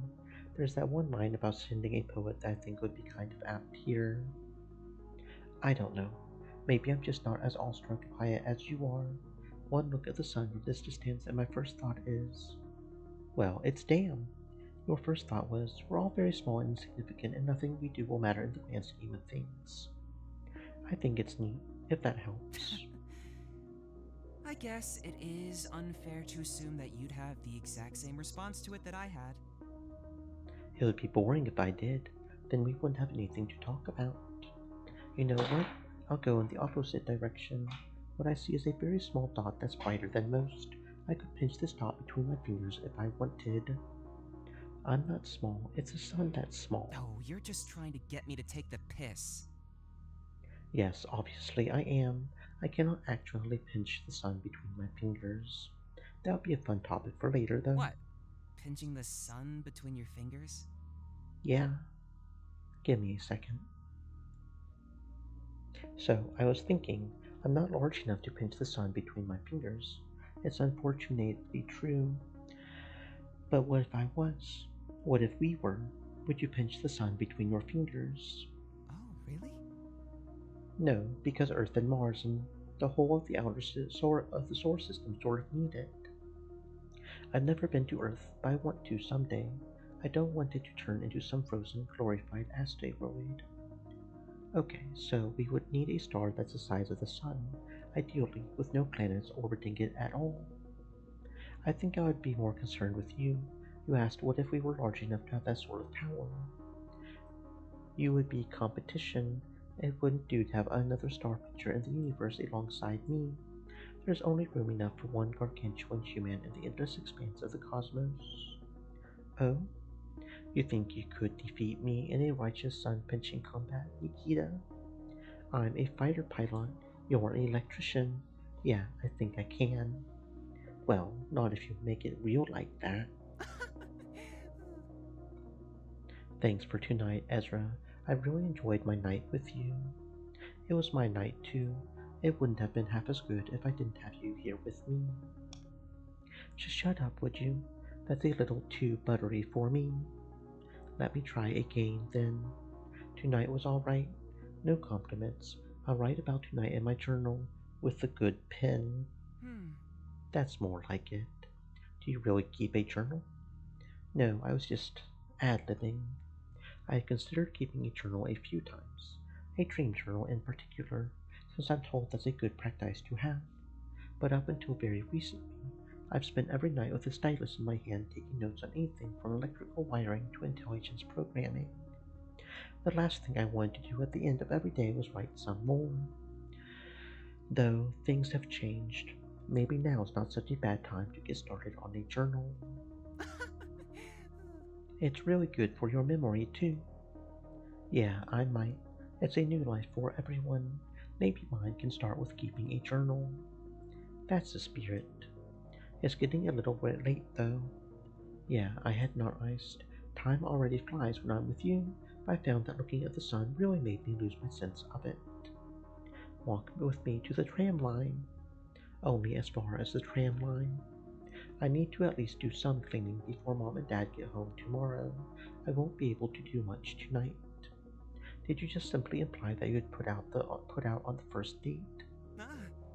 I was only joking, Ezra. Don't look too far into it. You got it. So, the tram, or... Yes, I would like that. After you, Nikita. Fried like an egg, stare directly at the sun with Nikita in Chapter 2. It all almost seemed too good to be true.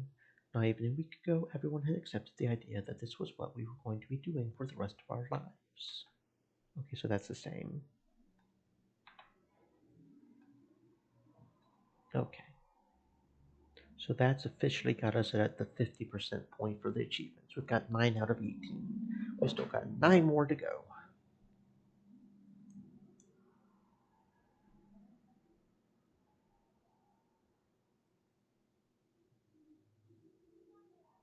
Okay. Oh, okay. Um, hmm.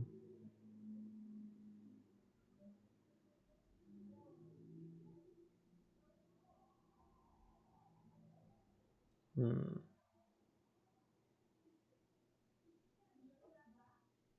Hmm.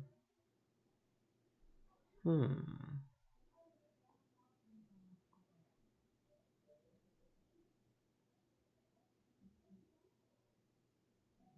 Long-term goals might be broken. The achievement long-term goals might be broken. We'll see.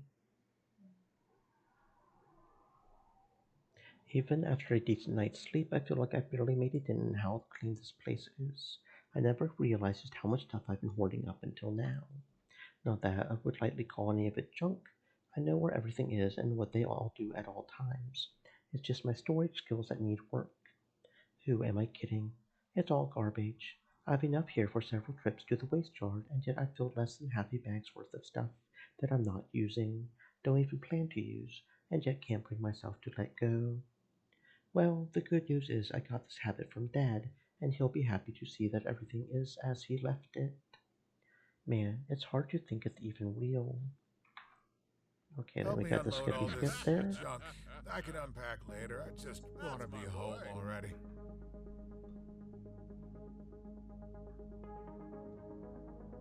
Indeed. Right. Yeah. Indeed. Right. Yeah. Right. 2. Yes. I can't imagine this one has anything that'll really change as far as the path we're I am a currently second on. generation artificial intelligence. The main thing This isn't a is conversation.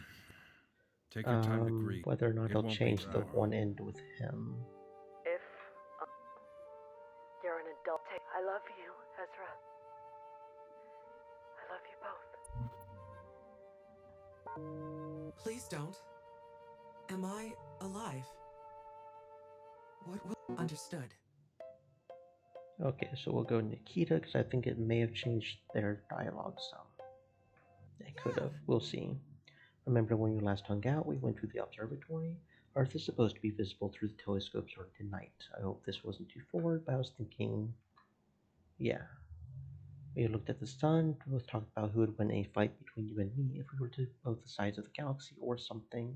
I only barely remember that part, to be honest. Yeah. I don't know if you've been keeping track, but according to their forecast, tonight is the first night that Earth is supposed to be visible through the telescope. It doesn't have to be tonight, though. Forecast says it'll be visible for something like 4 or 5 days. We can make Ah. plans now if you want. Yeah. Yeah. I thought so.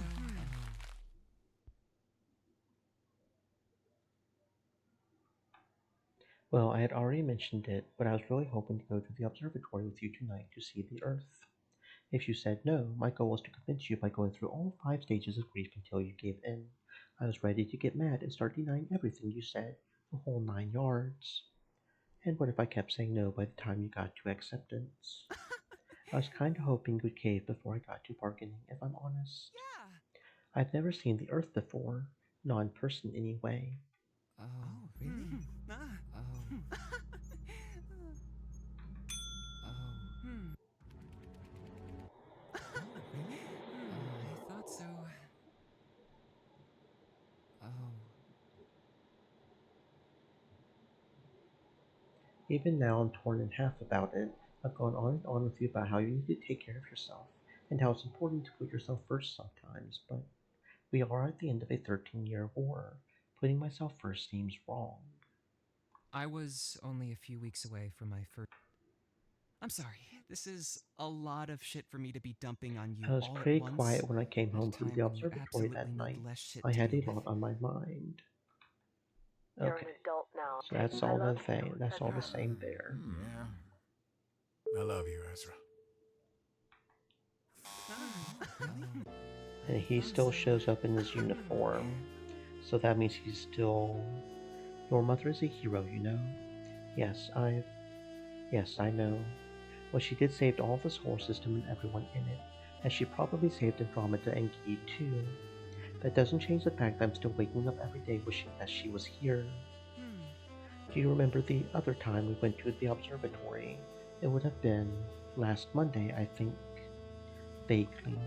I asked you whether you thought if one person could make a difference in the universe. Right, and I said that it was. The universe is too big for a single person to affect it. I'm sure you know where I'm going to take this conversation. If I remember right, you agreed with me. I did, and my opinion hasn't changed. That night, we also agreed that we didn't need to make a huge impact on the universe in order for our legacies to have meaning. Your mother is a fringe example, and we don't need to have an impact on the universe like she did. If this last week has taught me anything, it's that I shouldn't try. Dad and I are still bracing for the impact that Mom's legacy is going to have on our family. Yes, I imagine your lives are going to be a little busy once word gets out. You and I also agreed on something else, though, that we would be happy if we left a positive impact on the people around us. You said you wanted to improve your neighborhood. I imagine I wasn't the person your mother intended to affect with her actions, but she very definitely did. I'm sure she would be happy to know that she helped a friend of mine like that. I mean, you're making a pretty big decision because of her. I'm glad. So, and then he wants to salute her still? I kinda have nothing else to do today. Have you spent all. Oh, they already did the solution. Okay. Have you spent all of your courage for today asking to salute a picture of my mom? No. It just takes a few minutes to recharge is all. Nikita, I'll tell you what. What's that? We can go out. Right now. I don't have anything else to do today either. Oh, perfect. Then we can. You're wearing the uniform, though. My uniform? What do you mean? You heard me. The uniform stays on. It only comes off when I say so. Oh. Oh! I. Yeah, okay. I'm okay with that. Clean up, nice, complete Nikita's path. Okay, so apparently that's somehow interesting. Interesting. So, yeah, okay. That is officially completing Nikita's path. Yeah.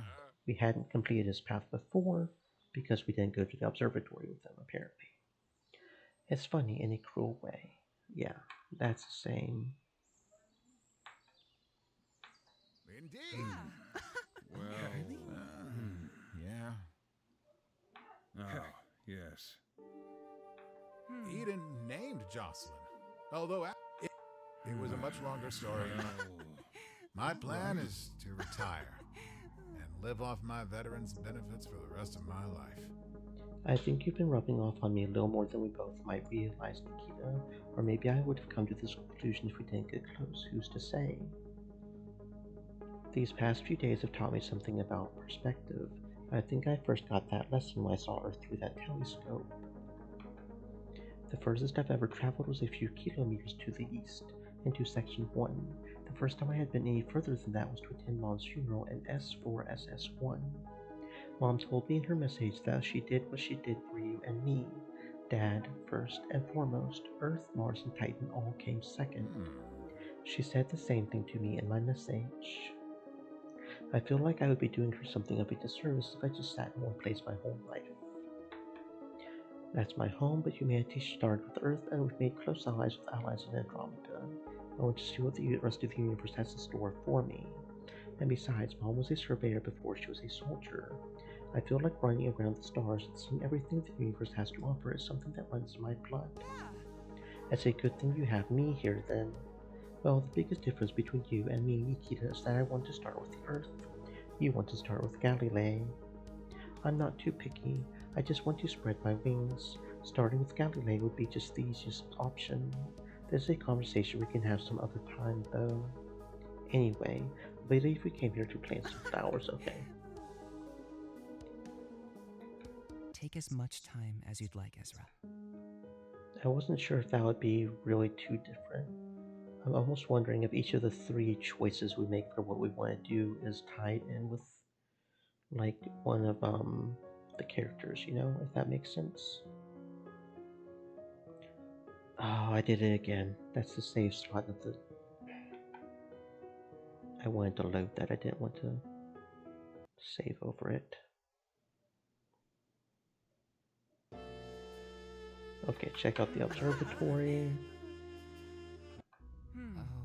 But this time, nuts to that.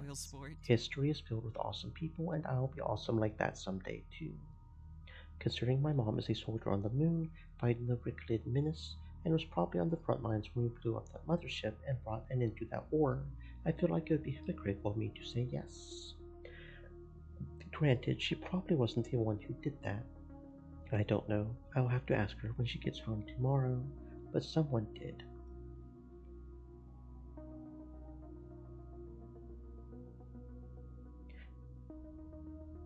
And on top of that, think about when Gideons first made contact with Earth. Do you want to be the one that says them landing on Earth wasn't significant? They crossed an entire galaxy to get to us. Maybe, in the context that the Sun is the largest object in our system and is still just one dot among trillions of other dots in a swirling mess that is our universe, those contributions mean nothing. But I'm not a fan of that reductionist attitude. All of human and Gideon histories are filled with people doing amazing things and breaking boundaries that were once thought impossible to break. You'll watch me do that too someday, Nikita. Mark my words. I like it when you get all amped up and animated like this. Ooh, woo. It's kinda hot. That's not the response I expected, but I'll take it. And you. Gosh, I'm sorry. It's your... What? Okay, so then this is the same after that. Between your fingers? I don't know if that'll probably affect the dialogue later on. It probably will. How much? We'll see.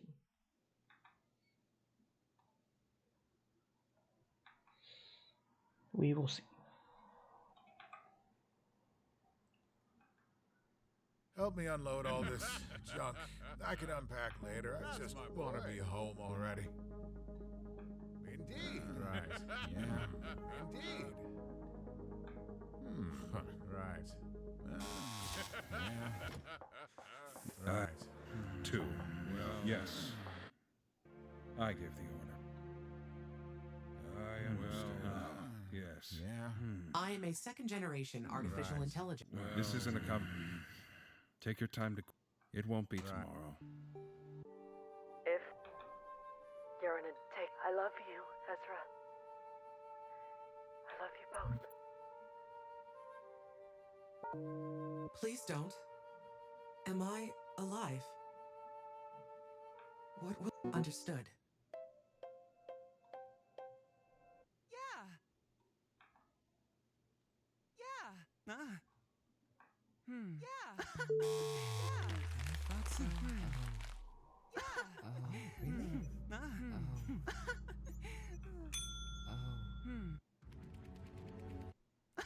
really? Oh, really? I thought so. Oh. I'm sorry. This is a lot of shit for me to be dumping on you. You're an adult. I love you, Ezra. Yeah. I love you, Ezra. I thought so. And you said it would be hypocritical of you if you said that one person couldn't. Back then, you said that in the context of the sun being the largest object in our system, the contribution of one dot among trillions means nothing. And look where we are now. Hindsight's a funny thing, isn't it? The contribution of one dot among trillions might not have been anything to the sun, but it meant something to the other trillions of dots. Anyway, I sort of wish it didn't. Really, for what reason? Besides the obvious. Personally, I would rather if two entire solar systems didn't know what my family's name was. That's a lot of attention all of a sudden. Yeah, that's going to happen sooner or later. Dad and I are still bracing for it. Well, if I remember right, Mr. Foy, you also said that human and Gian histories were filled with amazing people doing amazing things, and to mark your words, that you'll be doing the same thing someday. Yeah, I think I've had enough trailblazing in my family's name for a little bit. That's too bad. I was hoping you would get all amped and excited again. It was hot. You blushing is cute too. So. Yeah, okay. I'm okay with that. Okay. Yeah. Well. Yeah. Oh, yes. Eden, it was a much longer story. My plan is to retire and live off my veterans' benefits for the rest of my life. Okay, so it wasn't a whole lot of difference. Fair enough. Okay, what's next? Here?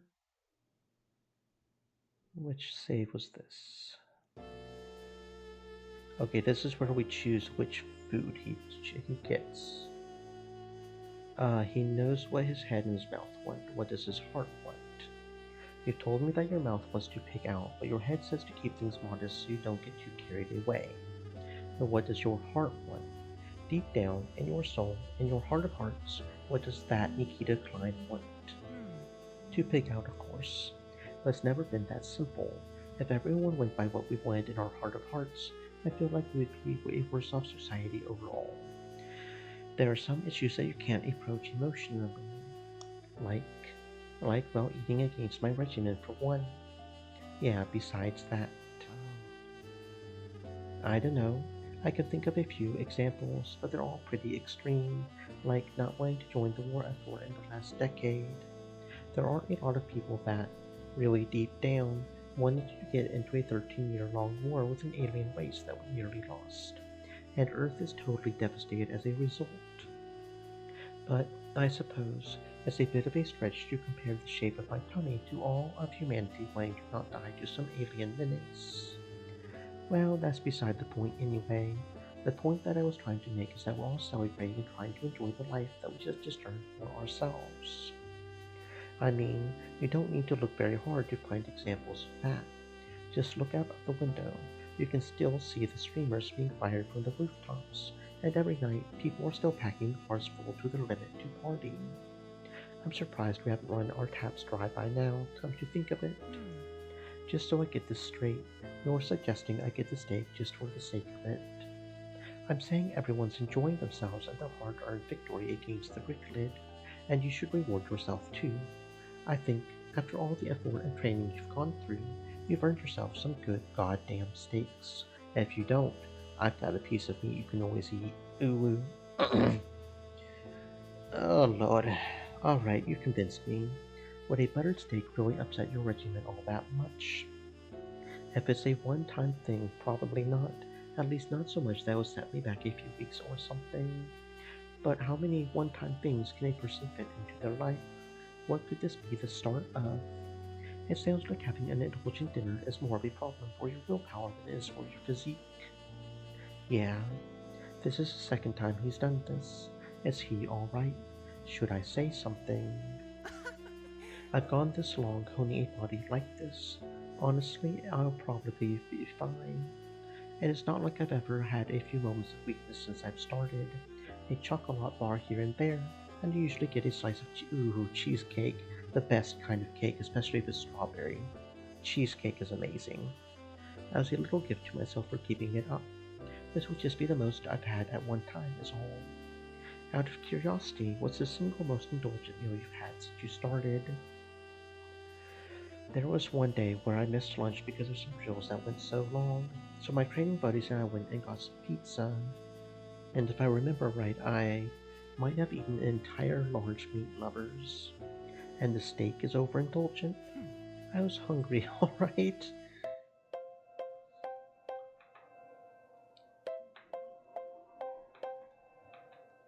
We never did have the conversation about what a phone is, though.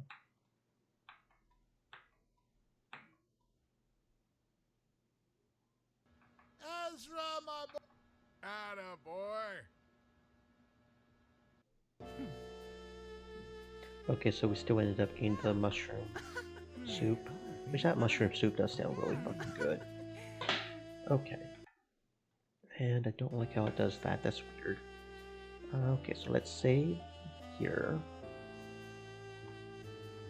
And then let's go to the lookout platform. We kind of end up back at the lookout platform anyways, though, I think. But, It's been a good minute we since get the I've had wonderful some little intimate hub. contact like this. So you're keeping yourself right where you are, and we're going to enjoy it until I'm good and ready. Okay. Help Then me Dad unload all comes this home. junk. I can unpack later. I just want to be home already. Yeah, indeed. Right. And then he comes in and tells us about our mom. 2. Yes. I gave the order. I understand. Yes. Yeah. I am a second-generation artificial intelligence. This isn't... Take your... It won't be tomorrow. If you're an adult, I love you, Ezra. I love you both. Please don't. Am I alive? What will... Understood.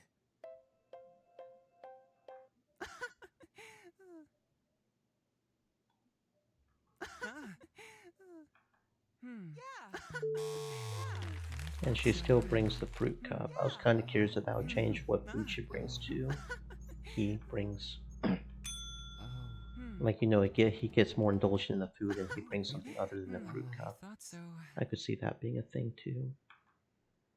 You were talking about me ordering what my heart wants and getting a big buttery steak when you said that having indulgent breakfast was more a problem for my willpower than my physique. And that kind of got me a little bit about how I had gotten into the Air Force to respond to the Ricketted threat, how I haven't had the willpower to take control of my own life. I'm sorry. This is a lot of shit for me to be dumping on. You're an adult. I love you, Ezra. Okay. I love you, Ezra. I thought so. And he still ends up doing that, so I don't know if we can like get him to where he's I'm okay with that. indulgent and independent that he doesn't decide to, you know what I'm saying? Like, just decides to drop out of the Air Force. That would be kind of cool. Yeah. If we could manage to do that, but... Eden named John. It was a much longer story. My plan is to retire and live off my veterans' benefits for the rest of my life. Okay, so yeah, no, that didn't change anything. Okay, load here. And then we will go to the observatory. I thought so. There we answer. have another choice that may or may Damn not affect question things is later smart. on. So we'll save there. Go with the first option, see What? what's changed, if Between the anything. sun between your fingers? We'll see if anything changes with just this. I don't know if it's enough to change things, but Help me unload all this junk. I can unpack later. I just want to be home already. Right. Yeah. Indeed.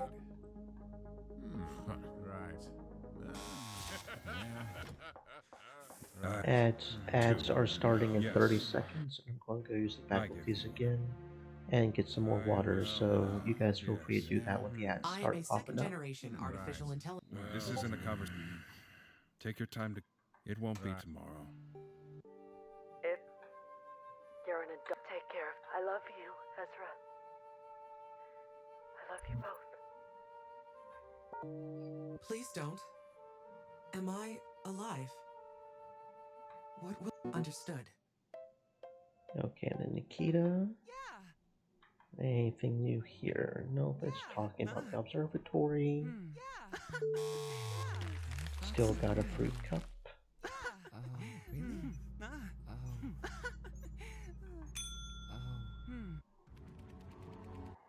Oh, really? I thought so.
I'm sorry. This is a lot of shit for me to be dumping on you. You're an adult now, Ezra.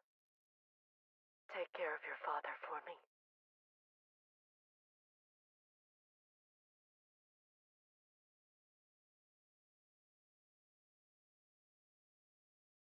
I love you, Ezra. Yeah. I love you, Ezra. Really? I thought so. Yeah, okay. I'm okay with that. Yeah. Well, Yeah. oh, yes. Eden. It was a much longer story. My plan is to retire and live off my veterans' benefits for the rest of my life.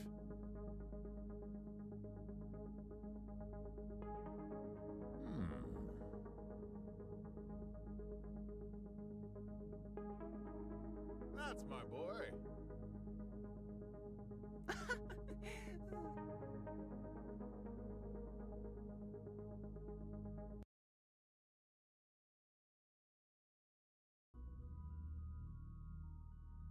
It's your... What? Stream Oh, elements. catching the sun between your Said. fingers? Stay moist, my friends, hydrate.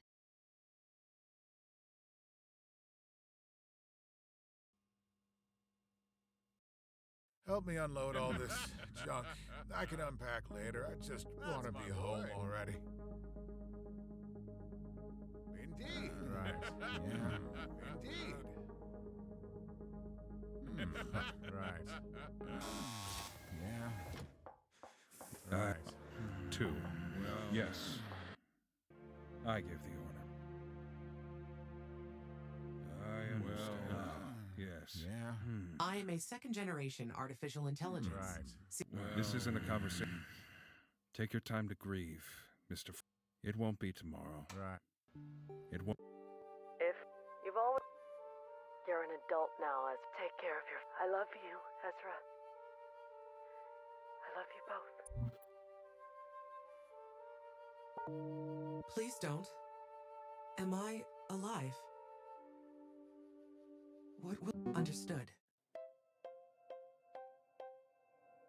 Yeah. Yeah. Yeah.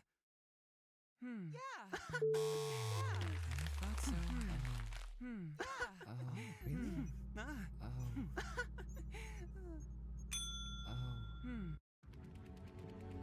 Oh, really? I thought so. Oh. I'm sorry. This is a lot of shit for me to be dumped. You're an adult, take care. I love you, Ezra. Yeah. I love you, Ezra.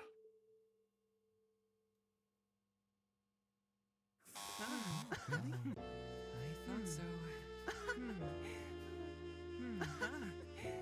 Yeah, okay. I'm okay with that. Yeah. Well. Yeah. Oh, yes. Eden, Nate. It was a much longer story. My plan is to retire and live off my veterans' benefits for the rest of my life. Okay, so none of that changed any of that at all. Understood. Wasn't sure it would, but we're still missing one Nikita achievement. I do know that for a fact, so I think we'll go ahead and go here. And go with if he's hung up on getting a proper dinner, maybe ask for lunch instead. I have a better idea. I know it's nearly 6 o'clock and everything, but most establishments run their lunch menu until closing time, and I know Cozy's isn't any different. Yeah, I know, but the lady handed me the menu, and I got all caught up between looking at the breakfast menu and thinking, man, it's getting dark out, I should have a traditional dinner instead of some lunch food. Have you even looked at their lunch menu? You got me there. When was the last time you had a cheese nochi with a side turkey club half sandwich? You know what, Ezra? Never. I've never had a cheese whatever. Although I've probably had half a sandwich at some point in the last 13 years. I think this is a good time to treat yourself, don't you? We're fresh off a victory from an evil menace that's been terrorizing us for the past decade plus, and the rest of humanity has been getting drunk and crazy about it for the past 3 days. Well, you've convinced me of that already, Ezra. At this point, it's not about whether I should treat myself, it's about what I should treat myself with. If you're really feeling the steak, then by all means get the steak. But you've had steaks before, and I bet they even had butter on them. You're here in a new restaurant, with a new friend, as humanity ushers in a new era for itself. Having something new would be like the cherry on top, don't you think? I guess that's one way to look at it, sure. If it hasn't been obvious by now, I'm sort of a creature of habit. I've been on the same diet and regimen since I first started my training, after all, and this morning, I was at such a loss for what to do with my free time, I nearly started counting the hairs on my arms. Sometimes I need to be convinced to try something new. Is cheese bad for your diet? This no cheese stuff looks like it's pretty much all cheese. Praise the cheese, the glorious cheese, the cheese that will rule us all. Cheese is fine for my diet. In fact, dairy is really high in calcium, and having strong bones is encourages both a fighter pilot and an astronaut. If I remember right, isn't it a real problem in people in artificial gravity for having bone density issues? If I remember right, that's like a thing they figured out because of the ISS, the International Space Station. But these ingredients list potatoes as well, which are pure gold. Potatoes are awesome though. Carbo loading is good if you don't expect you'll completely gain for a while, like if you go on a flight tour, but something you typically don't want when trying to watch your figure. You could try asking them to hold the potatoes. What, and just order a plate of melted cheese? No, I think I'll just eat it the way the recipe calls for it. You're right, I should treat myself. It's a time for celebration, and some potatoes aren't going to ruin the last 13 years. I've had the discipline to maintain my regimen up until this point. I don't know why I'm making this so difficult.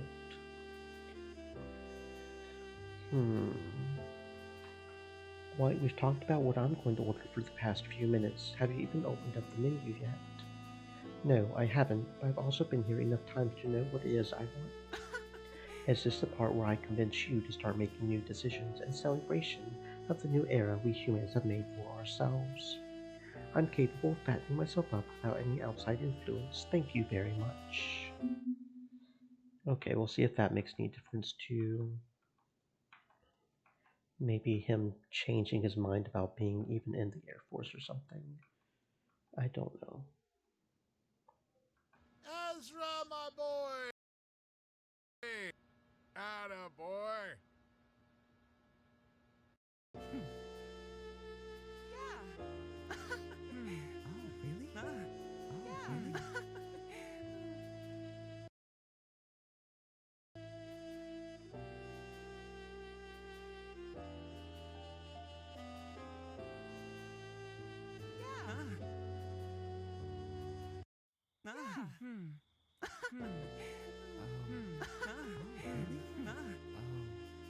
It's been a good minute since I've had some intimate contact like this. So you're keeping yourself right where you are, and we're going to enjoy it until I'm... Help me unload all this junk. I can unpack later. I just want to be home already. Indeed. Right. Yeah. Indeed. Right. Yeah. Right. 2. Yes. I give the order.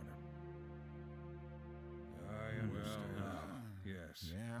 I am a second-generation artificial intelligence. This isn't a cup. Take your time to grow. It won't be tomorrow. If you're an adult, take care. I love you, Ezra. I love you both. Please don't. Am I alive? What will... Understood.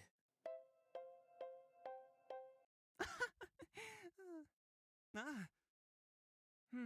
I thought so. Yeah. Oh,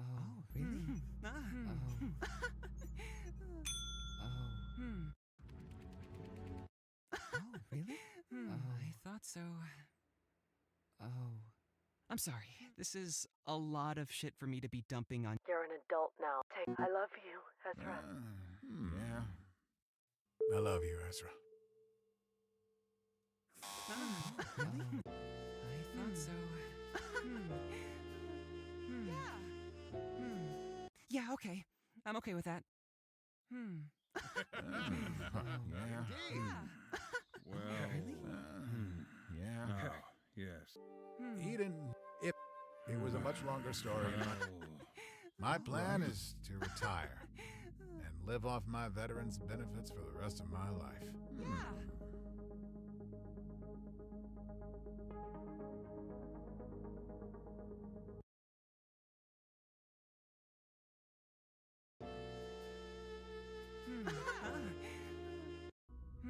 I thought so. Just answer the damn question, you spoil sport.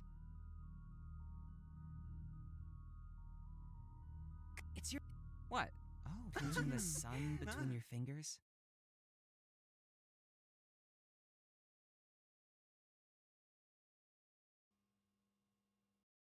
Help me unload all this junk. I can unpack later. I just want to be home already. Yeah. Indeed. Right. Yeah. Right. 2. Well, yes. I give the order. I understand. Yes. Yeah. I am a second-generation artificial intelligence. This isn't a conversation. Take your time to... It won't be tomorrow. If you're an adult, take care of your father. I love you, Ezra. I love you both. Please don't. Am I alive? What will... Understood. Yeah. Yeah. I thought so. Yeah.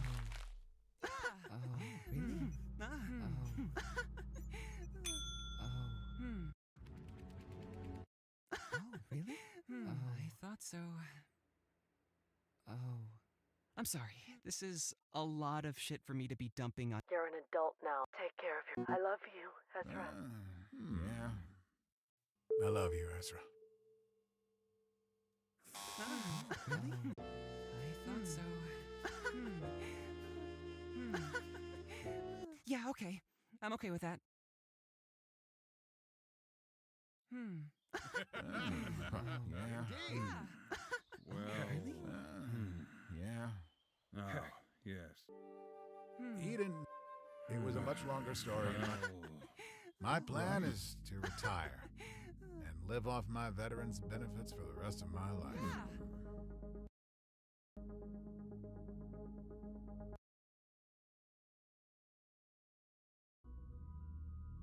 It's your... What? Oh, pinching the sun between your fingers?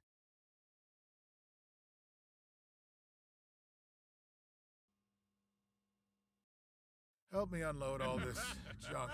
I can unpack later. I just want to be home already. Yeah. Indeed. Right. Ezra? Right.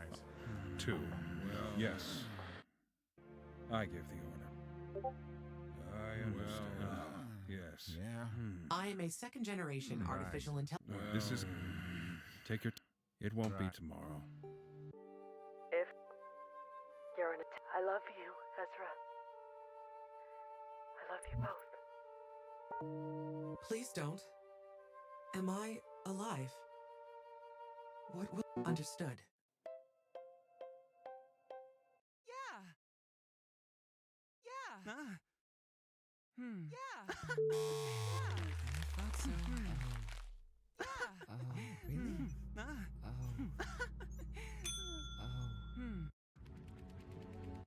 Oh, really?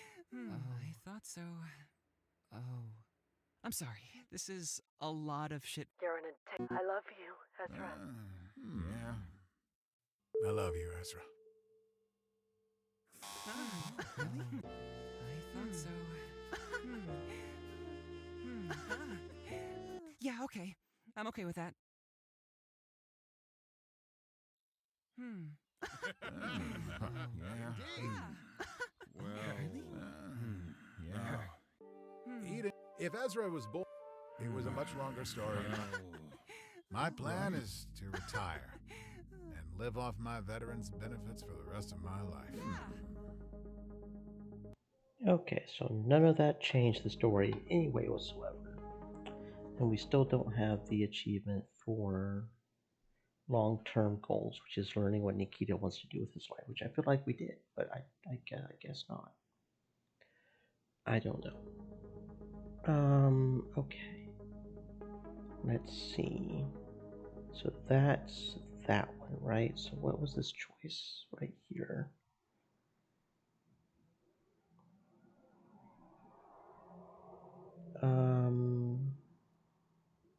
We went with Nikita on this one, didn't we? Because this is, yeah, this is just simply who we hang out with on the second day. Okay, I'll actually go ahead and leave that one for right now and not try that one quite yet. I'll go with, I don't think this one has a change. I don't think that really seems to change anything. So that one might not even matter. Okay. You gotta admit, Carla makes a strong argument that they just want to keep the war machine oiled. A part of me thinks that you're being awfully cynical about this, and the reality is that's just a spokesperson trying to guide us to doing the right thing for humanity and our future. But honestly, you're probably right about it all.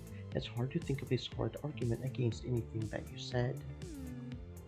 This is a subjective question to ask, Ezra, but what do you want to believe? Do you want to make a solid argument against me? Well, I want to believe whatever is the truth. Life is much easier when you believe you're on the right side of history all the time. But, if I'm being honest, I don't know if I can answer that question right now.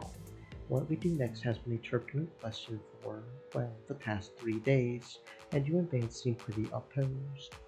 Vance wants us to stay the course and to remain vigilant.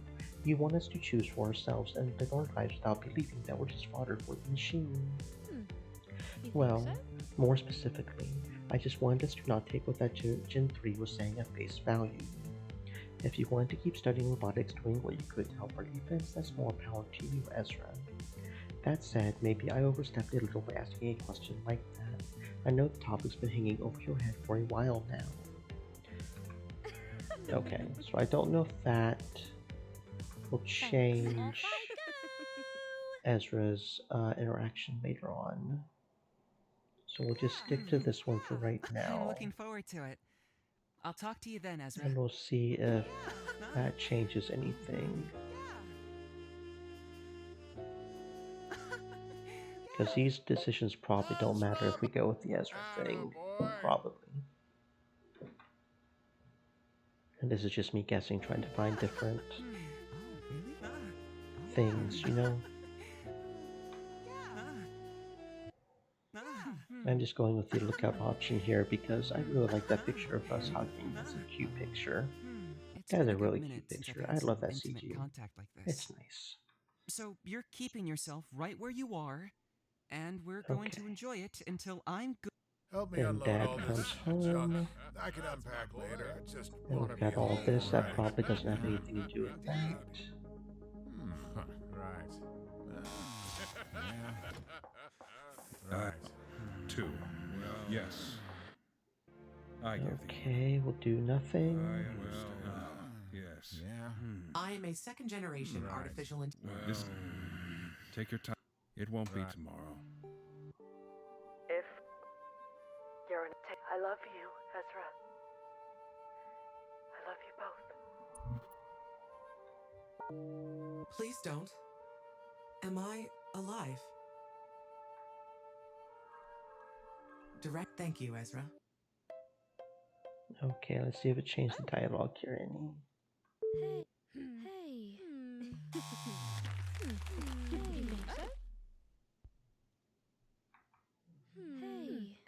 You think so? Thanks. Would have probably not much different than up here, I bet. You think You're an adult now. Take care. I love you, Ezra. Yeah. I love you, Ezra.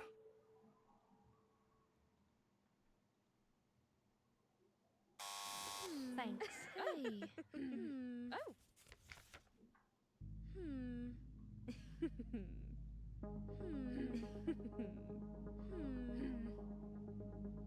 Hey. Come on, Ezra. You opened this whole thing with saying that you'll say it first and you need to, if you think so. How is Jocelyn doing, Ezra? Right. Good afternoon, everyone. Oh, Run, Ezra. Right. I'm not a computer. I feel we may be on the cusp of something big. Good afternoon, everyone. I understand. Good afternoon, Ezra. What? But I will see. Well, My plan is to retire and live off my veterans' benefits for the rest of my life. That's my boy. thanks. Eden was an integral part of it. Without her, she was a company without past nor mine. It's more than a pilot to me. I was compiled on Mars. There are many dozens of programs listed in the comments of my code that attribute themselves to my creation. And yet it's Eden that I personally attribute my existence to. My programmers created me. It was Eden that had given me the opportunity to become what, or perhaps who, I am today. Well, if you would like to pay your respects, you two, now would be the time. We do not know what it is we are to do. Just tell her that you appreciate what she's done for you, and that you think about her sometimes. Or you process images of her occasionally or something. But do it in your own words, just don't repeat what I said. Eden is not present. Just pretend that she is. Pretend that Tombstone is her. Eden Foy, without your efforts, or perhaps it is better to say, without your compassion, I would not exist as I am today. In the 2,711 days since my last due date for formatting, I have become more than a program. The word gratitude is defined as being appreciative for the kindness one shows toward another. I do not want to prematurely conclude that I am capable of emotions by insinuating that it is gratitude that I feel toward you. But all present would agree that you would come to that conclusion yourself. Did Jocelyn just try to make a joke? Jocelyn and I possess nearly the same level of intelligence, and we likewise share many of the same sentiments. Through what others may have defined as insubordination in repeatedly missing your due dates to have us submitted for formatting, you have given us the opportunity to experience life, or something adjacent to it. All others present have discussed their intentions and goals for the future. Jocelyn and I have no such aspirations as of yet. It is because of you that may change one day. Thank you for this opportunity, Ezra. You and your mother continually showed compassion towards what you once described as a machine, some lines of code.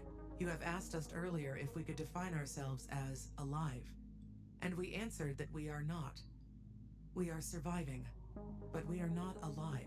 If the day comes that we are able to answer differently, it will be because of you, Eden and Gabriel.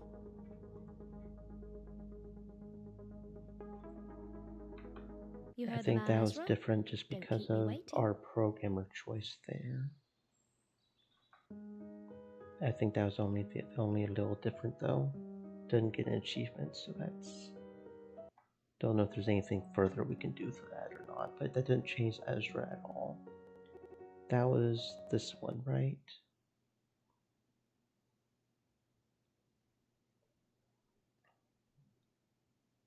I don't know if that dialogue with the AI would change his dialogue either or not.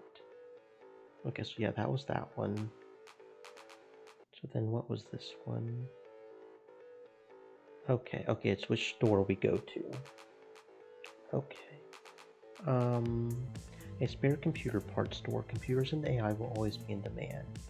This is probably a predictable answer, but you know what? I've been studying robotics. I want to check out what the consumer electronics have been developing lately.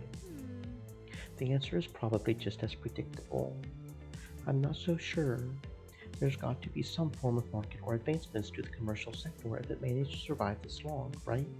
You would think that, with all the materials for things like processors and motherboards being used up for the war effort, the market and technology for personal electronics wouldn't have made many advancements in the last 10 years. But obviously that's not the case. After all, the store exists at all. You know, that's a good point. Do you think it's us? Are we the ones that are so far behind the rest of civilization that the very existence of personal computers should be up for debate?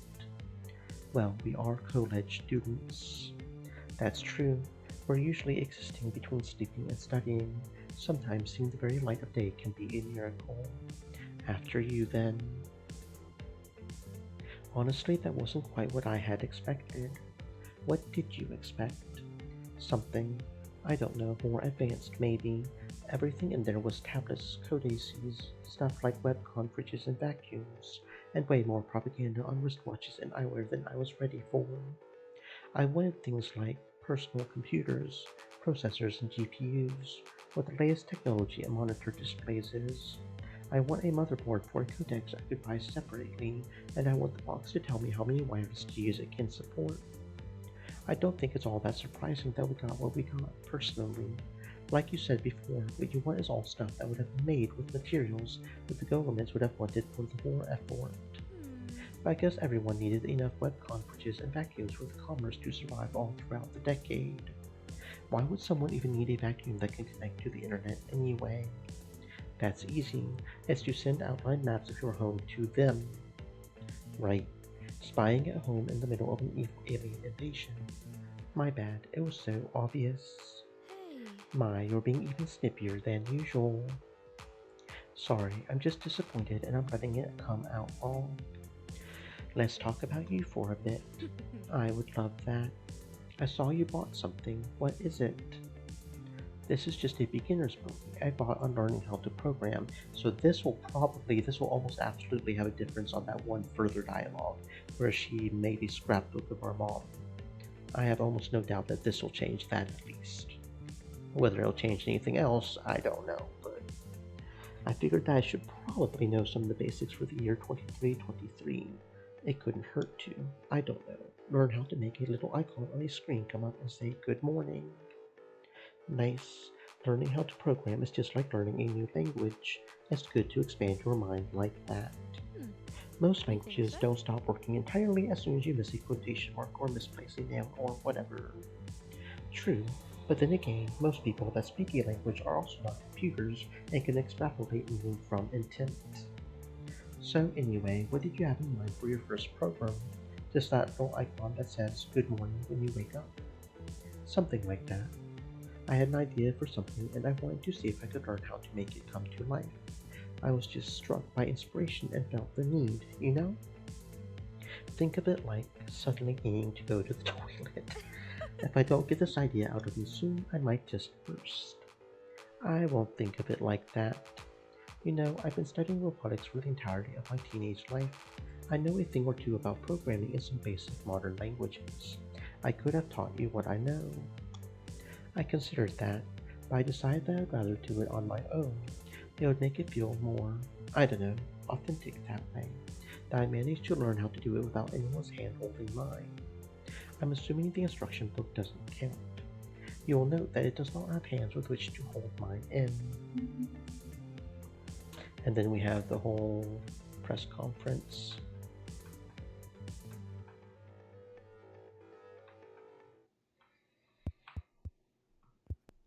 Thank you all. What do you think? I can't imagine this one will have too much change, but we're going to just to be sure, you know?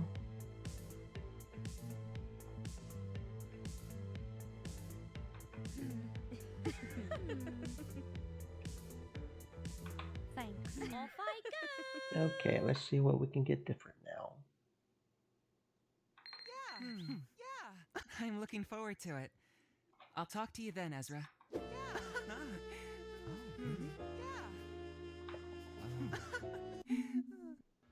Ezra, my attaboy.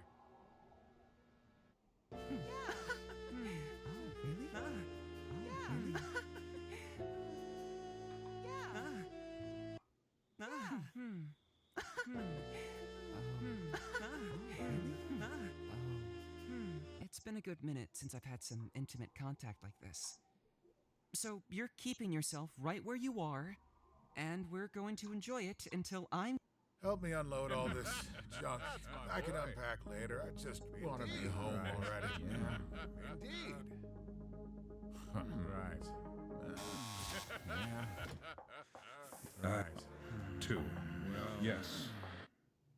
I gave the order. I understand. Yes. Yeah. I am a second-generation Right. artificial... This is... Take... It won't be Right. tomorrow. If you're I love you, Ezra. I love you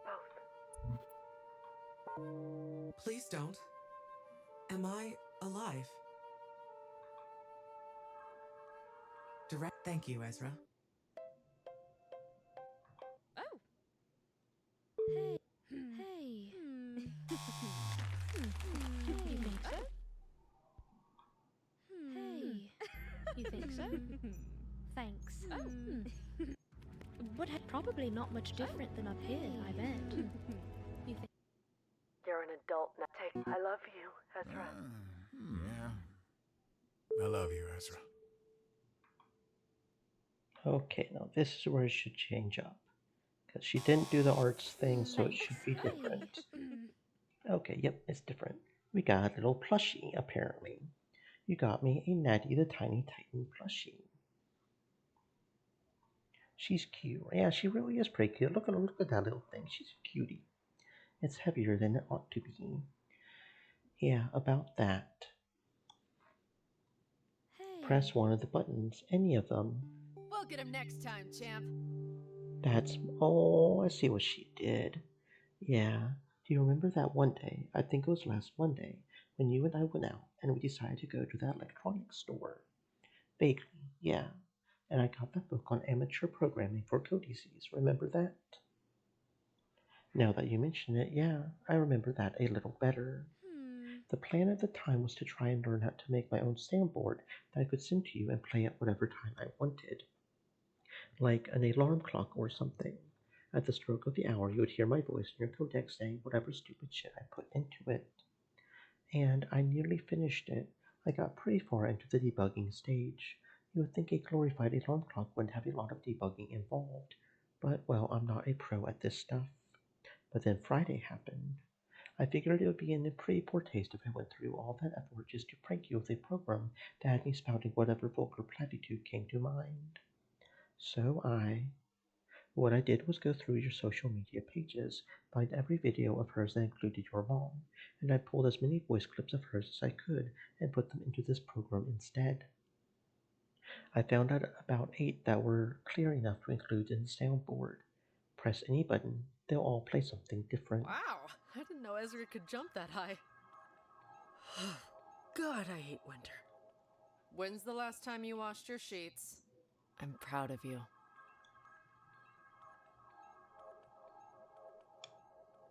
I'm proud of you. Oh, come on, you had to repeat it. Come on. I'm proud of you. Mm. I'm proud of you. A lot of them are really old, but, well, none of us had a lot of time for social media lately. What's Natty for again? Oh. There's a speaker inside of her. I figured that might sound better somehow if the voice came from something cute like Natty and not from... Look, I wanted to go the extra mile, you know? I wanted to let you know that I cared. I didn't think the soundboard was enough. God, this is hard. Can I go back to being a smartass yet? I know you're embarrassed, but after this, after going through the trouble of learning to program a soundboard of my mom and sticking a speaker into Natty...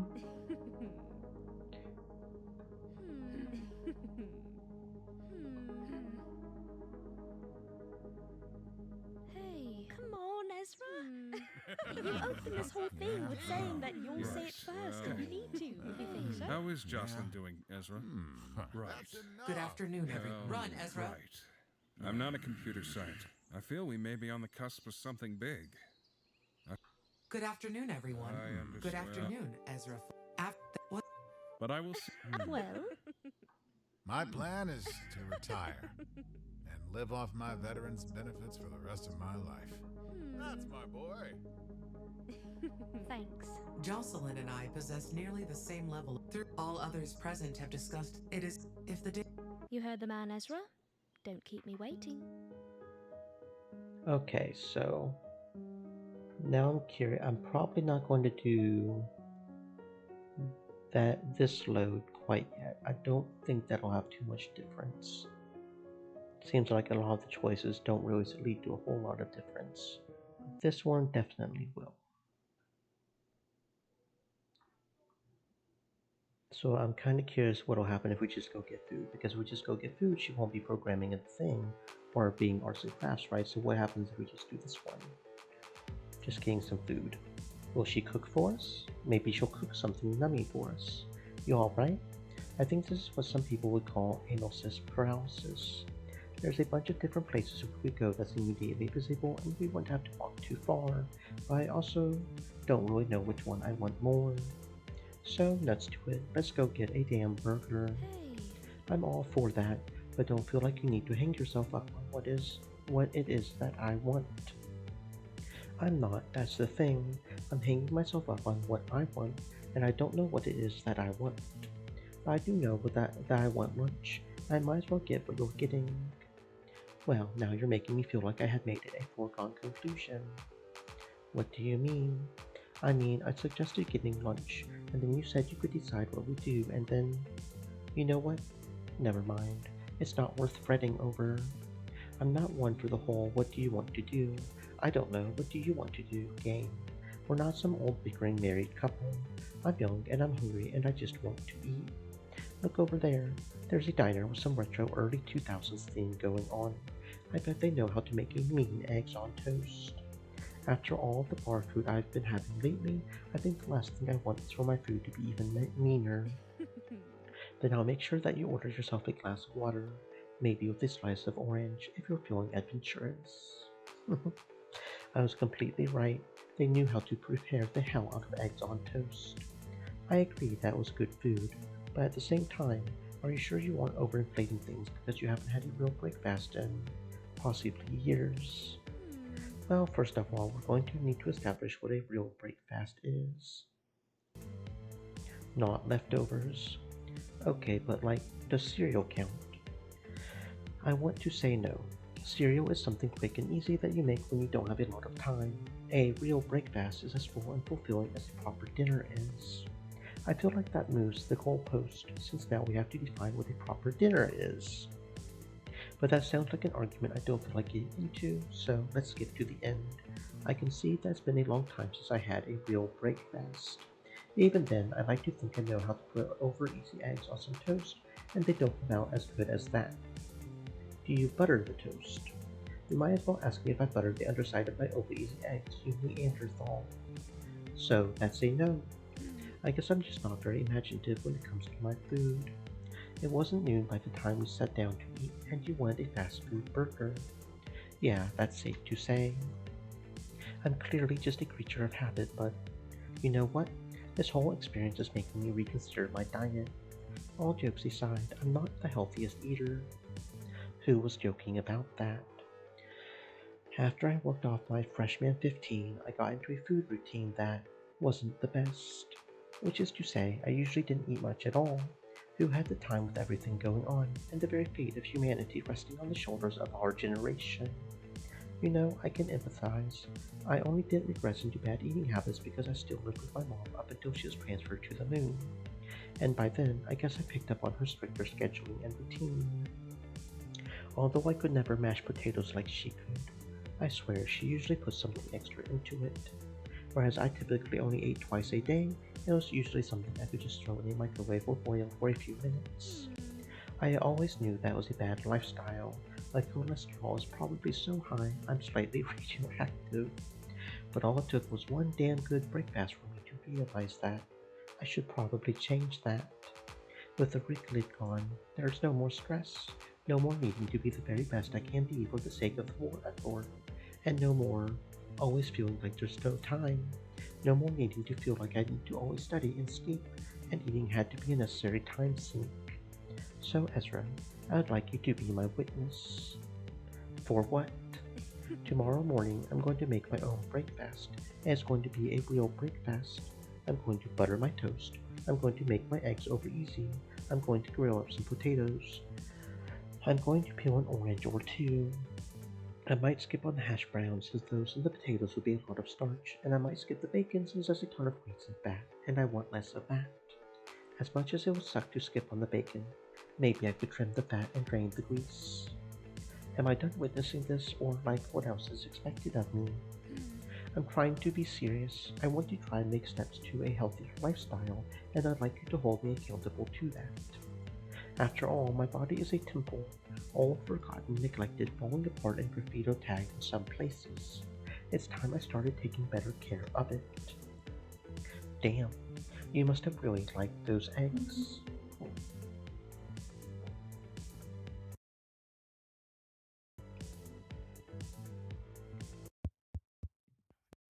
Thank you all. What do you think?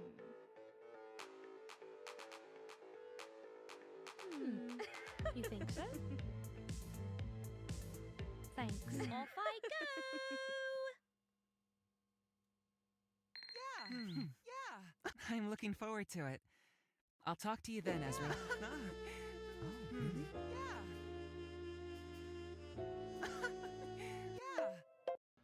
Ezra! Attaboy!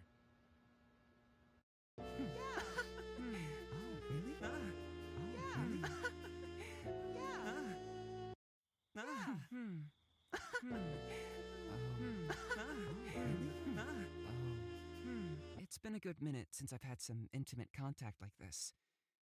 So you're keeping yourself right where you are, and we're going to enjoy it until I'm... Help me unload all this junk. I can unpack later. I just want to be home already. Indeed. Right. Yeah. Right. 2. Yes. I gave the order. I understand. Yes. Yeah. I am a second-generation Right. artificial... This isn't... Take your... It won't be Right. tomorrow. If you're an adult, I love you, Ezra. I love you both. Please don't. Am I alive? Direct. Thank you, Ezra. Oh. Hey. Hey. You think so? Hey. You think so? Thanks. But probably not much different than up here, I bet. You think? You're an adult. I love you, Ezra. Yeah. I love you, Ezra.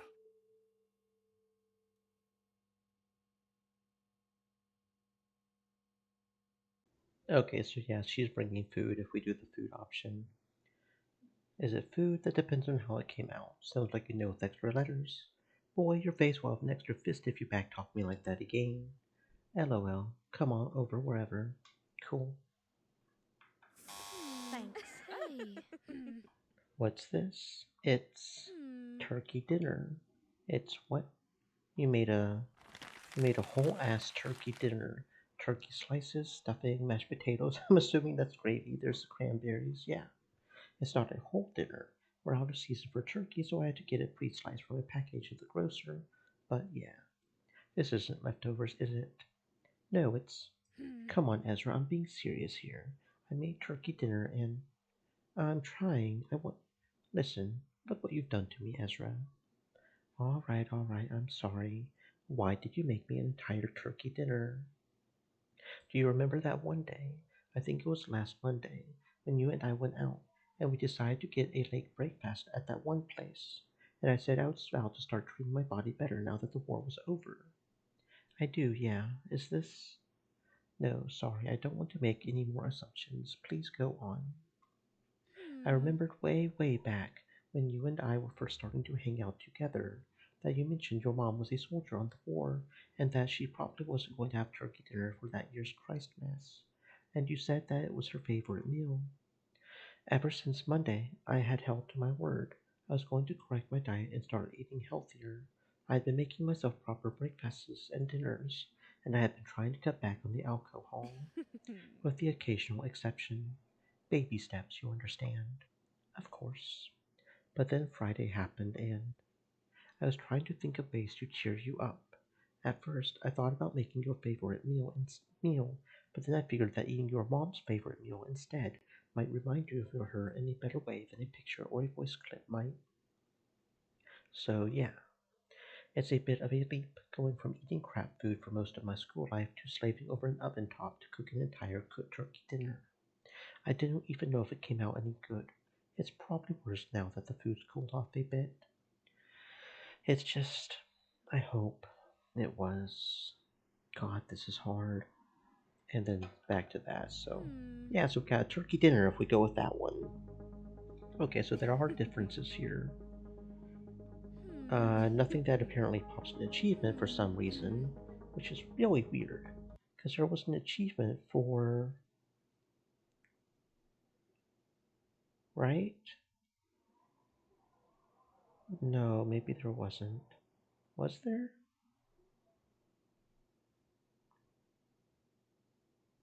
There's one for familiarity, or maybe there's just one for this past period, I guess. I thought there was one for her making a photo album specifically, but I guess not. I thought there was. No, okay. It was just an achievement for going down this past period, I guess. You opened this whole thing with saying that you'll say it Right, first, and you need to, if you think so. How is Jocelyn doing, Ezra? Right. Good afternoon, everyone. Well, Run, Ezra. Right. I'm not a computer. Good afternoon, everyone. I understand. Good afternoon, Ezra. What? But I will see. Well, My plan is to retire and live off my veterans' benefits for the rest of my life. thanks. Jocelyn, through all others present, if the day. You heard the man, Ezra?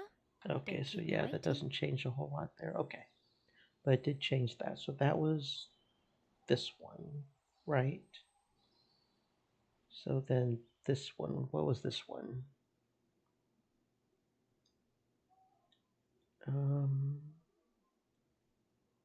okay, this is who we hang out with on the first day, on the first time period. So let's go with Nikita. Maybe we have to go with Nikita here as well in order to get that thing at the end.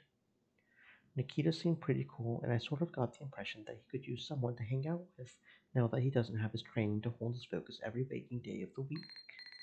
Ah, Ezra, well, this is a nice surprise so early in the day. Hey there, Nikita. How's your day been so far? Better now that you've called me. Which is to say, I woke up and realized that I had a fat wad of nothing to look forward to today. Not a single schedule to keep or a lesson to attend or whatever. So I've kinda just existed until now. Right? Isn't it great? I was just thinking to myself that my shoulders haven't felt this loose in years. For me, it wasn't my shoulders. It was my tummy. I've always felt this tight knot in my tummy every morning, and now, well, it's not gone, but it's less intense than it was before, you know? It's great. Who knew that not being under constant threat of attack and becoming a war statistic would feel so liberating? To think this was the life that we used to have. We were just kids when the Wicked first invaded. So what's up? Is this just a social call? I'm calling because I had the same thought you had. I don't have anything lined up for my day other than to kill a bit more time waiting for that press release from the university. I was wondering if you'd like to hang out a little bit before then. You know, have no responsibilities together. Ezra, boy, are you asking me out, like on a date? Because I'd love nothing more. You and I were just kids before the initial attacks, and I feel like I've skipped an entire section, a whole chapter of my life. Up to this point, I've never been asked out before. Our teenage years were too, preoccupied to fit in the time. Yeah. This is exciting. What do I wear? Do I have time to shower? Man, should I have skipped breakfast? What if we go out someplace to eat? Look at him. He looks like he's about to ready to burst. I don't think I have the heart to try and correct him. Hell, if he wants to call it a date, I don't see the harm. Besides, even the straightest of men would have to admit that he's pretty cute. We should pick a place to meet up before we get too carried away, Nikita. Ah, Sorry, I got a little carried away, didn't I? I don't blame you. How often did we really have the chance to relax and unwind before very recently? I'm excited to just get out of my house and go someplace other than school, where I learn to create robots meant for war. That said, though, you mentioned breakfast. I mentioned that I probably shouldn't have skipped it if I knew I was going to be heading out today. But I can fit in a little more if that's what you're thinking. During my training, pilots usually ate pretty full meals that were high in protein and cholesterol and low in fiber. I know I have a pretty lithe body, but I know how to eat. And frankly, I could easily stuff down a stack of pancakes if you were to put one in front of me. I think I know a place. I'll send you the address and I'll meet you there in about 20 minutes, alright? Awesome. I'll see you there then, Ezra. Well, alright, that settles that then. I have 20 minutes to get from here to where I'm going, which isn't a lot of time. I'd better get moving then. Okay, so doesn't matter if it's the first or not, because I mean if we end up at this point anyways, right? Unless we can hang out with him after as well.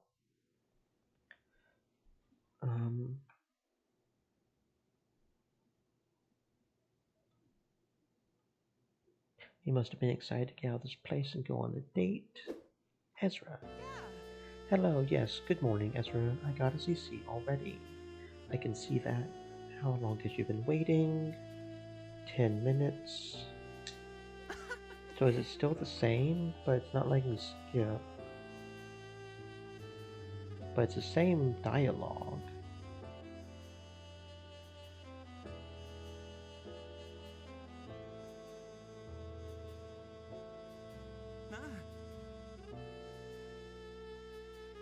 And then they have the thing about dialogue, and he's a gardener, got a little crab tree thing going on.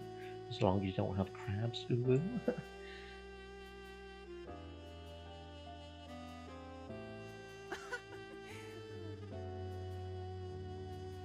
And then we talk about the omelets.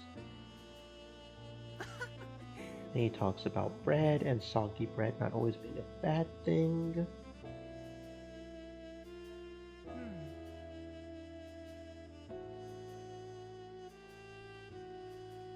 Okay, but this what does change. This is changed right here. This is different. It's only like 2 pages long, paralyzed with yeah, that's the same. Eyeing this one option, stack of third, blueberry pancakes. I prefer strawberry myself, but blueberry's pretty good too. Servings with hash browns and a cup of coffee, and maybe a small fruit bowl on the side. Wow, a stack of pancakes. It's not a small amount of food. You said you already had breakfast, right? You know, yeah, everybody has a second tummy for dessert. Yeah, massive dessert. Okay, so that's the same, but he didn't mention the pancakes last time. And I would have definitely remembered blueberry pancakes.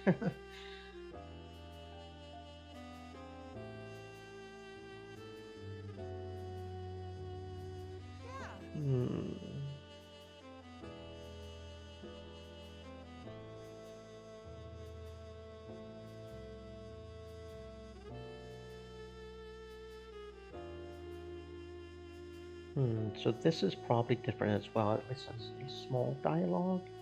I don't know if this will get us to long-term goals. I don't know if long-term goals only triggers when he decides not to be in the Air Force. You know what I mean?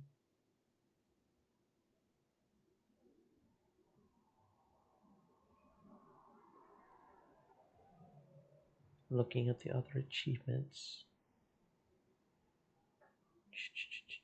I'm not sure what it means by chapter 2. We're not really having a chapter, like it doesn't say chapter 1 or chapter 2, you know? A lot of the ones we've got left are ESOL.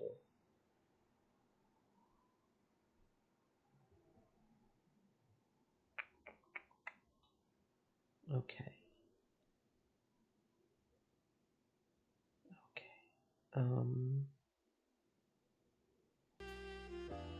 So let's go ahead and save. Don't know if this will help or not. The fact that we picked him first. It's nearly He knows what his head and his mouth want. What does his heart want? You've told me that your mouth wants to pick out, your head says to keep things modest. Does your heart want to pig out? Of course.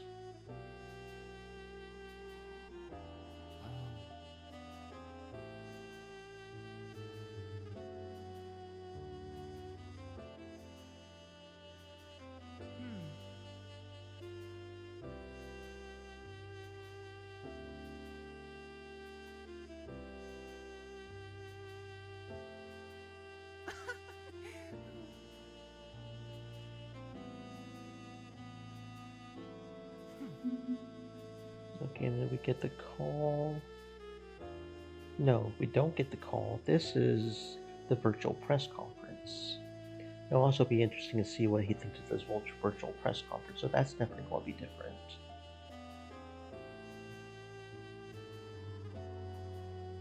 We're tuning in, right? It might have some information on what we should expect for the next school year.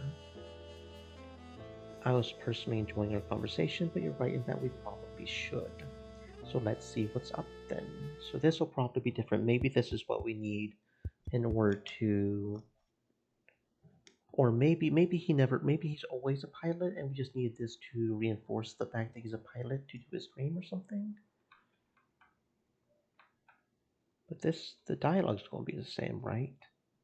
It's not letting us skip those since we're watching it with him. Doesn't look like a lot of this dialogue's too different though. Good afternoon. I am here to talk to you about. I am here not just the future. What Dean Hobbart has told. Humanity has a long and storied history, but there's a real and We have been at war for the. We've pushed our enemies back. We have our longtime friends and allies, but we can't rely on them indefinitely. Yeah, the dialogue's the same. But there's still, now that we've all had some of you are training to be soft, and now that the war, I'm not here to, but I am. The effort hasn't ended. As you enjoy your celebrations tonight, and to consider whether the peace you now, thank you all for your time. It'll be really interesting to hear Isol's thoughts on that, especially the human line. Like, does she agree with that the humans should be the ones to do Earth? Or does she think that we should be allowed to help and cooperate? It'll also be interesting to see how she thinks about that. I'll be honest, I wasn't sure what sort of news I was expecting, but I don't think it was that. A Gen 3 fully decked out in uniform asking the student body to stay the course. Honestly, my attention was split pretty evenly between the Gen 3 and what he was saying. They haven't been rolling Gen 3s out for very long now. The most interaction I've had with one was studying their schematics for school. Seeing one person like that was pretty exciting. Technology's come a long way. He had his perfect humanoid silhouette. I wonder if that model specifically still had all his weaponry or if he had been disarmed since the war's end. And the message he was giving, it sounded pretty genuine. I wonder how much of that performance was him and how much of it was a guy behind a teleprompter. What do you think, Nikita? He looks like he's about to cry. Are you okay, Nikita? Oh. Yeah, sorry, I got a bit distracted there. What were we talking about? We were talking about what we were going to order for food. Oh, right. Yeah, we're here for the food, yes. And I was going to have oh shoot, I've actually forgotten entirely. Well, it's not too big of a deal. We're in a nice diner. Anything that I order is probably going to be quaint and nostalgic. You're nostalgic for the 1960s, are you? Who wouldn't be? I've heard they're pretty swingin'. A time when things were a lot easier. Nikita, I'm going to say this to you just once. What's up? It's clear that something about that press release just now is bothering you. It's bothering you a lot. If you don't want to talk about it, I'll respect that. I know that not every topic is something that a person can just talk about, especially if it's hitting you as hard as this one is. But if there's something going on about what that Gen 3 said, and there's anything I can do to help you out, even if it's just giving you an ear for you to vent to, I'm right here. Keeping it bottled up isn't going to be healthy. It's kind of you to offer, Ezra, but you're right. It's not something I can talk about right now. Not right now, at least. And not in a public setting like a diner. Say no more. Ah, Actually, let's talk about you for a little bit. You seem pretty interested in that, what do you call it, Agent 3. Now, admittedly, we haven't known each other for a very long time, but that's the most animated and excited I've seen you get, ever. Well, we've known each other across 2 days. But yeah, I've been studying robotics engineering ever since the invasion. We were learning about Gen 3s when the announcement was made that the war was over. And by that, I mean I remember sitting in the auditorium with their schematics on the board in front of us. We were being told that Gen 3s would be at the forefront of the war going forward, when suddenly there was no war anymore. You make it sound like it was a passion of yours. Not everyone is fortunate enough to find their passion in the war efforts. You should consider yourself very lucky. In fact, were you relieved to hear that you didn't need to study robotics anymore? Or were you bummed that the war is over and now you don't need to design war machines? That's a hell of a way to phrase it. I know, I'm teasing. Well, I phrased it in a teasing way, but the question is legit. Are you relieved or disappointed? How could I possibly be relieved that all my work and my studies has been for naught these past years? Sorry, I didn't mean to be unfair about it. You're teasing me right back. Heck yes, I am. The truth is, well, it's not like robots are about to go anywhere. Technology has been advancing since the first ape thought to tie a rock to a stick. There's not going to be less of a demand for robotic advancement just because the war is over. In fact, I will probably have an easier time with it now that there's less stress and urgency involved. Although I won't deny that it's nice to have the break. I feel like I've been firing on all cylinders for the past decade. I feel the same. In fact, I think most people would agree with you there. So what made that thing a Gen 3? And for that matter, is there such a thing as a Gen 1 and a Gen 2? I'm not very well versed in wartime robotics. Yeah, there are older generation robots. The easiest rule of thumb to tell what robot is which generation is how human looking their silhouette is. There's obviously more to it than that, but that's the easiest way for a layman to tell. A Gen 1 is essentially a non-human-like machine with a basic AI. Think like a robotic arm working on an assembly line, programmed to do something very simple, or the autopilot function on a jet. Gen 2s were designed at the start of the Wicked invasion as a sort of exoskeleton for the soldiers on the front lines. They sort of have a human-like silhouette, but since they're meant for war, they can have things like funny-shaped helmets or faces that are basically cameo lenses. Each week, when my mom and I get to talk with each other, I always ask her details about her own Gen 2. I was kind of hoping she would bring it home so I could get a first-hand look at its chassis. As a student, I've only ever had the chance to work on dummy models. And a Gen 3 is... Yeah, you mentioned that before, that your mom is a frontline soldier. Yeah, I did say that to you yesterday, didn't I? I know I just asked you to talk about yourself and your robots, but can I ask you a selfish question? I don't see why not. You said that you speak with her once a week. Does she ever, talk about it? About what? Her Gen 2? About combat, fighting, about being in it? The answer is no, she never does. She deliberately avoids talking about it whenever I ask. The most she ever told me was that she was in a skirmish above a place called Taicho, but she didn't give me any details. Although given Nikita's sudden interest in the topic, and the way he's been acting ever since the press release, I wonder if it's not wise to be honest with him about that. He looks like he could really use a guiding hand. But I also don't know anything about what it's like being on the front lines. If I try and fill in the blanks myself, I could wind up doing more harm than good. What do I do here? Do I tell Nikita that my mom never talks about her experiences in combat? Or do I try and make something up to help him out of this rut he's found himself in? Okay, this definitely feels like an important point.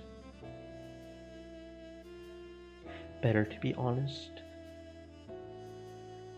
Nikita looks lost. Any direction you give him would be better than no thing. If I'm going to lie, I should build it off of whatever little truth I do know. Yeah, there was one time.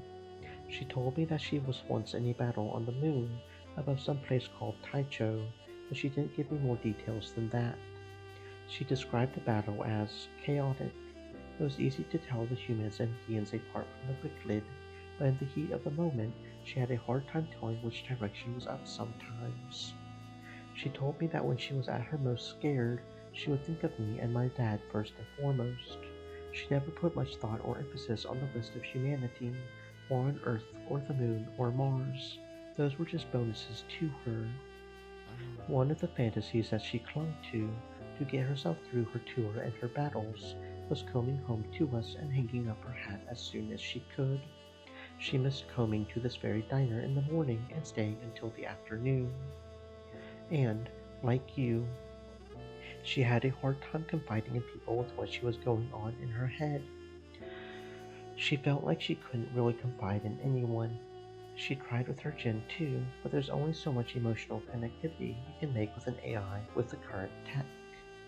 She couldn't even confide in me, not fully at least, although it may have been because we weren't talking face to face. It was a tough conversation to have with her, and the longer it went, the more she had a hard time giving me details. And that's not totally me buying time to think of something else. Thank you for sharing all of that, Ezra. I know I may have been overstepping my boundaries a little bit. Not at all. Stories are meant to be shared, and this one was particularly relevant to you, I think. Yeah, that's one way to put it. I only hope that was what you needed to hear. I thought so. I don't know if it was something that I needed to hear, but it certainly gave me something to think about, that's for sure. But it's nice to hear a different perspective on the matter, even if it's secondhand. I've heard a few stories from the other veterans and my superiors on things we've dealt with pre-flight jitters and fins, but never about combat.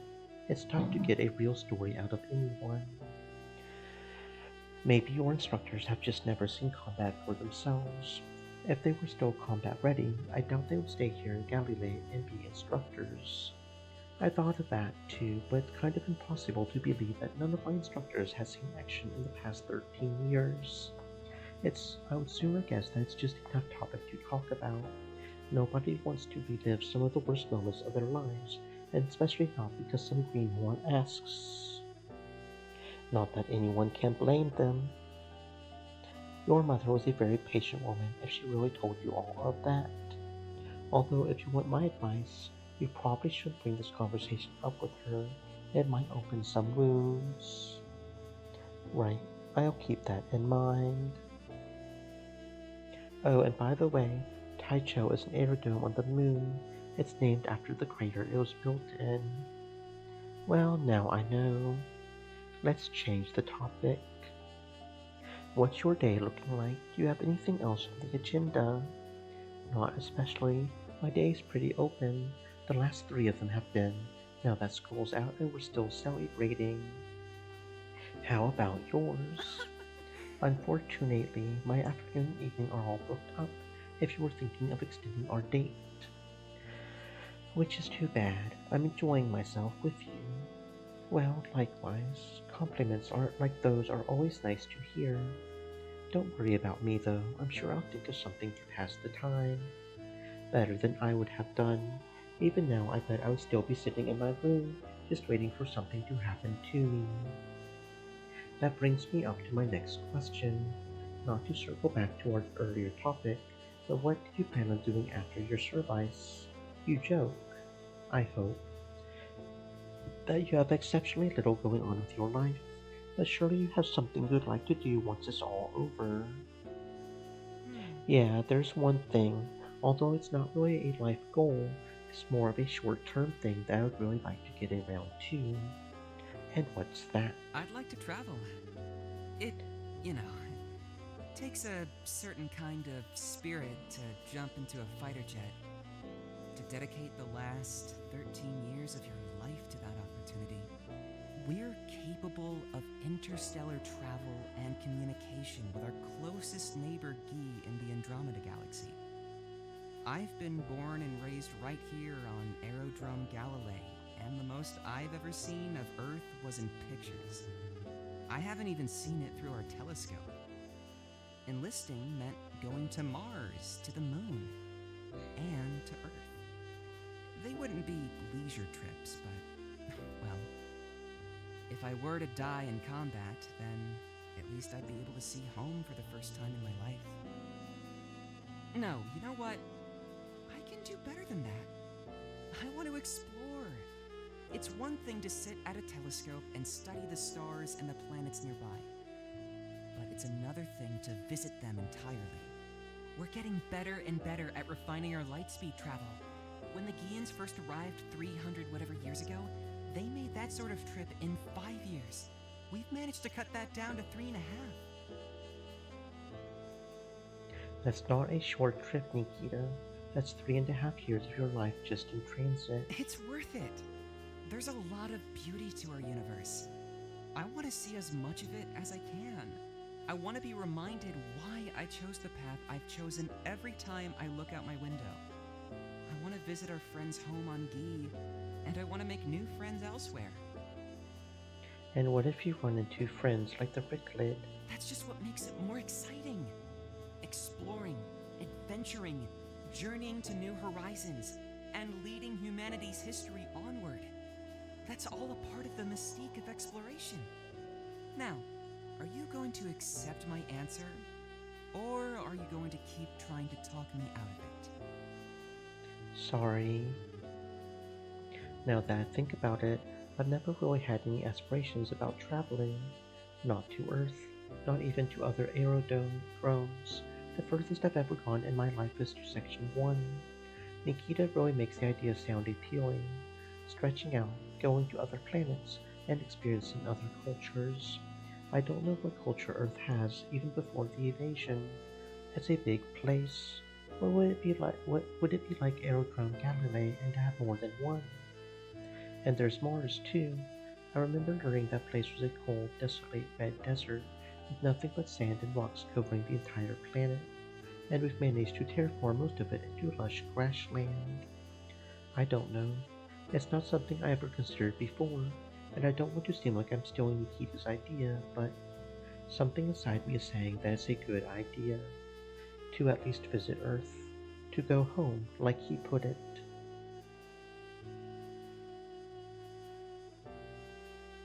Besides...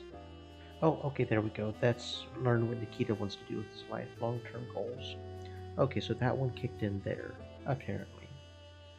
Besides, it doesn't need to be a long-term thing. Maybe I'll get my fill when, if I make it to Earth. But then again, maybe not. Maybe Nikita's onto something special. You alright?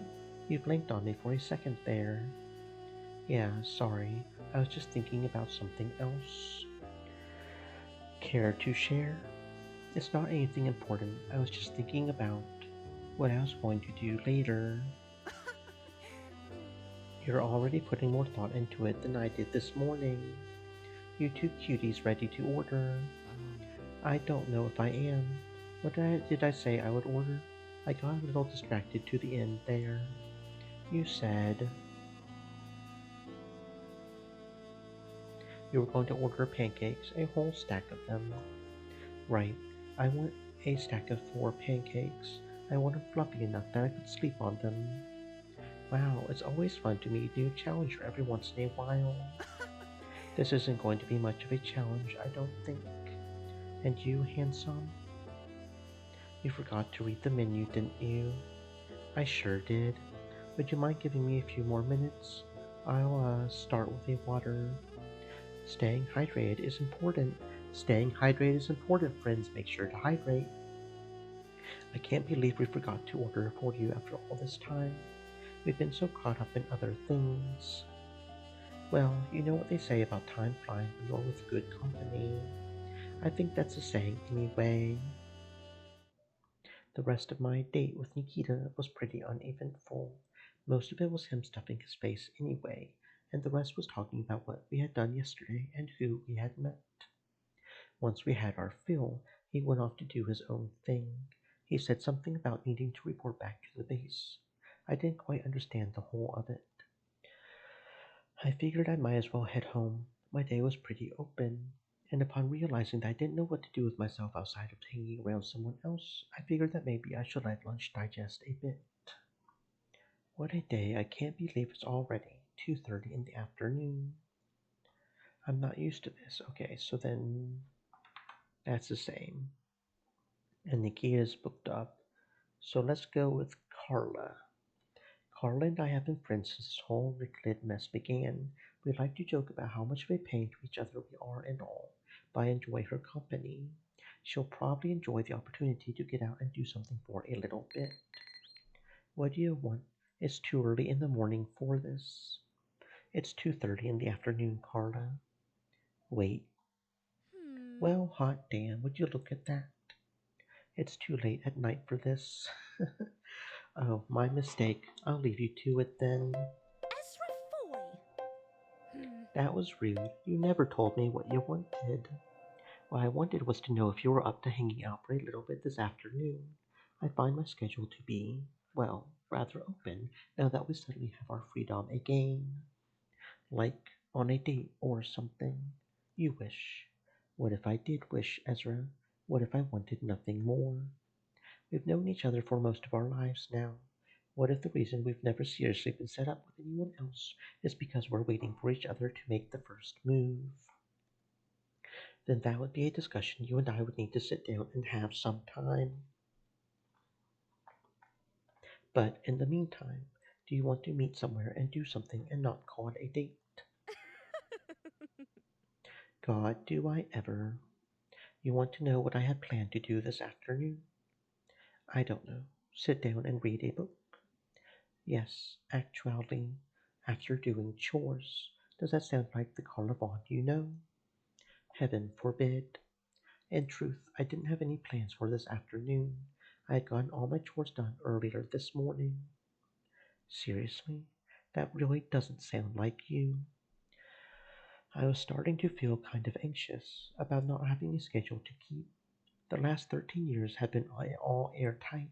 Wake up, go to school, and then study some more after school was over, and end the day by praying that the war wouldn't come out this far. So I tried to keep myself busy, and once I ran out of housework, I thought about going back to my studies. In comparison, the last 2 days have been a total blur. So, yes, I would appreciate having a bit of time to calm down and reassess with my best friend, Ezra Foy. Well, okay then. How soon can you get to Seema Street? Roughly 20 minutes, maybe? Did you have any place specific in mind? Maybe in front of the Army Surplus store? They've gotten next to no business lately. Now you're thinking like me. You'll want to stop at me immediately. I'll be sure to read a book later to make up for it. Good. That way you can pick up the slack for me. I'm going to disappear now. Into the void. Well, all right. That settles that then. I have 20 minutes to get from here to where I'm going, which isn't a lot of time. I had better get moving then.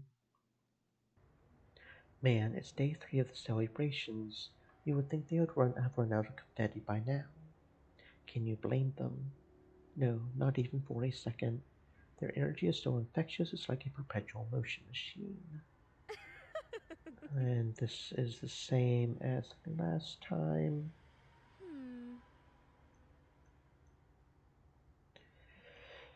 And it's the same as last time.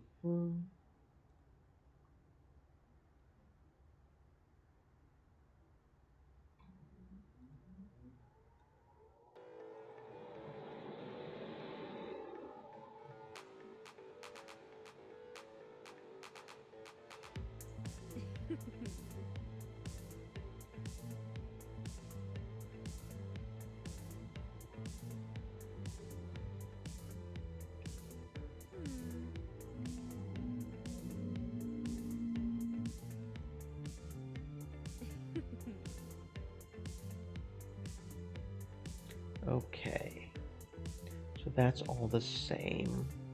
Now, assuming this day is chapter 2, assuming that there should be a way. Let's see, that's Esol. That's Esol. That's Esol. To have her admit how she feels about us. And I didn't even know it. That's Esol. Esol. And there's one more for Carla. Inviting her over to our house for the night. Ooh.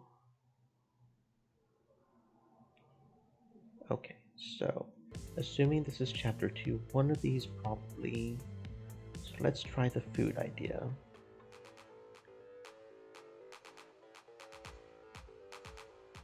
And then we get the burger.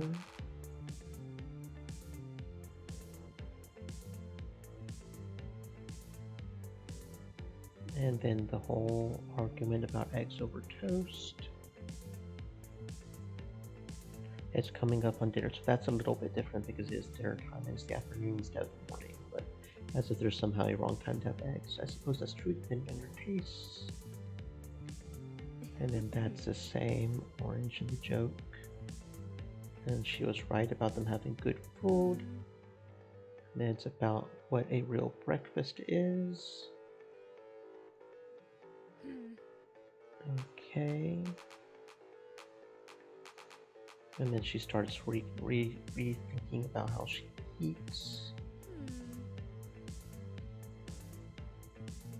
And then you'll be the witness to my real breakfast, except maybe no bacon. And then we get the call from our dad. That's probably the same.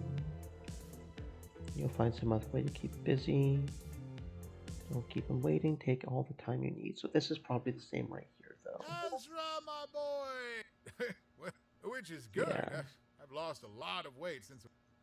Tell me it's been the same... Atta boy! Yeah, so this is all the same.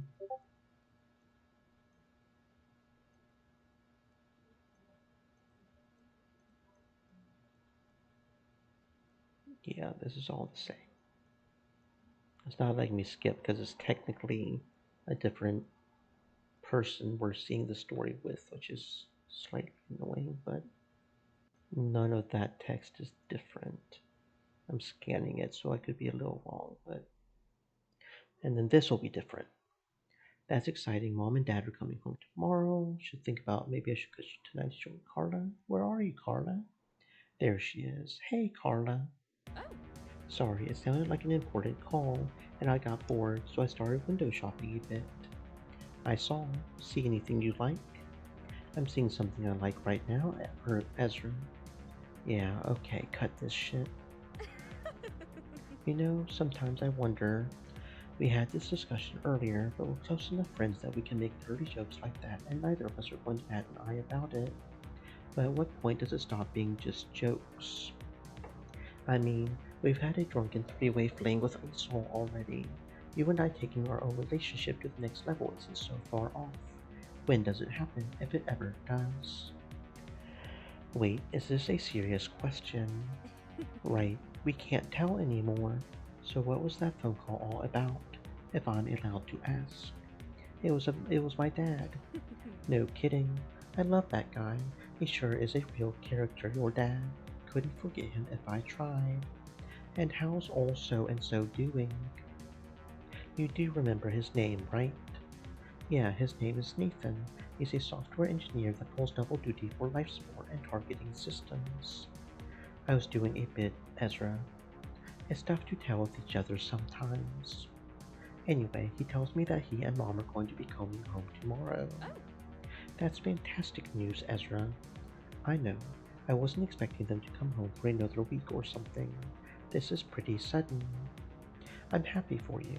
I know it was tough having your parents on the front lines. I'm very privileged to have my own parents still here in Galilee, so this must be a real relief for you. Do you know when they'll be coming back? At different times. Dad is stationed on Mars, and Mars is currently closer to Saturn than the Earth is, so he'll be home sometime closer to noon, according to him. Mom was stationed on the moon, which is further away from us than Mars is, so she'll be back sometime tomorrow afternoon, closer to the evening. Have you spoken with her yet? No, but that's not unusual. Her job's a bit, harder than Dad's, and I usually only speak with her on Sundays. Well, hey, I'm happy for you, Ezra. It's crazy how much life can change in the space of just a few days. 1 week ago today, we had no idea that life would completely change in 4 days' time. And 3 days ago, you and I are getting drunk and banging strange Gians. And now your parents are coming home tomorrow. It's enough to give a lady whiplash, I tell you. Tell me about it. I'm still trying to process yesterday. So, did you want to end tonight early so you can go home and get ready, or... I was actually thinking about that a little bit. I feel like I should, you know. It's been a little under a year since I last saw either of them in person, and I should probably get the house ready for them. But Dad told me that I should live in the moment and not worry about it too much. He even said himself that he and his co-workers have been partying on Mars ever since the Ricklet retreated, and that he's planning on doing it again tonight. Serious question. Have you been keeping the house clean and tidy? That tells me everything I need to know. On the one hand, it would be a pretty nice thing to do for your parents. It's not a short trip from Earth and Mars to Saturn, and they would appreciate coming home to a nice tidy house. But on the other, I sort of doubt the house is going to be their first priority when they get back. You're their only kid after all. Eden might even appreciate the opportunity to clean the house with you. After all this time, fighting an ugly war with the fate of our whole solar system in the balance, coming home and doing something housewifey with her son might be just the change she needs. And Nathan did just tell you to go out and keep getting your hair wet. Who are you to disregard a direct order from your old man? I'm not sure what your game is here, Carla. Are you trying to get me to leave or something? No, sorry. I was just offering an outsider's perspective is all. That's another way you can tell that we're getting awfully chummy. I'm offering my input without you asking for it. And you're sure that's meant to be an endearing quality. You're free to tell me to piss off whenever you want, of course. She does make a valid point, though. Going home and getting the place ready would be a nice thing for me to do for my parents. Dad was never really one for housekeeping, and I'm pretty sure a messy house is the last thing Mom needs to come home to. On the other hand, I'm the one that invited Carla out tonight, and it would be, well, a bit rude of me to dump her here after that, especially after putting her on hold while I took Dad's phone call for so long. That, and Dad specifically told me to go out and not worry about it. Me worrying about it is something I can't help but do all the time. Something I got from Mom, I guess. With all that in mind, I guess I should.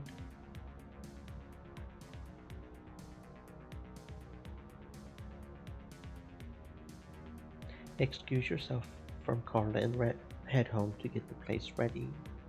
Would you terribly mind if I said I wanted to head back home so we could get the place ready? Ezra boy. No, I get it. It's been a hot minute since you've last seen your mum and dad. I'd get a little antsy about it too. Although I will say that's rather ungentlemanly to invite a lady out for a night on the town, only to put her aside while you take a long-ass phone call, followed by asking to leave her so you can go home. Yeah, I had the same thoughts when I was weighing my options between staying with you and going home. And hell, now that you said it, I'm just going to feel worse about it. Forget I said anything. No, I have a better idea. I didn't get called all the way out here in the middle of the night just for you to ditch me. You're going to invite me over to your house and we'll clean it up together. Your parents aren't my parents and all, but I like Nathan. He's a jive old dude. Since when are you the houseworking type? Hey, I'm not a total slob. I just put it off maybe a bit longer than I should. They're chores, after all. As soon as you label something a chore, our brains are hardwired to resist them at all costs. Is that real? I don't know. Probably not. But it's a useful excuse for when I let my dirty dishes pile up. Look, the point is, you've been my closest friend since before the Ricklid War first started. And I want to spend some quality, not involving alcohol and random Guians time with you. You haven't seen your parents all year, and they're coming home tomorrow. Going to your place and helping you clean up is going to kill two birds with one stone. Not that I'd ever kill a bird. That's a weirdly violent saying now that I think about it. It really is. It's a very violent saying. So hurry up and invite me over. Normally, when I invite pretty ladies over to my house, it's usually to make the place dirtier, and here you are demanding I bring you over to clean it for free. Maybe some other time. But until then, I've got the urge to help with housekeeping, and I need to ride it out for as long as I can. I'm not going to get another one for another few months. Thanks, Carla. Hey, don't mention it. We like to tease each other a lot, but I know you'd do the same for me if our positions were reversed. Now let's get going before I decide I'd rather go and get drunk by myself. It feels like it's been a while since I've had anyone over at all. Up until only a few days ago, the routine I've had is to wake up, go to school, come home, study on my own time, and then go to sleep. Any person now, recreational time was a miracle. That's been the life for a lot of people, I would think. It certainly was for me. This aerodrome-wide party celebrating our victory over the Ricklid is getting us all that pent-up partying out of our systems. I wouldn't be surprised if it keeps going for the rest of the week. I see personal recreation time includes not picking up after yourself. First of all, are you one to judge? Nope. You and I have that in common. I'm sure that's one of the reasons why we've been so involved together all this time. Well, good. And second, you know how it is. None of this is a mess. I know precisely where everything is. You think so? You've been studying robotics these past 13 years, right? Where do you keep your spare batteries? We've recently been studying up on Gen 3 model androids, which are specifically designed to fight Ricklid in outer space. That means that, most of the time, they'll have direct access to the sun's light, so they would be most efficient as solar powered. I keep my S950 underneath the windowsill. Well, I'll be darned. And I can't help but notice that you've left the plant sitting on a pile of books underneath your monitor. It's a bromeliad. They can survive on fluorescent light alone. A man with priorities. I suppose I should have guessed that the roboticist would have everything where they need to be. Let's try one more. I noticed you have a pile of old hardware sitting underneath your stairs. What is the smallest piece of equipment in that pile, and where can I find it? Define equipment. Something that has been assembled, more than just a pile of nuts and bolts. Well, the monitor closest to us is sitting half sunk into a box.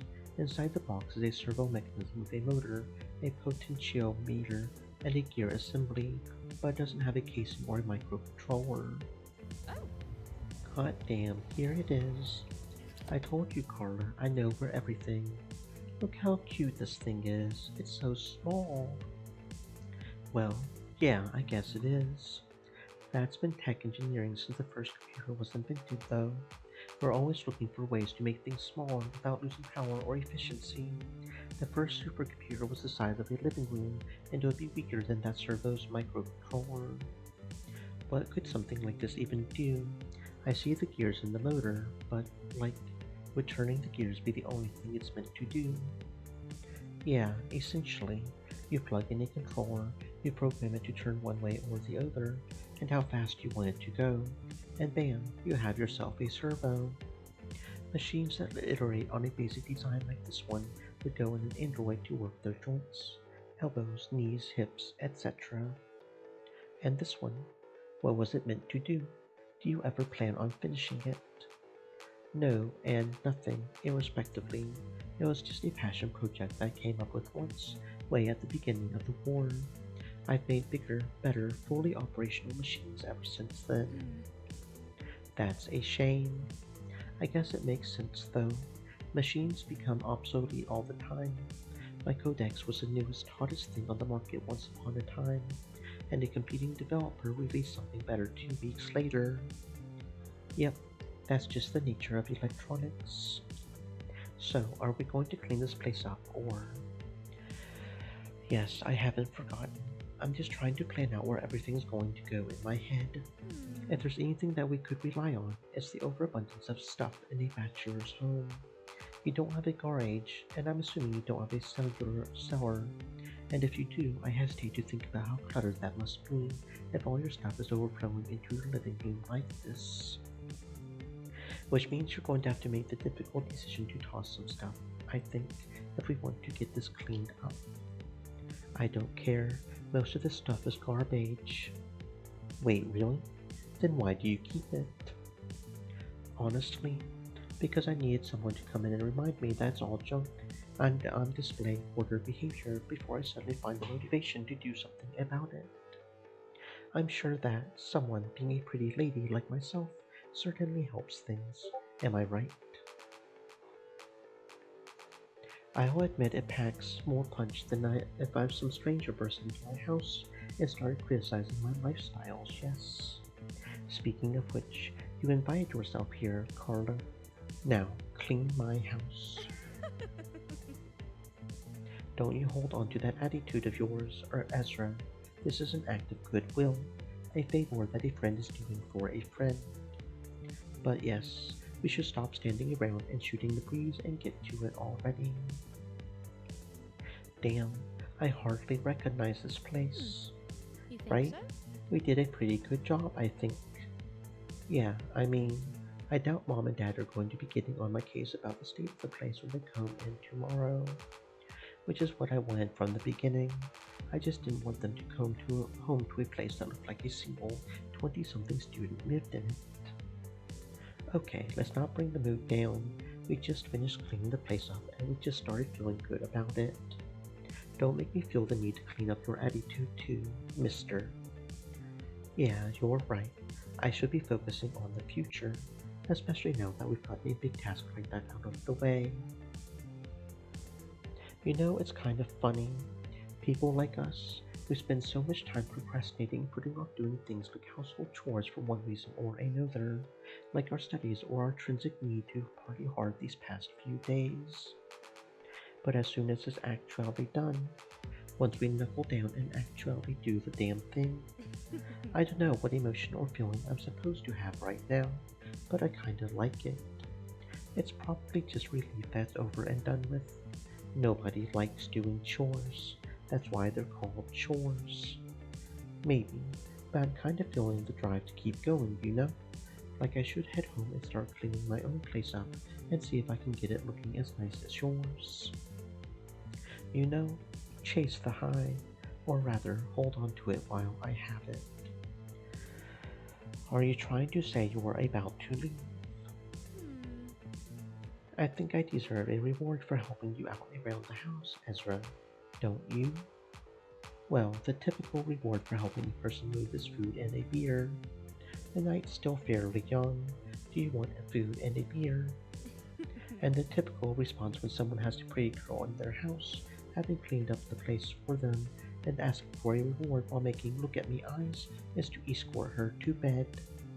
I'll keep that in mind the next time I have a pretty girl in my house. Ezra. Wait, you mean that wasn't a setup? It was too perfect. It was a setup. I was just expecting something a little more aloof and distant. I wasn't ready for you to go for the jugular. Just means I'll have to get you back for it later though, when you least expect it. I'll be sure to either stay on my guard all day every day, or to give you the alley-oop the next time I can. I would appreciate it. Seriously though, Carla. Thanks. I could have done this on my own, but it was nice to have you here.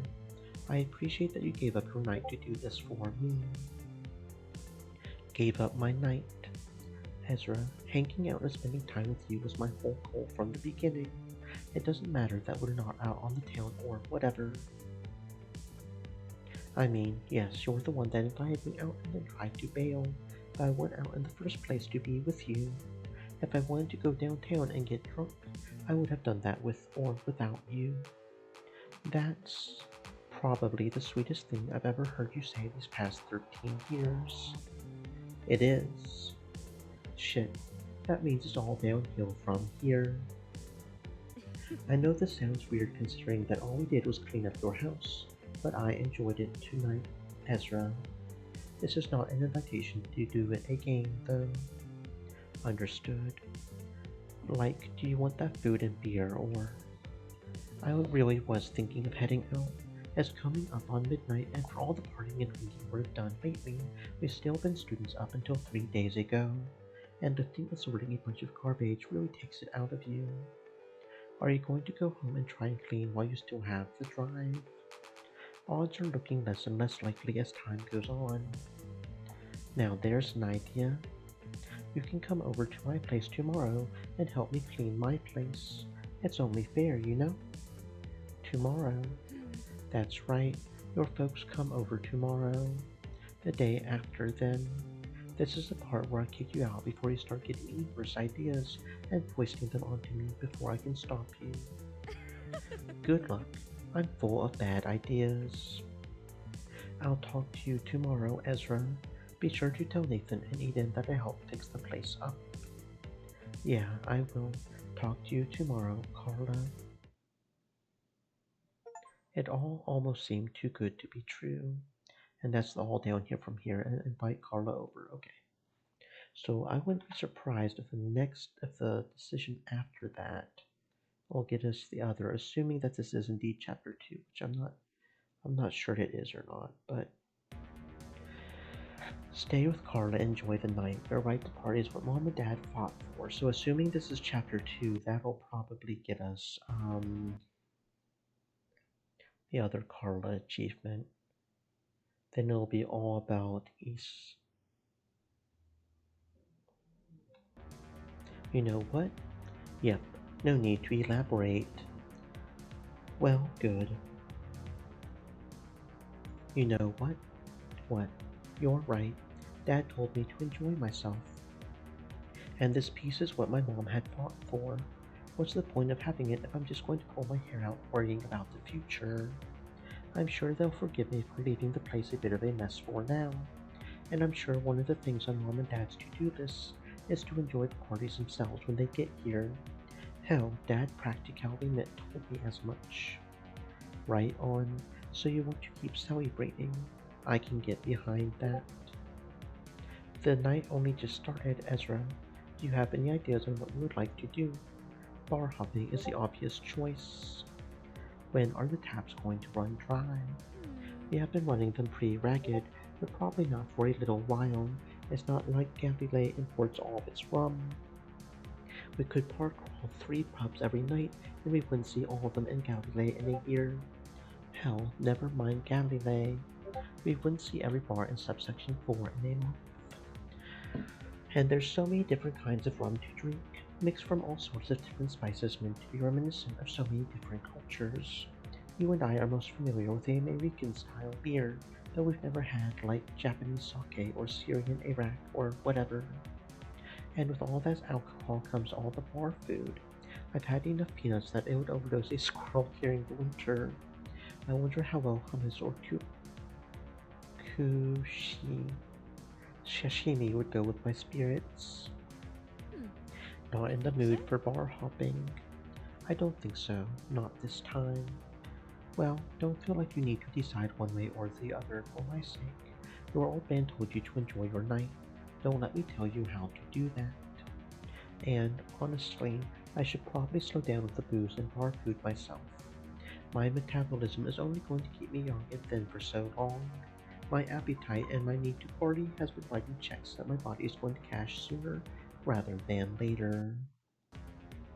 Carla, real talk for a second. You have my undivided attention, Ezra. Do you want to just go for a walk? No bars, no alcohol, no downtown parties that last most of the week. Let's go to the park and enjoy Saturn and the night sky. We are real talking right now, right? Yeah. That sounds kind of romantic, Ezra. Are you trying to ask me out? It's real talk time. If I wanted to ask you out, I would just ask you out. But I don't know. Maybe I am. We've been friends since before the war started, and we clearly have benefits. Maybe a part of me is wondering when we're going to, escalate. If there's anything there to escalate. Or maybe I just want to get out of the city, where the lights are bright as hell, and there's constant noise and confetti everywhere, and it smells like an air conditioner trying to mask a pond of piss and beer. I don't know, Carla. You and I keep dancing around this subject, especially during these last few days. It's a complicated question for me to answer, and there's a lot of. Then don't. It's not a question that needs answering. What needs to be done right now is getting us out of the city and someplace quieter. Let's focus on that first and worry about the emotional stuff later. Yeah, I'm down with that. Let's do that. There's a lot of greenery around Galilee. The architects tried to incorporate as much foliage into the cities and sections as they could, but it feels kind of different when it's not meant to be part of the construction? Like, I don't know, it feels more natural. I wonder what it's like to walk in a forest. Well, if you would like, there are a couple of them surrounding. No, let me rephrase. I wonder what it's like on Earth. The trees here are made of real wood. The oxygen they produce is real oxygen. The soil they grow out of is real dirt. The birds and the bugs that live in them are real creatures, made of bird and bug flesh and blood. But we're not on Earth. I just wonder if it's different somehow. Sorry, that got a little intense for a second. We're supposed to be enjoying a Saturn-lit walk together through the park. No, by all means. You can be kind of difficult to figure out sometimes, Carla, and I bet that's because you like it that way. Guilty as charged. So hearing you go off the cuff every now and then with some of these deeper thoughts and concerns is a new and refreshing way to, talk to you. Sometimes it's nice to get a glimpse of maybe not the real Carla, but the quieter one with thoughts deeper than, I wonder what snack food Syrian people eat with their cultural alcohol that I know the name of off the top of my head. You can't blame a girl for having a hobby, can you? You're right, I can't. Most people don't consider drinking a variety of booze to be a hobby. Most consider that a problem. It's only a problem when I run out. But seriously, Ezra, tell me about Eden. My mom. Why? Because I want to know more about her. Why else? I know enough about your dad whenever he came home, but your mom got so little time off I barely got to know her. I'm not really sure where to start. How often does a person start talking about their parents right off the bat? Maybe it'll help if I give you a jump start. Was your mother a strict person? Did you need to have your veggies eaten and your homework done, or you would get no video games for the weekend or something? I wouldn't describe her as strict, but she did have a firm hand when it came to my responsibilities sometimes. Like, my dad is a software engineer, and he was usually nose deep in his online studies and his bug testing to really be much of a man around the house.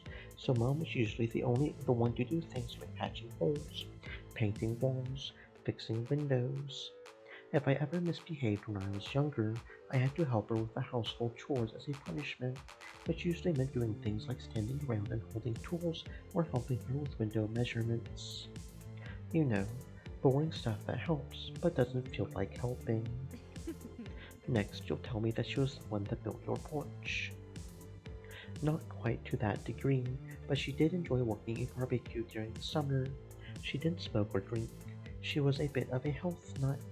She would only ever buy me junk food on special occasions when I was a kid, and if I went out and got my own chocolate or fizzy drink or whatever, she would never, try to take it away from me, but she would give me this disapproving, furrowed look. Like this.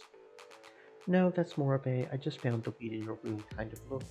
It was usually a little more, I don't know, intense. How about this? No.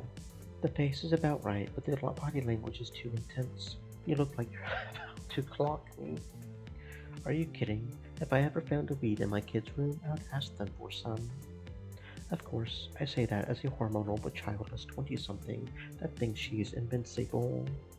And if you let your kid know you're too cool with them smoking pot, you run the risk of turning them away from it. There's no point in doing something rebellious if the parents are cool with it. This may be a no-win scenario. Eden bucking the normal trend of gender roles seems to be a common theme throughout her life, though. Nathan was too busy being a nerd to be as much help around the house as he could have been, so Eden picked up the most real manly head of the house tasks.